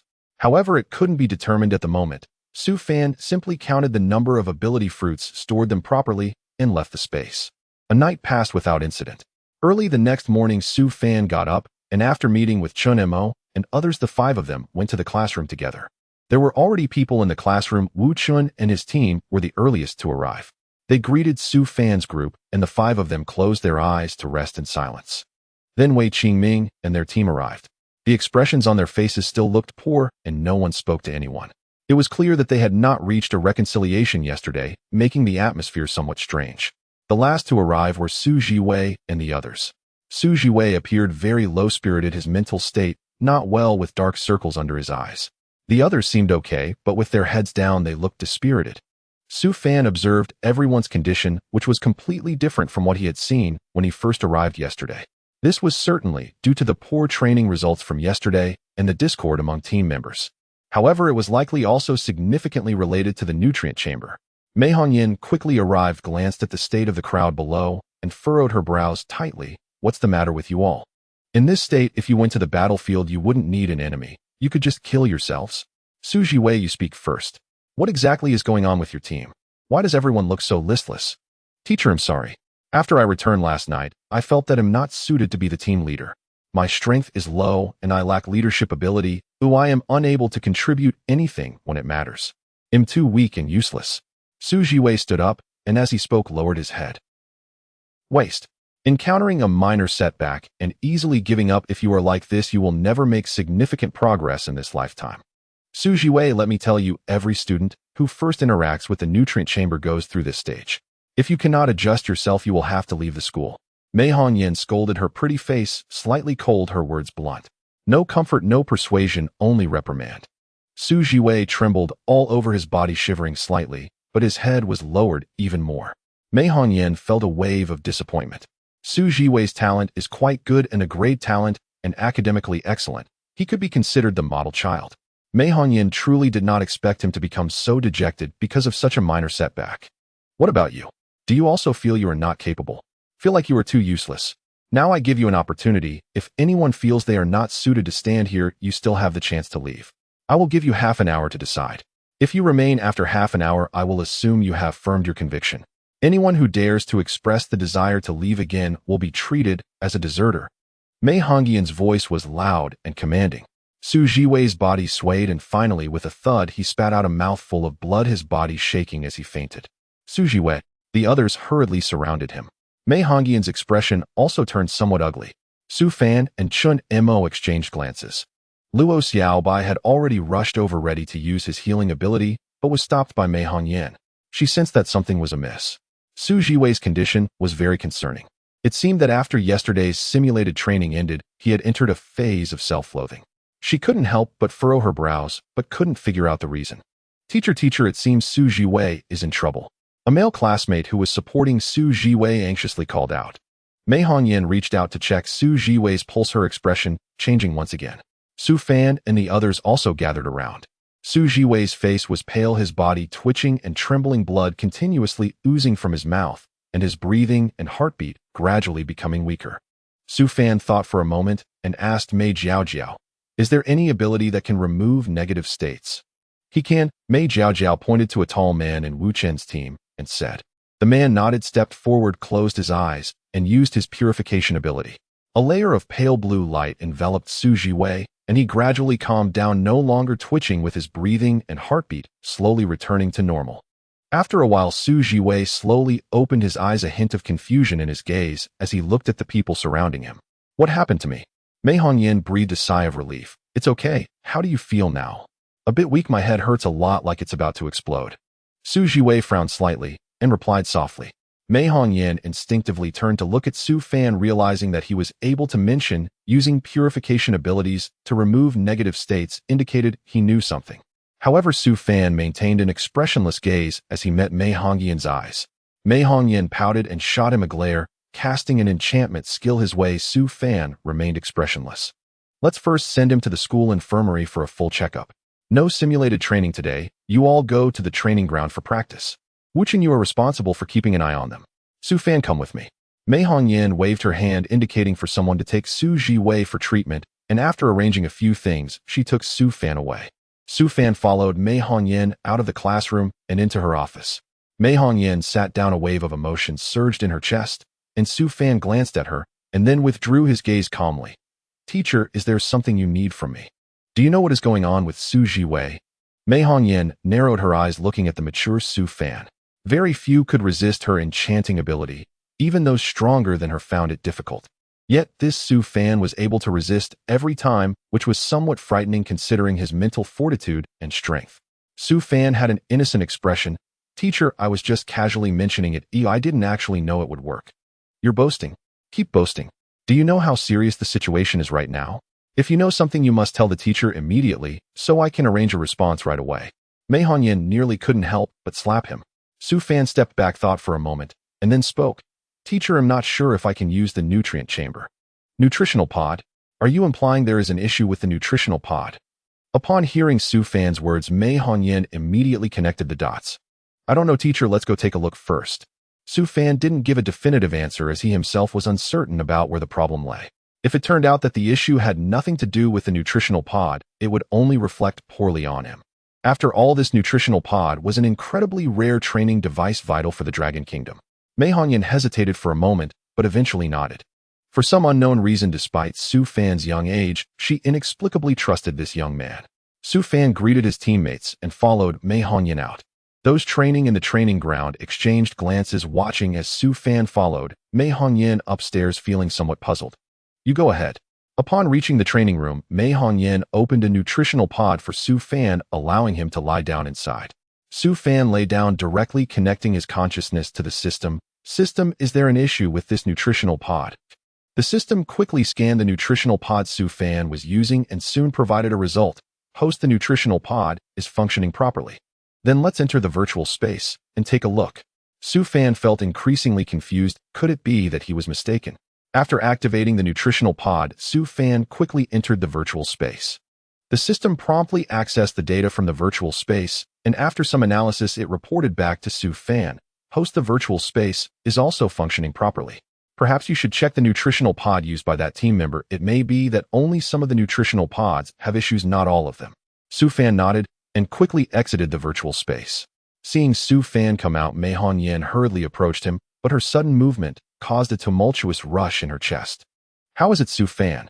Is there a problem with the nutritional pod? They'll check the others first. Su Fan shook his head, glancing at the other nutritional pods, before finally fixing his gaze on the one used by Su Jiwei. He pointed and said to Mei Hongyan, open this one. Mei Hongyan took a look, and recalling Su Jiwei's condition, her expression grew somewhat serious. She opened the nutritional pod, and as soon as Su Fan entered, he felt something was off. This nutritional pod gave an oppressive feeling just by lying down, causing a sense of irritation, even evoking a desire to destroy everything. His expression shifted slightly as he quietly closed the pod door and subsequently activated the nutritional pod. At the moment the nutritional pod activated, a sharp pain shot through his temples, akin to being pricked by needles, but this sensation quickly faded. The system's voice then came through, host, it is a nightmare beast.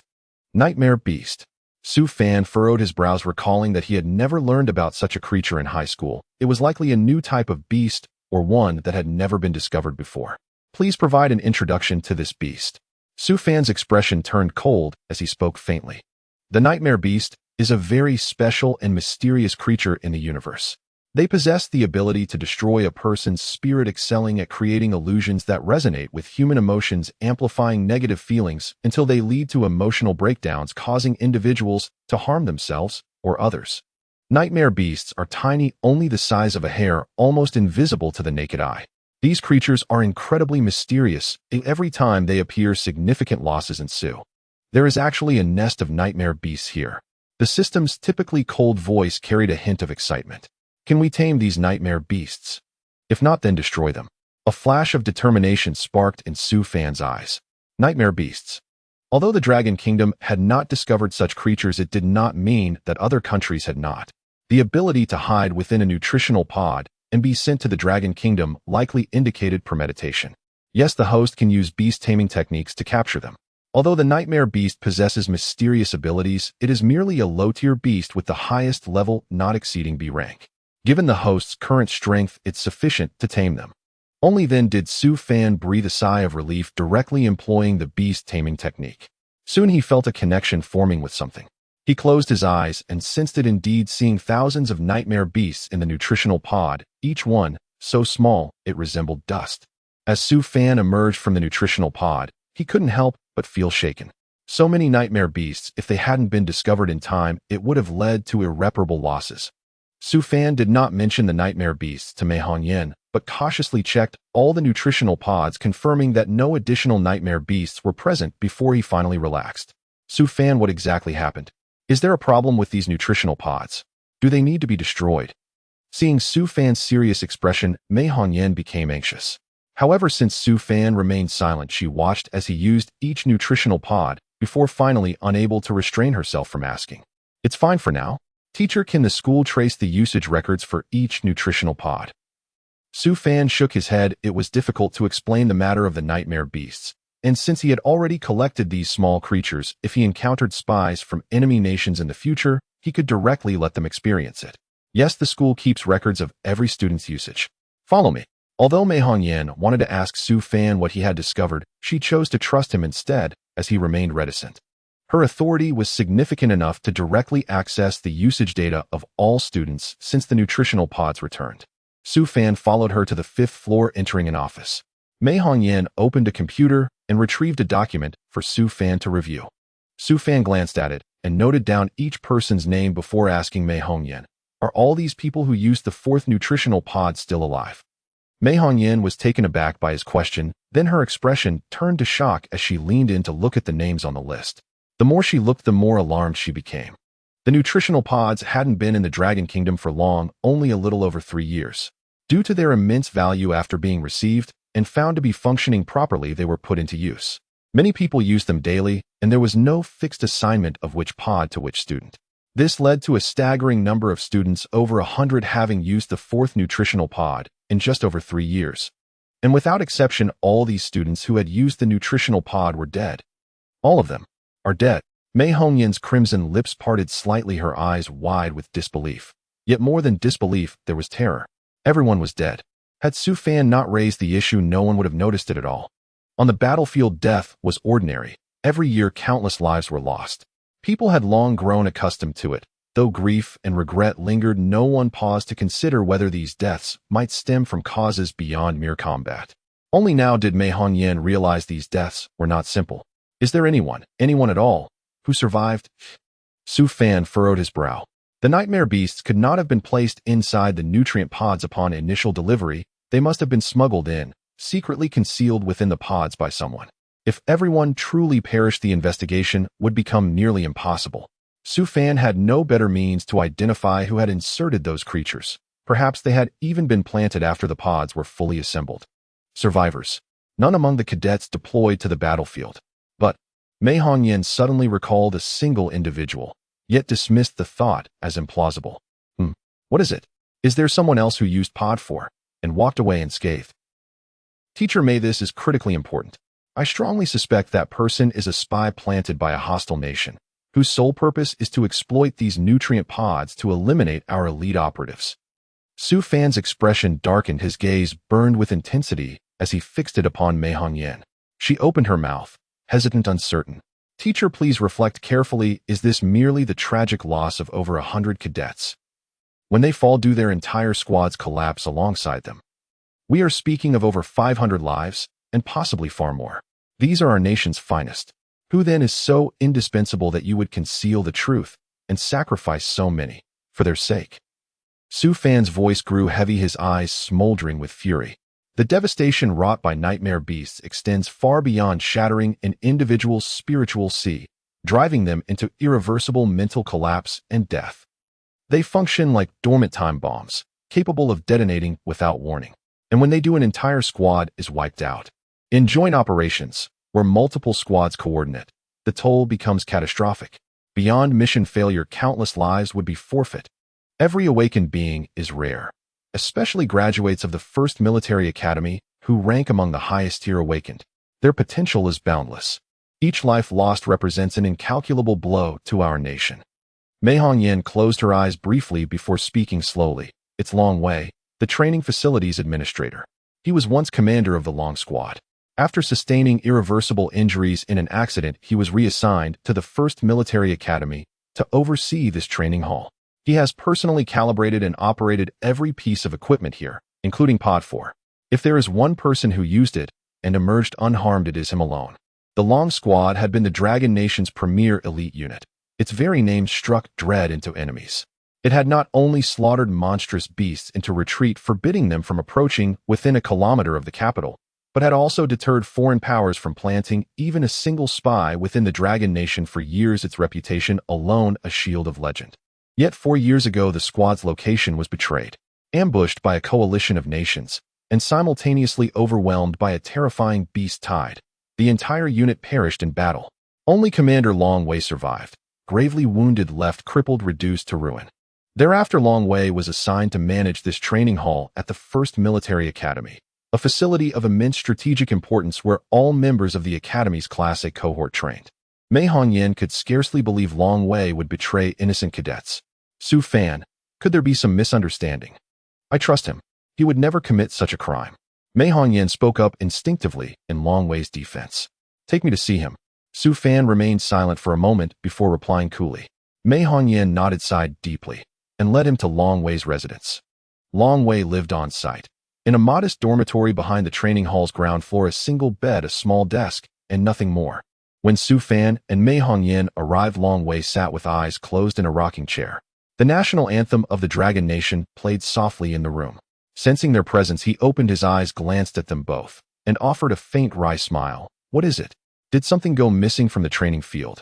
You've come to see me for a reason. Teacher May please step outside. I need to speak with him privately. Su Fan turned, smiling disarmingly at Mei Hongyan. She hesitated, but nodded and departed. The door clicked shut. Su Fan pulled up a chair and sat opposite Long Wei. Commander Long, you served your nation with unwavering devotion once, didn't you? Long Wei narrowed his eyes, gazing coldly at Su Fan. Did Commander Long know about the flaw in Pod 4? Su Fan ignored the glare and asked calmly, unfalteringly. A flicker of pallor crossed Long Wei's face, but he remained silent, his stare unbroken. Nightmare beasts are indeed formidable and insidious. Few would ever suspect sabotage within a nutrient pod. Fewer still would imagine that so many prodigies fell not to inferior strength or beastly fangs, but to treachery orchestrated by their own. Commander Long, what did they offer you? What price was high enough to buy your betrayal of the Dragon Nation? Su Fan's fingers tapped once, twice, then thrice on the table, his voice dropping into glacial severity until finally erupting in a sharp, commanding shout. Long Wei's face went deathly pale. After a long silence, he let out a chilling, hollow laugh. You understand nothing. Perhaps I understand little, but I know this: I am a citizen of the Dragon Nation. And because I am, I love this land, this people. Countless souls have already given their lives, not for glory, but so that we may rise unbroken, unburdened. Su Fan slammed his palm onto the table, roaring in outrage. Long Wei's act was treason, grave, irrevocable, unforgivable. Su Fan could forgive many sins, but never treason. Long Wei laughed again, cold, mirthless, and suddenly reached towards Su Fan. Instantly, Su Fan felt space itself constrict around him, as if frozen in amber. His eyes snapped wide open in shock. You were never crippled. You've deceived everyone this whole time. You know too much. The only truly reliable person is a dead one, especially when they know dangerous secrets. Long Wei's gaze turned icy as his hand swiftly clamped around Su Fan's throat. Yet in the next instant his expression twisted violently. He tried to retreat, but it was already too late. I despise traitors above all else. Su Fan curved his lips in a faint chilling smile at Long Wei. Fortunately, he had just awakened his spatial talent. Otherwise this old schemer would have succeeded in his treachery. At that moment Long Wei felt the very space around him constricting, pinning him motionless. Cold sweat instantly drenched his brow. You're cleverer than I anticipated. I nearly missed the anomaly, until my spirit beast revealed the truth to me. It was my spirit beast who exposed the flaw in the nutrient chamber. Su Fan gazed at Long Wei, his eyes glacial. His stare no longer that of a man confronting an adversary, but of a sovereign pronouncing final judgment upon the condemned. A spirit beast. Long Wei's brows knotted in confusion. Indeed, Su Fan replied coolly. But I owe you no explanations. After all, secrets hold no meaning for the dead. A frost-bitten smile flickered across Su Fan's face, and with a silent command of spatial force, he crushed Long Wei into crimson pulp. He loathed traitors, especially one who had slaughtered countless prodigies without even deigning to justify his cruelty. No matter the motive, such a man deserved only annihilation. A shockwave of terrifying energy erupted from Long Wei's chamber, shattering its walls. Mei Hongyan outside recoiled in horror, bursting through the door, but she arrived too late. All that remained on the floor was a grotesque smear of blood and viscera. Su Fan stood there calm and detached, his countenance as serene as winter frost. How dare you act unilaterally, Su Fan?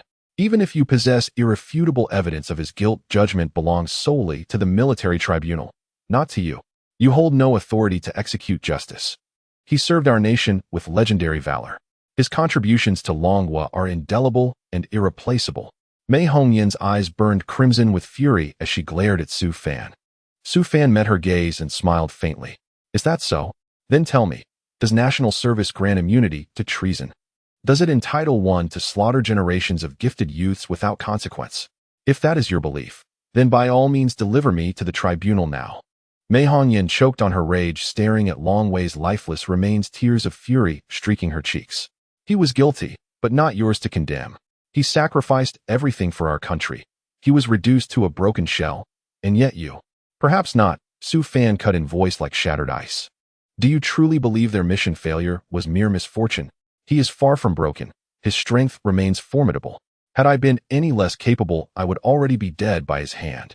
Su Fan's words sliced through her disbelief like a blade. Mei Hongyan paled, trembling as she whispered, impossible. Then search his quarters now. Evidence still lingers untouched by his haste to destroy it. Without another glance at Mei Hongyan, Su Fan turned and left. Chun Mo, the steadfast, uncomplicated comrade, had also used nutrient chamber No. 4, and the devil vines poisoning traced directly back to Chun Mo. When Su Fan reached the training ground, Chun Mo was locked in brutal combat with Wu Chun, his posture feral, his eyes blazing crimson, radiating raw, terrifying savagery. Wu Chun was already grievously wounded. Though his innate talent rank surpassed Chun Mo's, his cultivation foundation lagged behind, leaving him overwhelmed, battered relentlessly under Chun Mo's onslaught. Su Fan, hurry. Chun Mo's gone berserk. He's trying to kill Wu Chun. We've shouted ceasefire repeatedly, but he won't listen. Tu Su rushed forward the moment she spotted Su Fan seizing his arm and dragging him to the arena's edge. Wu Chun's injuries were severe, but thanks to prompt treatment by a healer his life was spared. Yet Chun Mo fixated solely on him, driving Wu Chun into blind fury. Neither would yield, and Wu Chun too had used nutrient chamber No. 4. Su Fan surveyed the two combatants, faces contorted with lethal intent as though only death could resolve this clash, and sighed inwardly, deeply weary. He immediately activated his beast-taming art, extracting the yin beasts embedded within both Chun Mo and Wu Chun and sealing them into his spatial realm. In unison, both men staggered and collapsed unconscious onto the arena floor.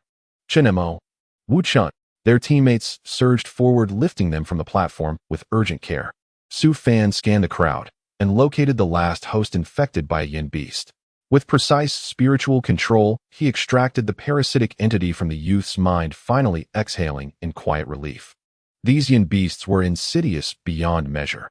Not merely dormant parasites, but opportunistic predators waiting for the perfect moment to leap unseen from one host to another. Fortunately, these creatures had only just taken root in Chun Mo and the others. No time had passed for transmission. Had they spread further, Alpha class would have been eradicated entirely. Mei Hongyan reported Long Wei's crimes upward. High Command responded with immediate gravity, dispatching investigators to search his quarters without delay. Inside, they uncovered damning evidence, extensive communications with agents of the Wa state alongside encrypted records linking Long Wei to operatives of the Mi state and Maple Leaf Nation. He was in fact a triple agent, buried deeper than any suspected. The Yin beasts themselves originated from the Mi state, entrusted to Long Wei to systematically cripple Long Wei's next generation of elite cultivators. Had Su Fan not intervened, countless more lives would have been extinguished, silently, irrevocably. The Mi state, however, did not recognize them as Yin beasts. They classified them as a virulent biopathogen. Their own trials confirmed its horrifying efficacy regardless of mental fortitude. Prolonged exposure inevitably eroded willpower until total collapse. The training session was suspended. As everyone returned to their quarters, Chen Mo followed Su Fan inside, still shaken. "Brother Fan, what just happened? I felt out of control, as if I could only fight." "Your willpower is weak," Su Fan replied flatly, followed by a dismissive, exasperated glance. Chen Mo scratched his head sheepishly. "Ha. Then, Brother Fan, you'll train me properly, right? Oh, and speaking of that, now that we're stationed here, what about your farm in Shangjing City? Will it lie fallow? That'd be such a waste." Su Fan stroked his chin thoughtfully, then cast Chen Mo a look so loaded with quiet implication that the young man instinctively recoiled. "Brother Fan, you raise an excellent point. Farming is my true vocation. I mustn't let it wither. My botanical affinity was forged for cultivation, not combat. Time to acquire some land, proper land." A subtle anticipatory curve lifted Su Fan's lips. After all, expanding his agrarian domain would significantly accelerate the awakening of his Shinong bloodline. Besides, what joy lies in bloodshed? Nothing compares to the quiet triumph of fertile soil yielding life. In a dim underground chamber in the capital city, several disheveled men gathered. Among them was Hui Jingdong, the very man who had betrayed Su Fan and fled. "We have been inside Longwa's territory for so long. Why have we still uncovered no trace of the individual possessing that healing type ability fruit?" A towering, broad-shouldered man with an unshaven, weathered face spoke coldly, his expression tight with displeasure. Aside from Hui Jingdong, 2 other Longwa nationals stood before him, both equally haggard and worn. "Mr. Voss, after the incident last time, Longwa launched a sweeping purge of traitors and spies. During this period, many of our deep covert operatives have been exposed and eliminated, and our own identities are now compromised. We simply cannot investigate further." One of them shot Hui Jingdong a sharp, resentful glance before speaking reluctantly. "However, that person once listed the fruit for sale on the dark web. If we can reach its administrator, there may yet be hope." Had it not been for Hui Jingdong's reckless blunder, Longwa would never have intensified its crackdown on traitors so drastically, nor would they themselves have been exposed. Now stripped of their former prestigious positions, they lived under constant threat of arrest. Longwa dealt with treason with uncompromising severity. No leniency, no mercy. If discovered, death would be their only fate. "Worthless." Voss spat the word like poison. Hui Jingdong's eyes flickered shrewdly. "Mr. Voss, I have a lead. The seller of that ability fruit demanded neither money nor resources, but vast tracts of land. While escorting students to the first military academy, I met someone newly arrived from Shangjing City. From what I know, all arable land in Shangjing is under his control. He must be the one you seek." "Oh." Voss's voice rose with sudden excitement, his gaze gleamed with predatory anticipation. "Tell me his name." "Su Fan." Assuming no unforeseen delay, he should already have arrived at the first military academy. Though the academy enforces strict military discipline, cadets are permitted off-campus leave on weekends. If we watch closely, we will catch him, sooner or later. Hui Jingdong clenched his fists, hatred burning white-hot in his eyes. Had Su Fan not arrogantly withheld the immense resources he'd acquired, Hui Jingdong would never have sought aid from Maple Leaf Nation to eliminate him. Instead, he'd exposed himself and condemned himself as a pariah whose treachery would echo through history. Now Maple Leaf Nation had abandoned him entirely, and fellow spies within Longwa loathed him with equal fervor. All of it, Su Fan's doing. Su Fan. Excellent. If confirmed that the ability fruit originated from him, you shall receive the highest commendation from the Rice Empire, and be honored as our most esteemed guest." Voss smiled warmly, yet his eyes held no warmth at all. Hui Jingdong's own gaze burned with desperate, feverish hope. Though he'd lost Maple Leaf Nation's favor, gaining the Rice Empire's patronage was no small consolation. From this moment you will station yourselves outside the first military academy. The instant anyone emerges, seize them. I intend to question them thoroughly." Voss waved dismissively, wrinkling his nose in distaste. The basement was wretched. No proper lighting, only a crude excavation dug by Huijingdong's group. After all, they were fugitives, hunted, reviled, forced into shadows. To even find such a concealed refuge was a grim stroke of fortune. The men nodded in silent assent. Compliance with Voss's demands was now their sole path to survival. Voss departed swiftly, returning to his residence. As ambassador of the Rice Empire to Longwa, he wielded considerable authority. "Brother Fan, shall we go out for a stroll? Tu Su and the others have already left to shop. I've never even seen the capital. I'm dying to explore." After days of rigorous training, the weekend arrived. Tu Su and her companions had long since set off together, while Chun Imo shifted restlessly, eager to step beyond the academy walls. Su Fan studied his expression, then nodded inwardly. He too wished to scout opportunities for acquiring land in the capital. He agreed to join. Stepping out of the academy, they crossed 2 quiet streets. Then the silence shattered. Crowds surged everywhere, vibrant and clamorous, pulsing with life. Stalls lined both sides of the avenue, overflowing with goods of every kind. Weekends were carnival days in the capital. Not only did military academies grant leave, but civilian universities did too. Countless students poured into the streets to purchase essentials. For street vendors, this was their golden hour, their season of profit. The air hung thick with the intoxicating aromas of sizzling food, spiced meats, caramelized sugars, smoky herbs, making stomachs growl audibly. Chun Mo's belly rumbled fiercely. He craned his neck toward the stall's, mouth watering. "Brother Fan, everything looks delicious. Shall we try something?" Rarely granted leisure, Su Fan saw no reason to refuse, and he too longed to sample the capital's famed street fare. Neither noticed, however, the 2 ragged beggars trailing them at a careful distance. Chun Imo pushed through the crowd and bought skewers of grilled beast meat, tender, rich, imbued with wild essence. "Su Fan, Chun Imo, you're here too." As they munched on skewers, Tu Su spotted them from afar and waved energetically. Chun Mo's eyes lit up at the sight of 3 stunning young women. He yanked Su Fan's arm and dashed over without hesitation. The 5 reunited. Tu Su glanced at their skewers and suppressed a giggle behind her lips. "Did you finish shopping?" Chun Imo blinked, noticing their empty hands. "You haven't bought anything yet." Su Fan looked over as well. "Not yet. We're heading to a dark web auction today. Wanted to check it out." Tu Su shook her head. Then she slipped her arm through Su Fan's with effortless familiarity. "Brother Fan, come with us. With a master like you guarding us, we'll be perfectly safe. Won't you?" Su Fan cast a sidelong glance at her. Her face still soft with youth, framed by delicate features, yet her figure bloomed with striking maturity. Her arm pressed warmly against his. Instinctively, he tried to withdraw his hand. When she held firm, he cleared his throat lightly and replied, calm and measured, "Very well. We'll accompany you, to observe." Tu Su beamed, clinging tighter to his arm. Duan Yinshu led the way. Chun Imo brought up the rear. 5 figures moved as one toward the secret venue of the dark web auction. Neither Su Fan nor Chun Imo had ever heard of such an auction before, and both felt a quiet thrill of anticipation, curiosity shimmering beneath the surface.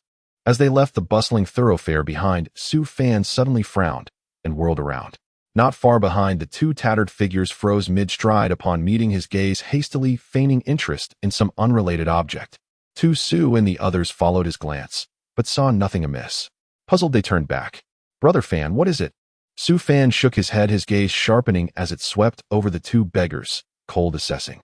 Both bore the cultivation foundation of 7th-star realm adepts. Such cultivators, reduced to begging. They were clearly hunting them. Without a sound, Su Fan summoned Tiger King and issued silent orders, then continued forward, guiding the group onward. The dark web is shrouded in profound mystery. No one knows who created it. It emerged abruptly a decade ago, coinciding with the resurgence of spiritual energy, and immediately supplied the Dragon Nation with a vast array of cultivation resources. It was precisely those resources that enabled the Dragon Nation's rise, granting it precious breathing room to regroup and rebuild. Tu Su led Su Fan and the others before a colossal pitch-black edifice, resembling a slumbering obsidian beast crouched upon the earth. From afar, its oppressive aura radiated palpably, sending chills down the spine. "I've heard the dark web was founded by a peerless expert. To this day, it circulates exclusively within the Dragon Nation. Though foreign users can access it via circumvention tools, exporting purchased goods requires stringent bureaucratic procedures. making large-scale resource leakage nearly impossible. Yet foreign nations watch the dark web obsessively. The moment a rare resource appears, their agents infiltrate the Dragon Nation, resorting to shameless means to seize it. Tu Su hailed from a supreme aristocratic clan. Having grown up immersed in such secrets, he knew far more than most. Fearing Su Fan and Chun Mo lacked context on the dark web's origins, he quietly filled them in. Su Fan arched a brow. Ever since leaving Shangjing City, he'd sensed something amiss. The Dragon Nation's true strength was evidently far greater than its public facade suggested. Officially, the strongest figure was said to be the Lightning Affinity awakened sovereign. But how could the nation have survived the billion beast tide, then erected impregnable walls to shield ordinary citizens relying solely on such surface-level power? Even foreign nations' publicly declared apex warriors were undoubtedly inflated, deliberately exaggerated to mislead rivals and lull them into complacency. Su Fan knew the dark web was extraordinary, but had no idea it wielded such influence. This place is utterly secure, especially during trade fairs. No matter what you bring to barter, no one dares entertain treacherous thoughts. Moreover, the dark web guarantees absolute confidentiality of your identity. Seeing Su Fan and Chun Mo listening intently, Tu Su smiled faintly and added this reassurance. Su Fan's lips twitched inwardly. If the dark web were truly so infallible, his listing of a healing fruit wouldn't have exposed his personal details. Shaolin had tracked him down directly, yet he said nothing further. The group soon reached the dark web's entrance, guarded by two sentinels clad in obsidian armor. Su Fan subtly probed their auras. Powerful fluctuations confirmed they were awakened beings, their cultivation prowess formidable. At minimum, they ranked 5 or 6 stars, strength sufficient to command a platoon in the military. Yet here they served merely as gatekeepers. He cast them a lingering glance before following Tu Su inside. The interior sprawled vast and cavernous. A cacophony greeted them at the threshold. The grand hall segmented into numerous zones where vendors displayed wares, rare spirit herbs, and celestial treasures, enhancing cultivation, exotic materials suitable for artifact forging. Virtually anything imaginable could be found here. Brother Fan, look, someone's actually selling fruit here. Chun Mo exclaimed in awe, wide-eyed and giddy like a country boy stepping into the capital, darting left and right. Spotting a stall laden with apples and pineapples, he stared astonished. Tu Su chuckled. Of course they do. You must not realize how scarce grain has become domestically. Many go hungry. Uncontaminated fruit is exceptionally rare. Not even wealth guarantees access. Only at major trade fairs like this do people dare part with such treasures to barter for essential resources. Then Brother Fan's about to strike it rich. He's got dozens of them. Chun Mo smirked, eyeing the stall's fruit. Its quality clearly inferior to Su Fan's own stock. Su Fan shot him a sharp glance. Already the vendor had turned toward them, alerted by the commotion. Young man, don't boast so carelessly. I labored hard for these apples. If you truly possess superior specimens, produce them now. I'll buy every last one. Price is no object. His fierce features tightened as he clenched a fist. Apologies, my friend suffers from a minor cognitive disorder. Tu Su interjected, hastily tugging Chun Mo away.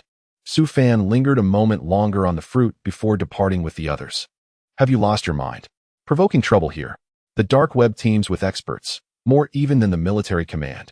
My grandfather told me these masters intervene only when the Dragon Nation faces existential peril. They remain aloof from conventional warfare. Stir up trouble here, and if you're struck down, you'll find no advocate, no voice raised in your defense. Tu Su glared at Chun Mo, reprimanding him sternly. Chun Mo scratched his head, speechless. Those apples are no ordinary fruit. Don't speak so recklessly again. Su Fan glanced at Chun Mo and offered this quiet warning. Hearing Su Fan himself say so, Chun Mo dared utter nothing further. They browsed idly through the stalls. This ground floor bazaar held modest wares, superior to street market fare, yet still beneath Su Fan's discerning standards. Tu Su and Duan Yunshu, whose cultivation levels were lower, purchased spirit crystals for practice. Su Fan too made a single acquisition, several medicinal herbs. His spatial realm contained vast tracts of arable land. Cultivating only staple grains would be wasteful. Medicinal herbs promised richer returns, and perhaps unexpected breakthroughs. Having finished shopping, Tu Su leaned in conspiratorially. The upper floors host far rarer treasures. Shall we ascend? Su Fan glanced upward, then nodded. Let's go. He'd been hoping to trade several ability fruits today, for land if possible. The dark web proved an ideal conduit. They rode the elevator to the second floor. As holders of VIP cards, Tu Su and Duan Yinshu enjoyed unrestricted access to levels 1 through 3, but higher tiers remained beyond their clearance. Level 2 exuded hushed solemnity compared to the ground floor, a row of refined boutiques, each hosting patrons examining exquisite wares. Upon stepping off the elevator, Su Fan sensed an intense surge of spiritual energy, so potent that his Shinnong bloodline stirred involuntarily, startling him. Could there truly exist a treasure here capable of resonating with his Shinnong bloodline? Here are some shops belonging to prominent families or powerful factions. The items are all of good quality, but the prices are not cheap. Moreover, many treasures they do not sell, only exchanging for equivalent resources. Tu Su noticed that Su Fan seemed a bit curious, so he briefly introduced the situation here. Su Fan nodded and walked towards a shop. At the entrance of the shop, there was only a huge character for dragon, hanging nothing else. Su Fan stepped inside, and after glancing over the items in the display window, his gaze finally landed on a bone-like object, causing him to frown slightly. It was this object that made the power of his bloodline within him begin to boil. What exactly is this? Su Fan approached, pointed at the bone inside, and said lightly, "Can you take that out for me to see?" The attendant behind the counter lazily glanced at Su Fan, his eyes falling on the emblem of the first military school prominently displayed on his chest. He immediately straightened his posture and respectfully replied, "Certainly, please wait a moment, I will get it for you right away." Saying this, he pressed a few buttons on the counter, and soon the cabinet door opened. The attendant took out the bone and respectfully handed it to Su Fan. Su Fan took it, feeling the icy coolness in his hand, as if some great beast was roaring at him, yet it also felt as though someone was whispering in his ear, making him feel quite strange. After playing with it for a while, he asked the attendant in front of him, "What beast is this bone from?" "We are not sure exactly what beast this bone is from. It was found by our ancestor at a site, and to obtain it our family lost more than half of its members. This item is extremely precious, but we have yet to determine its exact function." The attendant scratched his head, looking a bit embarrassed as he glanced at the bone in Su Fan's hand. Su Fan fell silent for a moment before asking the system in his mind, "System, do you know what kind of bone this is?" The system scanned it and replied, "Host, this is a piece of human bone, an odd bone, not an ordinary one. It can be taken by the host. This item has some benefits for you." Su Fan did not expect that this was actually a human bone, and what's more, an odd bone. He had only heard that some beasts could mutate and produce odd bones. Odd bones were generally very powerful and carried innate abilities. It turned out that humans could also produce odd bones. "What do you want to exchange for it?" Su Fan quietly placed the bone back and casually asked. "Our ancestor said that this item is extraordinarily precious and is not an ordinary object. To exchange it, you need to offer rare and special materials. If we find it acceptable, we will trade, otherwise we apologize." The attendant did not pay much attention to Su Fan's reaction. This item had been here for several years, and no one had shown interest in it. No matter how one looked at it, it was just an ordinary bone. Probably only a fool would spend a huge price to exchange for it. Su Fan remained silent for a moment. This item was very helpful for awakening his Shinnong bloodline. Regardless, he needed to obtain it, but he did not want to be taken advantage of. After careful consideration, he took out 2 level 1 thunder attribute ability fruits and placed them on the counter, saying, "Go ask your ancestor if I can exchange these 2 thunder attribute ability fruits for this bone." These ability fruits can directly awaken level thunder attributes once consumed. The attendant was momentarily stunned upon hearing this, then his face lit up with excitement. "Please wait a moment, I will go ask right now." He turned and went into the inner hall. Su Fan was not in a hurry and just stood there waiting. Tu Su and the others came over, looking at the seemingly ordinary bone with curiosity. "Brother Fan, this bone doesn't seem to have anything special about it. Why would you exchange such precious ability fruits for it? If you give those ability fruits to the military, they will definitely offer very generous conditions." Tu Su looked around and did not find anything special about the bone. There was not even a hint of spiritual energy fluctuation. It was likely just an ordinary bone. However, ability fruits that could directly awaken level talent upon consumption were extraordinary. Such things are truly priceless. Once the country learns that Su Fan possesses this item, they would likely spend a significant amount to buy it. "It has some use for me." Su Fan did not explain further. After a while, the attendant returned with a middle-aged man. The man was somewhat portly, not very powerful, but wore a shrewd expression.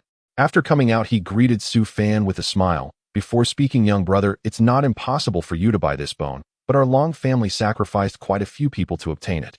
2 fruits are not enough, and we cannot be sure if this item will truly awaken level talent as you claim. How about this? You give me 5, and we will make a deal immediately. How does that sound? I only have 2. If you don't agree, then I can't help it. Su Fan shook his head. This man clearly regarded him as an easy target. Although Su Fan wanted it, he did not want to be taken advantage of. Moreover, exposing too much about the ability fruits would not be good for him. Even if the dark web promised to guarantee the confidentiality of every customer's identity, one could not be sure that these business people would not sell his information. As Su Fan turned to leave, the middle-aged man suddenly panicked. This was not how he had imagined it. Just as Su Fan was about to walk out the door, he hurriedly called out, "Wait, don't be in such a hurry, young brother. How about this? Let's be friends. If you ever have such ability fruits again, you can exchange them with us. For this bone, we'll trade it for just 2 ability fruits. No, I can't be sure if my ability fruits are real or fake. I can't let you take advantage of me. This bone is of no real use to me, it just looks quite special. I thought of collecting it for fun. Since the owner is unwilling to part with it, I won't force you. You can keep it and sell it to others." Su Fan turned back, smiled at the man, and said politely. The man was nearly in tears. This young man was skilled with words, leaving him speechless. He wiped the cold sweat from his forehead and said with a wry smile, "How about this? You give me those 2 ability fruits, and besides this bone, I'll give you another item that was also found together with the bone. It might be useful. What do you think?" "Oh, let's see first. I might not necessarily be impressed by what you offer," Su Fan said with some surprise, not expecting such a pleasant surprise. He certainly would not let this opportunity slip by. Long Jingtu was at a loss for words, hurriedly leading Su Fan into the inner hall and instructing someone to serve the best tea before turning to fetch the items. Shun Mo and the others did not follow inside, instead they stayed outside to look at other things in the shop, but their knowledge was limited and many items were unfamiliar to them. Long Jingtu quickly returned holding a red box. When the box was taken out, Su Fan felt his blood flow quicken and the circulation of spiritual energy within him also accelerated. He stared at the box in surprise, unable to comprehend what it contained. Long Jingtu approached Su Fan and opened the box, revealing a seemingly ordinary piece of worn iron already rusted and appearing to be from a long-forgotten era. Su Fan used his divine sense to inspect it, finding no reaction. The iron piece seemed truly just an ordinary scrap of metal without any peculiarities. If not for the extraordinary sensation of his bloodline power, Su Fan wouldn't have thought this item held any value. However, despite his surprise, Su Fan couldn't help but frown, looking at Long Jingtu with an irritated tone. "What does this mean? Are you playing with me? You think you can exchange this worthless scrap for my ability fruit?" "Mr. Long, you should know how precious my ability fruit is. It seems you truly lack sincerity." With that, Su Fan stood up to leave. Long Jingtu was left dumbfounded. Seeing that Su Fan was genuinely about to leave, he quickly braced himself and stepped forward to block him, saying, "Young friend, please don't go yet, let me explain. This was found in an ancient site together with that bone. This item is definitely very precious. To be honest, if we were able to research anything useful ourselves, we wouldn't be selling it. If you still feel it's not suitable, I also have 2 dragon blood herbs that are useful for fire attribute awakeners. What do you think?" Su Fan's brows twitched. He knew the ability fruit was precious and figured that many major powers would fight over it, but he didn't expect that 2 first-level ability fruits, which were of little use to him, could bring such significant benefits. Dragon blood herb indeed holds immense benefits for fire attribute awakeners. However, he didn't have any fire attribute awakeners around him. "Are you mocking me, Mr. Long? I'm not a fire attribute awakener. I believe you can see that I am just a talentless waste who cannot awaken." Su Fan looked coldly at Long Jingtu, snorting with displeasure.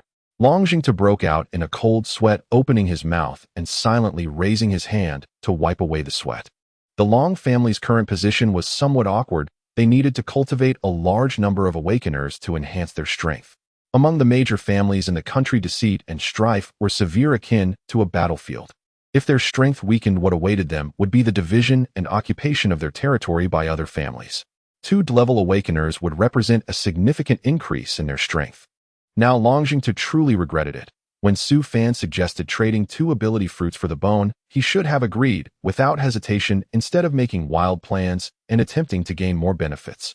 Now he had really lost both the lady and the soldiers. "How about this, young friend? I have 2 immortal ginsengs which can directly increase a normal person's lifespan by 50 years, and they can be stacked. You can use 2 at most. I'll add this, what do you think?" Long Jingtu cautiously looked at Su Fan. If Su Fan rejected again, he truly had no way out.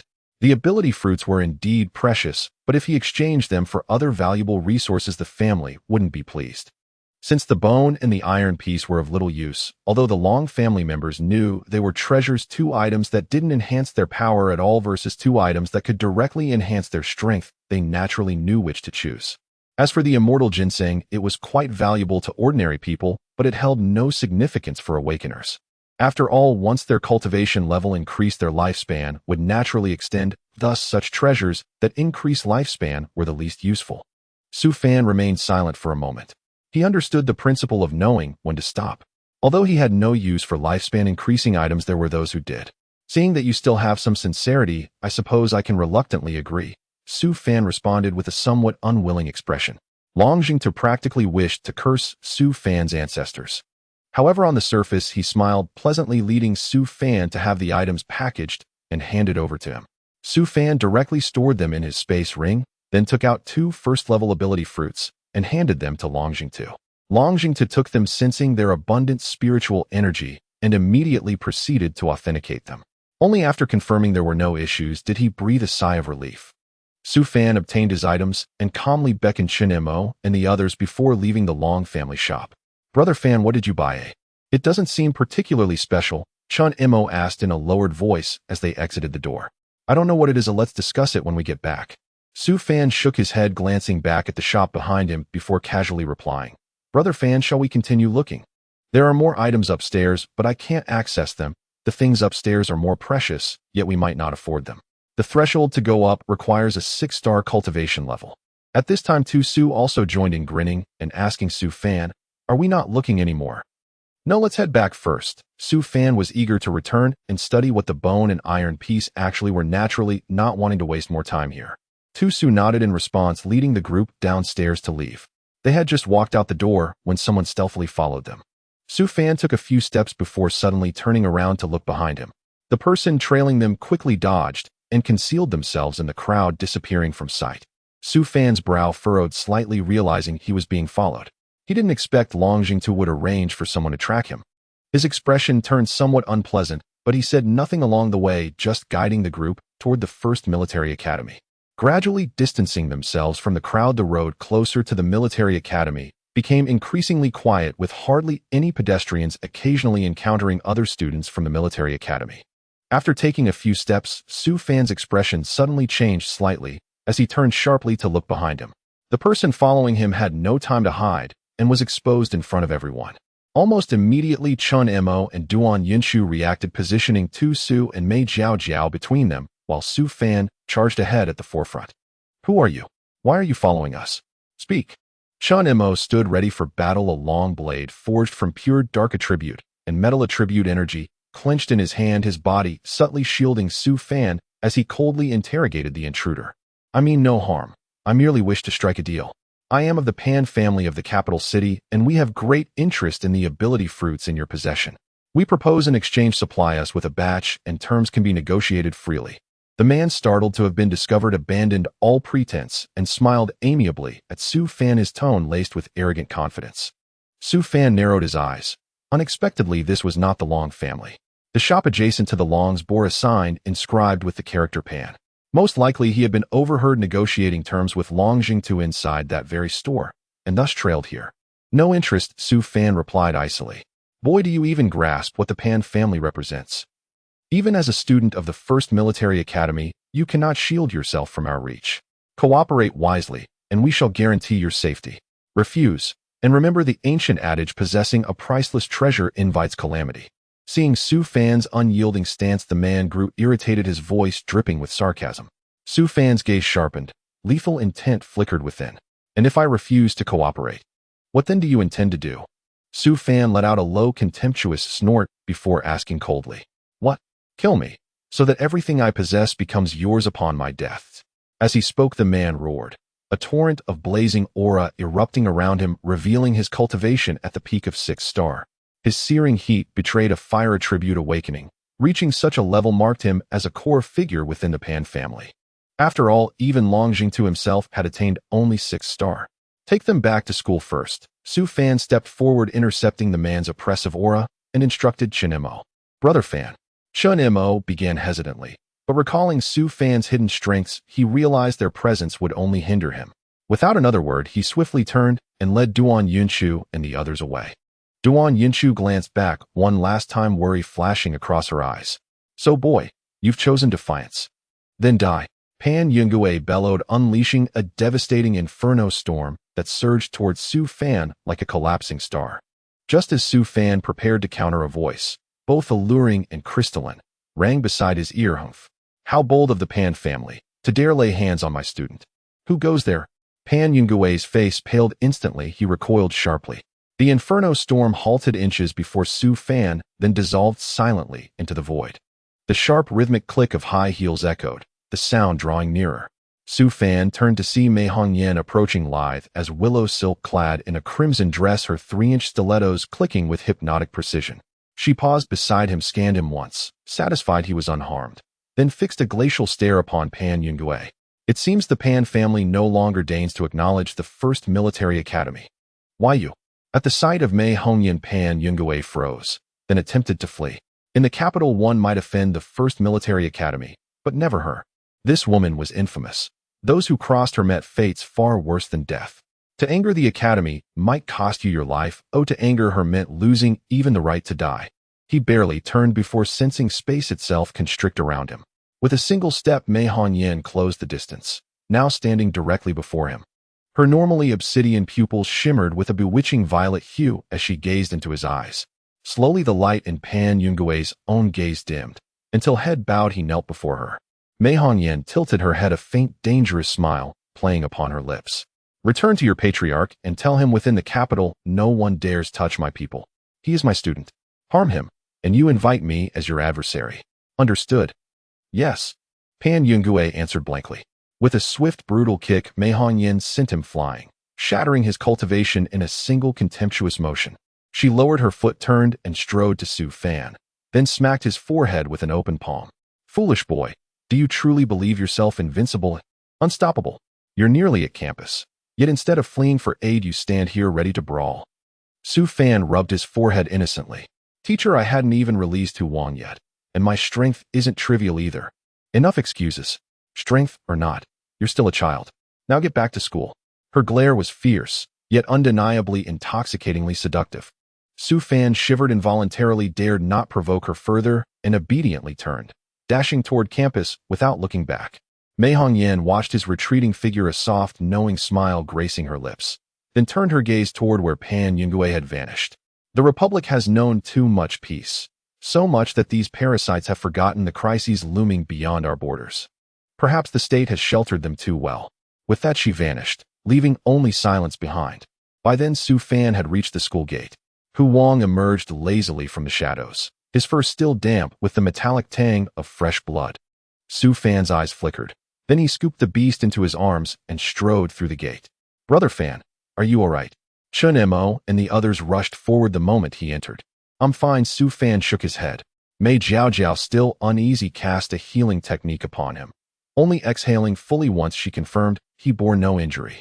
The group returned to the dormitory and immediately clamored to visit Su Fan's room for fruit. He agreed, without hesitation, leading them home.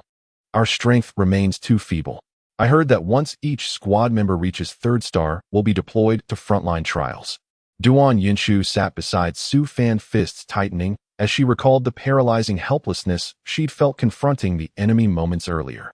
To abandon her teammates, even if Su Fan had ordered it, was for her a profound humiliation.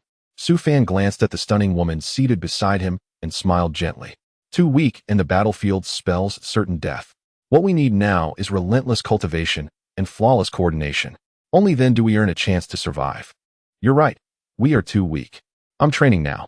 Duan Yunshu nodded decisively and rose, leaving Su Fan momentarily stunned by her sudden whirlwind resolve. After Duan Yunshu departed, Mei Jiaojiao and Tu Su likewise excused themselves, retiring to train. Only then did Chun Mo draw near. Brother Fan, we're all on the same squad now. Should I share my cultivation manual with them? Let's grow stronger, together. It's up to you. Su Fan thought for a moment and didn't refuse. The technique wasn't particularly powerful, and it didn't matter if it got out. Over this period of contact, Su Fan could also confirm that Tu Su and the others had good character. They weren't the type to betray their friends. Then I'll find a chance to pass it on to them. Chun Mo nodded. He also felt that they were too weak. When faced with a strong enemy, they couldn't intervene and could only let Su Fan face it alone. As a small team, they were simply dragging Su Fan down. After today's events, Chen Mo was also stimulated and began to train harder. He had already reached the 4-star level for quite some time, defeating many monsters along the way and obtaining some spirit crystals to assist in his training. Coupled with the technique provided by Su Fan, he broke through to the 5-star level that night. After everyone left, Su Fan took out the bones and iron pieces he had bought earlier and sensed them carefully, but found nothing unusual. System, can you tell me what these 2 items are useful for? It seems like they can trigger the fluctuations of the Shinnon bloodline. Unable to discern their use, Su Fan had to seek help from the system. The system scanned. Unknown human skull, unknown iron piece, no special properties detected. The host may keep them as they may yield unexpected benefits. Hearing the system's response, Su Fan sighed helplessly and put the items away in the storage space. The next day in class, Mei Hongyan glanced at Chen Mo in shock. Breaking through to 5 stars in just one night, Chen Mo's training seemed as easy as drinking water, yet his talent level was clearly not high. The level of talent significantly affects the speed of cultivation. The training speed of a level talent compared to level talent is more than dozens of times different. However, Chen Mo's talent was only at most level, yet he could continuously break through in such a short time, leaving Mei Hongyan both surprised and puzzled. This simply did not conform to normal patterns. Today we'll continue with the nutrient pod for simulated training. Recently, we will resume simulated training for 8 hours daily. Additionally, there's good news. Scientists from the Dragon Kingdom have developed a manufacturing method for the nutrient pod, and soon a large number will be produced, so you won't need to wait in line for training anymore. Excluding simulated training time, everyone will have more time to cultivate and improve themselves. Really? That's great. We won't have to queue for training anymore and can arrange our time freely. It seems our scientists are indeed capable of anything. They've managed to develop a nutrient pod for us so quickly. This is truly good news. We won't have to wait in line for the nutrient pods anymore. The news brought by Mei Hongyan excited everyone. However, after the excitement, they still needed to continue training. Su Jiwei's condition had recovered, and upon arriving at the training room, he was the first to lead his teammates into the nutrient pod to start training. Having experienced a failure the first time, they managed to last a bit longer this time. However, since they were all newly awakened and too weak, they succumbed before half an hour. This time no one felt discouraged, they just stood aside watching others train. Although the training time was said to be 8 hours, in reality, aside from Su Fan and the others who managed to train for a full 4 hours, the others could only last about an hour at most before exiting. It was clear that during this training, everyone felt an improvement in their mutual understanding. They no longer acted independently as they did at the start. Even Tiangi exhibited more camaraderie, at least not abandoning his teammates. After training, Tu Su habitually wrapped her arms around Su Fan's and smiled, saying, "Brother Fan, will you treat us to dinner today?" Su Fan glanced at the arm being hugged, coughed lightly, and Tu Su quickly realized it was inappropriate, hastily letting go her little face, turning bright red. "Let's go, we'll treat you to dinner." Su Fan glanced at her and then looked away, leading everyone to his house for a meal. Once home, everyone was very unreserved and went straight to the fridge to get food. Su Fan went to the kitchen to cook, while Chen Mo sat in the living room looking serious. "I have something to tell you, but you have to promise me to keep it a secret." "What is it?" "It won't be about you and Brother Fan." Tu Su blinked, looking at Su Fan and then at Chen Mo. Su Fan had always seemed close to Chen Mo. Even though there were 3 stunning beauties in the team, he had never placed much pressure on them. Tu Su couldn't help but have some doubts. Chen Mo's mouth twitched fiercely at her words. "What are you talking about? Brother Fan and I are normal men, we both like women." Tu Su stuck out her tongue and shifted closer to Mei Jiao, fearing that Chen Mo might hit her. Chen Mo glared at her and then continued, "I have a cultivation technique here that is a bit more complete than what everyone is currently using, and the training speed is also faster. However, this cannot be leaked, it can only be used by our team. If you agree, I will pass it on to you. A technique. Faster than the normal cultivation speed. Is that why your training speed is so fast?" The 3 girls immediately widened their eyes, staring intently at Chen Mo. Chen Mo nodded, sort of. "I reached the 1-star realm in just over an hour using this technique." "What?" Even the demure Duan Yinshu couldn't help but curse along with Tu Su and the others upon hearing this. "Show me. I swear I won't leak it, otherwise let me gain 30 pounds. Tu Su was the first to express her agreement. Mei Jiao and Duan Yinshu looked at her in shock. Gaining 30 pounds was indeed a severe vow. They thought for a moment and followed Tu Su in making the vow. Chen Mo had already written down the technique. After seeing them vow not to leak it, he handed them the printed technique. Excited too, Su and the others took it eagerly and immediately began to cultivate according to the method outlined. The spiritual energy circulated within their bodies for a complete cycle, and everyone opened their eyes in delight. Although they hadn't leveled up, they could clearly feel that this new technique was far superior to the old one. They could feel the increase of spiritual energy within their bodies, and the energy cultivated was far purer than that obtained from the original technique. You just gave us such a good technique. Everyone looked at Chen Mo in disbelief. It was Brother Fan who asked me to give it to you. Chen Mo hurriedly threw Su Fan under the bus. Just as Su Fan finished preparing the dishes and placed them on the table, 3 shadows suddenly lunged at him. Almost instinctively, Su Fan raised his foot and kicked out in a circle, followed by 3 screams and the sound of heavy objects hitting the ground. Chen Mo watched in shock from the side, unable to help but give Su Fan a thumbs up. Su Fan, upon seeing what he had kicked away, was equally dumbfounded. What was going on? Why did these 3 suddenly try to ambush him out of nowhere?